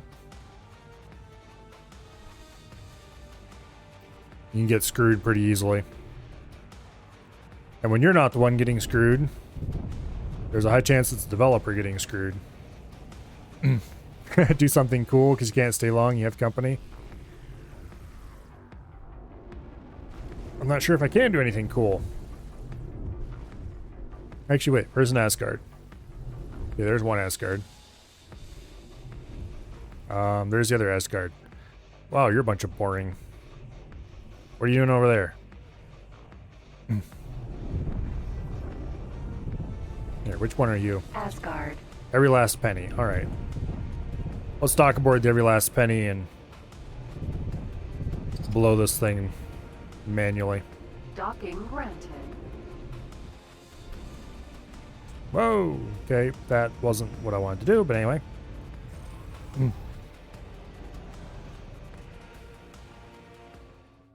It's about time to stop buzzing around in a fighter anyway and get a real ship. Thing you most want out of is a salvage compactor. I think they're sold by Talati too. I think.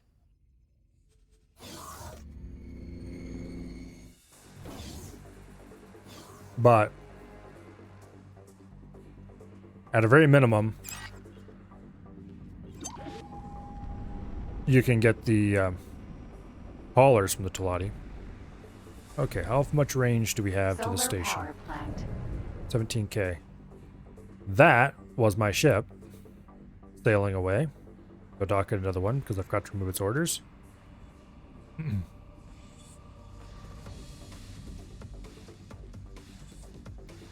Okay. We got about 1k to go.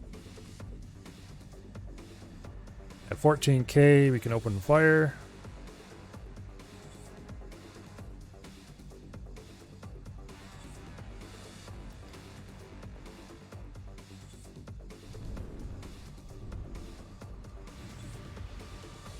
With the best and biggest gun in the game.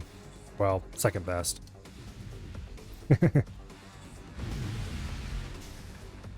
And we didn't quite overheat it. Yay!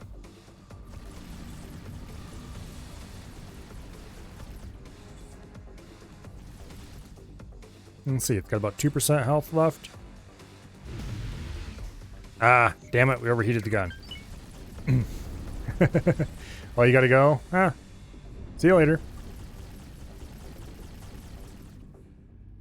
Awaiting orders. You want to shipbreak the K and I that you destroy? Yeah, definitely the compactor is a fun ship. Awaiting Fun to orders. own, not fun to run. Actually, I don't know if the player can even properly run it. Okay, we'll order the rod to attack this.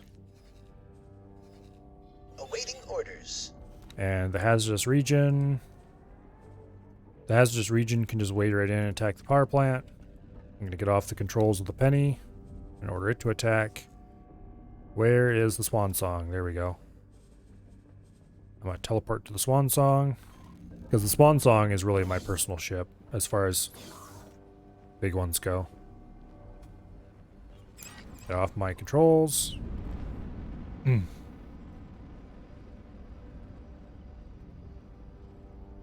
Yeah, I used to have one of those compactor ships in my previous run. I think I still do if I was to load that save up. I think it's still alive. In any case, it made me quite a bit of money. And a lot of materials.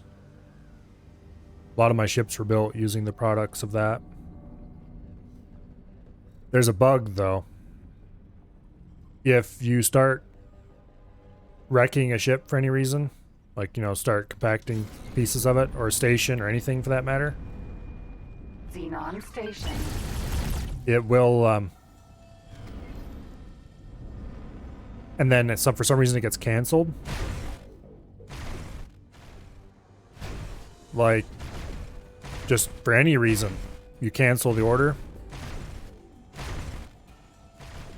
There's a chance that the ship will be left as a ghost that'll show up on your map forever, but can never be interacted with at all. You can shoot it, but it won't do any damage. Which I think applies to all wrecks, honestly. I don't think you can destroy a wreck. But you can't order anything to scrap it. It'll sit there forever and ever. It won't despawn over time. Like normally a wreck, if you don't clean it up, it'll eventually despawn. Nope, it won't despawn. You're just stuck with it forever and ever, amen.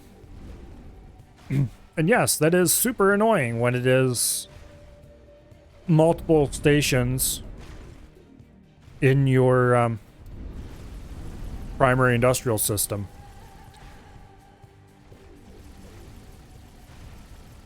I don't remember what caused the scrapping order to get interrupted for either of them. But there was at least 2 stations and a couple of different Xenon Ks that were interrupted for one reason or another and stuck there forever. The Ks weren't such a big deal because eventually they would bug out and turn invisible. But you could still see them there if you were looking on the map. And then it was like, oh, look, there's something. Oh, wait, no, that's the ghost ship. But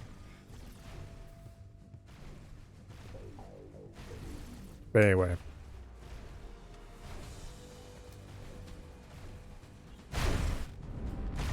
On the list of annoying bugs, that one doesn't really rate that highly. But it's definitely something to keep in mind.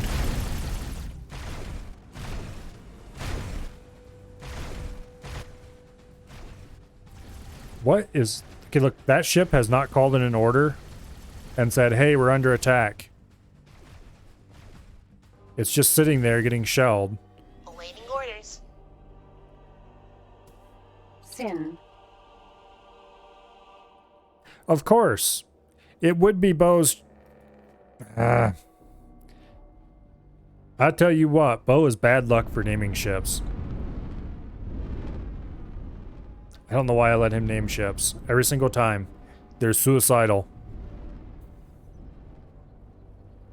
That's the Johnny 5 3. That's because Johnny 5's 1 and 2 already blew up.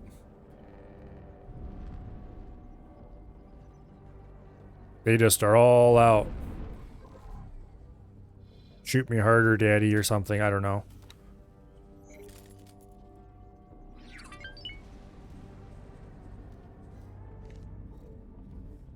On the other hand, K.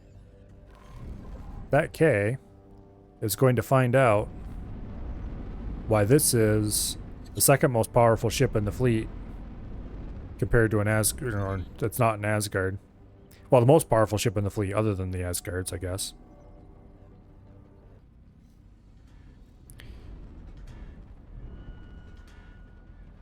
Because we're just going straight on in. Head first. No slowing down. I have literally rammed K's in the nose with this thing. At travel drive speeds, bounced off, and then shot them until they blew up. Because this is a sin that is max upgraded. And it can take it. And dish it out.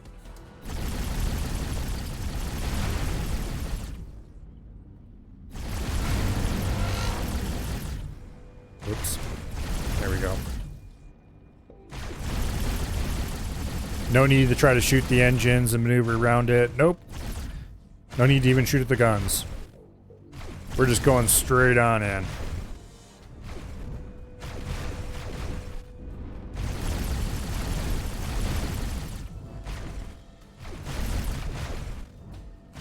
Let the guns cool a little bit.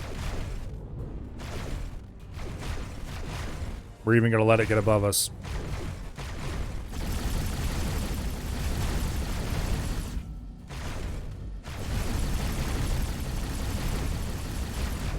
Finn was destroyed by Xenon solar power plant. What did you 20, you idiots? What'd you do? Where even was it?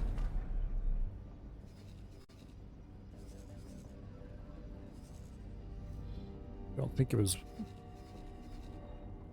Well, you know what?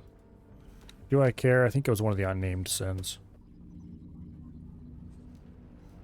This one. It must have overfluid or something stupid like that. Damn it. What is up with the suicidal sins tonight? P. We just have a shocking number of sins just blow up for one reason or another.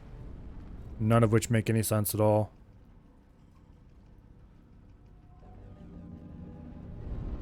Usually I don't have anything close to that many problems. Wreck. Solar power plant. Okay. Let's go blow up this solar power plant.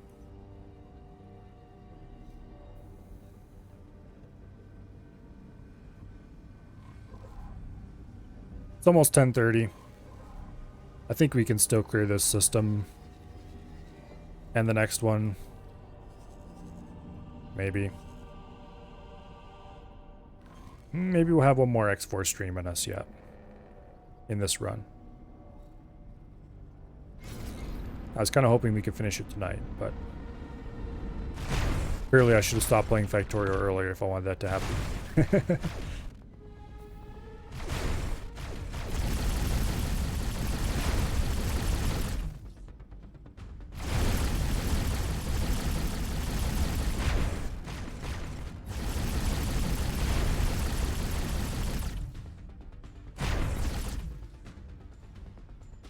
Okay.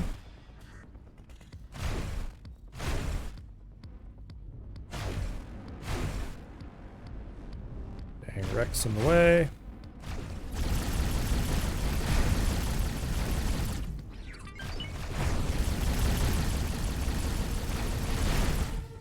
Down to almost 3/4 health.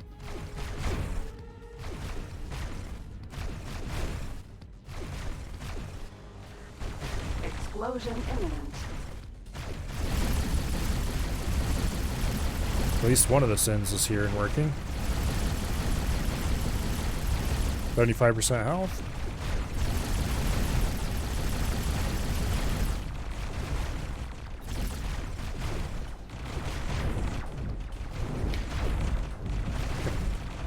This is probably my least favorite feature of Terran ships. They have terrible cockpits. Your first addiction, Factorio.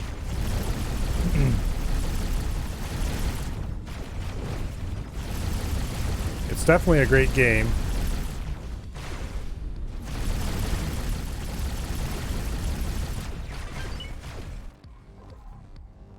Certainly worth becoming addicted to.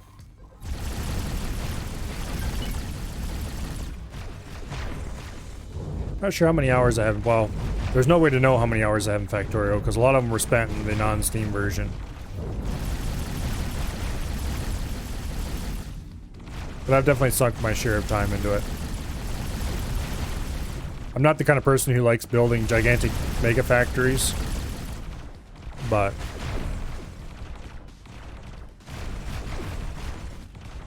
it definitely is a fun game to play. I particularly like the trains. Awaiting orders.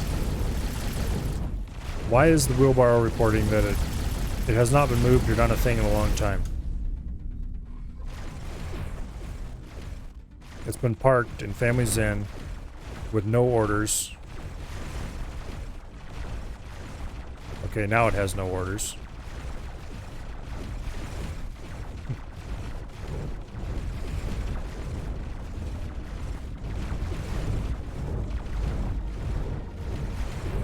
Okay, that's been blown up.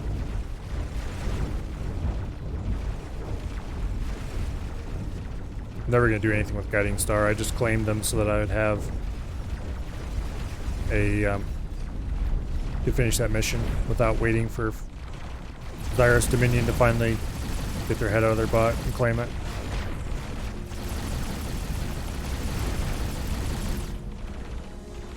The current run of Factorio, one I just finished today,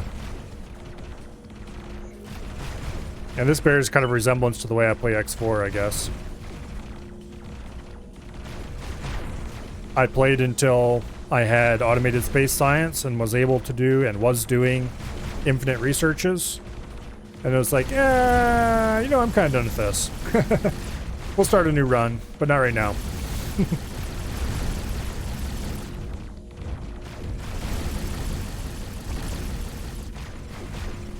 I love the game. Explosion imminent. I certainly am going to play more of it on stream and off. Well, probably just on stream. But it'll be a fresh start on a fresh map with probably new different starting conditions and different restrictions. Like I might do, say, a lazy bastard run instead of Awaiting orders. like this time I did it without solar or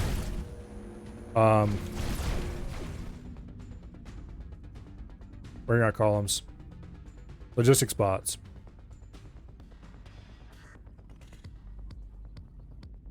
So like next time I might do logistics bots and probably some solar panels, but no handcrafting or, you know, whatever. I think Lazy Bastard Run would be a good idea. I haven't done one of those in a long time.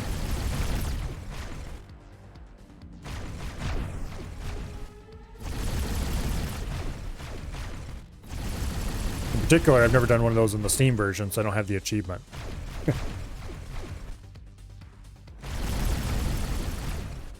It'll probably be for a couple weeks before I start that one.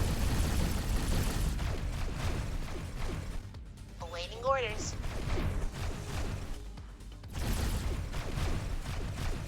Because, let's see, 28th. That is middle of next week. So there'll be a weekend yet. I've been playing Factorio on the weekends.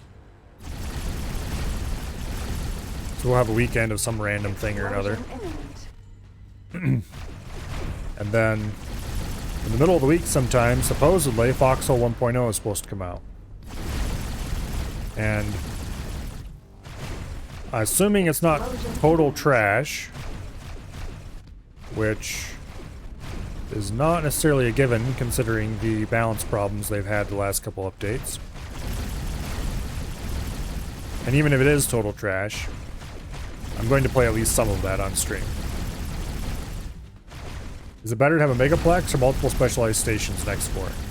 I don't know. On the one hand, if you have a megaplex, you don't have to ship stuff around. So you don't have to worry about having freighters. On the other hand, it doesn't really take that many freighters to ship a lot of stuff around in a hurry. But if you have a megaplex, you can only build one thing at a time. So it might take a long time to construct. Whereas multiple stations, you got multiple construction ships going at any given moment. So I guess it depends on how big your megaplex is going to be. Past a certain point, it'd probably be really annoying to build or modify. Like my solar station for the last run, or not really solar station, but it might as well have been a solar station. I had a gigantic station made of almost entirely solar panels just to run my scrapping operation. And that, it took so long to build. What I should have done, honestly, is build multiple solar stations and just freight the solar cells to where I needed them. Instead of building a giant scrapping station that had all of its own solar panels right there. Or, like a Melted Igloo says, build the solar panels in a better place so I didn't have to build as many of them. Like Mercury, or Avarice, or really anywhere that had high solar instead of 100% solar. Performance-wise, I don't know. Explosion imminent. Performance-wise, Megaplex probably be a little better, honestly. But I can't say for sure. I'm just guessing that it would be because it wouldn't have to have the ships flying around.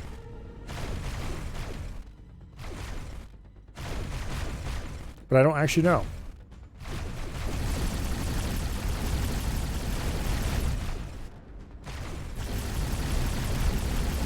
I'm going to assume that Megaplex would be slightly better for performance, but yeah. Without knowing for sure, I don't really want to commit to that, of course.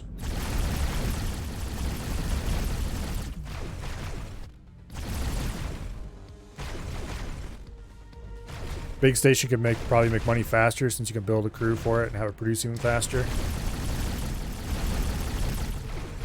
Yeah, but you can also build crews for smaller stations and just ship your stuff around a little more. Like last run, I had the scrapping station that had way too many solar panels. And then I had a station that was dedicated to making advanced circuits, or, you know, advanced, not advanced circuits, but too much Factorio.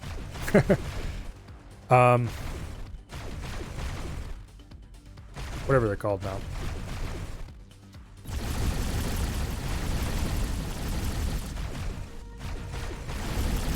Advanced electronics, I think they're called. Anyway. Advanced something electronic-y that were in particular demand. I think I also produced a couple other things in that station eventually. And then I had a third one that was dedicated to producing food medical supplies. Explosion imminent. So the food medical supplies just shipped to the other two stations and then sold to anyone who wanted to buy. Whereas the other stations mostly just either sold or used their own product. There's something around here that is still alive. I can smell it. Well, actually, I can see the thing's not dead.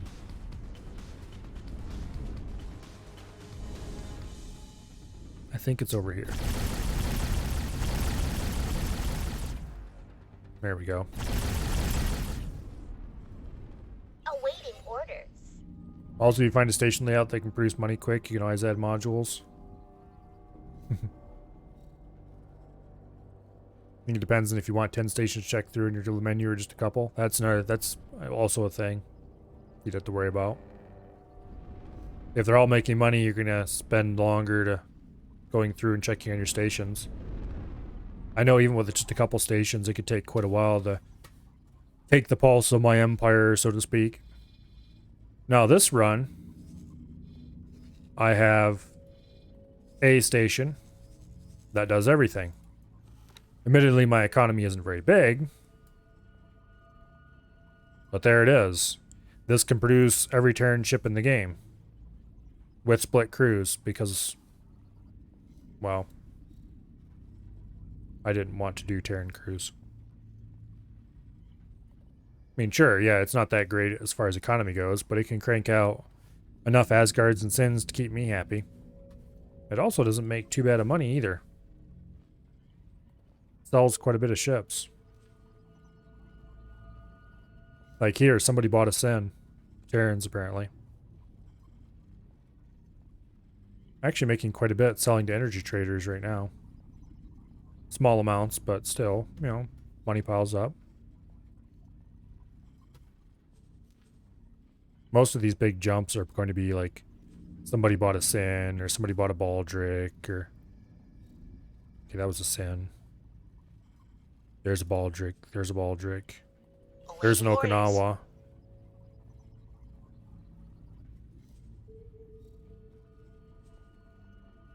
A lot of Baldrics sold. But anyway. But trying to build a mega station that does everything would probably end up being a an interesting problem for somebody with a more complicated economy than the Terrans. Not impossible. Just to be a pretty big station. Okay, so let's select all these ships.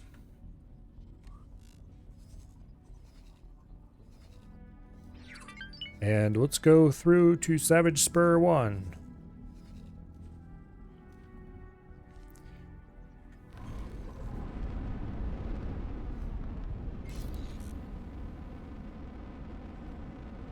Somewhere around here is a gate.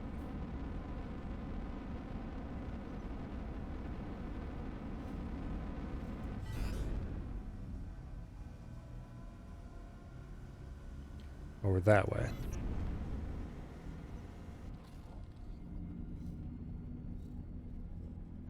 But anyway. Personally, if I was organizing my empire... Hello? Oh, these aren't actual asteroids. They're just wrecks. Wrecks don't break up like asteroids do. Boo.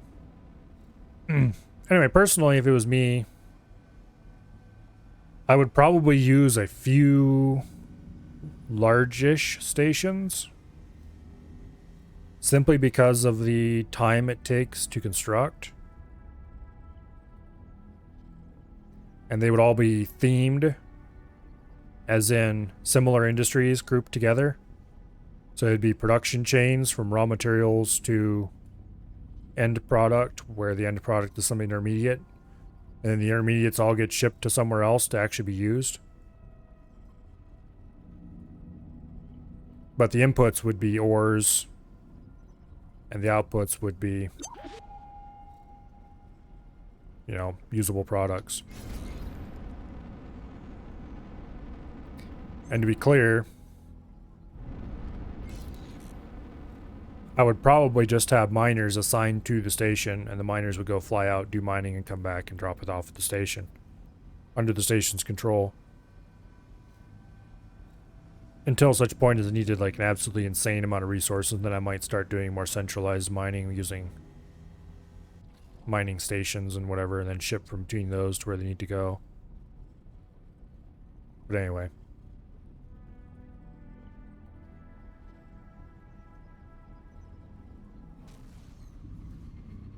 Alright. Welcome to Yaki Space.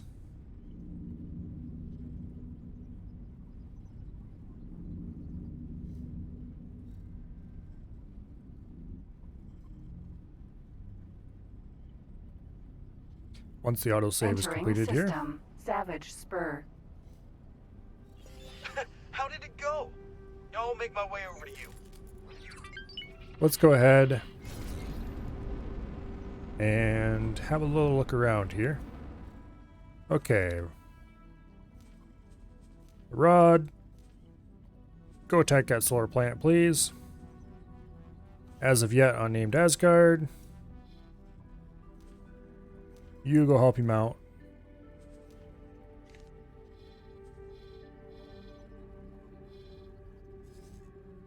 Hazardous region detected. You also go attack that solar power plant, I guess.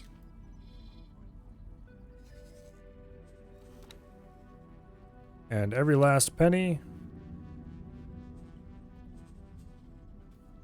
I think I'm going to have you attack the amplifier station.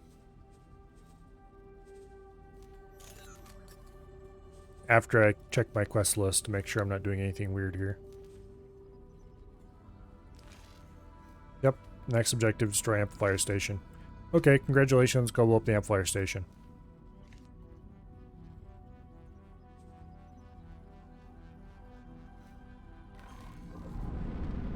And meanwhile, I am going to take this ship, Solar and just to power make a plant. point of how little I care about all this, we're going to go attack the solar power plant as well. The Yaki quest is getting done because I am flying through here destroying Xenon. Not because I actually want to do the Yaki quest. I redid it in my last playthrough.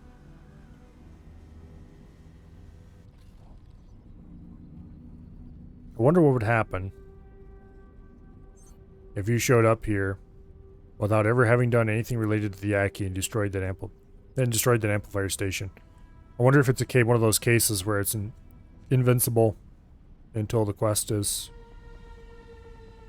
because there are some stations like that they just flat out made invincible because they got destroyed too often. People complained.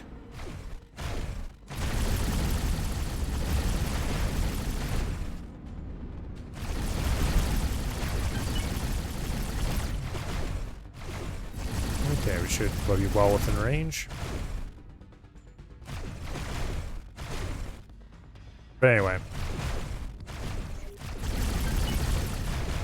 I think that's really would be the major drawback of having a mega station, is just how slow it takes to construct.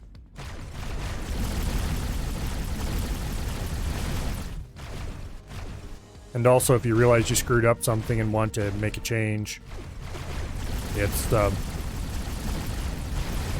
going to be a very long time before you see your change actually happen. Depending on how far it is along constructing already anyway.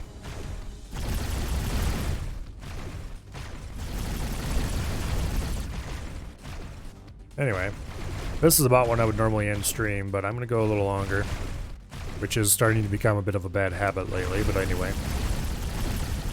Because I want to see these stuff gone. This system is the last one that has to be cleared to finish this run. Damn it, I'm finishing this run tonight. Explosion imminent. I don't care that tomorrow is Monday. Well, I do a little bit.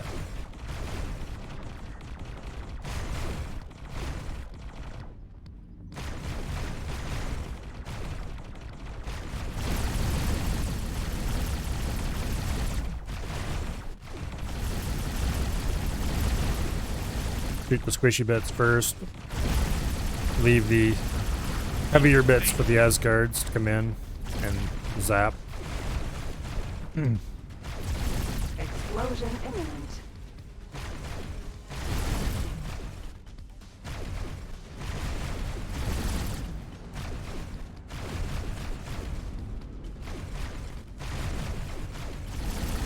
Guys, you don't have to be around here and help me with this. The amplifier station's right over there.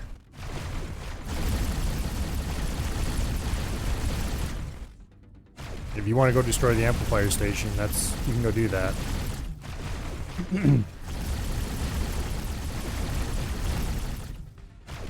There may or may not be an Asgard on the way to do that right now.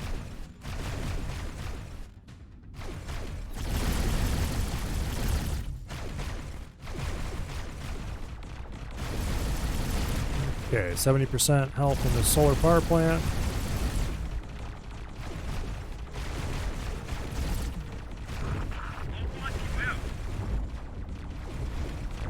Has anybody started shooting this thing yet? Doesn't look like it.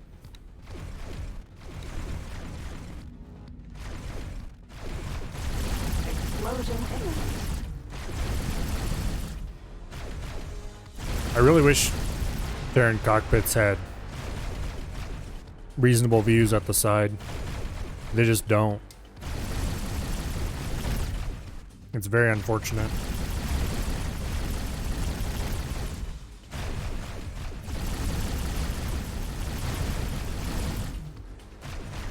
Explosion imminent. Boom.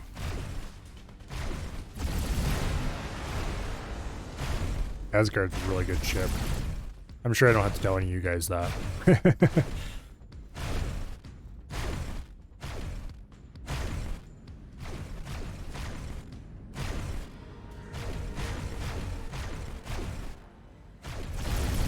Someday, I will get myself an Earl King.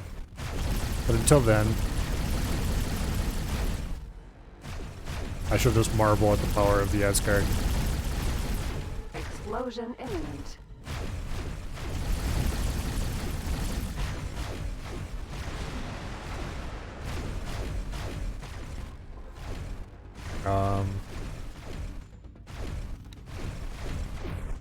Are you guys shooting the amplifier station yet?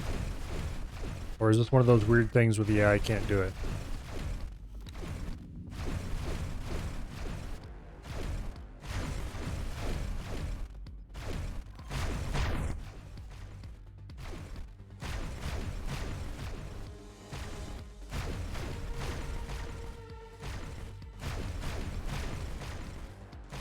I think it might be one of these weird things with the I can't do it.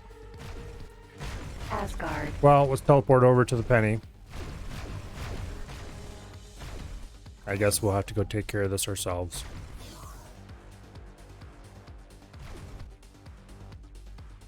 Welcome aboard the Every Last Penny. So named because that is what it cost me, effectively. Amplifier station. Oh, you idiots weren't even in range. What are you doing?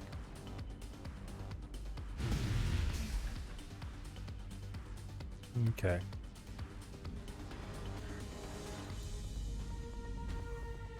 Let's just crawl forward even more.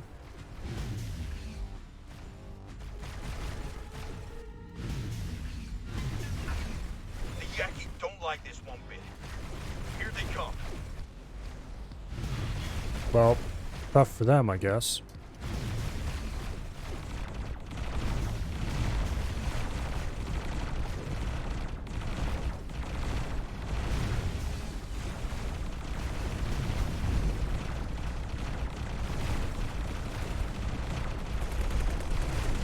Because it kind of looks like this amplifier station's a little roasty toasty. Get lost. Stop! Stop your language. Organic, this is one gigantic misunderstanding. Awaiting orders.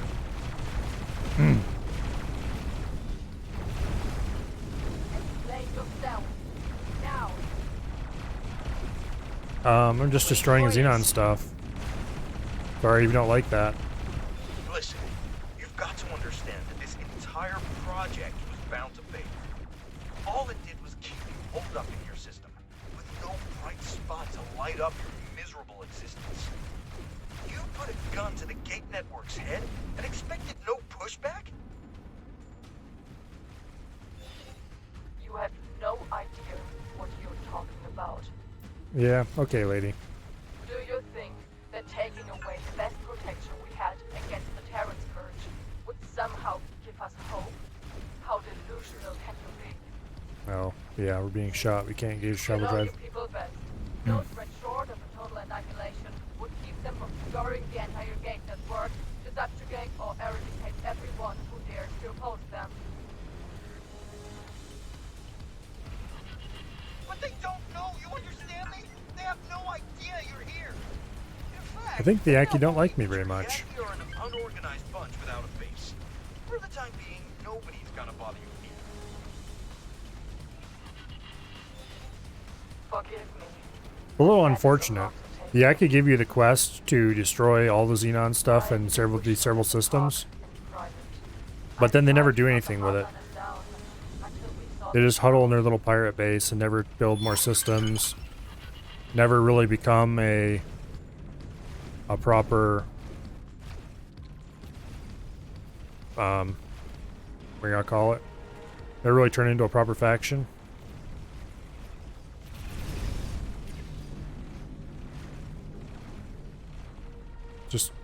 Just unfortunate.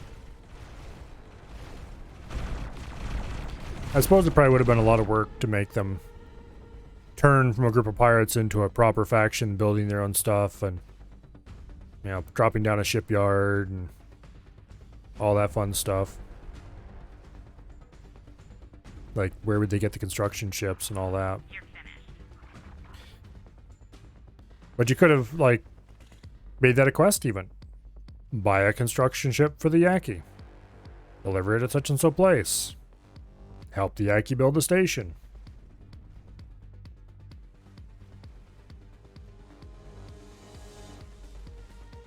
Oh well.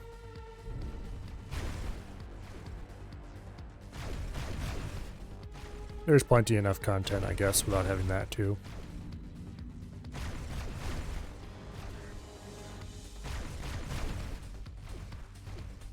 An interesting idea for a mod, though.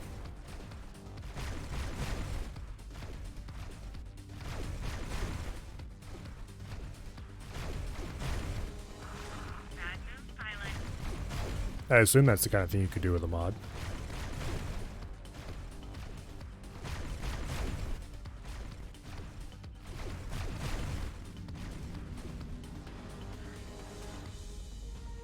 Hopefully someday.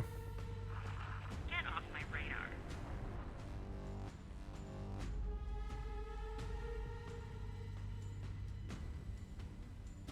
Yeah, I think we've cleared out the Xenon Herb attacking us.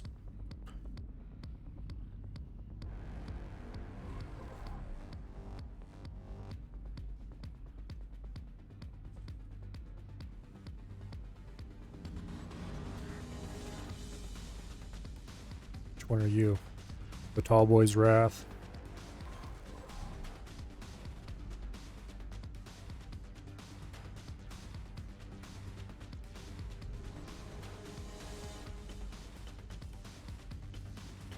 I could probably engage my travel drive at this point, but we're just like a little ways away from the station. By the time I finish charging, we'd be there. I won't let you get away with that. I wonder, does the Aki station have docking facilities for L and XL ships? Awaiting orders.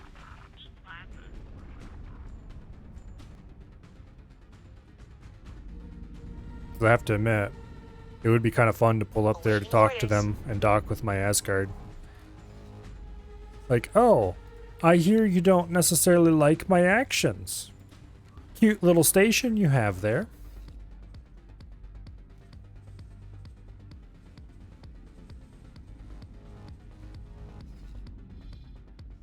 It'd be a real shame if something happened to it.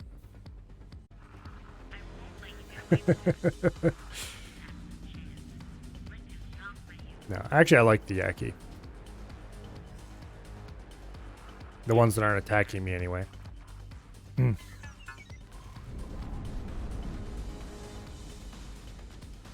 Well, we lost one rep. Oh well.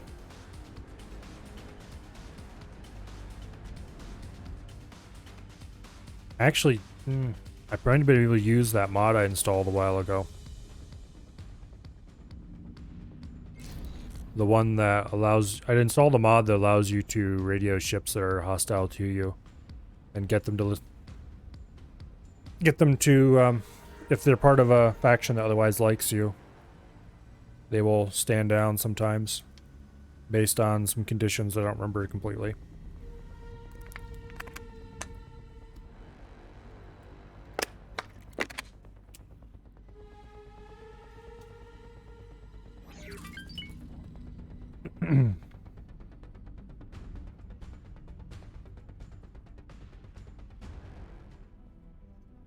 Okay.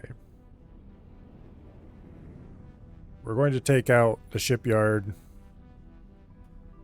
Xenon Wharf. and the wharf first before we finish the quest.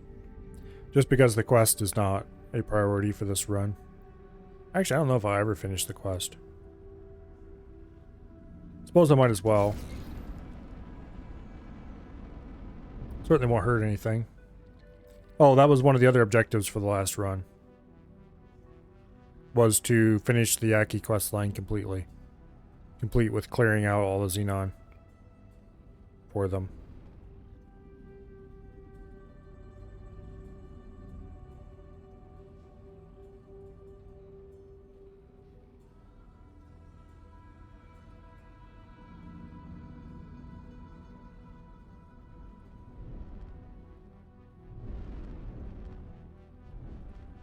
Okay.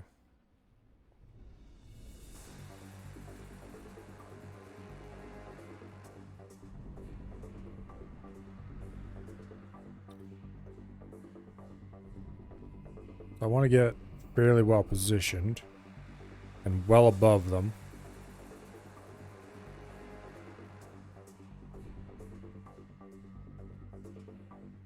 So I can go ahead and shoot down Imminent. on top.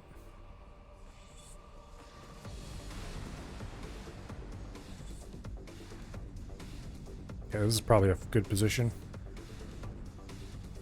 The last time I was here, I had a split raptor with me. And it, together, I nestled all the ships together into a clump, and they had all they could do to withstand all the drones.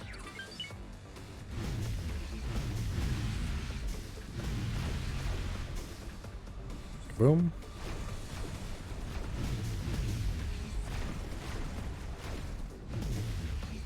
Boom.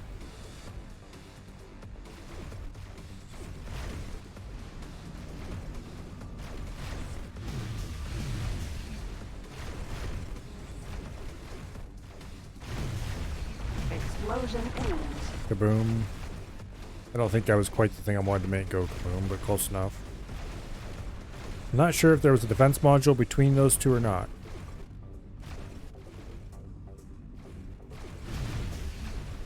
Explosion imminent.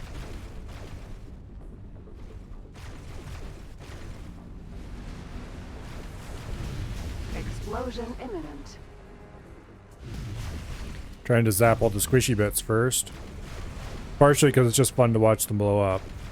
But more importantly, because it means that the AI are more likely to pick the hard targets. Explosion imminent. And therefore they are going to be pointed at a target and shooting it. Instead of trying to move around constantly. Explosion imminent. Because I can move around quickly. The AI is bad at that.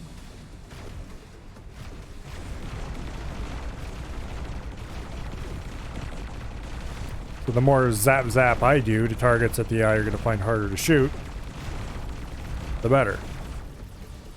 So all the squishy bits go first, and then you shoot the farthest away one, so that the AI doesn't have to deal with that. And they can just shoot the nearer ones that are more obviously right in front of them.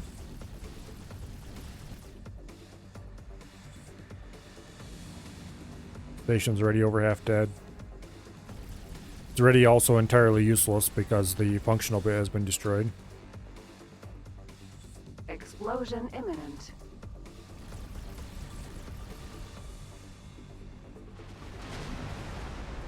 Explosion imminent.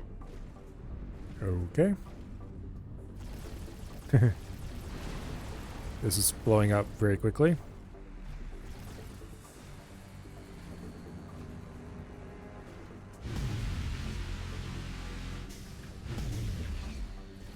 Down to a quarter health.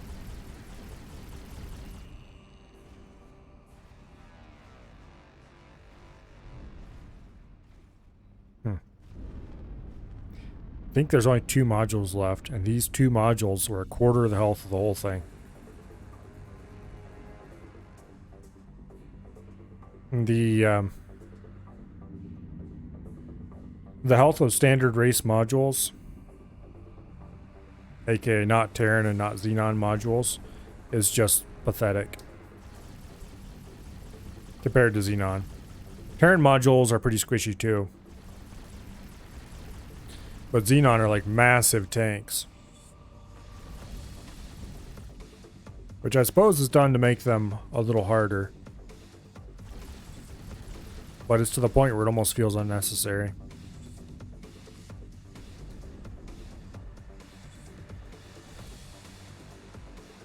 Xenon ships aren't that tanky compared to everybody else. Honestly, I think the Xenon would probably be almost better if they were, if their gun range was a little longer, and then the damage was closer to everybody else's damage, and the health was closer to everybody else's health. Explosion imminent. But then again, I'm not in charge of balancing, so... Nor have I really tried it that way, so it's kind of a vague feeling that they're too tanky and too short-ranged.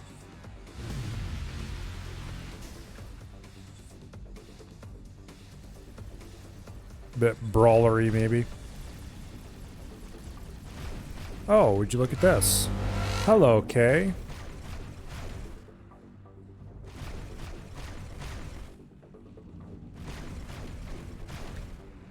I think you're going to have a bad time here very shortly.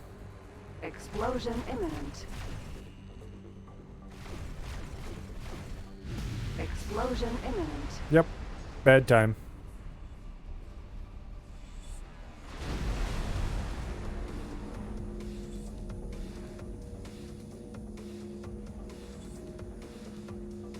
And it looks like that station is almost, but not quite, fully roasted. Apparently there is a defensive module out there somewhere. Whoever is shooting at it can deal with it because I don't have an angle. Next stop, the shipyard. And I don't know if there's anything else in here or not because I have not properly explored it.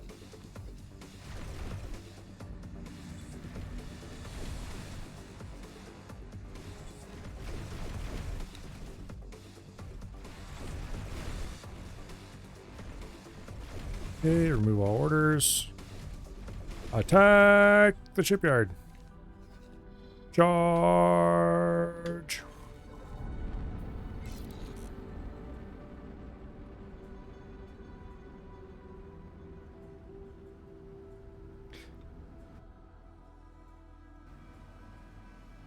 Let's just have a look around. See if we can spot any other stations.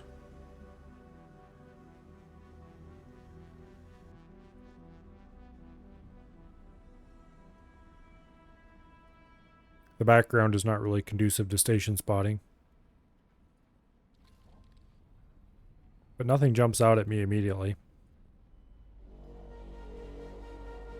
Pull back in the stick and get over this. I want to be well above the station. Also get ready on the big red button. Boom.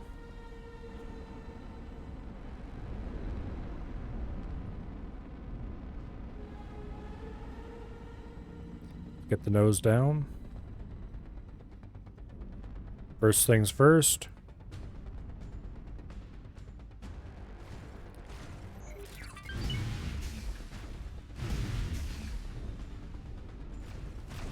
Goodbye. We don't need your kind around here.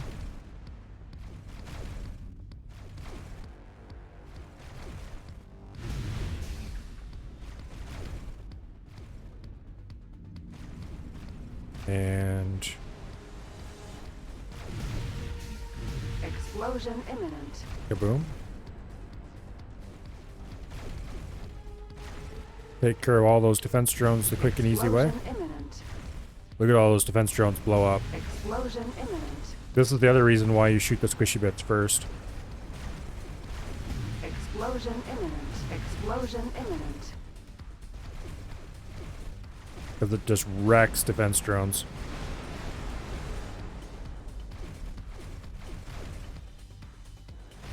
Explosion imminent. And then suddenly there's a lot less defense drones around. Wow, who would have guessed? Next up, of course,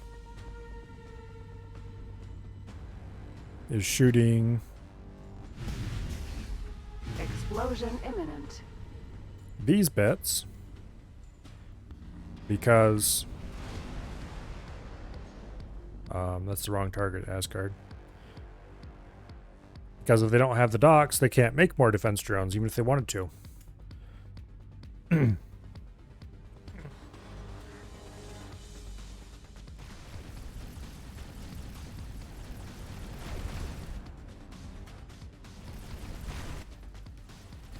Defense drone. Okay. Defense drone. Here. Xenon shipyard. There we go. 81% health.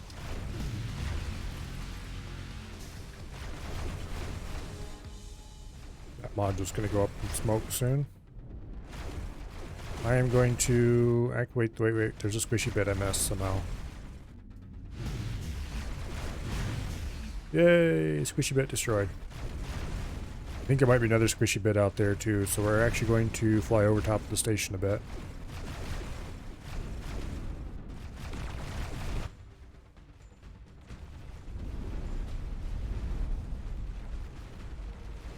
Okay. Explosion imminent.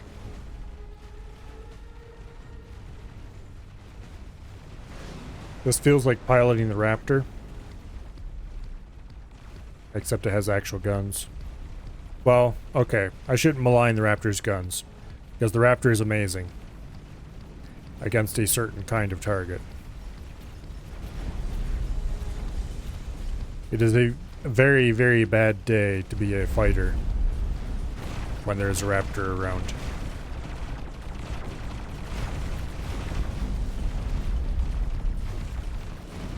It tends to lead to a short and sad existence on the part of the fighter.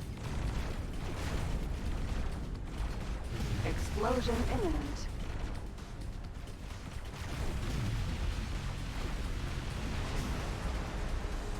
Okay. We'll just blow up this little module here. That will be the end of it.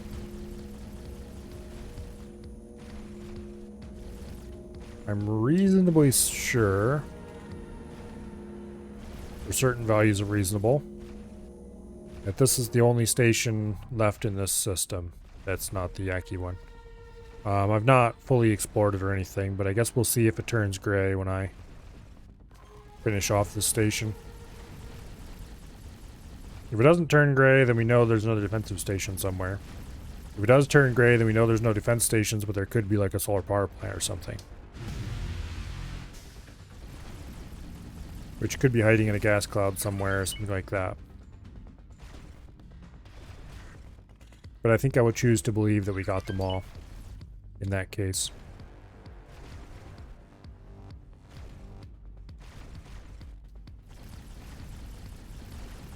And then I suppose we'll go talk to the Yaki. And then they'll give us a quest to do exactly what we just finished doing.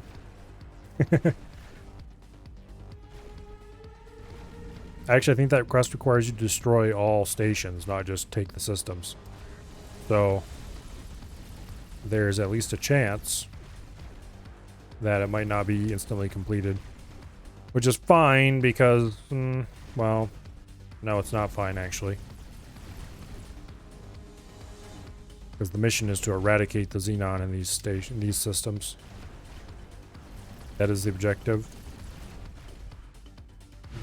Explosion imminent. Boom.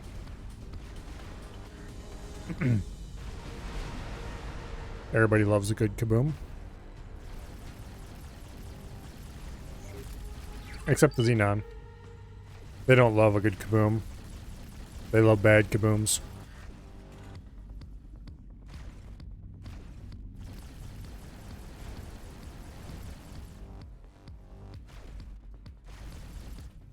Or at least what I would consider a bad kaboom. Namely, one of my ships going kaboom. As opposed to one of theirs. Well, that and the Argon don't like me very much either, so I guess they're kind of fans of bad kabooms as well. Okay.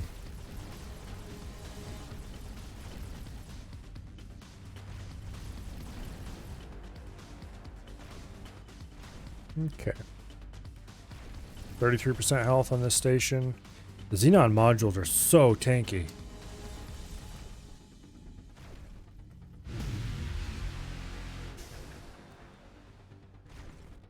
The Argon modules that they use for... Come on, stabilize. We apparently have enough wreckage around us that's shoving us around a little bit.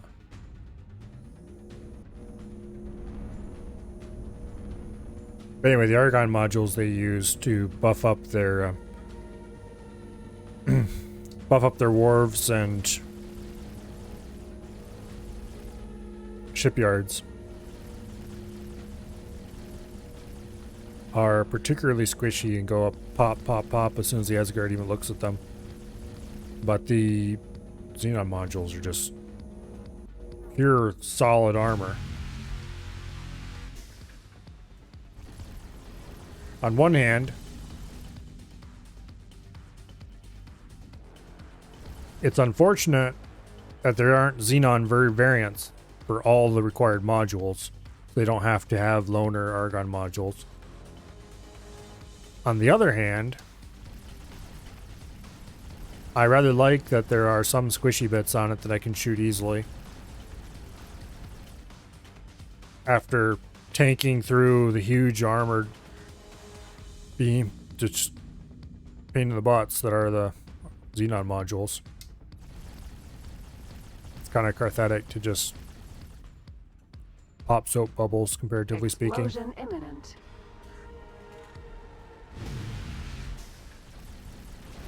Yeah, I think this is the last module left alive. Got like 2% health total.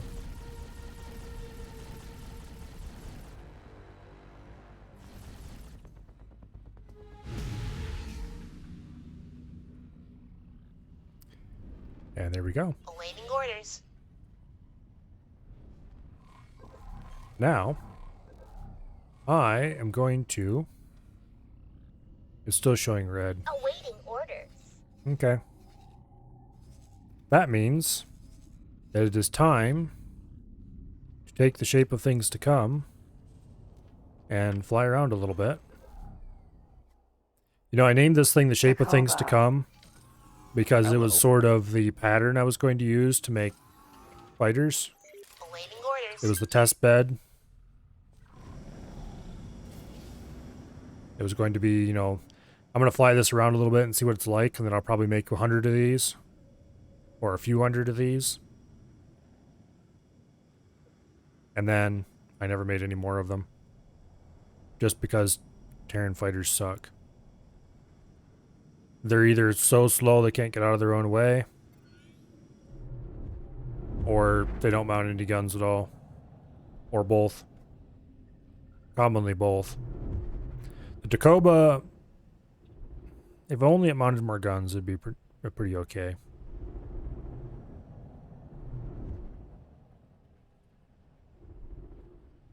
Okay, somewhere around here.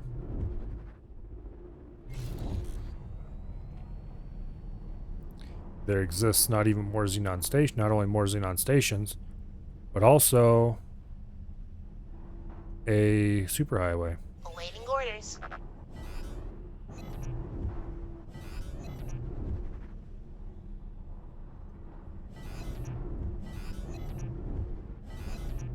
And I don't see any of those things. Okay, there's a superhighway. With a Terran Asgard? What? No, it's just using an Asgard icon. Why? Because sometimes the game bugs out that way, that's why.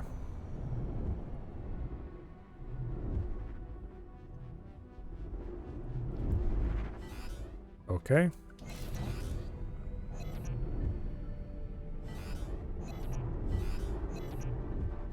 There's got to be another Xenon station somewhere. Oh, there it is.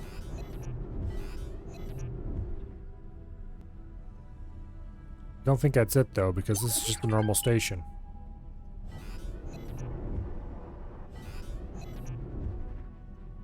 And And these are wrecks, I think. No, they're still live stations. Okay, we have several stations to take out.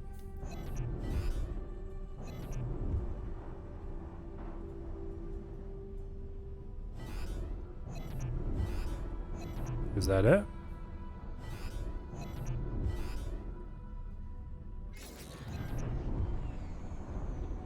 Hopefully. Let's see, what do we have? 3 solar power plants. That's 3, 4, 2. There was 1. Okay. So that might be all of them then. Well, you go attack that. You go attack that. You go attack that. And finally, you go attack this one. Yeah, this should be safe.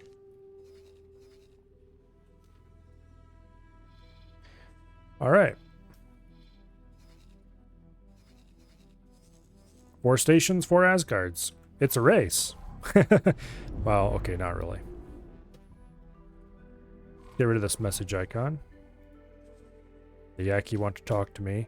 Oh, I'm gonna go hang out around the Yaki station for a little bit. Because technically I don't really care. But I was ranked 20 with the Yaki. And then one of the spawned by the quest ships continued to shoot me. Or continued to shoot one of my other ships. And now we are ranked 19 with the Yaki. So I want to see if I can get a little bit of illegal traffic around here that we can boost our rep with the Yaki. I don't know if pirate bases spawn those or not, but I guess we'll find out in a minute.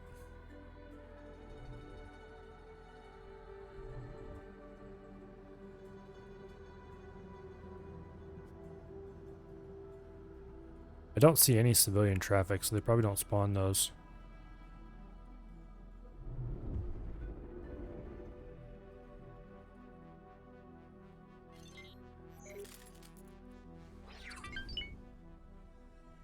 No. No civilian traffic at all. Guess maybe it's too risky in Yunnan space. That or pirates just don't have civilian traffic flying around their stations.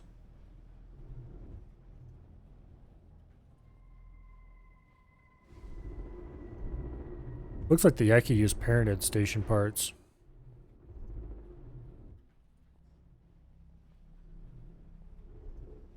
Some parented, some argon. Weird mix.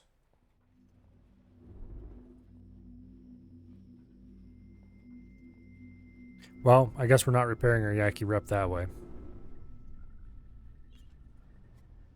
was worth a try, though.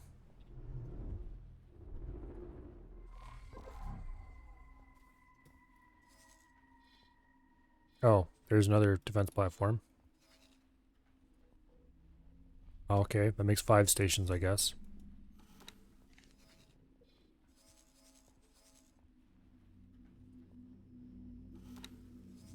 Instead of flying away, turn around, go back, and blow the shit out of it.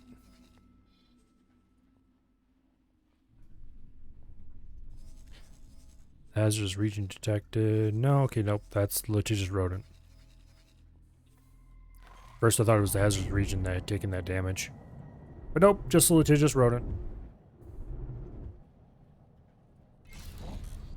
Shouldn't take long to clear this system out.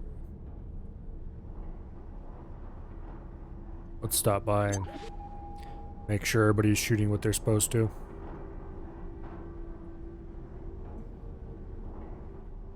There's an Asgard beam. So he's certainly shooting something.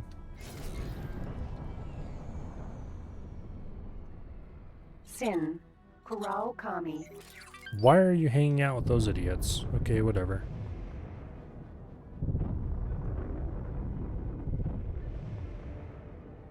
Oh, is that? It still doesn't make... Oh, yeah, he's just hanging her out around the... Okay, that's weird. Apparently he didn't recognize that I teleported to a different ship. I'd probably have to leave the system and come back or something before he recognized that.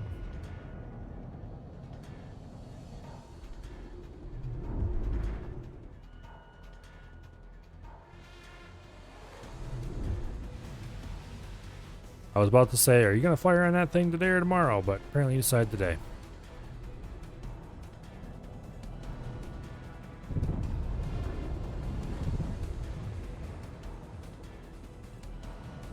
Oh.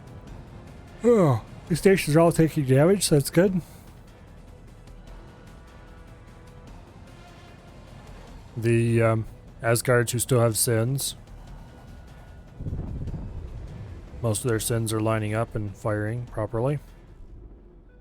Or are in the process of doing so.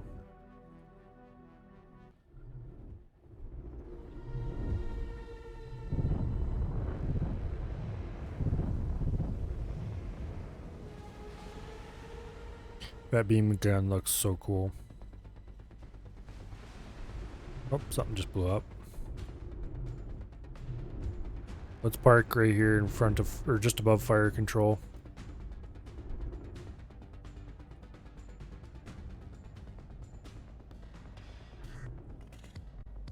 There.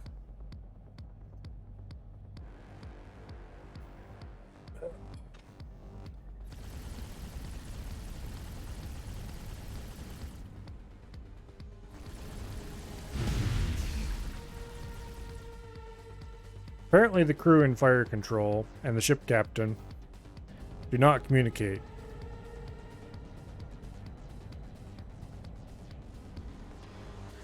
Which is a bit sad. Because they really should talk to each other more.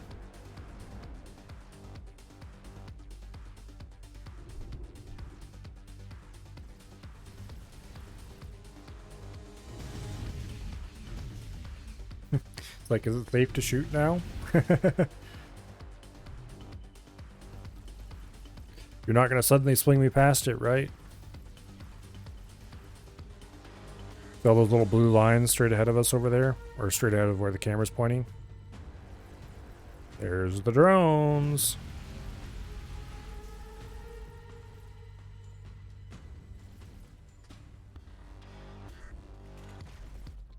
There's enough of them in that area that they're showing up on the radar but not showing up.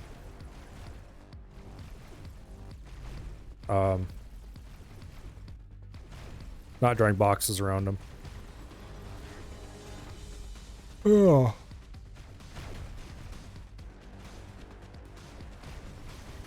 Not sure if there's gonna mill around over there, if they're actually gonna come over here toward us.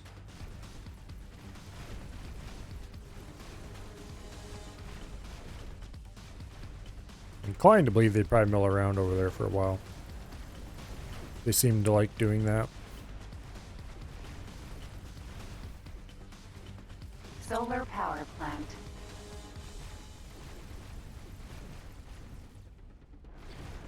I'm doing a pretty good job of wrecking this place. Not as good as I'd be doing myself, but...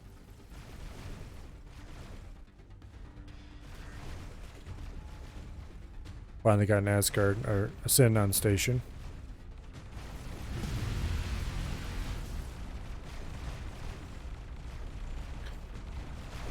Like, that's a Sin firing right there.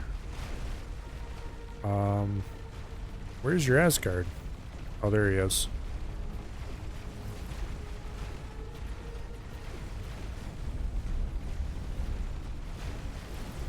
Let's see what's going on over this way. Not a whole lot, apparently. Might have to fly over there and remind them that they're supposed to be shooting the station, not just sitting there.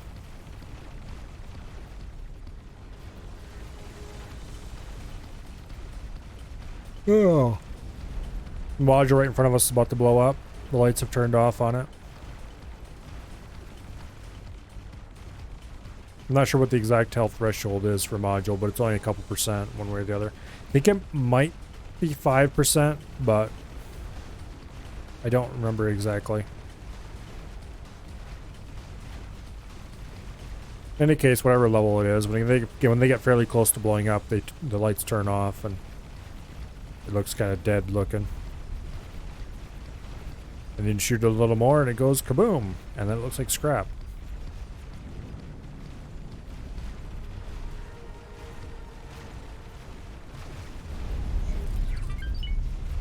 Okay, is that the Asgard or is that another Sin? Explosion imminent. That's the other Sin. Okay. Boo. Turn around, shoot your big gun at the station, buddy. Which Asgard is that? That Asgard. is the rod. Okay.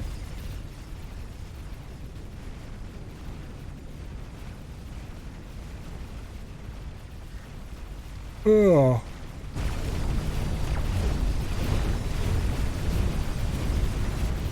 Let's go over here and check out the hazard, what the hazardous region's doing. Looks like it's still just kind of goofing around. Station's a little over half dead. What's the actual health percentage? Xenon defense platform. 37%? Okay. Stuff's getting done. Slowly but surely.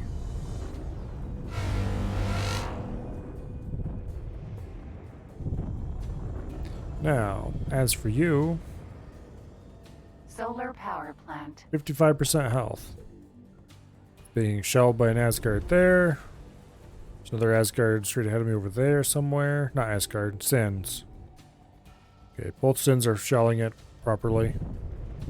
And the Asgard is just kind of derping around. I assume it's getting lined up and we'll be there shortly.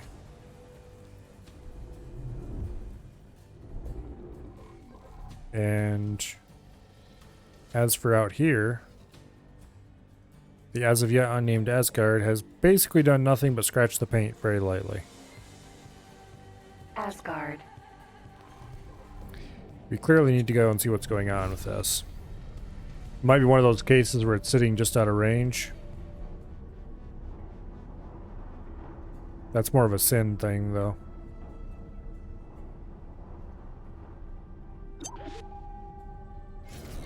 I've definitely seen many cases where a ship would sit just outside the range of another ship. Or just outside of its own range, I mean. And just kind of nothing would happen. Especially when ordered to attack a station. Happens surprisingly often. Just kind of sit there and stare at each other.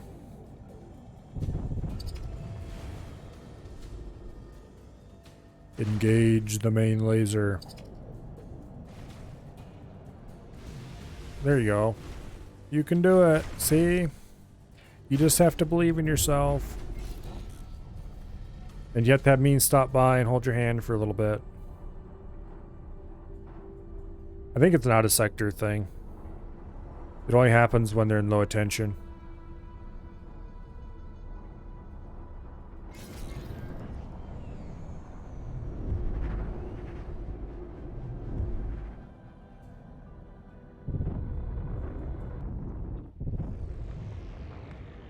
Oh. Oh, I'm tired.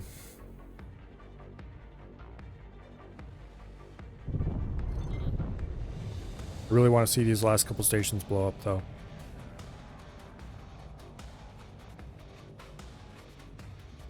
I want the next X4 stream to feature Star Wars ships. I don't want to have to do a short stream finishing off the last few stations and then going, oh, what do we do now? Objectives are done. Look at this cool station I built.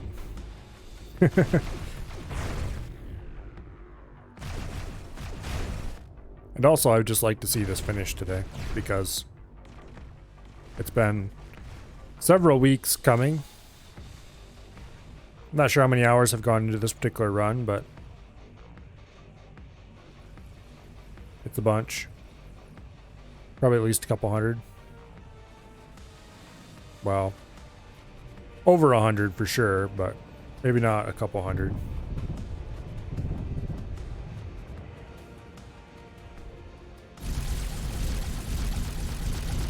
It's definitely a shorter run than the first one, and I'm not quite at 400 hours, so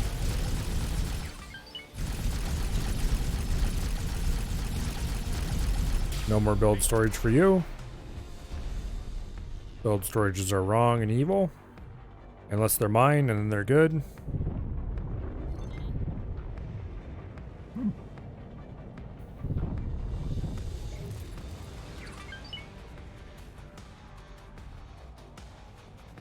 This is really quite a pretty game.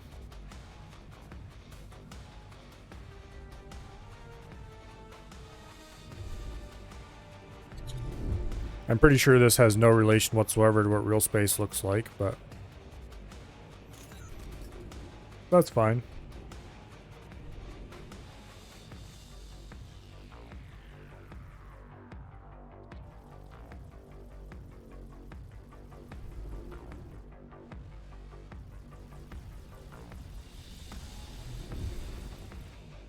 Hope it'll fire its main gun on that.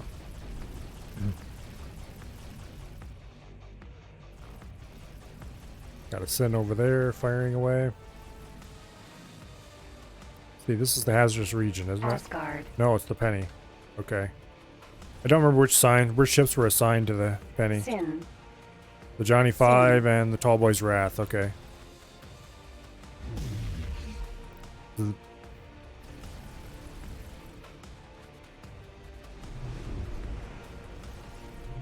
Okay. And you Asgard. are the Nova, are the Rod. Solar power plant. 21% left on that station. Doing a pretty good job. Awaiting orders. That is the hazardous region, having just completed its task. Asgard. Where was the hazardous region? What was it doing? Oh, that was the one I was just checking. Where was I then that I was looking at the Penny? Over here. Okay, I thought it was over here for some reason. Okay. Speaking of which, Nova, your little ship here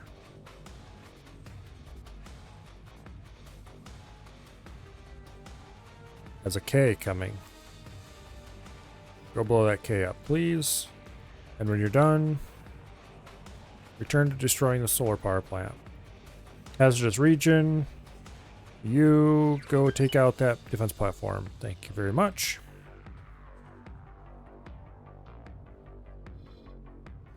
I think when the Penny's done with its platform, which actually isn't going to happen that quickly, we'll order it to go help out with the solar power plant. With the as of yet unnamed.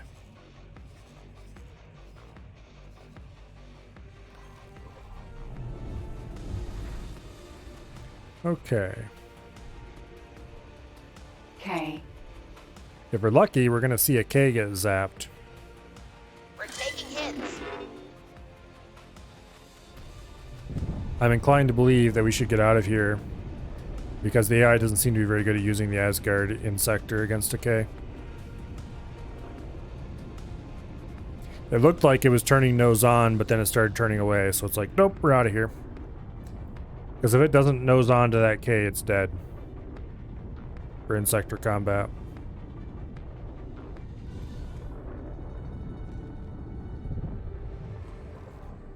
There we go. Out of sector combat engaged. K is toast.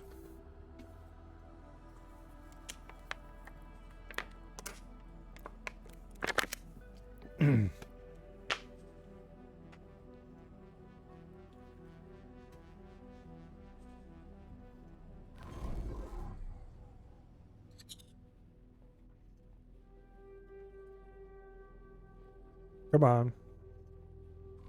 You just need to hit it once more. There you go.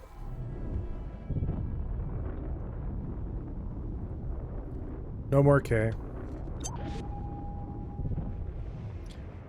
You may now resume your task of blowing up this station, please. Container. Solar power plant.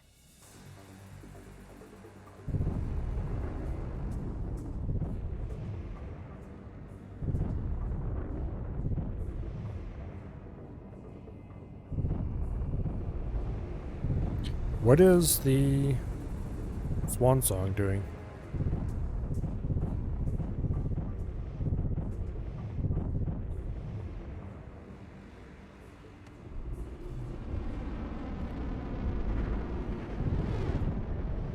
Oops. Settle down, please.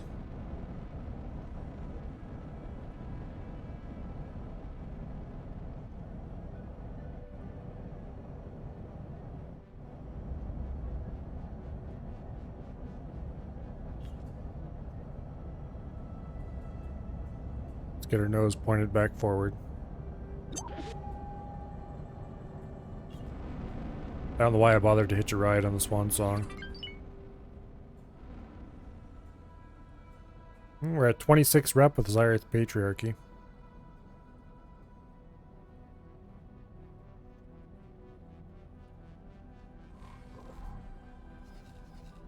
Okay. That solar power plant is going to be dead very soon. This defense station has not been touched yet. That solar power plant is hardly touched.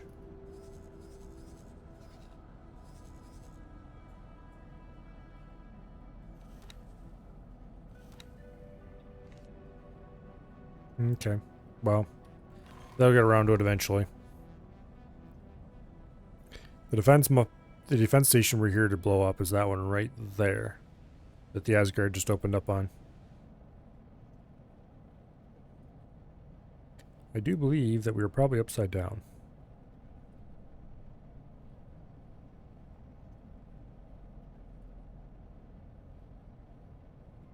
I do believe that we were indeed upside down. Yeah, okay.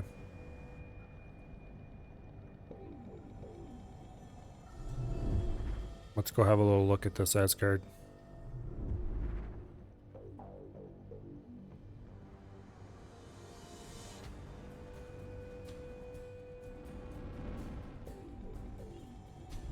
Hazardous region detected. Probably my favorite of the Asgards, despite the fact that it's like the second or the third one. I think it's the second one. Might actually be the third one. Because the penny was the first one. And then the next one was either this one or the rod. I don't remember which. And then the last one was the as of yet unnamed.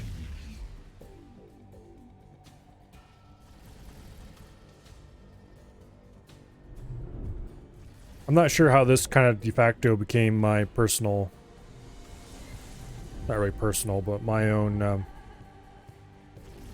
one I use the most when I'm flying. The one I tend to dock more ships at and leave them, things like that. All the Asgards are equipped identically, so it's not a big deal to fly one over the others. But if I'm just choosing one from a group to go do something special, it's usually the hazardous region. And also, as a sign of my esteem, I assigned it the Swan Song, Danger. which is definitely on the more powerful side of ships in the fleet. What else did I assign this one? I assigned it the Swan Song and somebody else. I think it might have lost whichever one was assigned to it. Or I might have lost that. Yeah, it's only got one sin assigned to it right now. I don't remember which one it was. I think it was... Was it the Rook's Revenge that was assigned to this? I think.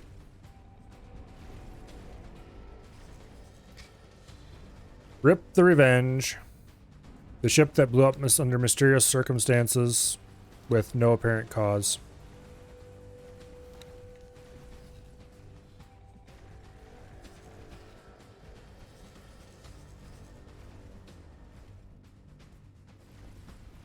And I can't even go back in the stream to try to figure out why, because I wasn't looking anywhere close to it when it blew up. Maybe I could poke around through the VOD and see if there was anything. Imminent. But I don't think I really care enough to do so. Okay, these two are basically racing so you can get rid of the last couple percent. That one's at 1%. That one's at 3. Okay, this one's gonna blow up first. And then we will assign the penny. We will help out over here.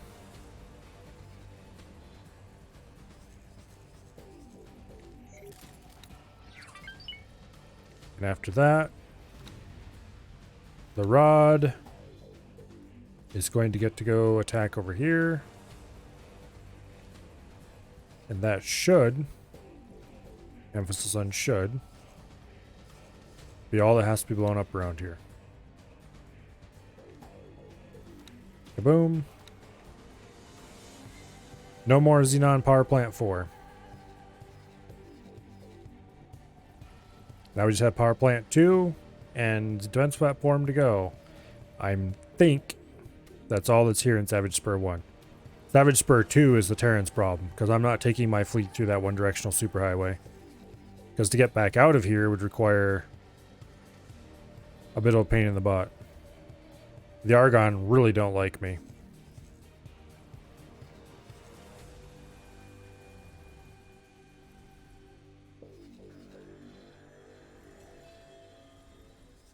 But anyway.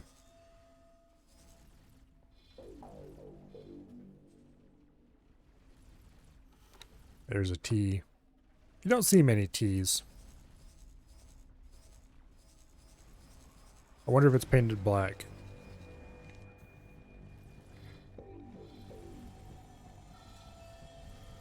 It is, after all, a Model T if you click on it.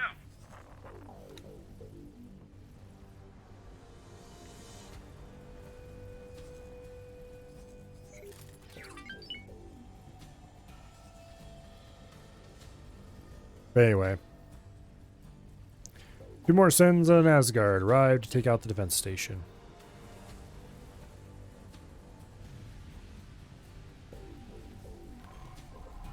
Somebody's firing the main gun.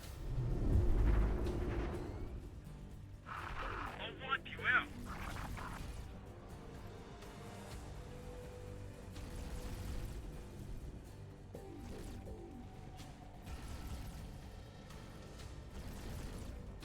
Okay.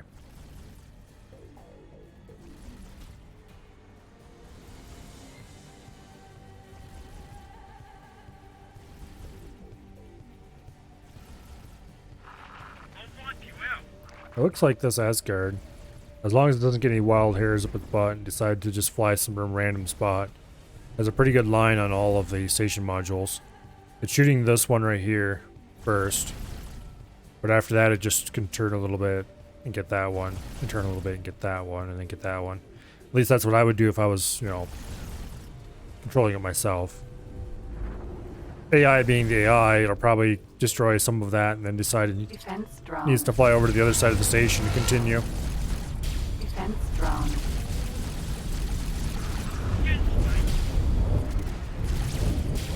In the meantime, Defense drone. let's clear out a few defense drones. Get a little bit of dogfighting in.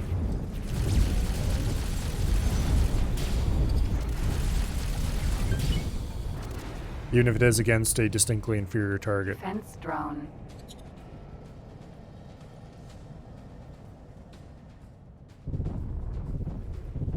This is one of the few things that are good about Terran engines. The thrusters are really good. Otherwise, I just do not like them at all.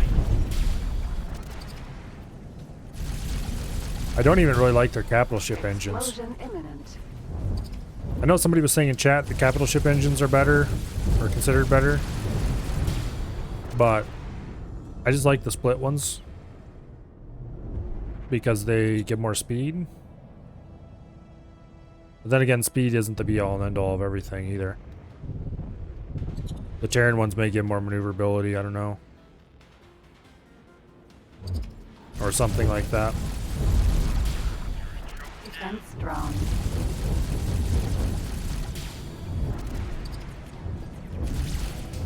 That it may charge the travel drive faster, or actually I'm pretty sure the Terrans don't charge the travel drive drone. faster.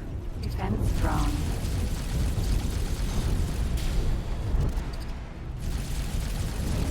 I'm not sure actually if there is any difference in travel drive speed between the different, like travel drive charge speed, I mean. Explosion imminent.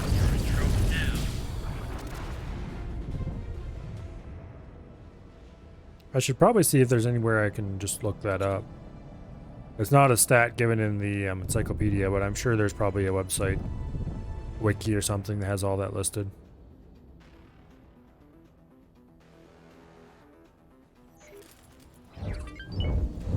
There's probably some non-obvious stat that makes them good for capital ships. They're not as bad on capital ships as on a fighter, for sure. On a fighter, it's just pure pain the whole way. But with a capital ship, you're not going that fast anyway. Doesn't matter what you did. Even with full upgrades, you're going to be a bit chunky and slow. Defense drone.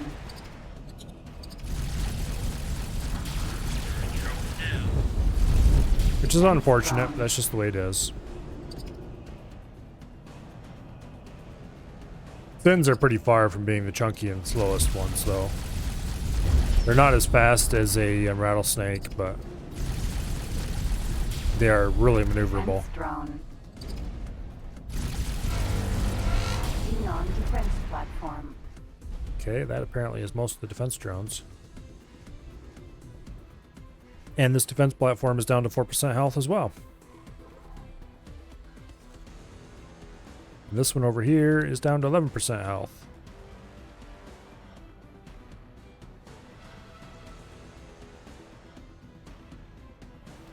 Make that 10%. Okay.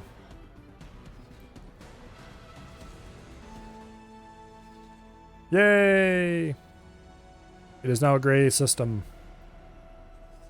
There's still this station, but it's not listed as a defensive station, so it doesn't count for ownership of the system. Awaiting orders. Let's go talk to the Aki. By the time we get there, and get docked and get off and talk to the person, Awaiting orders. this will be Xenon free space.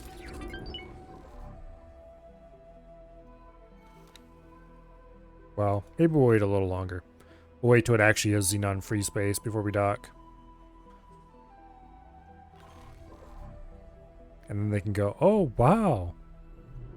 Can you please kill all the Xenon for us?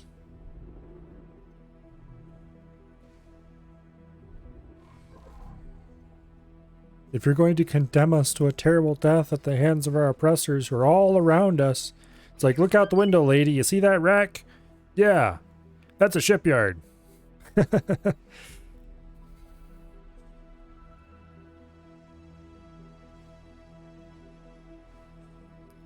Anyway.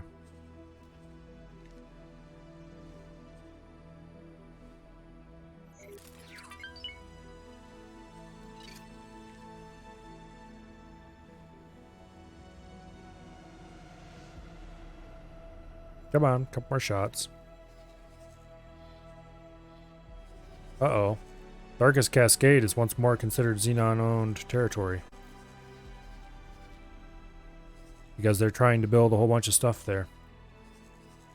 Well, that's not good. Hazardous region. Take your battle group. And go blow those little idiots into little tiny pieces. Okay?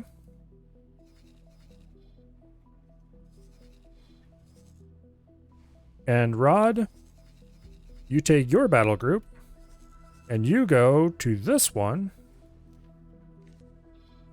where you will be joined by the DirecTV truck who is going to be placing satellites presently. Apparently I only have 4 satellites. I hope that's enough.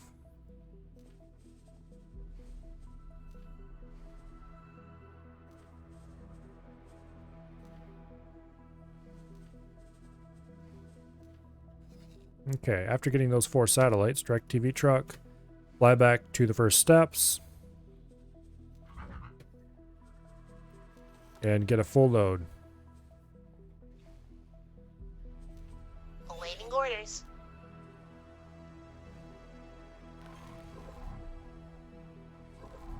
Okay.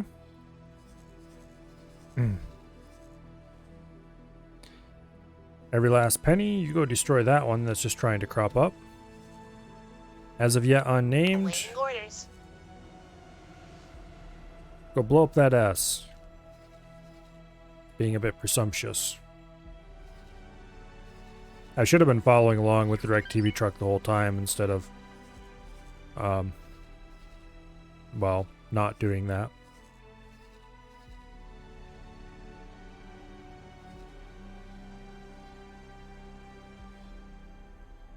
There's another... Oh... Don't you people have anything better to do with your time? Stop trying to build trading stations that aren't going to be completed. Sincerely, me.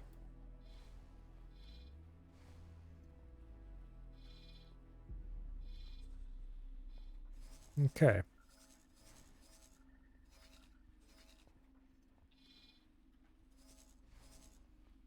I'm tempted to build another Sen and send it in. Help just keep this stuff under control. Okay, that S is, yes, Awaiting orders. going to have a bad day. S. And I am going to go get this other S a bad day. Because I'm faster at it than a Nazgard. Hello. Nice to meet you, Mr. Rock.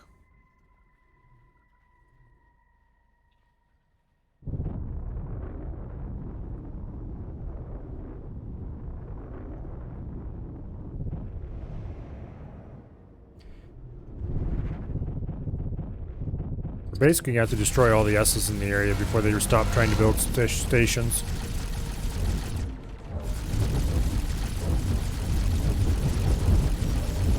And even if one of these blasted little things exists, Awaiting orders. they will try. Okay.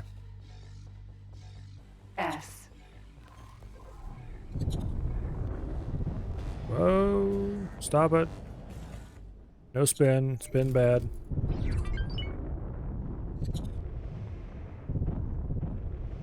You, sir, are headed for build storage.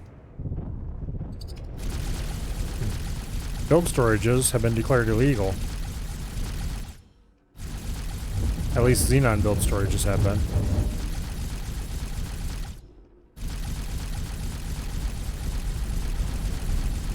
Boom.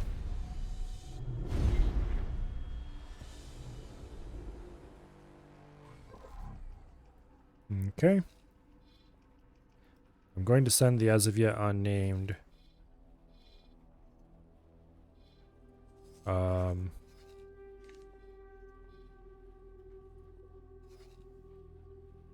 Okay, where is the DirecTV truck? Some families in. Okay.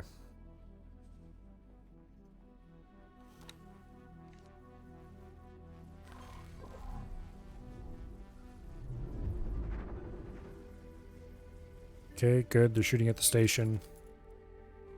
Awaiting orders. Sometimes the AI doesn't like to shoot at an unfinished station. They'll just sit there and stare at it blankly.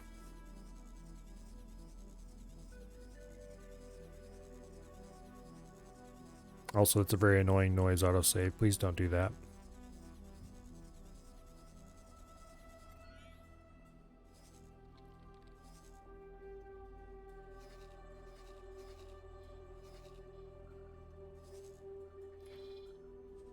I wonder if there's a couple stations in here somewhere.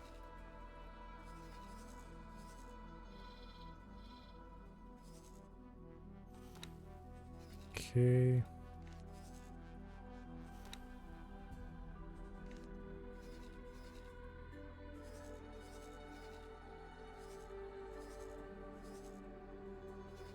I definitely want to get rid of some of these S's.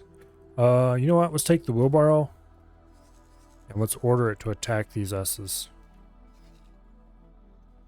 Every S we see here on satellite is going to get the wheelbarrow sicked on it. Actually having the wheelbarrow in there is a terrible idea, but oh well. It can destroy one S.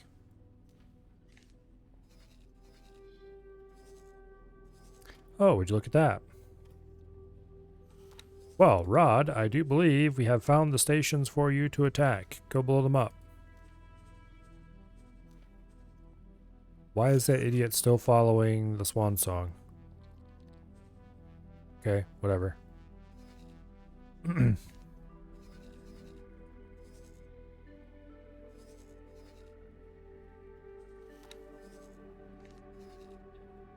Okay.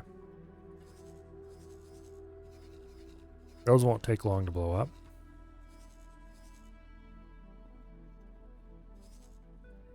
Here's the wheelbarrow. Going to go nail that S. I'm tempted to teleport to the wheelbarrow and go nail that P as well.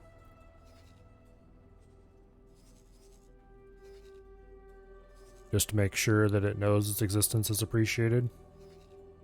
Or not, as the case may be.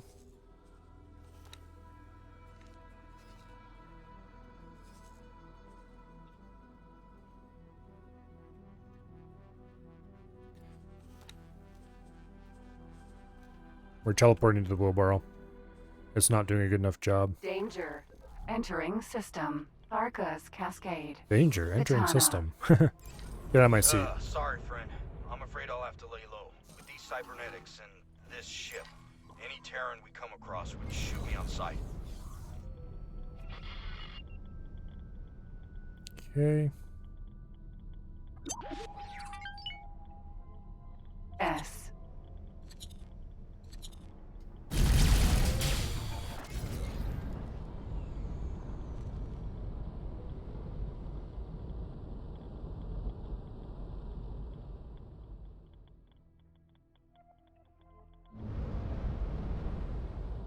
Going to cross over above us very soon here. Get ready.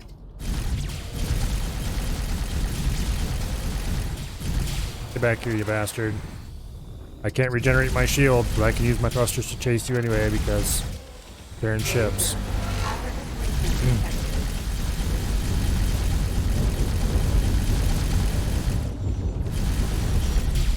Boom.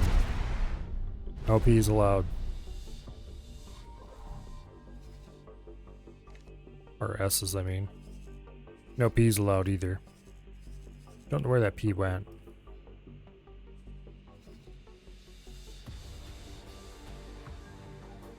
There's an S.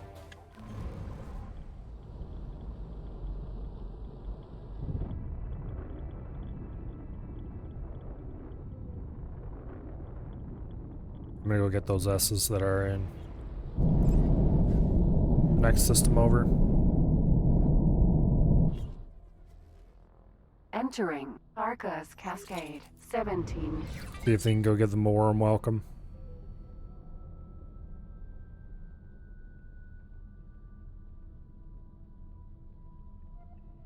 It looks like there might be a station out here.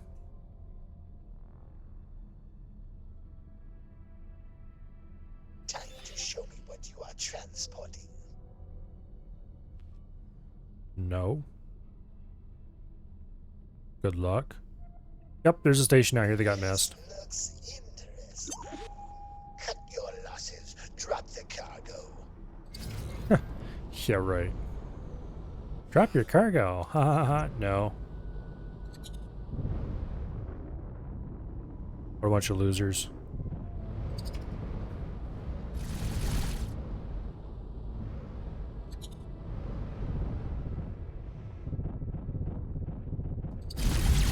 The pirates in this game are extremely non-threatening.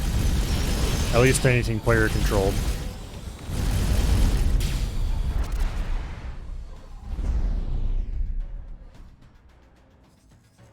S. There's a couple of S's.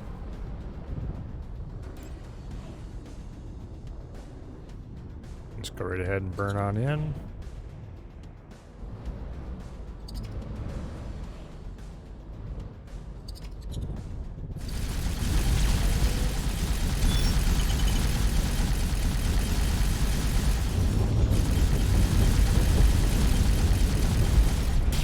S. Boom. And another S.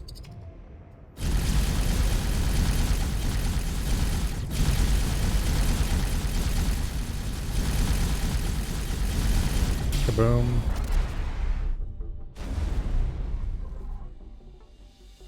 Okay. The rod after that needs to go to attack this. Because we apparently somehow missed a defense platform out there. Oh, that must be one that's starting to get...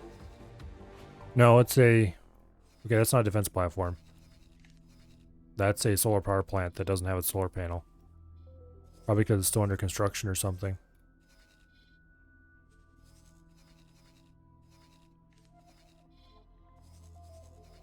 Okay.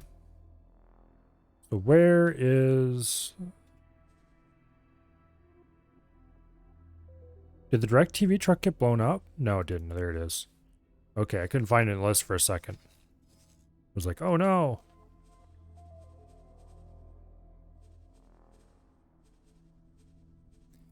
It's still getting its gear.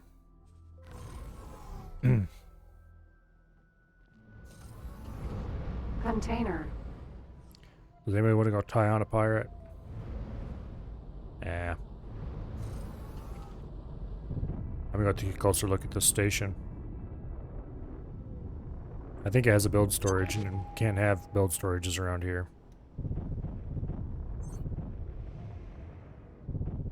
One thing, if we can blow this big, fat, juicy build storage up, that'll reduce the amount of shields and stuff the weapons have, even the amount of weapons it has in general.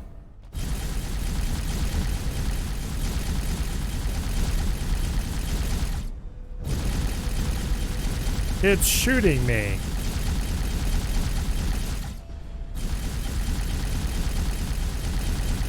Well, now it's shooting its own build storage instead. Take that, idiots.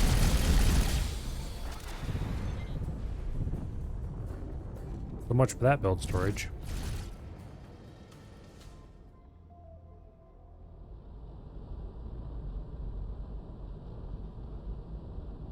Okay.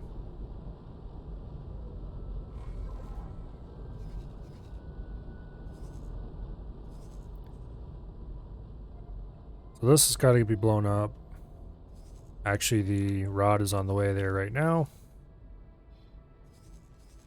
This needs to be blown up. It should be fairly quick because it's just a single module. No, wait, it's actually 2 modules now. Well, one hardly counts.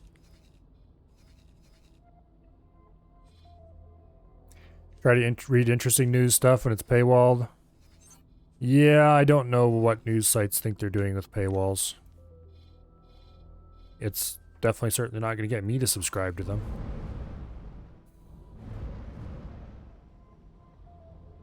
Run into a paywall and it's like, oh, okay, I guess we can't read that. See ya. Goodbye. I'm not checking out your website any farther. Superhighway. Arcus Cascade. Oh, you wanted me 15. to look at your website? Oh, I'm sorry. Maybe you shouldn't have had a paywall.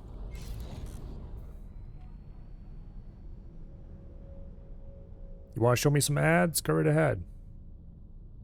I'll ignore them or ad block them, but... paywall just means I'm going to look for another source.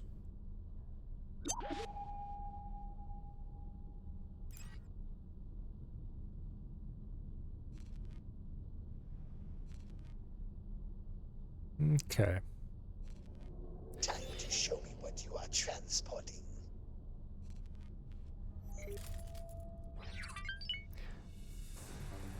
That pirate dude is... This looks interesting.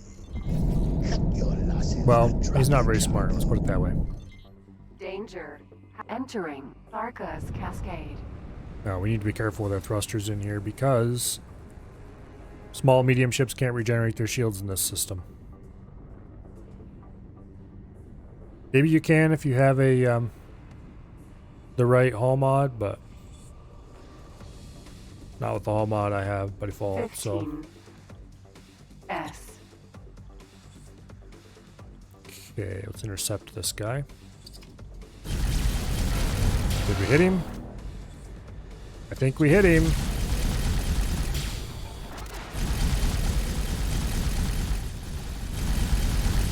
I was actually pretty lucky. It's really hard to hit them when you're trying to intercept them in travel drive like that. Okay, is there another one I know the location of in here somewhere? There's a T. I don't want T's though, I want S's. Oh, would you look at that? They're trying to build another one down here.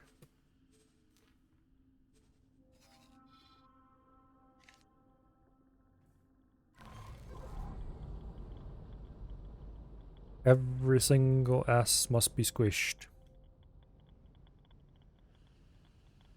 Danger.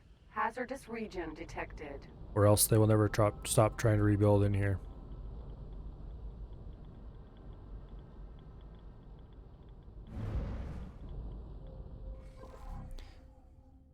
S. There's an S.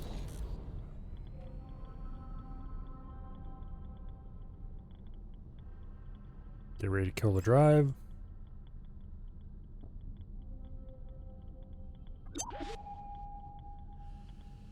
Not sure where he thinks he's going.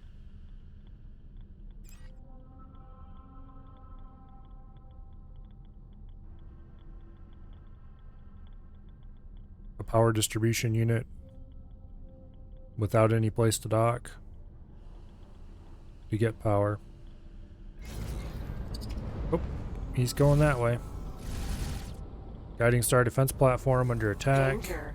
Hazardous region detected. Okay, we're gonna have to burn some shields here.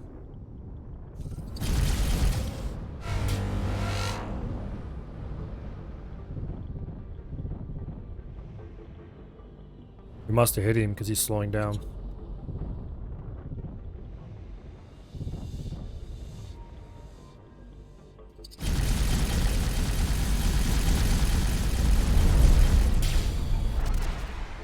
Okay, no more S.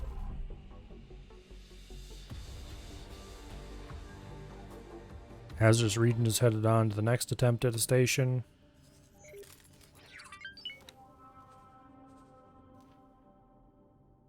Okay. Where is the DirecTV truck? There it is. Okay, let's go ahead and place more satellites. Danger. Put one there. Hazardous region detected. Put one there. Put one there.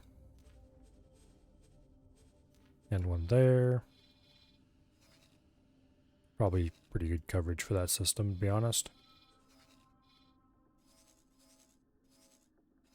Savage Spur, they don't seem to be trying to do any much there yet.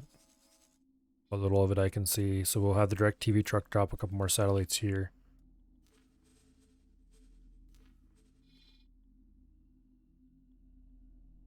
And we'll put another over here.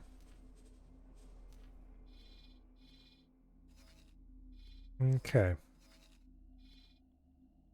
After that whole mess, we can go satellite up this system. Matrix 79B.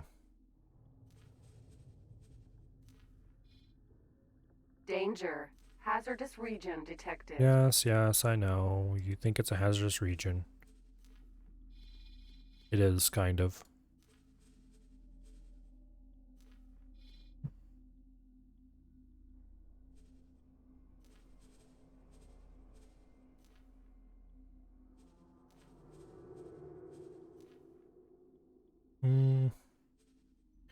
Up another one over there, I guess. Too many satellites was never a problem.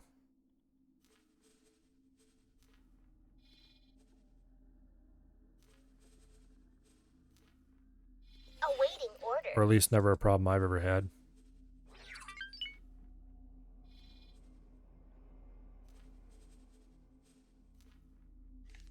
Okay, who is awaiting orders? Hazardous region. Looks like somebody's trying to build over there. Go deal with it. Thank you. Danger. Hazardous region detected.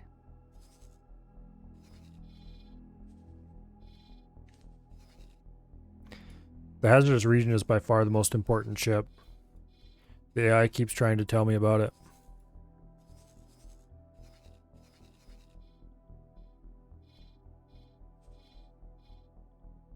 I think I probably made that joke one time too many by now. P. That P can go away.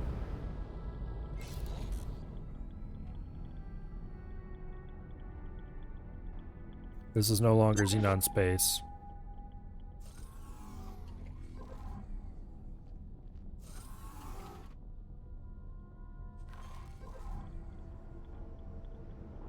Get ready on the engine kill. Oh. Danger.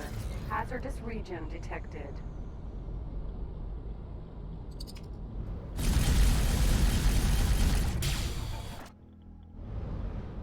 Don't mind if I do. Entering system. Family sim. This is where I regret the destruction of the pinwheel. Or funny how there isn't an option to simply tell scout ships to, well, scout.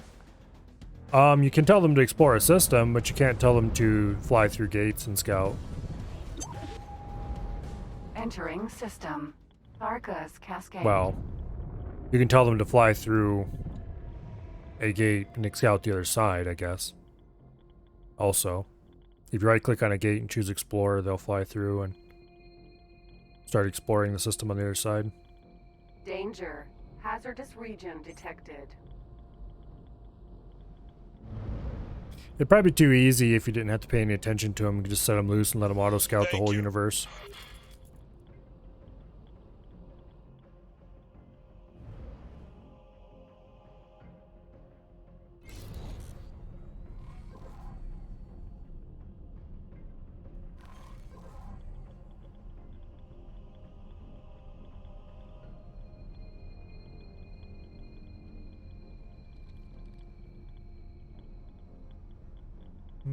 Okay. Get all lined up on the gate here. Wow. Superhighway. Drop out of travel drive because it doesn't matter. Order. I hate superhighways. They're like worse gates in every way. For one thing, they can, if you go through with travel drive on, they cancel your travel drive at the other side. Entering Tharka's Cascade. And that is 17. extremely annoying. Okay, look, there's gotta be an S around here somewhere. Because they keep dropping these damn stations. We'll just order the Nova to attack the... not Nova. The Rod. It is Nova's Rod of God, but it is the Rod. Okay, so Direct TV truck has a couple place here.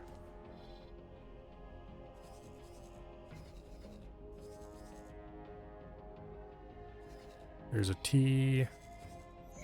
There's got to be an S somewhere around here.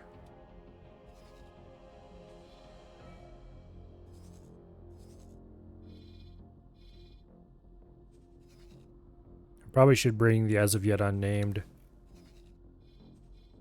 into Matrix 79B. Just so we have somebody there and available.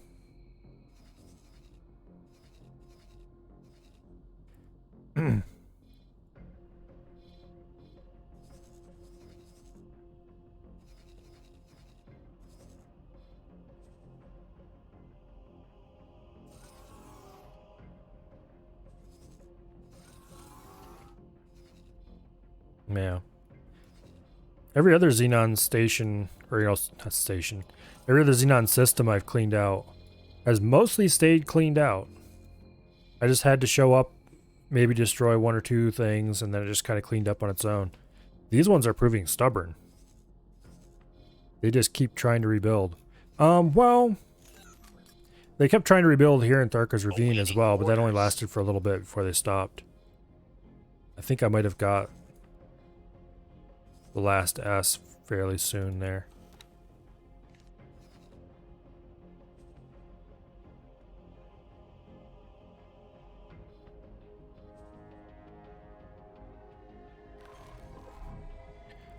I am going to go over here because while the wheelbarrow may not mount the biggest guns in the world, Xenon Wharf.